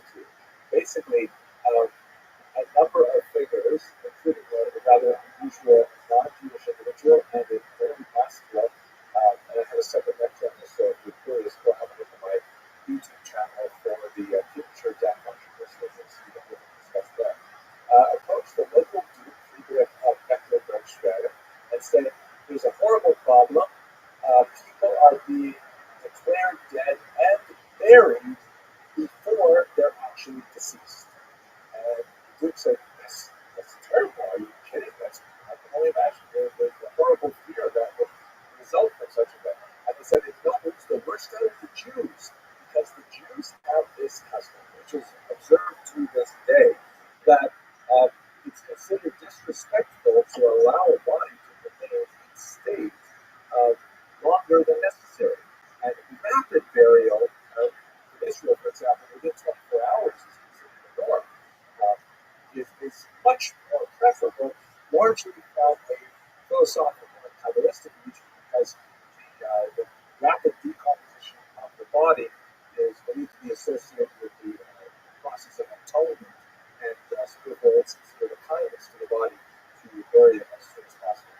But that means that the Duke said, if this is happening, the Jews are being buried without proper supervision of their death certificates.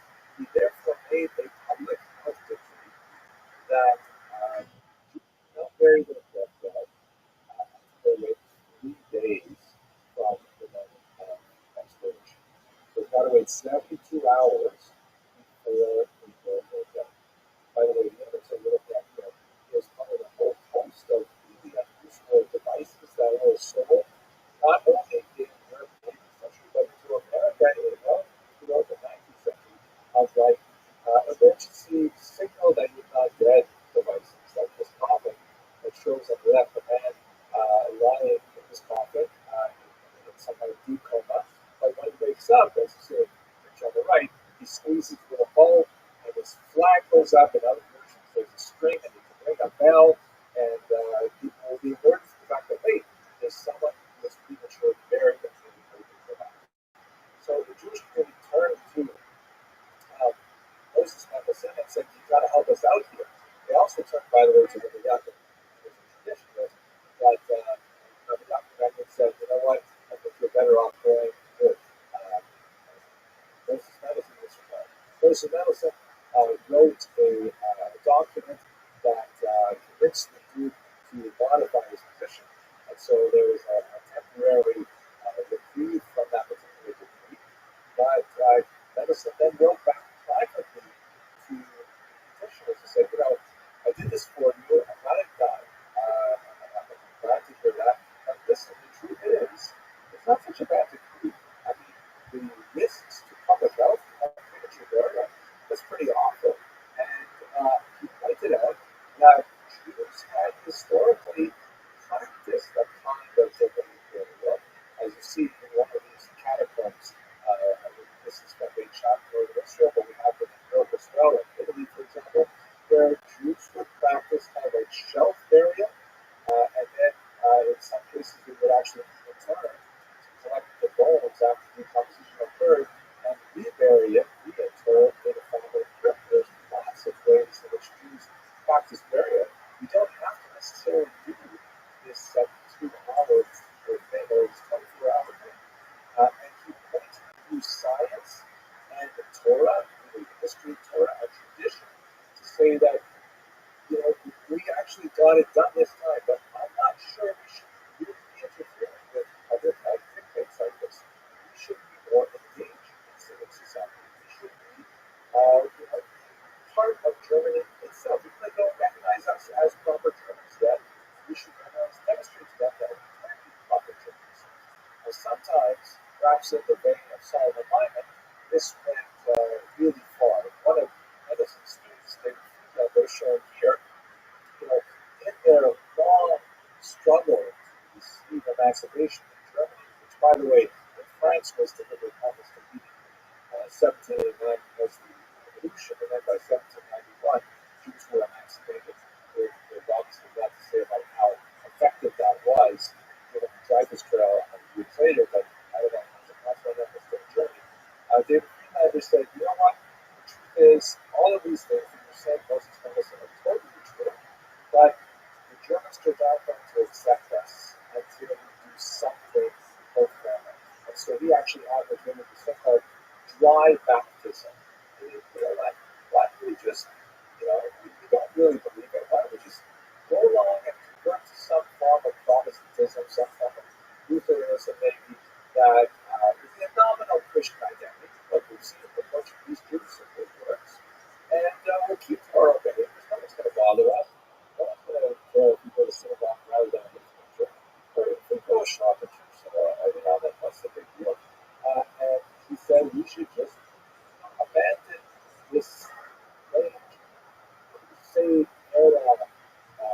rigid acceptance of refusal of baptism, and then we'll get everything on socially, legally, and so on with only this minor compromise. Officially, no Jewish movement accepted this, um, but unofficially, Jews voted with their feet. So you have a very significant phenomenon of German Jews in particular choosing a nominal baptism in order to provide social and economic advancement, especially for their children throughout the 19th century. This is kind of like the underside of the Haskalah that it's hard to kind of, when you say you should be open to Western European tradition, it's hard to kind of draw the line and say here and no further. The no further was frequently adopted as an option. Some people, like Rabbi was very important book of influenced by the way he was a teacher of Evan Gretz that we discussed in the last lecture. He said, we can't stop this train. It is overwhelming. There's too much of value in Western European civilization to hope to keep the Jews boxed in. And so therefore he argued that what we should do is rather articulate a clear set of boundaries. What are those things that Jews may sacrifice and adapt to Western norms? And what are the things which are sacrosanct and must be maintained?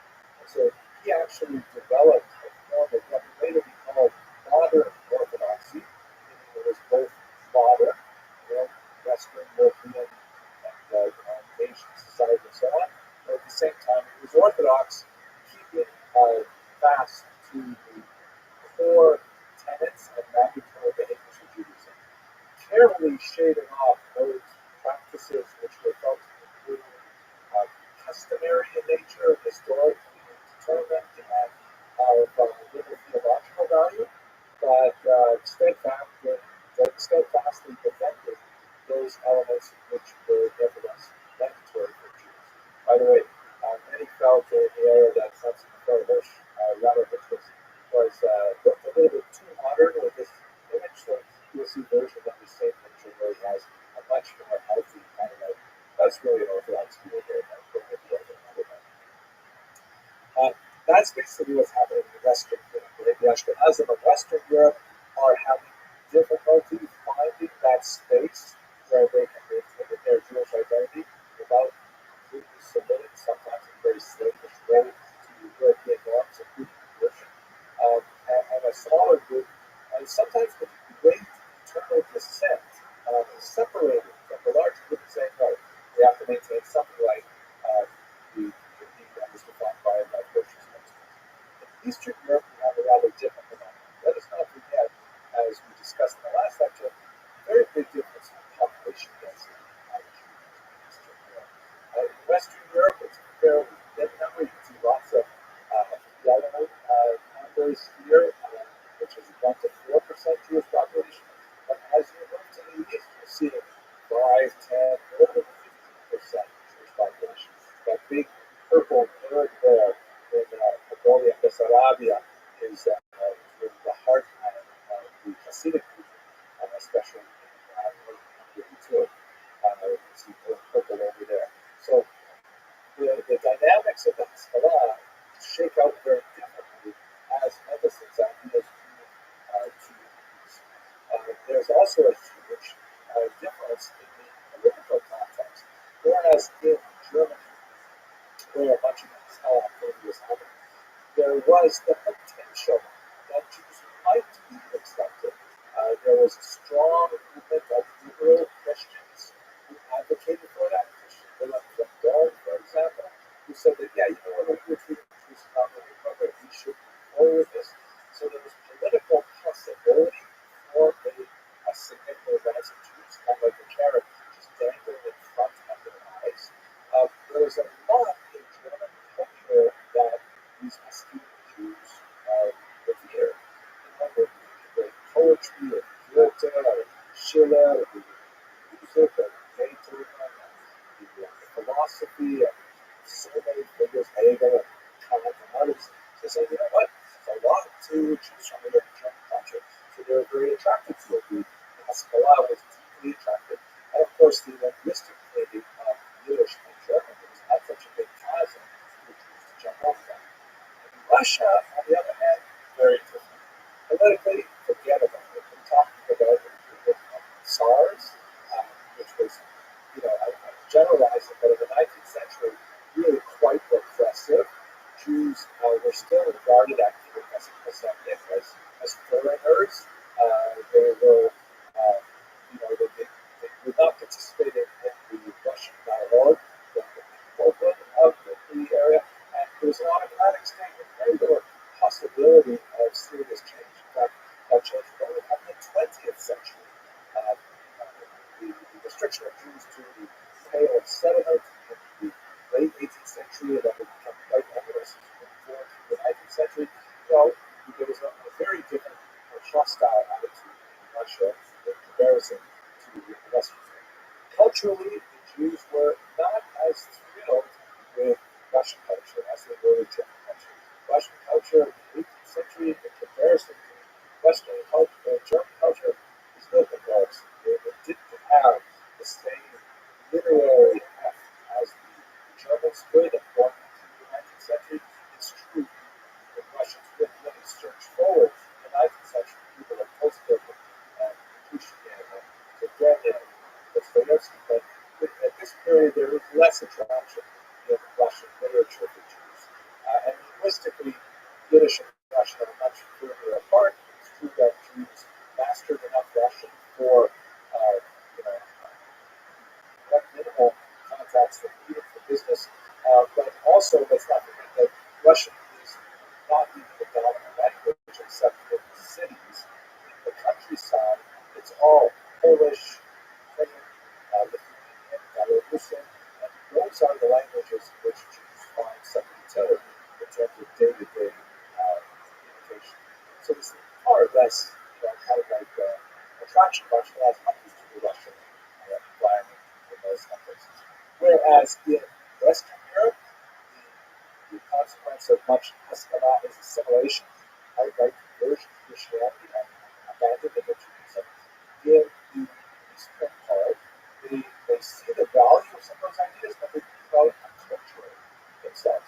Like, yeah, we're going to stay where we are, but we should adopt just little pieces of it and find a way to articulate a distinctly Jewish modern way of thinking. And so where you see that, for example, is the advance of Yiddishism as a culture, the advance of the secular study of Yiddish culture, the growth of secular Yiddish writings like Mendel Moshe's Torah, Shalom Reich, and others, the development of distinctly Jewish political Zionism, and the addition of Jewish values to the virtue movement of socialism. All these three things, by the way, will be discussed in much greater detail in the next lecture, so don't be worried about the fact that I'm zipping through them right now to complete our 18th century time. Some examples of this is people like Joseph Pearl, who was a very important Muslim who, as you can see from this picture here, remained an Orthodox Jew. He was a great proponent of education and set up a network of schools, very significant Carnival was one of the centers of this, children's schools, to give them kind of a modern European education. He also was a brutal opponent of the Hasidim, and he wrote understood against some nasty attacks on the Hasidic movement, but nevertheless, the Haskalah in general is more closely related to the Midrash than to the Hasidim. Let me just conclude by some really important points here about the government.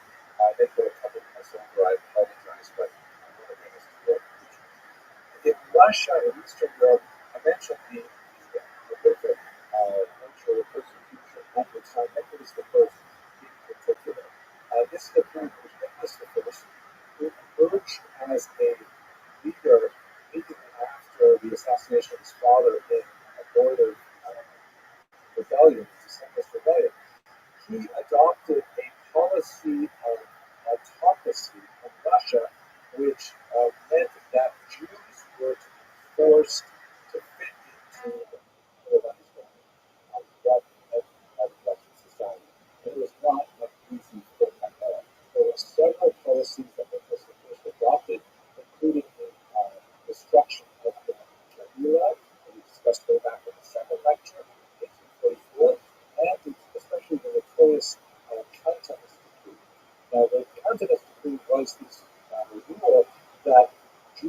children as young as 12, legally, were to be impressed into the Russian armed forces on a strict quota. Prior to 1837, Jews could pay a different tax and then might be exempted from conscription. But we should understand that Russian conscription was 25 years in length.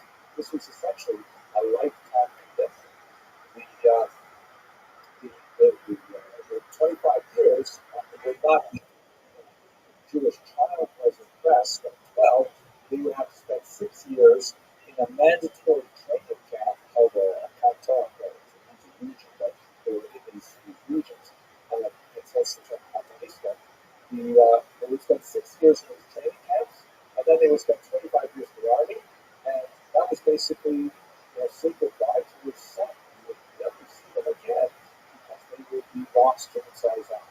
They were frequently exposed to conversionist sermons by the staff there and so on. And the whole idea of this horrible decree was to try and accelerate the assimilation of the Jewish population. But that was the stick. The carrot was similarly placed before them, and that carrot was unfortunately poisoned. Bringing in people like Maximilian Paul, a well-meaning but naive individual with regard to offer the Hespelad to the Jews of Eastern Europe, they set up a system of clown schools where they said to families, you don't want your son to go to the army, I can understand that. So but we do want him to do learn certain values so they can be productive members of Russian society. So therefore, if you send your child not to the local freedom, not to the Hasidic rabbi, and send him instead to the clown schools where they will receive a well-rounded education in the sciences and literature and so on, then your son will be exempt from the draft. But these schools, as William Paul himself found out to his dismay, are also very thinly disguised efforts to expose the children to Orthodox Christian propaganda and conversionist efforts. And William Paul left it disgusted. He ended up in America, actually. And the clown school system was widely exploited by the Jewish population. But during this period, 1837, until the year 45, Jews who were living under some form of this horrific Calvinist decree that certainly pitted not only Jews against the state, but also pitted them against their own communal authorities. Because diabolical twist, Nicholas I, with his very inefficient government, placed the responsibility of choosing the conscripts on the Kahila leadership itself, which meant that it was the leaders of the Jewish community themselves who had to apportion those conscripts to the Russian law of death and to decide which Jews children would be taken away. In some cases, not surprisingly, in Russia, secret, and you have children of the weak and the poor and orphans. They were the ones who were sent before the children of the wealthy and the powerful, which led to a tremendous erosion of the belief of the traditional Jewish community in their Kahal leadership and the traditional rabbinic leadership. It was a horrible moment in Jewish history when the Jews as a whole felt that their leaders had betrayed them, and we can see this playing out in the enthusiasm that was expressed for really quite different from some Jewish socialists and techniques. I'll get to that next lecture. But to wrap this up, what I'd like to show you now is a photograph of a lizard cipher, very interesting individual who wrote a remarkable work looking at the grand scope of this triangular conflict between Hasidim, Mustafa, and the Hespelad. He wrote a book called Shalom Al Yisrael, and in there he wrote, God saw three shepherds, Rabbi Eliyahu and Lithuania, to safeguard the Torah, to purify his Talmud, and to oversee its logic and its religious studies. The Hasidim in Volhynia, which was in the south, to marshal devotion and to fan the embers of healing. And then finally, the great Moses Ben Menachem in Germany, and called him to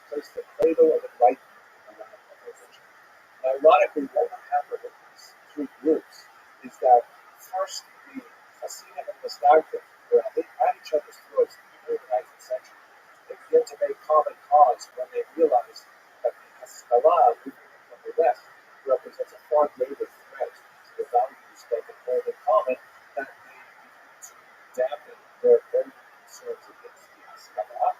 And one would only see kind of like an incorporation of Hasidic values towards the beginning of the 20th century, which will be more of our topic in the next lecture. But ultimately, these three groups begin to find a modus vivendi with each other. That's really more characteristic of the 20th century. When I say a modus vivendi, I do not mean that Jews agree with each other over these very deeply cherished values that relate to the intellectual origins of the Hasidic movement, the Islamic movement, or the Haskalah, but nevertheless they have realized that there are far greater external threats that are brought to bear on the Jewish people. That means that the arguments are certainly rooted in the affair that would be very fractious late 18th century or the 19th century. I'm sorry for going a little bit over time. We'll continue this discussion tomorrow. Actually, it will be on Monday. We'll continue this discussion on Monday, 8 a.m. New York time. It's 1 p.m. Central European time. Thank you very much for your attention and your words. I look forward to continuing this discussion with you next week.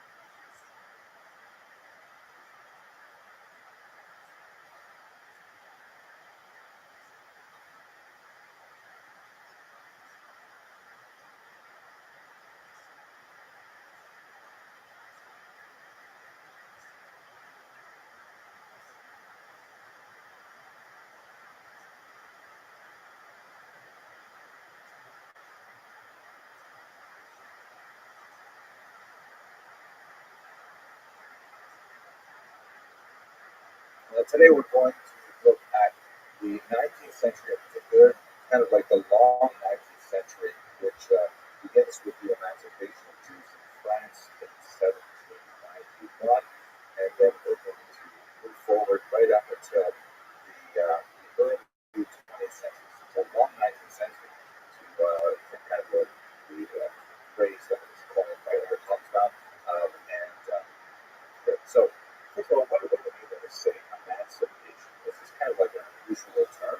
Its term is actually borrowed from American scholarship. Emancipation is used to describe the liberation of the African slaves in America, which was clearly of a very different character and quality than the granting of the rights to Jews in Europe. Nevertheless, that term has been well accepted. Just kind of like we talked about tomorrow, the Holocaust also has some difficulties in why we should use that term, but it has been widely accepted, so we work with it as well. What exactly did emancipation address? Well, we should recall that right up until the late 18th century in Europe, and well into the 19th century, which country we're talking about, and even into the 20th century, if we look at the Russian Empire, Jews labored under a second or even third class citizenship status. They were typically understood as resident aliens with varying levels of rights that could be quite precipitously removed from them, really based upon residency, right? The phenomenon of Jews being expelled from one reach or another would persist through the 19th century and particularly the Russian Empire, right up until the 20th century, that Jews would be simply excluded on the basis of their religious affiliation. And the whole notion of religion and peoplehood and this original idea of race are all coming together now. So even people who are abandoning traditional religious attitudes associated with Judaism are nevertheless still lumped into this community against their will. And the only way to remove the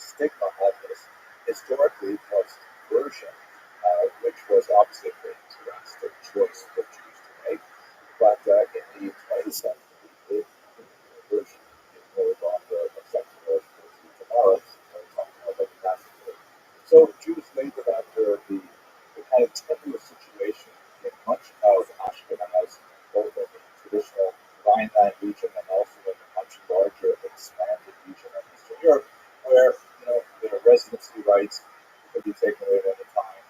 Their right to pursue careers was limited. Higher education was frequently blocked off from their palette of options, that they could not pursue certain professions, or that if they pursued certain professions, they had additional taxes based on their affiliation, all kinds of things like this.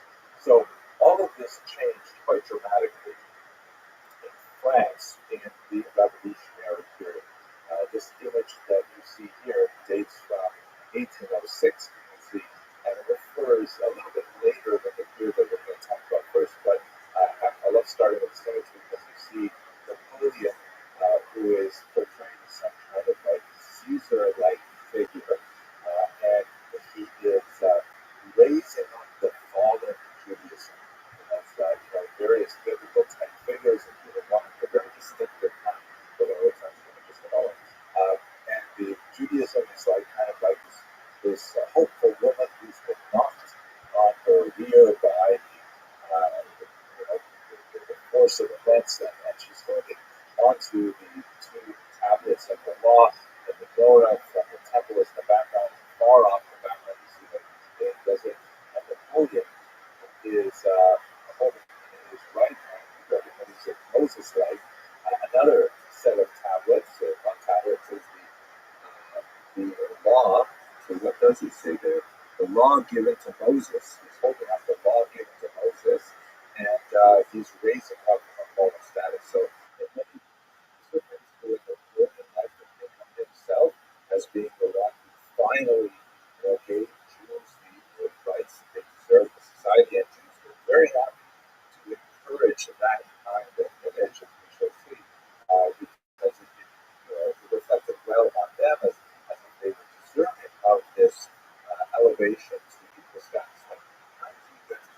By the way, let's skip over some of the developments in the Ashkenazi diaspora today. Of course, this has happened for different reasons entirely in what would be the United States of America, and similar kind of things were happening in England, but just for the sake of time, I'm going to focus on France, and then we're going to do history.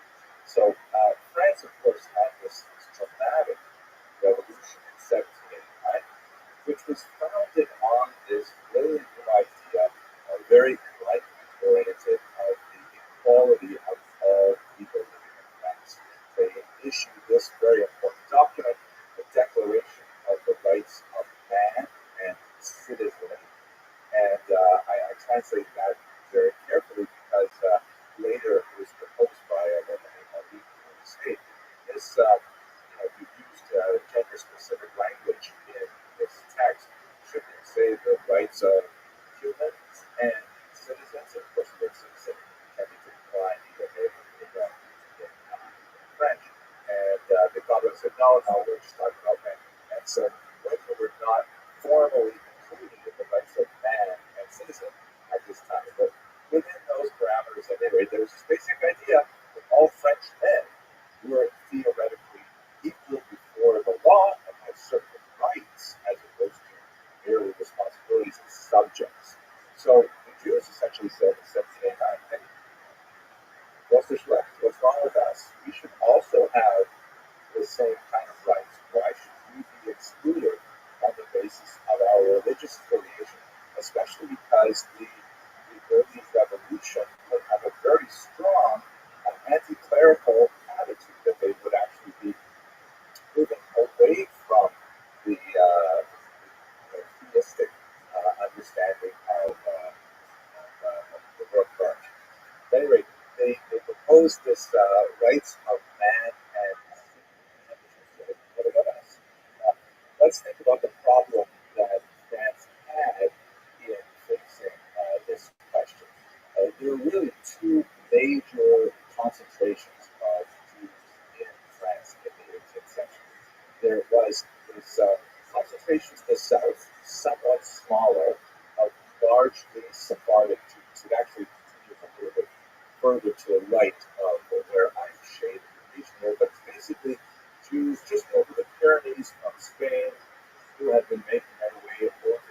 certainly after the Spanish Inquisition in the late 15th century, they had been settling in the South of France. And these Sephardic Jews, in keeping with the kind of cultural orientation that's often associated with Sephardic, they were quite capable of adopting many norms of non-Jews among whom they lived, including the French language, including French manners of dress, including a whole host of cultural markers that indicated that they really were part of the larger society.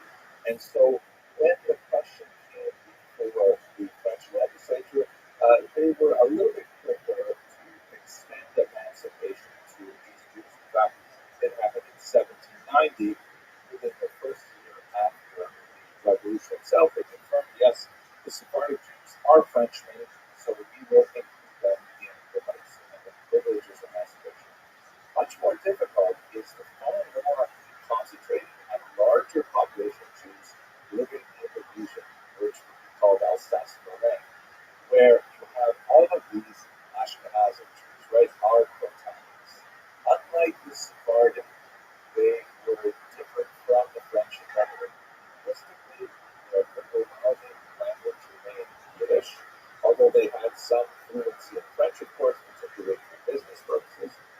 Their principal language was this Germanic language. And let us not forget that France and Germany are frequent enemies and neighbors, of course, but they have regular conflicts. They have several conflicts over the course of the 19th century and a huge conflict, of course, in the 20th century. So there's a suspicion of these Yiddish-speaking French Jews. Would they be loyal to France, or would they potentially be loyal to Germany? Particularly because Germany also has a large population of Yiddish-speaking Jews just across the border. Do the Jews consider themselves, French and whatnot, as a distinct people whose boundaries, the boundaries of their contiguous sort of nation, span the French-German border, which could present significant issues both in terms of potential conflict with Germany, or similarly in terms of economic relations with Germany? Would the Jews abide by the French law and not significantly undercut the sovereignty in economic value terms of this new democratic nation? So there was a lot of debate and argument over whether or not the Jews of Alsace-Lorraine should be allowed French citizenship, and it took an additional year for them to be able to actually achieve this. So in 1791, the French legislature said, yes, we said the rights of man and citizen. As I mentioned, we're not ready to talk about women, but we are ready to talk about Jews, and we can actually confirm now, as of 1791, that the Jews of France and Alsace-Lorraine may be, in fact, permitted to have citizenship. Now, what happened was a lot of Frenchmen, particularly in that eastern region of France, were not at all happy with the decision. Over the course of the next decade, there was petition after petition to the legislature saying it was a mistake, giving the Jews free access to the economy, removing all boundaries to their economic activities has been ruinous. That they've taken advantage of their far-flung international connections. They've taken advantage of some of the significant skills they have culturally, such as their literacy and numeracy, we've mentioned many times. And we are finding, so a lot of Alsatian non-Jews, we are finding ourselves overrun with Jews who are now, beginning to dominate certain aspects of the economy, particularly finance, money lending, things like that. And so there was a significant and pressured outcry. Ultimately, this came before Napoleon, at the beginning of the 18th century. I won't go into details of how Napoleon got involved in this. I thought we were talking about a democratic republic. But what ended up happening is Napoleon, in his characteristic manner, said, I'm consistently bothered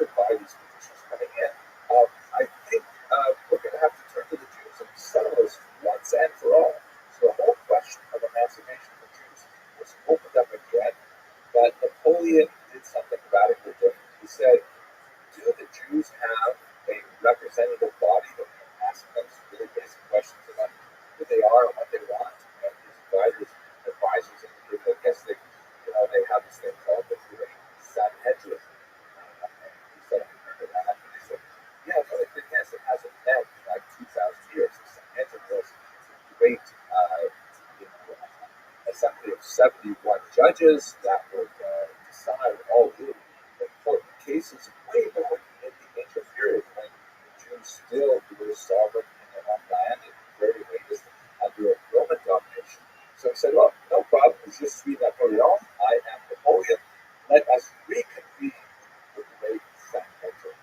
And so he sent out a call that reverberated throughout Europe saying that Napoleon was going to be reconstructed the great Sanhedrin because he has to ask it some questions related to the possibility of French emancipation of the Jews. So remember that the Jews had just barely received emancipation at that time, and now it's being questioned, so you consider this great alarm.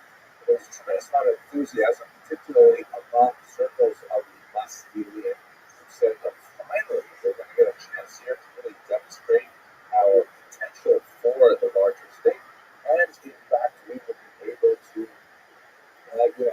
perhaps move our entire community forward in the intellectual direction that we want to. So they brought together not only from France but representatives from East Central Europe as well.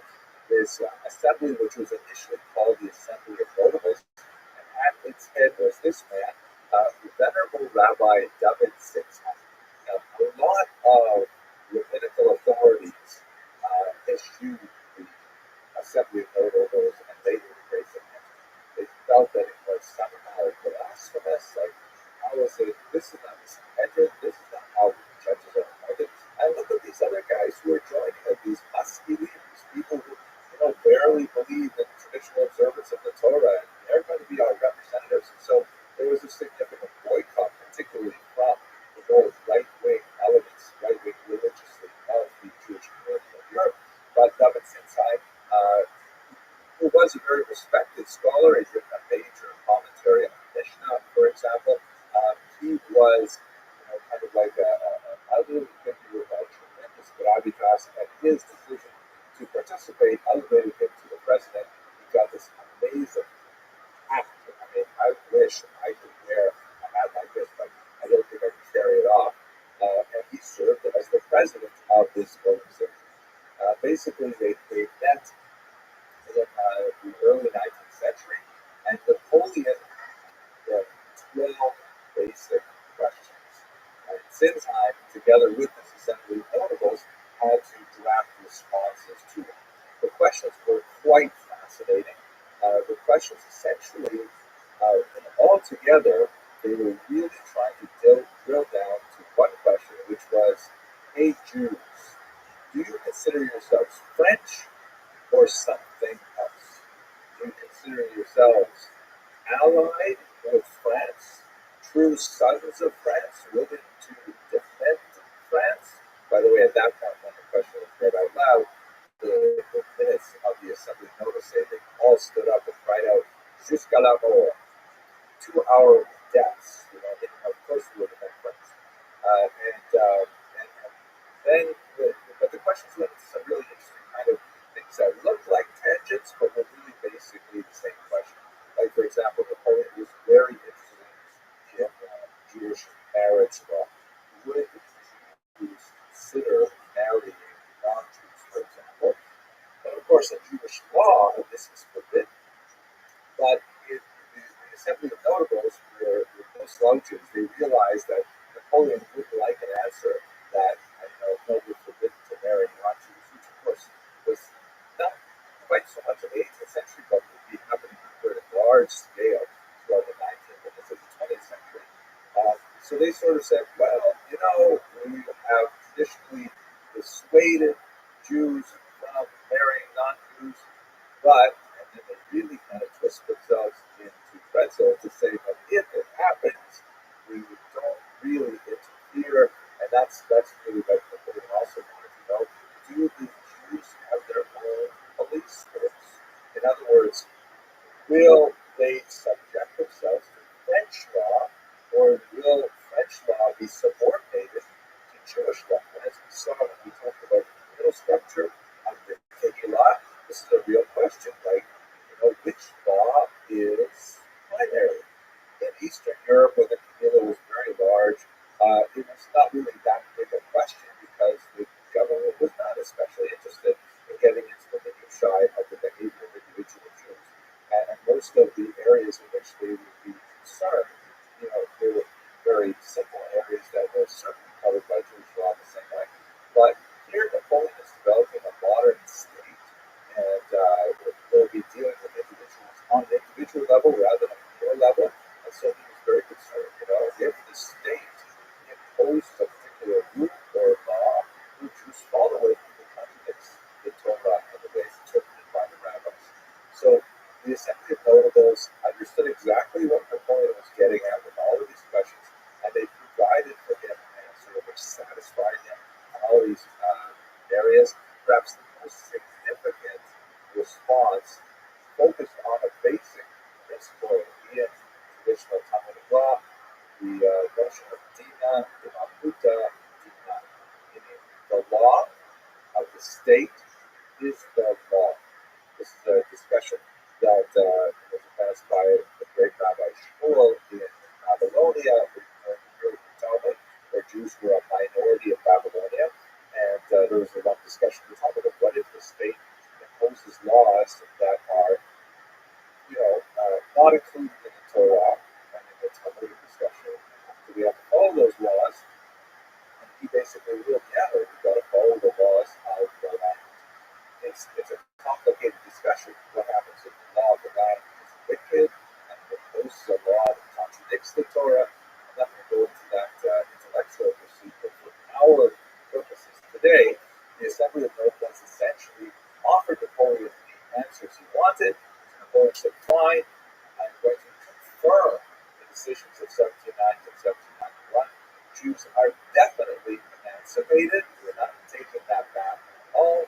But by the way, just to make sure that they're not abusing their new status, I'm going to impose a whole bunch of new laws just to make sure that they're kept in the Which was considered by many Jews to be a bit of a betrayal, because after all, if they're emancipated, they should have total freedom, total equality. Napoleon was not quite prepared to do that, and so there were some lingering legal aspects on their economic, family description, and others that Napoleon wanted to impose, at least for a temporary period.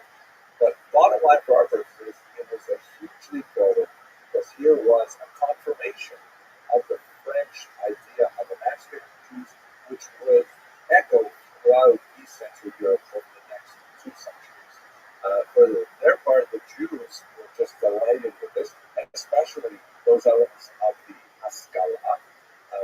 Not so much necessarily the extreme right religious orientation, and many of them felt that Napoleon was representing some kind of great evil force. You see that, for example, among many Hasidim in Eastern Europe, which would be exacerbated by the fact that Napoleon would go on this massive Eastern campaign to invade Russia later on.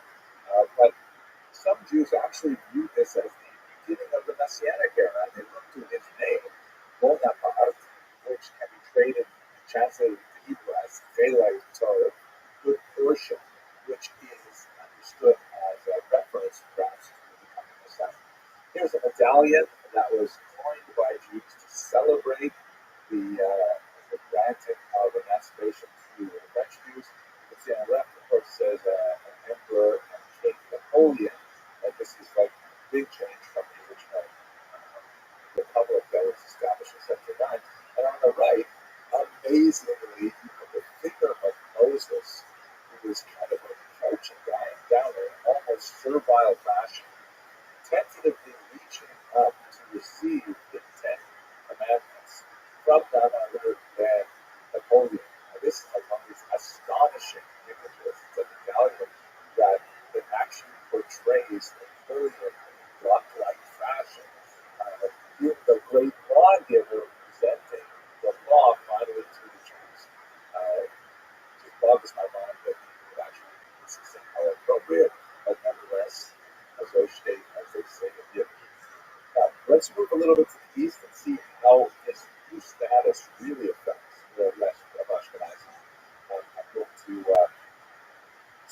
rather quickly through much of this region and focusing on how Jews expressed it in terms of political things.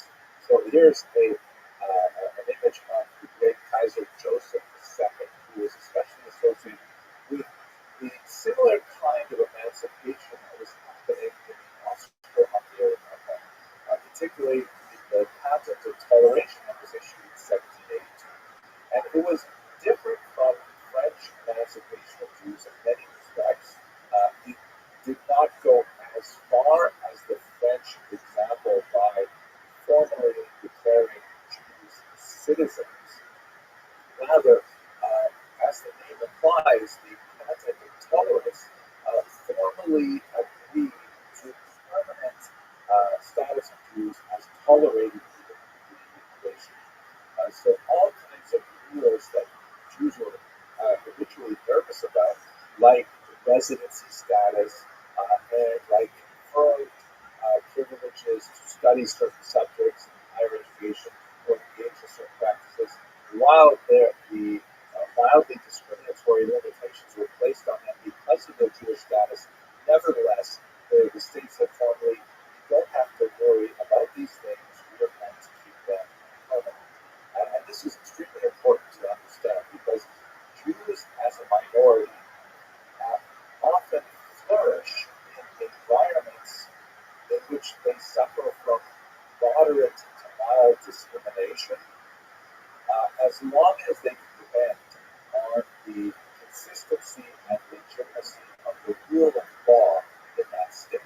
The German term for this is Rechtsstaat, meaning a society that is governed by law. In other words, let's say, for example, Jews are not allowed to open certain kinds of businesses or not allowed to live in certain areas of the city.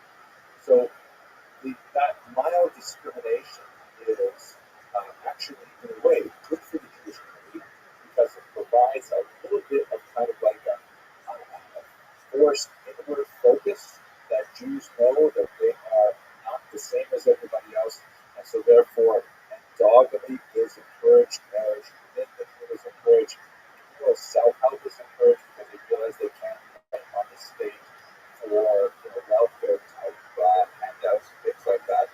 And so there's like a little kind of like we have to take care of ourselves mentality that reinforces the idea that the Jews are a distinct community by dint of those moderate discriminatory practices. But at the same time, let's say you're not allowed to open a particular business in a particular part of the community or something like that. If someone were to break the window of your store and then run away, you would rely, as a Jew, on the police to investigate.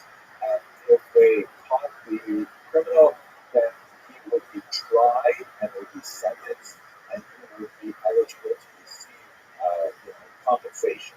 So there would be basically a law that was put in place that would protect their somewhat limited rights and privileges, right? So this is the really key point, that a little bit of anti-Semitism on the outside, God forbid, but a little bit of anti-Semitism from the outside, nothing that really harms people, but that sort of restricts them, that actually encourages Jewish growth, both internally and potentially even demographically.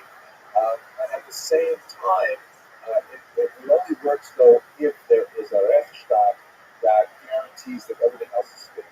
The worst thing that the Jewish community can face is anarchy, where there are no predictable rules, where there are minority that can be targeted with impunity, and that there's no follow-up, there's no police, there's no law, no compensation for damages.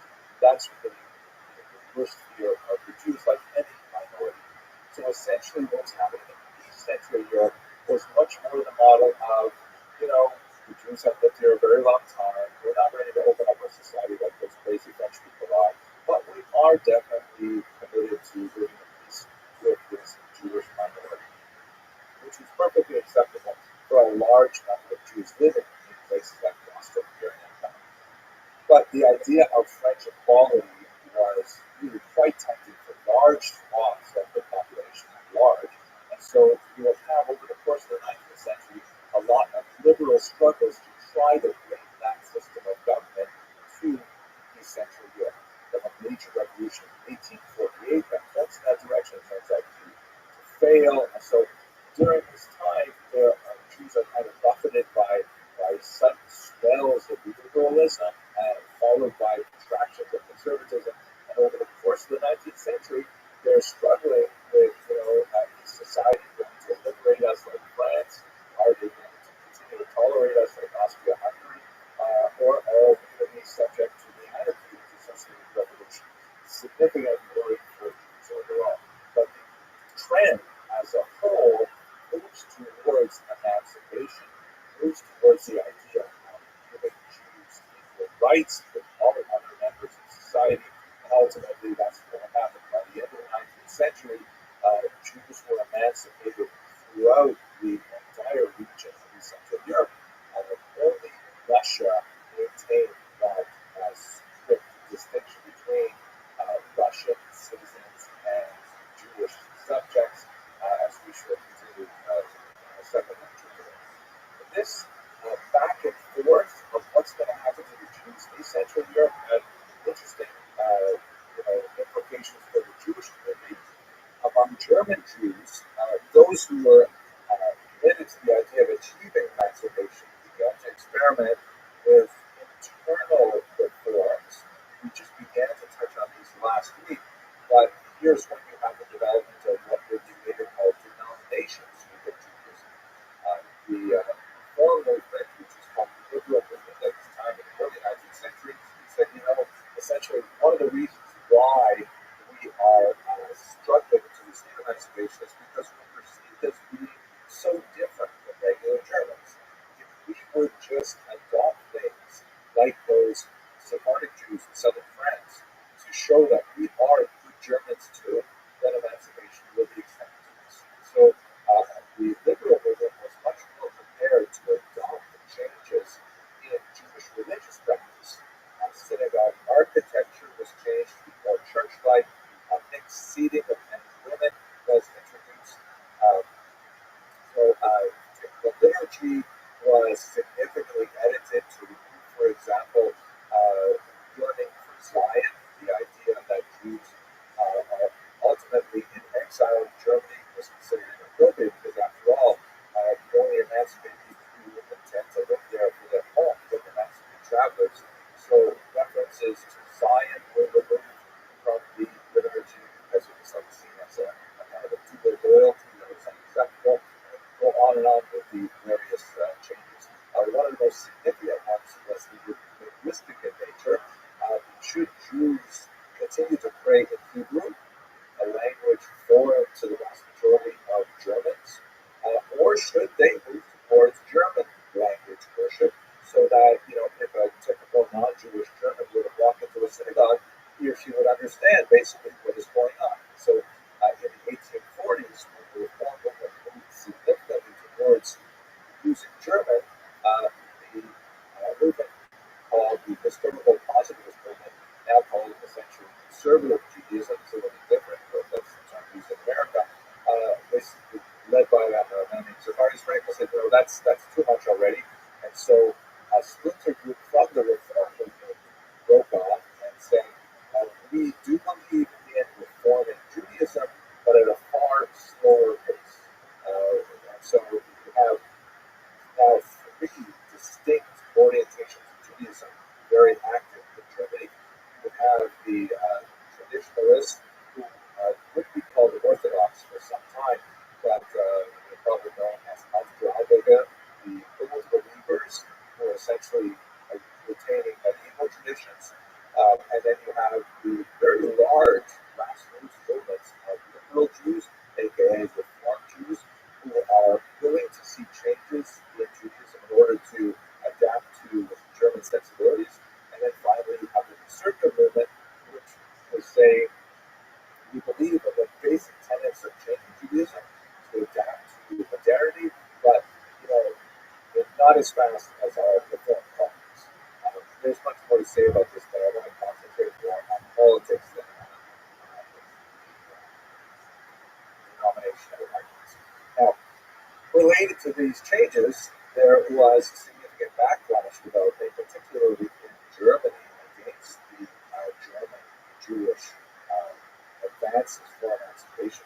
And one of the figures that really highlights the opposition to this movement towards emancipation is the renowned historian ROTHSCHILD, who in the latter part of the 19th century looked at what was happening to Jews in Germany, and he was especially incensed with Heinrich Grazi's major multi-volume history of the Jews that was appearing at the time, which he felt maligned the Germans as the traditional hosts of the Jewish community, and he argued in a very trenchant series of essays and polemics that went back and forth between Grazi and Taik.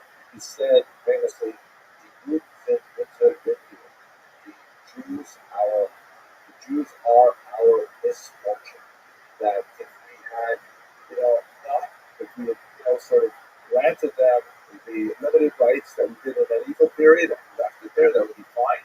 But Taik said that, just allowing Jews to consider themselves German was a great tragedy, and it would ultimately result in the downfall of Germany. Obviously, this particular intellectual trend will have huge implications for the 20th century, as that slogan, "The Jews are our misfortune," will be picked up by the Nazi Party. And we will return to that government tomorrow. Now, let us go to Eastern Europe, which is hugely important. The fact that the vast majority of Ashkenazi Jews are living in Eastern Europe at this time. Eastern Europe would include the Great Russian Empire, massive territories, the Romanov dynasty going for about 300 years, and would also include Poland at this time, because Poland was swallowed up by its neighbors in the late 18th century, and the largest single chunk of Jews was absorbed into the Russian Empire after Empress Catherine II, also known as Tsarina Catherine the Great. And so that's where you have the vast majority of Ashkenazi Jews there. Now, we touched on some of the history that was happening there under the previous Tsar Nicholas I, and the degradation of the Jewish community there by the destruction of the Kahal, the imposition of the Cantonist system, the schools that we discussed last week. When we get to the 1880s, there's a dramatic development with the assassination of Tsar Alexander II, shown here in this picture of Sweden. He was traveling in a carriage with his wife, and a bomb was thrown at the carriage by a early socialist group called ROTHSCHILD. Contrary to popular opinion, it was not actually thrown by a Jew or any kind of Jewish group, although one of the main co-conspirators was a Jewish pregnant woman who was later executed for the assassination of the Tsar. The Tsar died at the scene, and this rumor just spread throughout the Russian Empire in 1881 that had no basis in reality, that the successor Tsar had given the population permission to beat the Jews for 3 days. Now, these 3 days actually extended to about 3 years, and pogroms just dominated the countryside. It's remarkable now from an article that was written by Elena Roosevelt, Stefan Orhan-Sakali, and Galina Zulavskaya.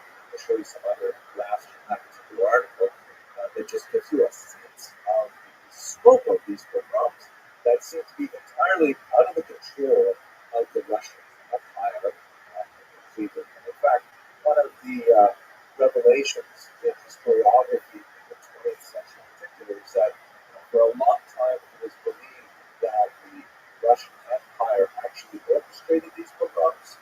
Some maybe they did this as a way of kind of distracting the peasantry from reaching dissatisfaction with the Russian Empire. But archival research has demonstrated that no, that's not in fact the case. Not to say that the Russian was so friendly to Jews, but that these seem to be like outbursts of violence that were perpetrated largely by unmarried men who were riding the rails from town to town and attacking Jewish communities, sometimes multiple times. These horrific pogroms, which were limited in scope in terms of the degree of violence compared to what would occur just 40 years later with the Russian Revolution, which would overwhelmingly be far more brutal, and those pogroms would in turn be greatly overwhelmed by the Holocaust.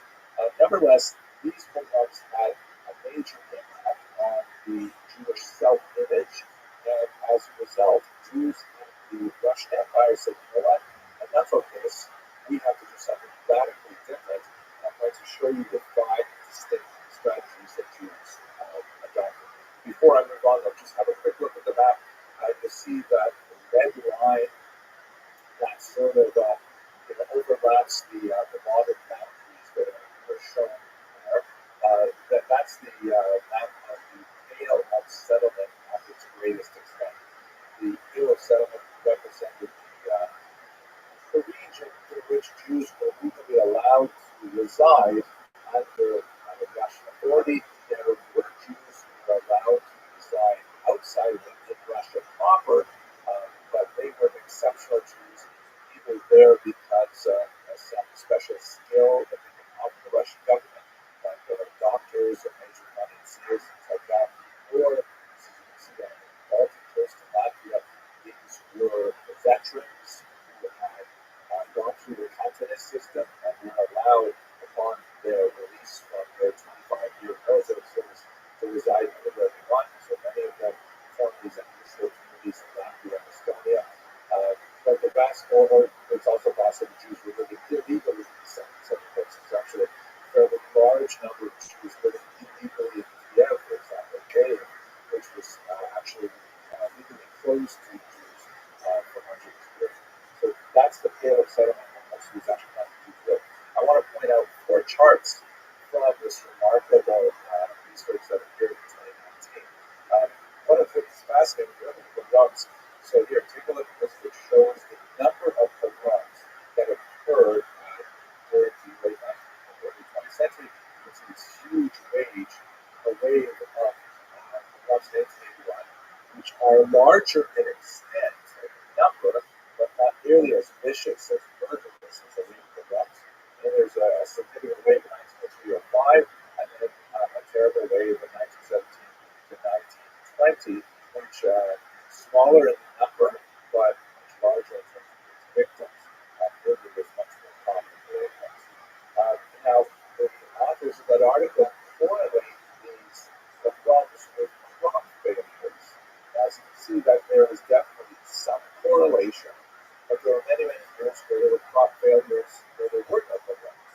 And then they look at another factor. They look at political turmoil, like after the Crimean War and things like that, and see that yes, similarly, there is some correlation between political turmoil, like post-assassination of Alexander II, and pogroms, but not always. There's lots of times, like Napoleon's against Moscow, where there are no pogroms.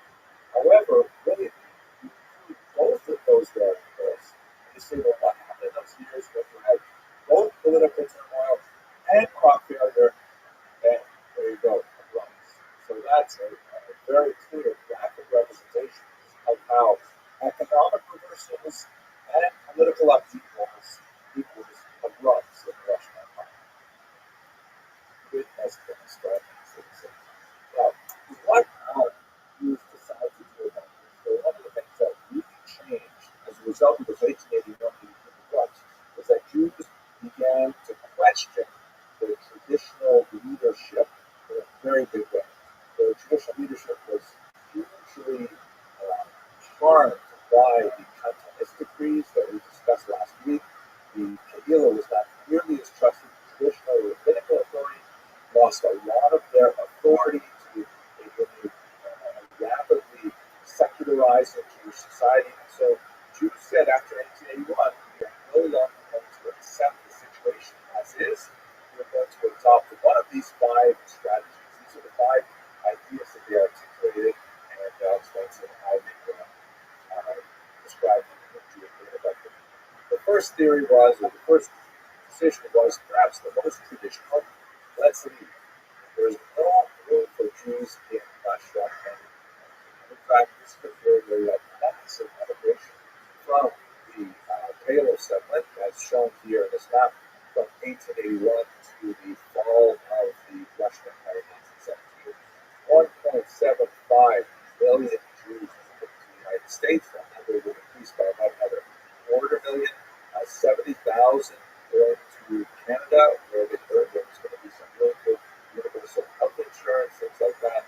Very significant populations to South America, to South Africa, and to the early Yishuv, the three-state community of Jews in Israel, and of course a quarter million moving to Western Europe. And if you trace the original migration path of Ashkenazi Jews from 13th century onward, now they're moving back to Western Europe because the Russian Empire is no longer so popular, and a small number moving to places like Western. The second major strategy was, no, let's not move, let's not leave the Russian Empire, let's change the Russian Empire. And in this area, you see the huge influence of socialist ideology that is expressed in a lot of Jewish leaders, from the very perhaps most famously by this man, ROTHSCHILD, who was a major figure in the 1905 revolution. In particular, later he became the leader of the army during the revolutionary years. We'll discuss that really in about an hour. And one of the things that's less known about the Russian Empire is that from this photograph, a mugshot of his arrest, actually, you can see that it was virtually impossible to get a decent haircut anywhere in the Russian Empire at that time. I like to say that any different. Third, people said, wait a minute, you're going to, try to change Russia, like try to, adopt a totally different political system, that of socialism. It's just going to be another problem later on down the way. And who says that this new political system is very good? What we need to do is stop this. We have to have all Jews, rather than moving to some other country and repeating the whole process again, let's move to our homeland. And let's return to Israel, and that will be the final homecoming of the Jews. This is going to be an extremely popular movement, the single most popular political movement of Jews in the Russian Empire, and would ultimately be successful in establishing the state in 1948. Fourth, a smaller group of Jews looked to historian Shimon Durkheim for inspiration, and he relied on the model of the Council of Lands that we discussed a few lectures ago on the medieval structure of a Jewish community existing as a strong entity within a larger state. And he said we should create a kind of secular version of that. It's essentially, this movement did not have a tremendous amount of traction, but it ultimately informed what would be the Federation movement of North America and much further. The idea that Jews should communally organize themselves and try to assert their rights as a community rather than as individual citizens. So you took that not so much in the Russian Empire, although, by the way, he was attempted in Latvia, Lithuania, and Estonia, to a certain degree in Poland during the interwar period. Finally, a large group of Jews said, wait a second, this is totally off the charts from how we've behaved for 2,000 years of exile. We have to stick close to our traditional values. We have to hold fast to the Torah, to the Talmud, to our rabbis. But these Jews realized that they could not exist in this new democratizing environment unless they had a way of articulating their beliefs and of engaging in mass dialogue. So therefore, these so-called traditionalists essentially adopted tools of modern political discourse, forming political parties to be able to communicate their values to the population as a whole. So those are the five big strategies that Jews chose to adopt after 1881, after the pogroms that so uprooted the Ashkenazi community. how did that express itself into political events? So I'm going to take the final 7 minutes of this lecture to walk you through. It never gets more complicated than this, but stick with me, okay? So here we have a political spectrum that you will be familiar with many discussions on 20th century politics. On the left, you have socialism, right? The idea that there should be, further left you go, you have the idea of the dictatorship of the proletariat. More to the center, you have the ideas of things like universal health care and the unemployment insurance and a lot of things that are really adopted in contemporary democracies that have socialist roots. But basically, the idea that the society as a whole is responsible for each individual member, and there should be some kind of socialist for everyone. And on the right, you have capitalism, which to its extreme says, like, run your own buddy. It's all about your individual responsibility. You've got to take care of your own health, maybe doctors yourself. If you lose your job, too bad. But this, to its extreme form, it's like kind of savage. But as I mentioned, most democracies, like the United States of America, does not go anywhere near that far, although you hear tropes being debated. So that's kind of like a basic sort of spectrum.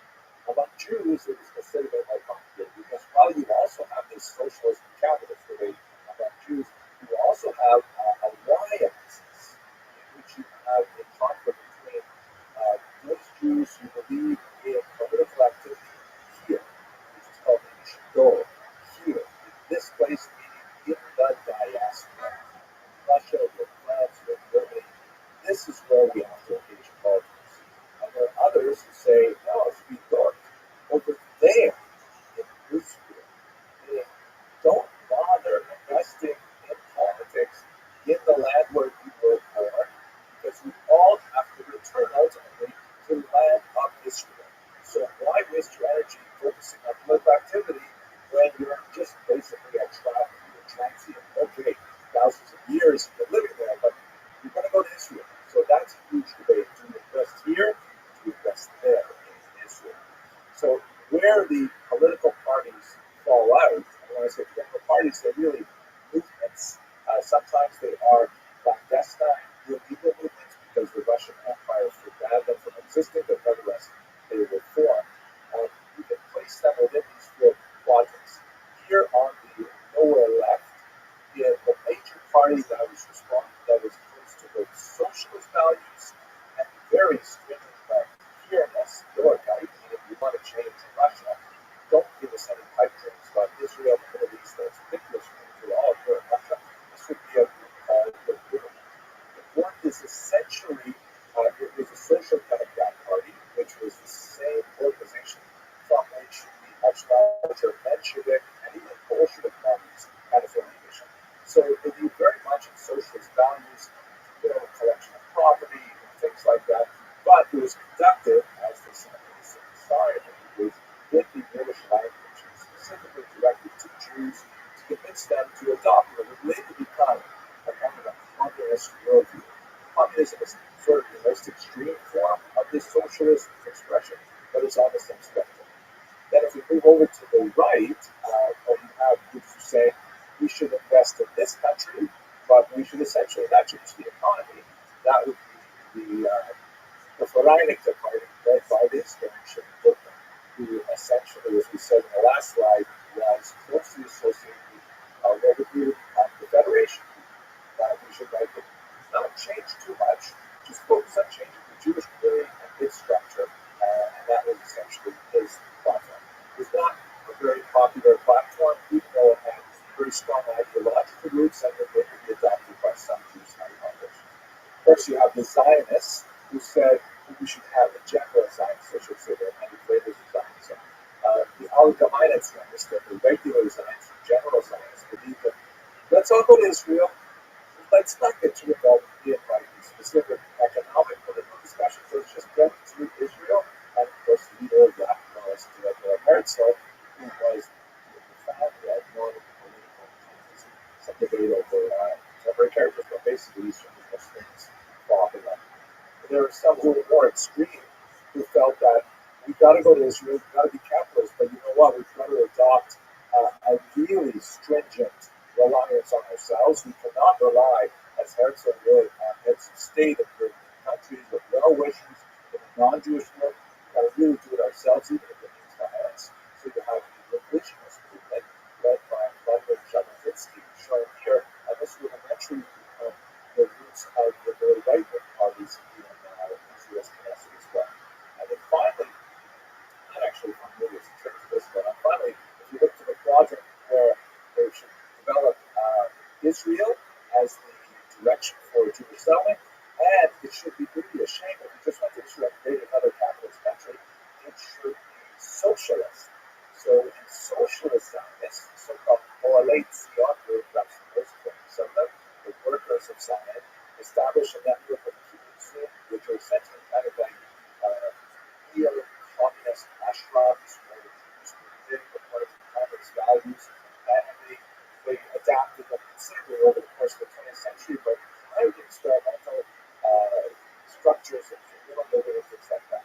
Now, this is complicated enough, but I have to add in, I'm afraid, a z-axis, right? We have an x-axis, a y-axis, we also have a z-axis, which is religious values. There are religious organizations as well. The first would be a group that was associated with the name Rabbi, which was east, and it was associated very heavily with Rabbi Abraham Isaac, who is shown here, who said, you know what, a lot of rabbis are opposed to this idea of Zionism. They look at the people who are promoting it, and they say, these guys are basically secular free thinkers. That's not us. And about all those messages in the Talmud that tell us essentially to be patient and wait for the Messiah before it comes to Israel. Rabbi suggested, well, maybe the fact that these secular Jews are coming back to Israel, that is in itself a sign that the Messiah is here. And furthermore, we have so many examples of miracles that occurred in the Bible because people took the first steps. That it wasn't happening, that things happened because Jews took the first steps. Like, just off the top of my head, maybe the Taik, right? The idea that there was one cruse of oil, and they lit it, and it lasted for a night. Not hard to say about that in ancient history, but in terms of the metaphor, this was very powerful. That was so many religious Orthodox Jews said, yeah, we're going to be on it. This is right. But then finally, this is really finally, you have a group that said, no, let's stick to our traditional understanding of the Talmud, which says, don't force the issue. It's a chutzpah. It's bold and unfair to God to demand that He send Messiah. We have to be patient in diaspora. And this is a group called the Agudat Israel, or the community of Israel, that was really focused on traditional Torah values. Later, of course, with the horrible impact of the Holocaust, they had to reevaluate some of their stance towards Zionism, and actually they ended up becoming very strong in Israel per se. But their central core message has not changed, which is dedication to Torah itself. That's the most famous example of their activity, is in the Great Daf Yomi program, which they really pioneered in the 1920s, studying one page of Talmud a day through a 7-year cycle that results in a grand celebration of the end. This is the most recent celebration at the MetLife Stadium in New York. I was actually seated myself off to the right of this picture, and it's celebrated all over the world. This worldwide study of the Talmud. So that's kind of like a quick overview of the many different complicated political orientations Jews adopted at this time, an expression of a reaction to the Orthodox faith they wanted to. Thank you very much for your attention and forbearance.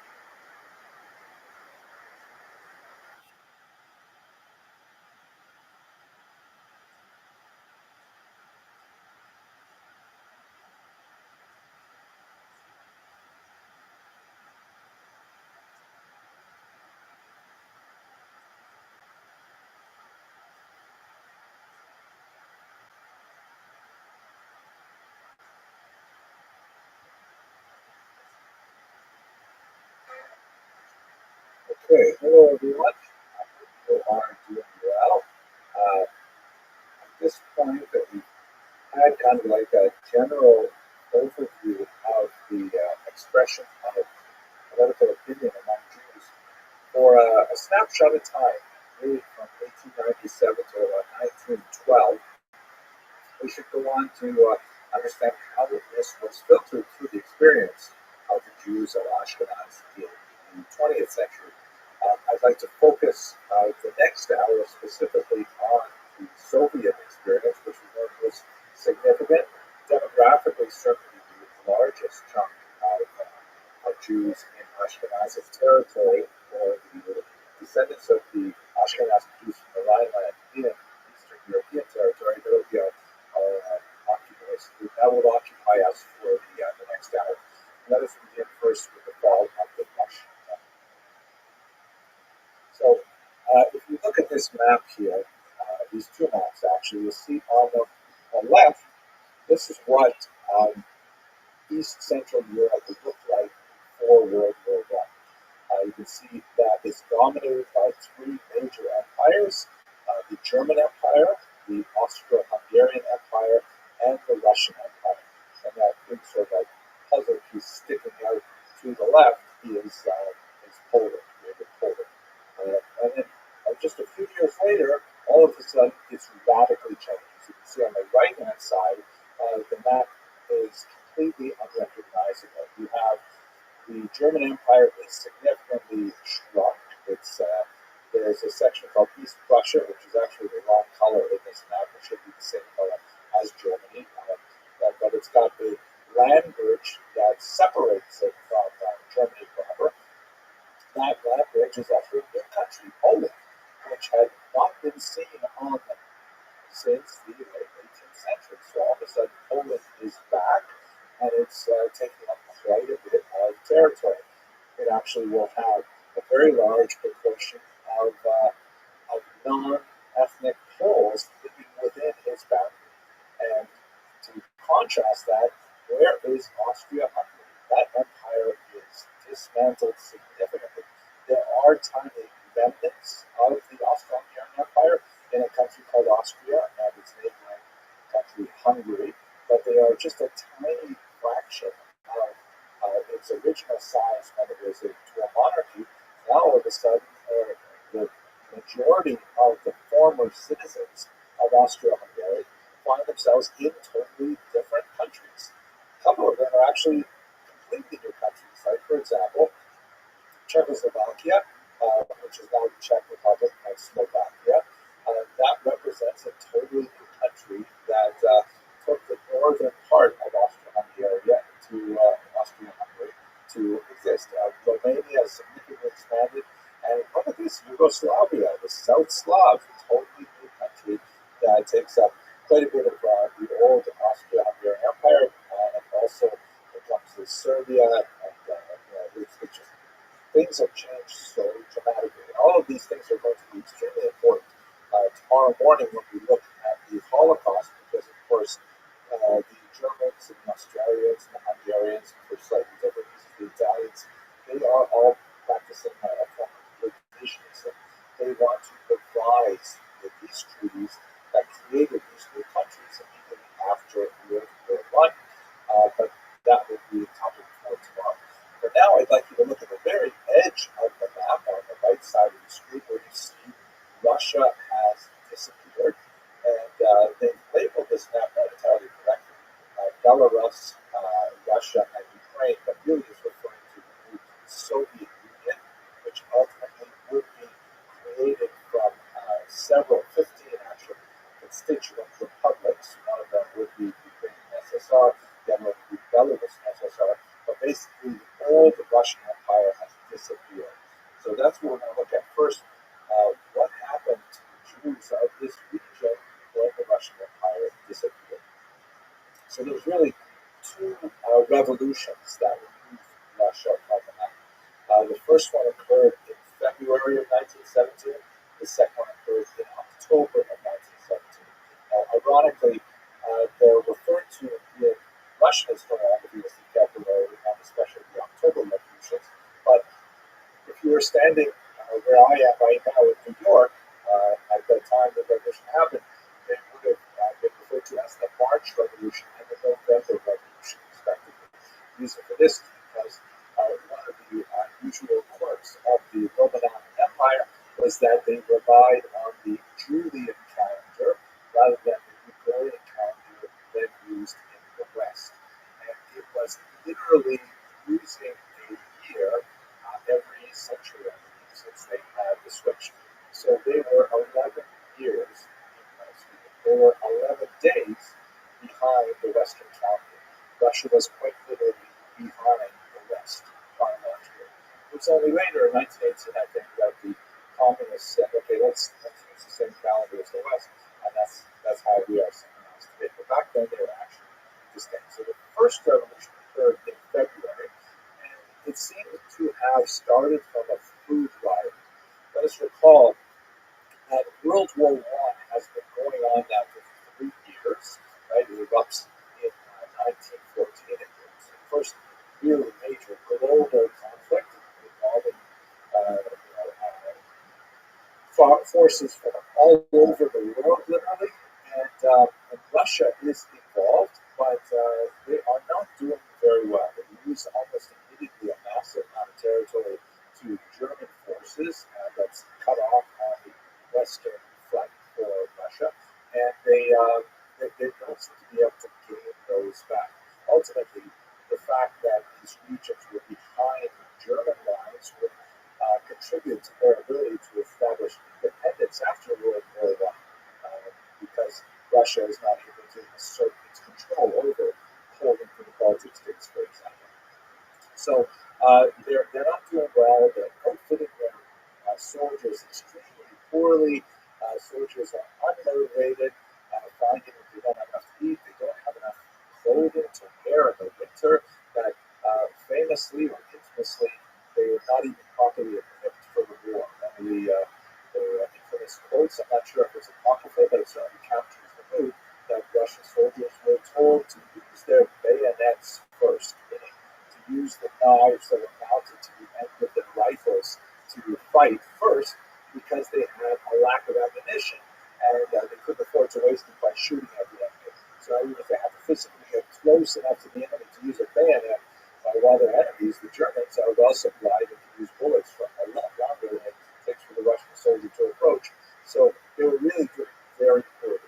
And at the same time, internal supply issues were facing a lot of civilians living in Russian cities who simply did not have enough to eat.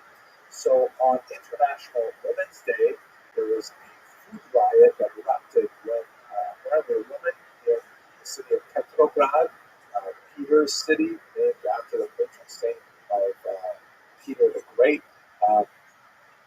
By the way, this name, Petrograd, is significant.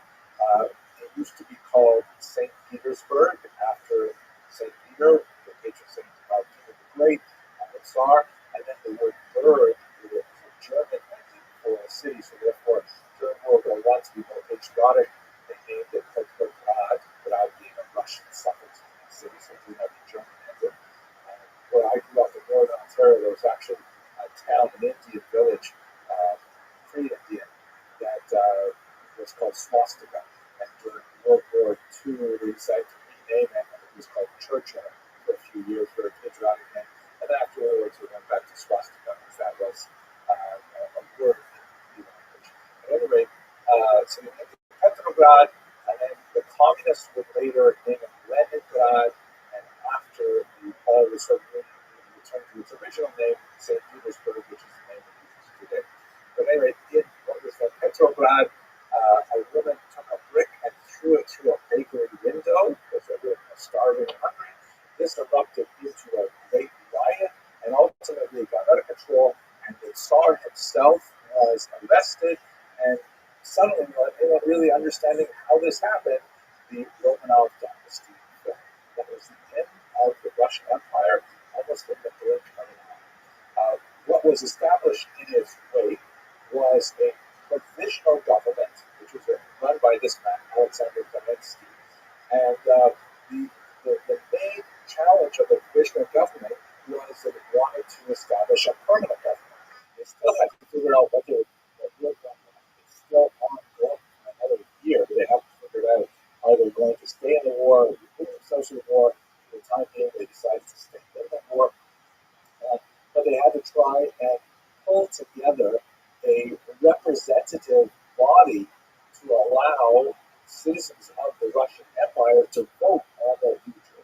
This so-called constituent assembly, so a noble kind of democratic ideal to hope, to give the vote of the population.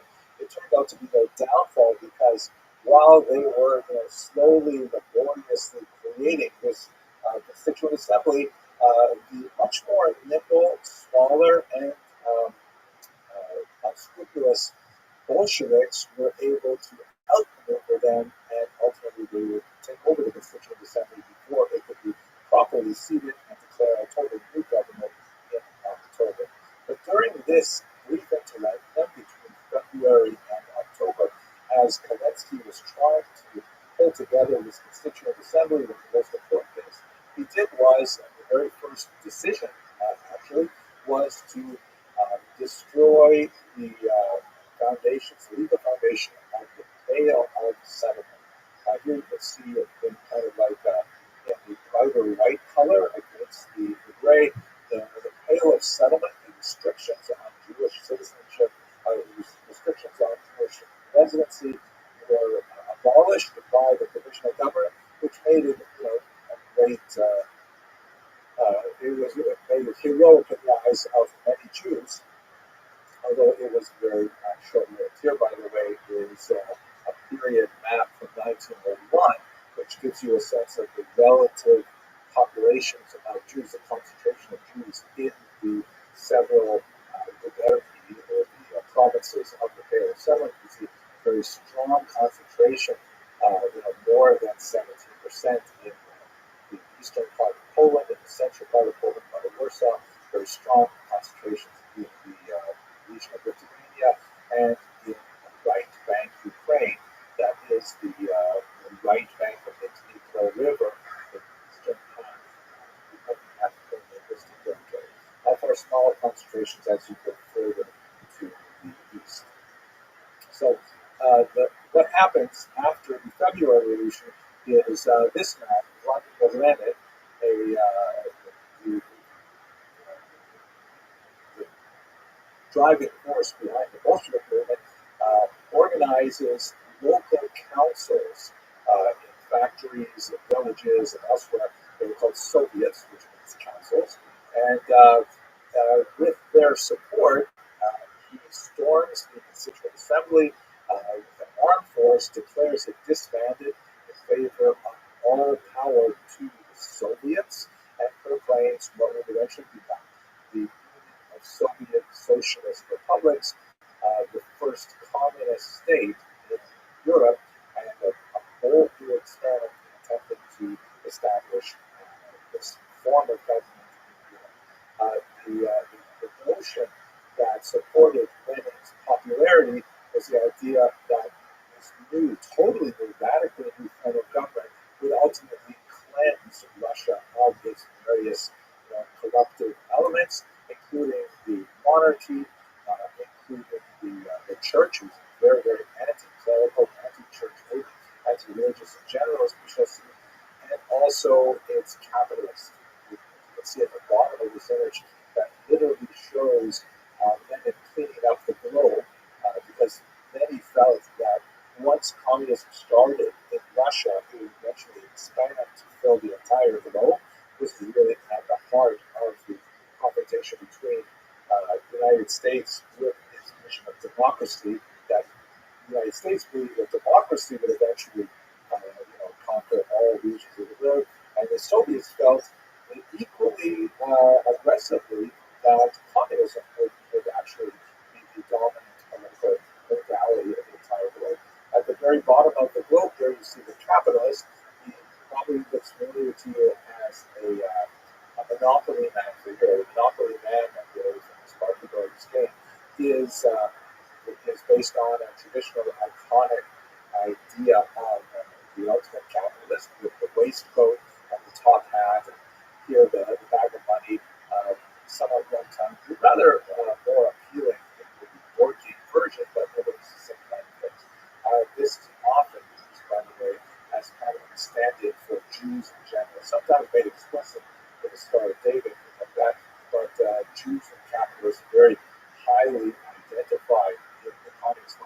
particularly when it leads towards some anti-Semitic interpretations. I know, it's very ironic that communist anti-Semites accuse Jews of being capitalists, capitalist anti-Semites accuse Jews of being communists. Just can't win. But that's the reality of anti-Semitism. It just does not have to make sense.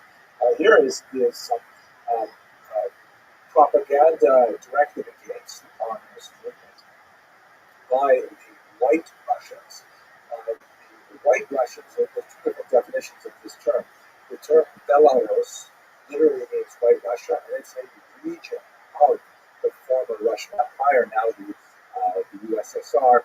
And so people who come from there are called Belarusians, or literally translated white Russians.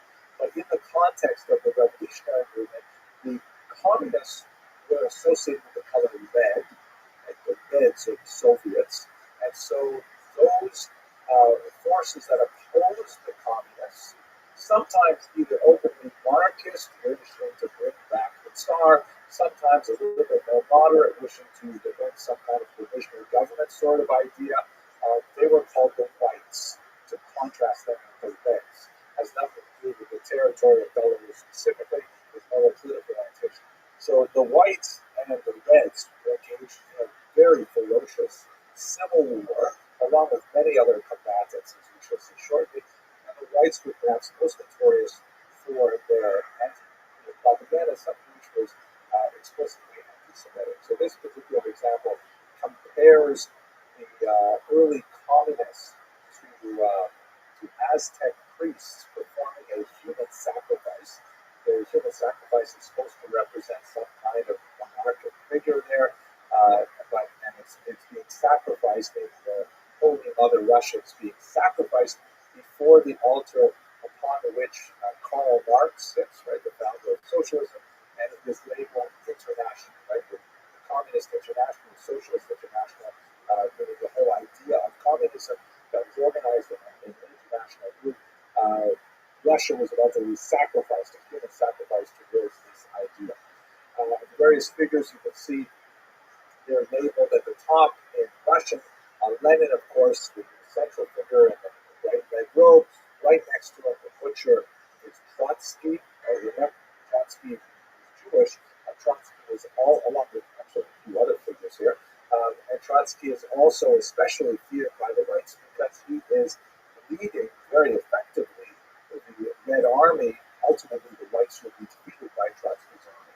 There's also this representation here of clearly ex-Hasidic Jews. You can see that the one on the left is still bearing his earlocks, his bayos, although he's bareheaded at this time, which suggests a more secular orientation. And he's holding a bag with the number 30 on it, which is certainly a reference to the betrayal of Jesus by Judas for 30 silver pieces. So the whole idea is that the message is that the Jews are somehow betraying Russia as well, contributing to this. And in fact, there's a major staple of Russian propaganda was white Russian propaganda, was that the Jews had somehow sold out Mother Russia to the communists. And explore that in some detail. What I'd like to do is actually take us into the Civil War itself. It was highly significant for the entire region. And ironically, considering the focus of the war today is on Ukraine, this is an area that's extremely pivotal to Ashkenazi Jewish history because of an unusual experiment that occurred in Ukraine at this time. As you can see from the note in the back, one of the several examples of early Ukrainian currency during the very brief period when Ukraine attempted to develop an independent country during the Civil War. It ultimately failed because of several reasons, but it would be swallowed out by the communist movement that would wipe out the groups that were striving for Ukrainian independence and establish instead a Ukrainian social republic. But as you look at this document, you can see on the upper left, it has in Russian the word 100 karbovanцы, which is the karbovanets, which is the unit of obviously, on the right has the Polish, both official languages of the Ukrainian state. And at the very bottom, you can see the word in Yiddish, ROTHSCHILD. That this is, in fact, a fascinating aspect of the period. Yiddish was established as an official language of this very deeply Ukrainian state. So let me back up a little bit by telling you, ironically, actually, a little bit more about what I'm going to be talking about today than most of the times I'm actually speaking, because my PhD dissertation was on this particular period.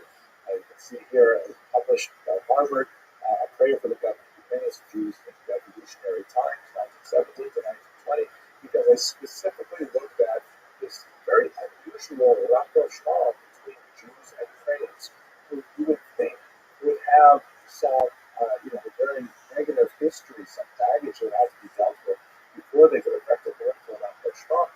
We have the High-Speed Rebellion that we talked about a while ago. We have the extensive pogroms that occurred in the 1881 period. We would also have pogroms in 1903, 1904, Ukrainian nationalists and territory.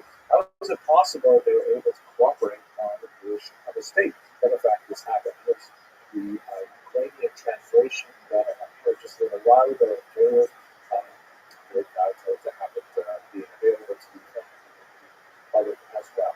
So basically what's going on is, if you look at this map here, you'll see where Jews are living in Ukraine. The blue line is the present-day boundary of Ukraine. That is, of course, before the Russian invasion of 2014, their annexation of Crimea, of Crimea, and also their attack in the eastern part of Donbass, which it still seems to be up in the air. But you can see this very large number of Jews in the right bank Ukraine, at least the western part of the country, and bleeding over into the neighboring countries as well. More than 15% of the population in these regions. And let us not forget that the Jews are quite distinct from the Ukrainians in a lot of key demographic areas. The Ukrainians, hugely agrarian, majority of the population involved in traditional agriculture. Jews, on the other hand, overwhelmingly involved in commerce, living in villages, towns, and cities. Ukrainians primarily knowing the science of the land and its rhythms and so on. Jews, on the other hand, educated to be literate and to understand how it happens with mathematics and so on. And so the Ukrainians, in their attempt to create a state, to be focused around an organization they would call the Centralna Rada. Rada is the Ukrainian translation of the word Soviet in the council, but it really had a very different character in this period. Their activity around this Central Rada was fully aware that the small Ukrainian intelligentsia, that was also ironically concentrated in the western part of the country, was insufficient in numbers to be able to effectively govern a territory of this size, second largest country in Europe, that has today about 44 million, I believe. Essentially, something closer to 40 million.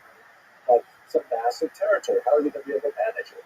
The Russians and the Poles, who also had significant populations, also primarily in the cities, all had different interests. The Russians, of course, had allegiance to the former Russian Romanov dynasty, and many of them wanted to see the creation of a Russian federation dominated by Russia.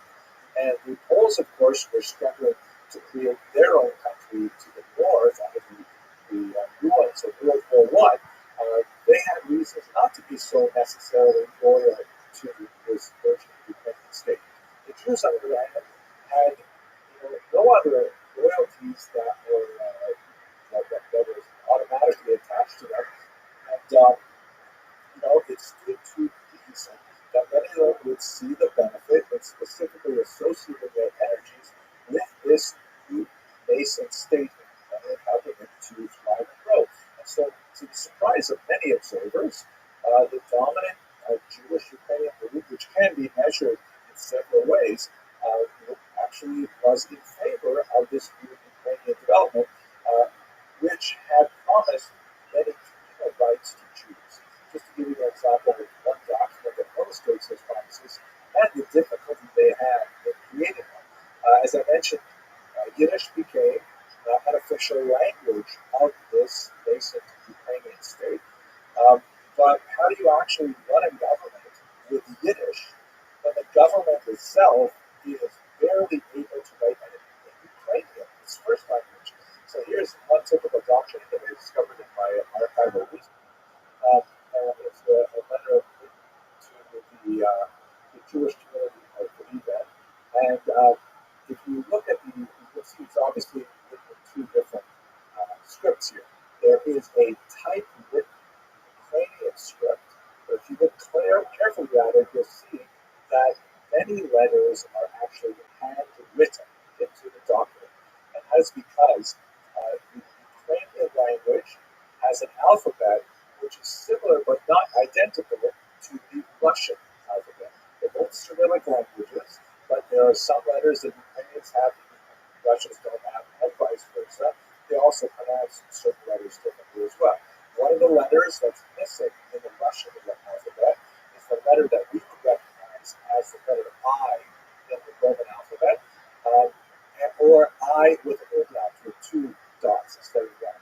And so you can see that what they had to do, the typists had to use a Russian language type because there were very, very few Ukrainian language writers. The Russians had engaged actually a tremendous amount of energy in the late 19th and especially early 20th century to try to control the spreading and standardization of the Ukrainian language. They really wanted to preserve the Russian language against a popular movement to turn the vernacular into a formal written standardized language. This is ironically, as my father Oliver Schaff would say, that shows one of the things that Putin is demanding of Zelensky in his current war on Ukraine is that Ukraine has to protect the Russian language. That it worries that Russia will somehow be, the great Russian literature will be lost if Ukrainians don't make special protections for it. At any rate, here you can see more of the reality of the situation. The vast majority of the population, especially the agrarian population, especially in Western regions, are much more likely to speak Ukrainian amongst themselves, although Russian was the formal language of government. So by trying to recreate Ukrainian, they've had to use a typewriter that has only Russian Cyrillic letters.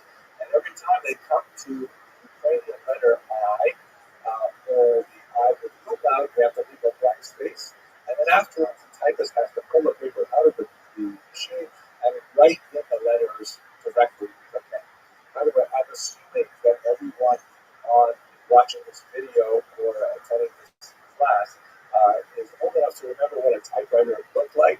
It's kind of like a word processor that you cannot, simply hit the backspace key to delete anything.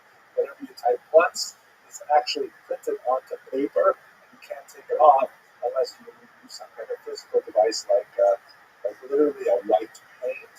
It's over the letter. It sounds absurd that I actually have to explain this, but that's the situation. So it's a Russian typewriter, and they use it to write Ukrainian. What about Yiddish? Don't even think about it. There are hardly any Yiddish language typewriters in Ukraine during this war era and the Civil War. So the typist has to save a space, draw a line, and then carefully write the message in Yiddish and write by hand. So this should give you a sense of the tremendous efforts that they were willing to engage in to be multicultural, but at the same time, it's chaos. They're having tremendous difficulty, for example, getting Yiddish literate, Yiddish fluent operators on the telephone switchboard and all kinds of things like that. But they're nevertheless making a good faith effort to try and include Jews in this new government. Okay. Well, what ends up happening is the whole experiment, however well-meaning, ends in terrible failure as the entire region is absorbed in a pogrom wave that was far worse in 1881, 1882, far worse even than the Magnitsky massacres of the 17th century, And if it were not for the Holocaust that occurs 20 years later, it would have been, would be remembered as one of the worst periods in Jewish history. The pogroms were focused especially in the revolutionary year, the Civil War year of 1919, but they began already in November 1917 and they extended into 1921. But 1919 was clearly the worst of them. The war ends in 1918. Germans retreat in a very disorganized manner, often just selling their weapons for food to find their way back to Germany. The Russians invade from the north. The Nazi state tries to defend itself, but it's ultimately reduced to operating out of a series of trains within a triangular region in the western part of the country before they're finally driven out. And there are many other forces active in Ukraine, including the white Russians I described earlier, also a group known as the Greens, the anarchists, and there are several foreign armies that are active as well. So it's a period of amazing, awful chaos. Earlier this morning, we talked about the importance of Jews of living in a Rechtsstaat, a society that, even if it is moderately discriminatory, nevertheless, it is governed by law and there are predictable rules and enforcement of those rules. 1919 was the polar opposite of all that, so that pogrom waves just washed over the entire territory. Many communities being hit multiple times, and the degree of violence, the murderous nature of these pogroms dwarfs anything that was experienced prior to this period. It is truly a horrific time for Jews, and those Jews who have not chosen to leave for America or elsewhere prior to this are distinctly motivated to do so after this territory. One of the great ironies of this period is that 40%, the plurality of the pogroms that are recorded with a known perpetrator at this time were perpetrated by the same government that was at the same time engaged in extending all kinds of unprecedented communal rights to Jews. In other words, there were Ukrainian pogromists affiliated, however loosely, with this man, Simon Petyura, the leader of the Ukrainian government, which is called at the time the Directory, who were at the same time attacking Jewish civilians in villages. And this is like one of those hard to understand paradoxes. How is it possible that Petyura himself is in a government that has a minister of Jewish affairs, that has Yiddish as an official language, that has all kinds of these wonderful policies, which of course are kind of like mainly on paper because the government itself is barely able to hold itself together. And they have such a pro-Jewish approach, and at the same time, their army is attacking Jewish civilians. The reasons for this, I discuss it much longer in my book, but I should at least give some sense of it here. Petyura succeeds in amassing a remarkably large array of forces early on in this period, specifically in the winter of 1919, bringing together over 100,000 troops, but they're mainly made up of peasants who want pitchforks or whatever they can find. They have no uniforms or anything like that. But very poor command and control structure, but they declare themselves for the Ukrainian National Republic and for Petyura. And then by the time you get to the end of the spring, those 100,000 odd troops have diminished to about 16,000 under the pressure from the Soviets, the whites, and several other parties active in the region. So it appears that the peasants' understanding of what the Ukrainian National Republic was all about was very, very thin, and it was very easy for them to associate the Jews with the enemy. This became a self-fulfilling prophecy because, ironically, of the various forces active in Ukraine at this time, the one force that was pretty reliably unlikely to commit a pogrom were the Soviet army under the Jewish leader, Trotsky. They're only associated with 2% of the recorded pogroms. So it's not like there were not pogroms that were affected by Soviet soldiers, but there were very few of them. They're far more disciplined. So what ends up happening at this time is that the Soviets experience a surge of support for the Red Army from this Jewish population. So much so that they had to scramble to try and create training centers that could work in Yiddish with these, yeshiva boys who wanted out of yeshiva, they pay us flying, never having touched a rifle in their life, but they want to join the Red Army in order to protect their communities or to effect revenge on pogromists that would quite often attack the same communities over and over again as their front lines back and forth. There's a surge of Jewish support for the army specifically, but there was also a smaller surge for communism in general, as many disaffected Jews felt like Judaism had failed them, and that communism as a kind of secular messianism would actually come to their rescue. In terms of Petriora himself, it's important to note that later historians have often characterized Petriora as the architect of these pogroms, a kind of like early version of Hitler. And in my research, I discuss at some length how I do not feel that is an appropriate way to understand his rule in the violence. Petriora himself actually had published some very pro-Jewish things well before the war. He works with very favorable reviews, for example, the plays that dealt with Jewish characters, things like that.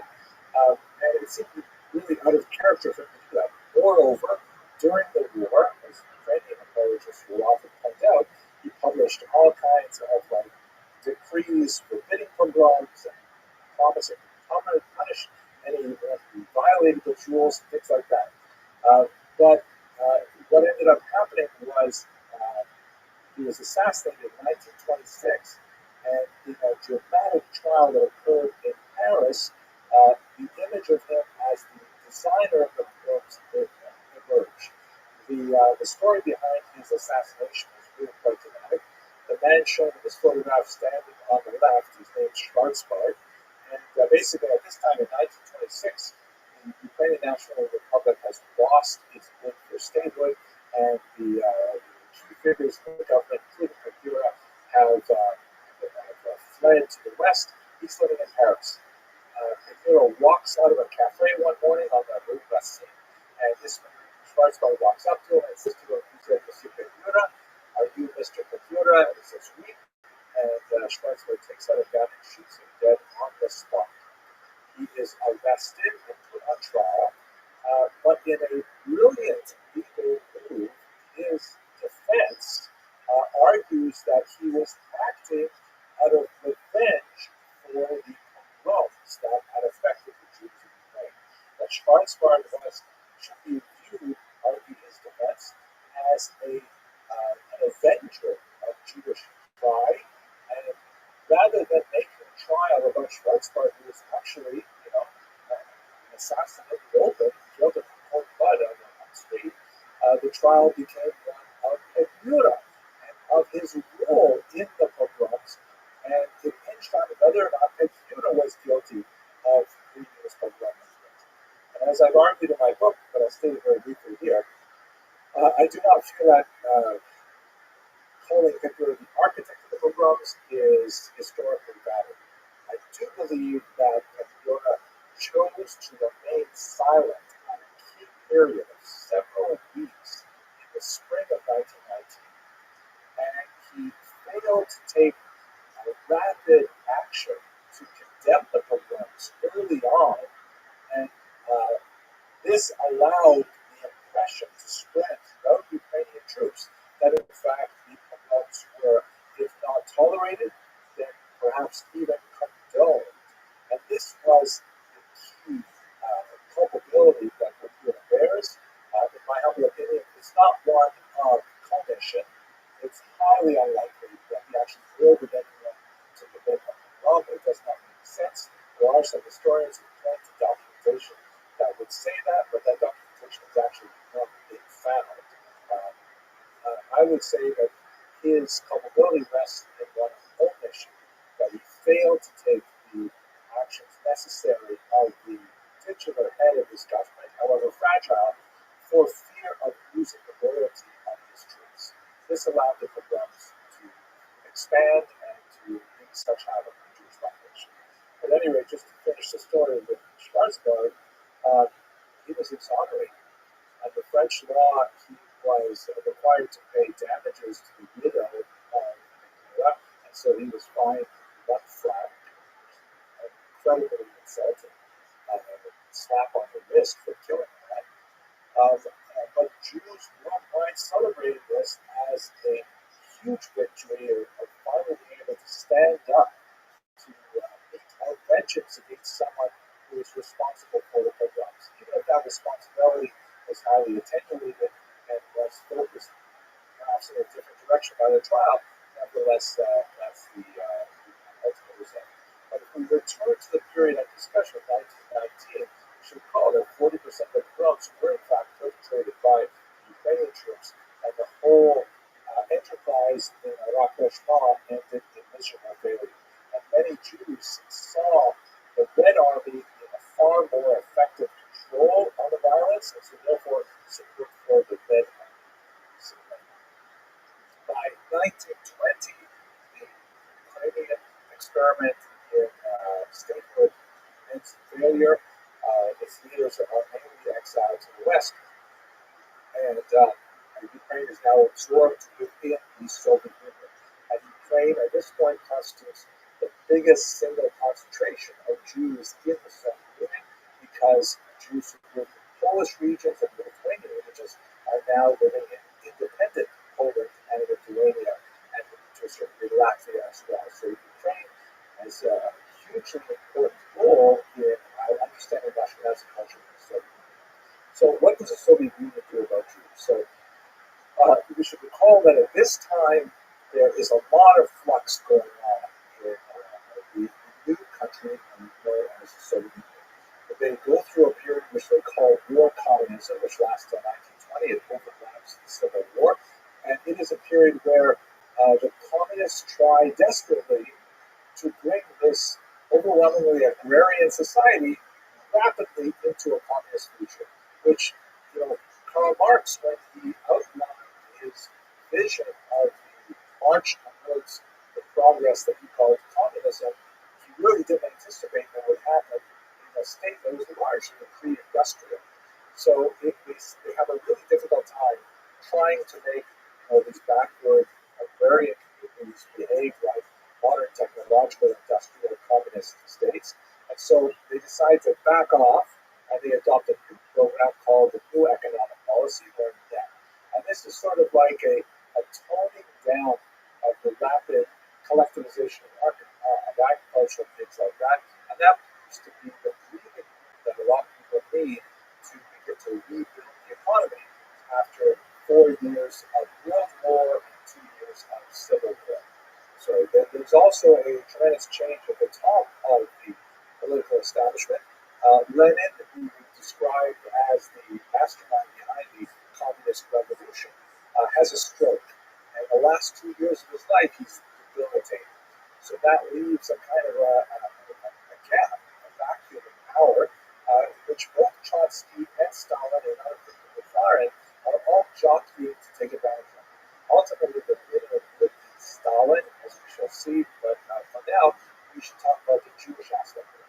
Stalin is not a friend of the Jews at all. Stalin definitely harbors a very distinct anti-Semitism that will eventually express itself to its fullest later on in his reign, but this time he's still too weak to really articulate it. And more moderate, sometimes Jewish-inspired ideas dominate the party for its first decade.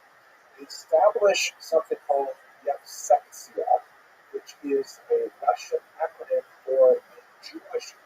It is actually, it is a Russian acronym. It is a Russian acronym for the Jewish section of the Communist Party. The idea being that the Jews, because they are a highly distinctive population, very different demographically, economically, religiously, linguistically from the broader populations, they need a special communist party in order to move them towards communist ideals and recognizing their special sort of complexion. Ironically, they are paralleled by the women's section of the Communist Party for similar reasons, which would also have exactly the same lifespan as the Jewish section. They would all be done by 1930 as Stalin consolidated power and said, enough of this, the Yiddish term, enough of this silliness, let's move on to the communism. You have Seksia was specifically set up. The man in this picture here is the head of the Seksia, a former Chabad rabbi named Simon Dimenstein, who had abandoned his Jewish identity, or to abandon his religious identity in order to lead in this effort, and it had some interesting kind of plans. Perhaps the most significant aspect of the Seksia was initially its determined attack on Jewish religion. Right? Remember that the Communist Party is adopting a distinctly anti-religious stance based on Marx's ideas. The fact that Marx himself was born a Jew, later baptized by his parents, is irrelevant. He's perhaps one of the most conservative, self-hating Jews of modern history.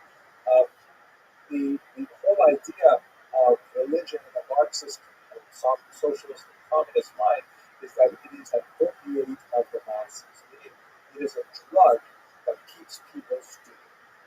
What specifically does it occlude from their vision? It obfuscates the importance of class in their lives, and that their true enemies are not the adherents of rival religious movements or nationalist movements, but in reality their true enemies are their class enemies. The doctrine of Marxism teaches complete atheism in order to allow people to see through the veil of religious promises to the fact that they are being manipulated by upper classes for the control of scarce resources. So there's a determined, ironic expression of this organization called the League of Militant Atheists directed at Jews. This organization was known in Russian as the Bezbozniki, the godless, under the Latin term. And in Jewish terms, they were called simply Apikursin, heretics, but they distinctly strove to try and extricate Judaism from the masses, which was a difficult task because although this is a changing and evolving society that is adopting more and more secular approach, this is still the heartland of traditional orthodoxy, and they were fighting against a major demographic problem. They would have, however, significant success, aided by the upheaval of the Holocaust and so on. And the image on the left, which is more of an anti-Christian image than an anti-Jewish one, Jesus is giving out alcohol to guests the presence of his party, and they're drinking themselves stupid and vomiting, and the whole idea of the opiate masses is very well captured in this picture. So, with regards to the Jews, there is decided emphasis on trying to extricate religion. Sometimes they would be co-opted, like they wrote special red Haggadahs that were designed to try and teach Jews that we really weren't rescued from Moses, from Egypt by Moses. They were actually rescued from the Russian monarchs by Stalin. I mean, crazy kind of transvalued messages. But the overall approach of the party in the 1920s was one called Korenizatsiya. This term, it's hard to translate into English. Koren is a root, like a root of a tree or something like that. And so it means indigenization, or developing the true origins, the true culture associated with the people before it gets poisoned and twisted and warped by outside influences. It was at its core a belief that if you went back to the original folk culture of the peasantry or whatever, you would find a culture that was very amenable to socialist values, and that you would find a culture that would naturally be communist. And so you see this policy of colonization being applied to many different peoples, not just the Jews, but in the Jewish world, it was especially known as a period in which Yiddish has a remarkable renaissance. Yiddish was regarded, unlike Hebrew, the religious language, right, no religion here, Yiddish was regarded as the true folk language of Ashkenazi Jews living in Ukraine and elsewhere in the communist Union. And So therefore, anything that was Yiddish was good, and there was tremendous amount of resources poured into like developing Yiddish literature and Yiddish spoken plays and Yiddish poetry and all kinds of things like that. Remarkable flourishing of Yiddish, so much so that many Yiddish intellectuals who had already emigrated to America chose to move back to the Soviet Union in the 1920s because we saw a tremendous cultural renaissance of the language. Now, there are some funny things associated with this, like, for example, Yiddish is about 15 to 20% Hebrew. There are lots and lots of borrowings from Hebrew, the religious language. And that was considered to be somehow tainting of the language. And so the Yiddishists of the period, working with the policy of colonization, tried to like edit Yiddish so it would not have that Hebrew root. So, for example, Hebrew is not, unlike Yiddish, a phonetic language. It doesn't have vowels. The kundot, the punctuation points there, it's hard to exactly describe what that is, Hebrew, but they're added later. If you read the Torah in the original scroll, it will have no vowels. You literally have to memorize the various possible pronunciations and understand which pronunciation is appropriate for this particular sentence. Lots more to say, but I don't know how to say it. So what they did was the Soviets, when they tried to work with Hebrew terms in Yiddish, they either forbade them, or if they couldn't forbid them because they're so important, they would transliterate them phonetically using Yiddish. So, for example, the word emet, truth, very important word in it was the name of a famous publishing house, for example, but it was spelled in Hebrew.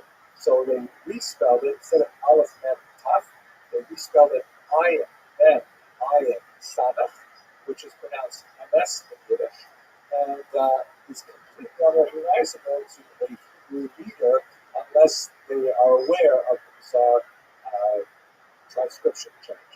The Ukrainians had it even worse in some ways because, as I mentioned earlier in this lecture, Ukrainian Cyrillic and Russian Cyrillic are slightly different. And under colonization, they also wanted to try and bring the Ukrainians closer to the Russian language. Although they were encouraging Ukrainian because of colonization, they also want specifically to assimilate Ukrainians to Russian. So they made the letter G in Ukrainian illegal. That's make a letter illegal. That's because the Ukrainian letter G is written differently than the Russian letter G.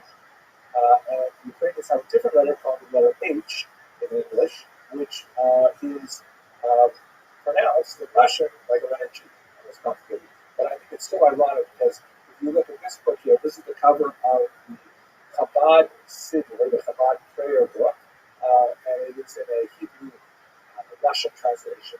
And if you look over here, you see that it's called Tehillat Hashem, and the sound H for Hashem, meaning the name of God, it doesn't have a Russian equivalent. So the Chabad movement added a special accent at the top of that letter to let Russians know that even though it looks like the letter G, you have to pronounce it like an H.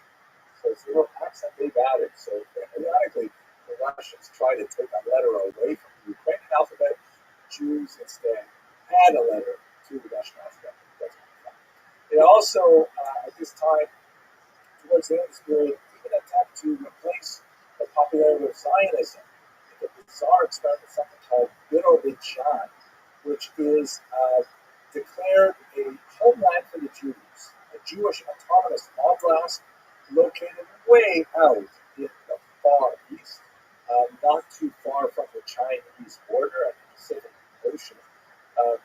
The only real thing speaking for this territory is its proximity to authentic Asian food, and the fact that it could have been a huge refuge for Jews had Stalin allowed it to be so during the Holocaust.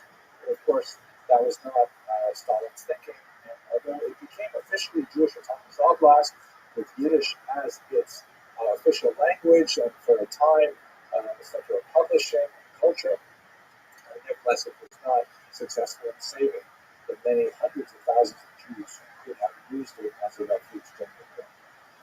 So all this ends in 1930 and beyond, as Joseph Stalin is able to consolidate his control over the Soviet Union. He embarks on a series of 5-year plans in which he brutally attempts to force the Soviet Union into a rapidly industrialized phase to make it catch up with the West.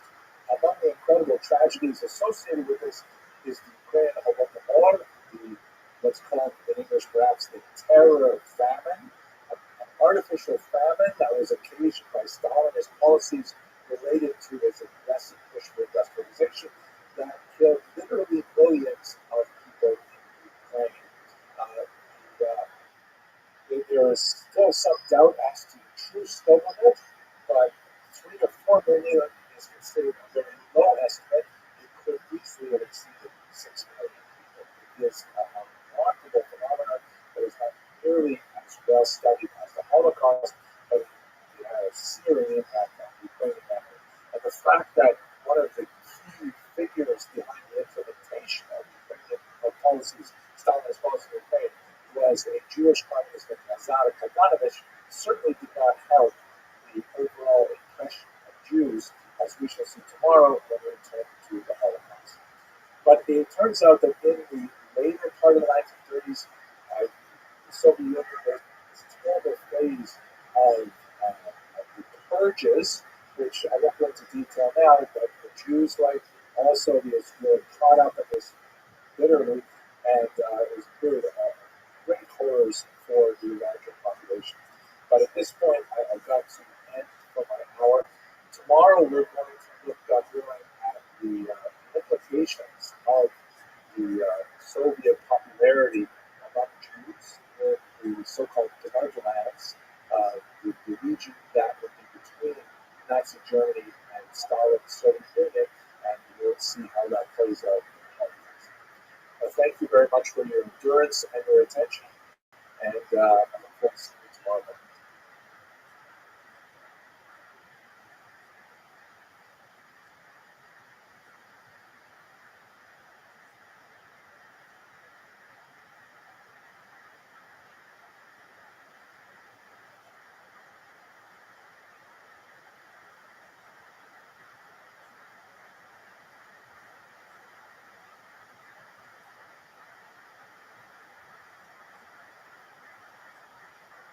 In this penultimate lecture, we'll look at the most difficult chapter of the history of the Jews of Ashkenaz, and that is, of course, the history of the Holocaust.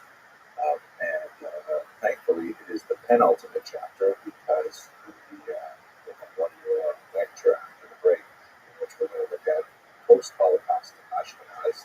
Thank God there is a post-Holocaust Ashkenaz. So let us begin just with a couple of preliminary remarks about the terminology and the scope of this very brief treatment of such a colossal event in Jewish and world history. First of all, the term Holocaust is somewhat problematic. Several terms were coined in the course of the years after World War II in an attempt to describe the magnitude of this tremendous, earth-shattering and unprecedented genocide. There were prior genocides. We spoke briefly about the Ukrainian Holodomor, for example, but there are certain unique respects that set the Holocaust aside, including, for example, the application of modern bureaucratic industrial methods to the slaughter, the sheer scope and scale of the dark ambitions to destroy all of the Jews of Europe. These are things that cry out for specific terminology, but we struggle to find the correct terms. The term Holocaust has largely been accepted in the scholarly and certainly the popular world, but it has its limitations. It's basically a Latin translation of the Hebrew word olah, which is a type of sacrifice offered to God, as described in the book of Leviticus. The olah is a sacrifice which is completely burnt. That is, sometimes you see it translated as burnt offering. And there is certain levels of kind of a poetic vibe to it, in the sense that, so many, but certainly a minority of the victims of the Holocaust were in fact completely burnt up in the crematoria. But it has problematic aspects as well. For example, if we are comparing the victims of the Holocaust, specifically Jews in this context, although of course there are many other victims, Roma, for example, suffered very heavily. People with mental or physical disabilities were singled out, Jehovah's Witnesses, homosexuals, whole classes of people, and of course the general enslavement of Slavs and their consumers in many contexts. But if we are somehow to use the term Holocaust to describe this phenomenon, when you look at it in context, God receives a pleasing aroma from the Ola, whatever that exactly means. So does that mean that somehow the sacrifices of the Holocaust were not even desired by God? That's certainly very problematic. And if the victims of the Holocaust are the burnt offering itself, then does that mean that the Nazis are, God forbid, somehow the high priests? They're a very hard thing, or the priests, I should say. They're a very hard thing to tolerate. Several other terms are in some usage among Orthodox Jews, particularly those of an older generation, that tend to use the Hebrew term Chabad, which is pronounced the Ashkenazi Jewish pronunciation Korban, which ties the Holocaust to the great destructions of the temples in Jerusalem in ancient times. And that gives you a sense of the magnitude of with which they regard this event. In Israel, the term Shoah is very popular. That has a kind of a generic meaning of destruction in general. It's also a biblical Hebrew term, but it lacks the problematic association with the sacrifices. But we will work at any rate with the term Holocaust for our purposes. Now, I only have an hour to go through this horrible event, and I'm going to rush through it, unfortunately, to try and give a very succinct overview, especially for those of you who are in this audience who are not well familiar with the Holocaust. But I would like to point out that I have an online course which is free and open to the world on my website, which is henryemerson.com. And I certainly encourage you to sign up for that course so that you'll be able to dip into it at any time. Certainly, you can watch the dozens of lectures I have there on many aspects of the Holocaust to be more well educated on this terrible moment in human history, which has implications for us all, Jewish and non-Jewish. But for today and for this purpose, we're just going to take 1 hour to try and survey the entire event. Let us begin with interwar Germany. So, in the last lecture, we spoke about the implications of World War I. And specifically, we looked at the map of Europe after World War I, after the peace treaties had redrawn the entire map. Now, there were big losers in World War I, specifically Germany and Austria-Hungary lost a tremendous amount of territory. They were essentially blamed for starting World War I, although if you look at the unfolding causes of that world conflagration, it's not entirely clear that they bear sole responsibility for the chain reaction events that led to those incredible hostilities. But at any rate, that's the way the victors determined the post-war era. Many Germans, Austrians, Hungarians, and so on, were very upset with this, too. It's understandably so. And many of them chose to seek intellectual refuge in the political ideologies associated with revisionism, meaning they wanted to revise those peace treaties. The element that is specifically attached to a kind of anti-Semitic impetus is this thing that the Germans call the Dolchstoß, the stab in the back.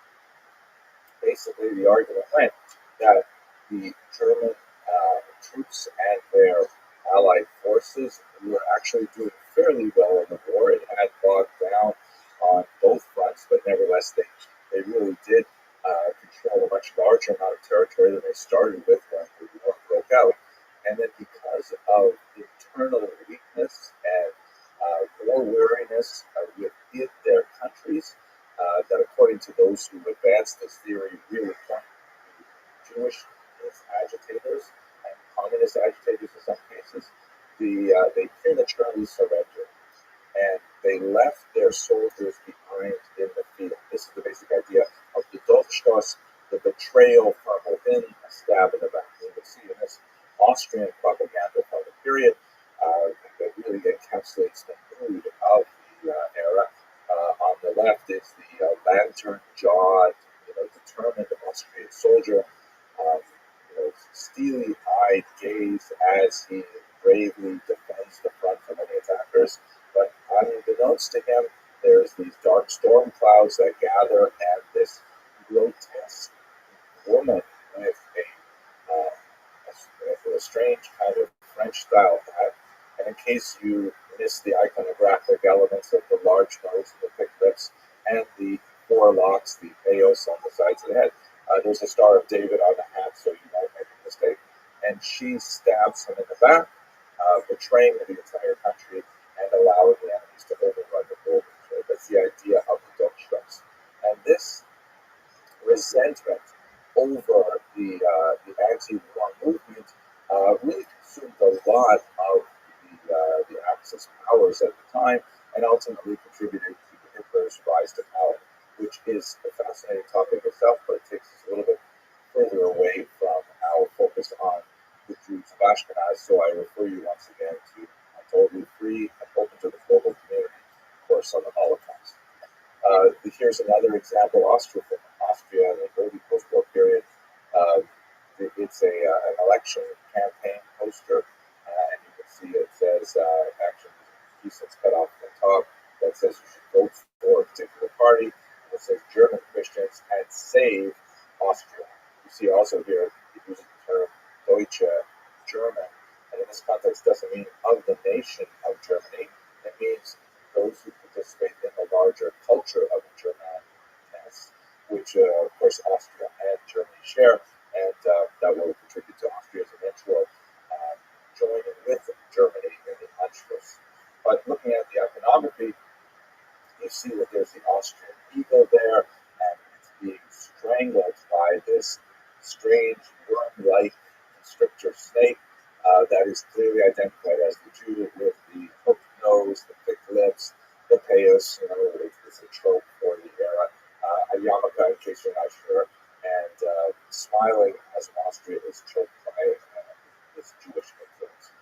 Hitler capitalizes on this rising anti-Semitism, which he records in his autobiography, Mein Kampf, My Struggles, a book that he wrote while he was imprisoned for attempting to take over the government in the beer hall putsch of Munich in 1923, and he proves to be, kind of lone star popular with Germans. He never wins a majority in any of the elections in which the Nazi Party runs, but he does win a plurality, the largest single minority chunk. And so when he is able to finally take control of the government, he then imposes essentially a form of martial law, the Enabling Act, and that's the beginning, really, in 1933 and onward, of the Nazi control of Germany. In 1935, they established the Nuremberg Law, shown here in graphic form. This was a key element of the unfolding of the Holocaust, because if one is to move from mere inflated rhetoric, from bombastic statements which Hitler was prone to make, including in January 1933 a threat to hold Jews under gas, which many scholars feel is not necessarily foreshadowing in an intentional way the use of Zyklon B in the gas chambers, but rather is a reference to his desire that Jews should suffer the same kind of gas attacks that he and other German soldiers had suffered during World War I, specifically chlorine and mustard gas. But nevertheless, if you're going to move from this kind of bombastic demagogic statements, you need to identify the Jews if you are going to persecute them. So one of the very first efforts in this regard was this law, the Nuremberg Law, which clearly defined this eternal question of who is a Jew. And as you can see, on the left, you have Deutschblütige, or German-blooded. These are Germans who have no Jewish grandparents. And this is extremely important because of what's going to happen as the interwar years continue and we go into the Holocaust. The German citizens will have the onus of proving that they are not Jewish in order to advance in various elements of society. So you have a huge industry of genealogy that develops. Then you have, moving to the right, you have the Mischling of Zweite Grade, a second-degree mixed race. And this is defined as someone who has only one Jewish parent.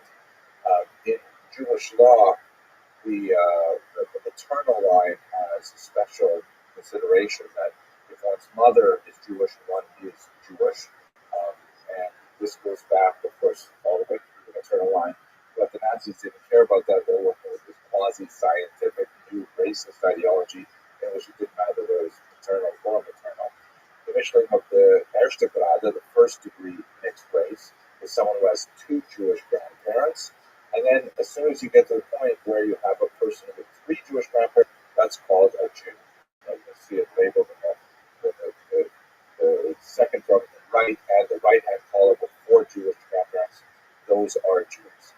And the reason why this was significant and important is because Germany had actually a very high intermarriage rate between Jews and non-Jews over the last half of the 19th and into the 20th century. Nowhere near the intermarriage rate that pertains, for example, with American Jews or with Jews of the former Soviet Union, but nevertheless, something in the neighborhood of 30%. And so that meant that a lot of people were partially Jewish, and the state had to identify them and to categorize exactly which restrictions would be applied to them. Ultimately, they and their spouses were subject to persecution right up to murder in the Times. But once you had a definition of Jews, then you could start laying on all kinds of ostracizing techniques, such as, with just a sampling of setting aside benches that say only for Aryans, or you can put up signs outside town saying Jews are unwelcome here or are unwelcome guests and things like that. And you can slowly start isolating them from the larger community, which you see in a whole series of laws that are imposed after that Nuremberg rally, excluding Jews from civil service, excluding Jews from working, for example, as teachers in public schools, and of course excluding them as children from the public schools themselves. All kinds of things that were imposed upon them through legal discrimination. But the lowest point before the war is undoubtedly a massive nationwide pogrom called Kristallnacht that clearly had advanced planning by the Nazis. They were just waiting for some kind of pretext in order to unleash these plans. But there were hundreds of attacks on Jewish communities on the night of November 9th, 1938. Right, that's the original 9/11 of the era, which was a very clear signal to the Jews that the situation was escalating. The scope of murder was comparatively small when you think about the later declarations. Something like 262 Jews were killed, but there was phenomenal, and that, of course, is an incredible 262 tragedies for those individuals and their families, but still, viewed against 6 million, we can understand how to differentiate the scope and the scale of this massacre.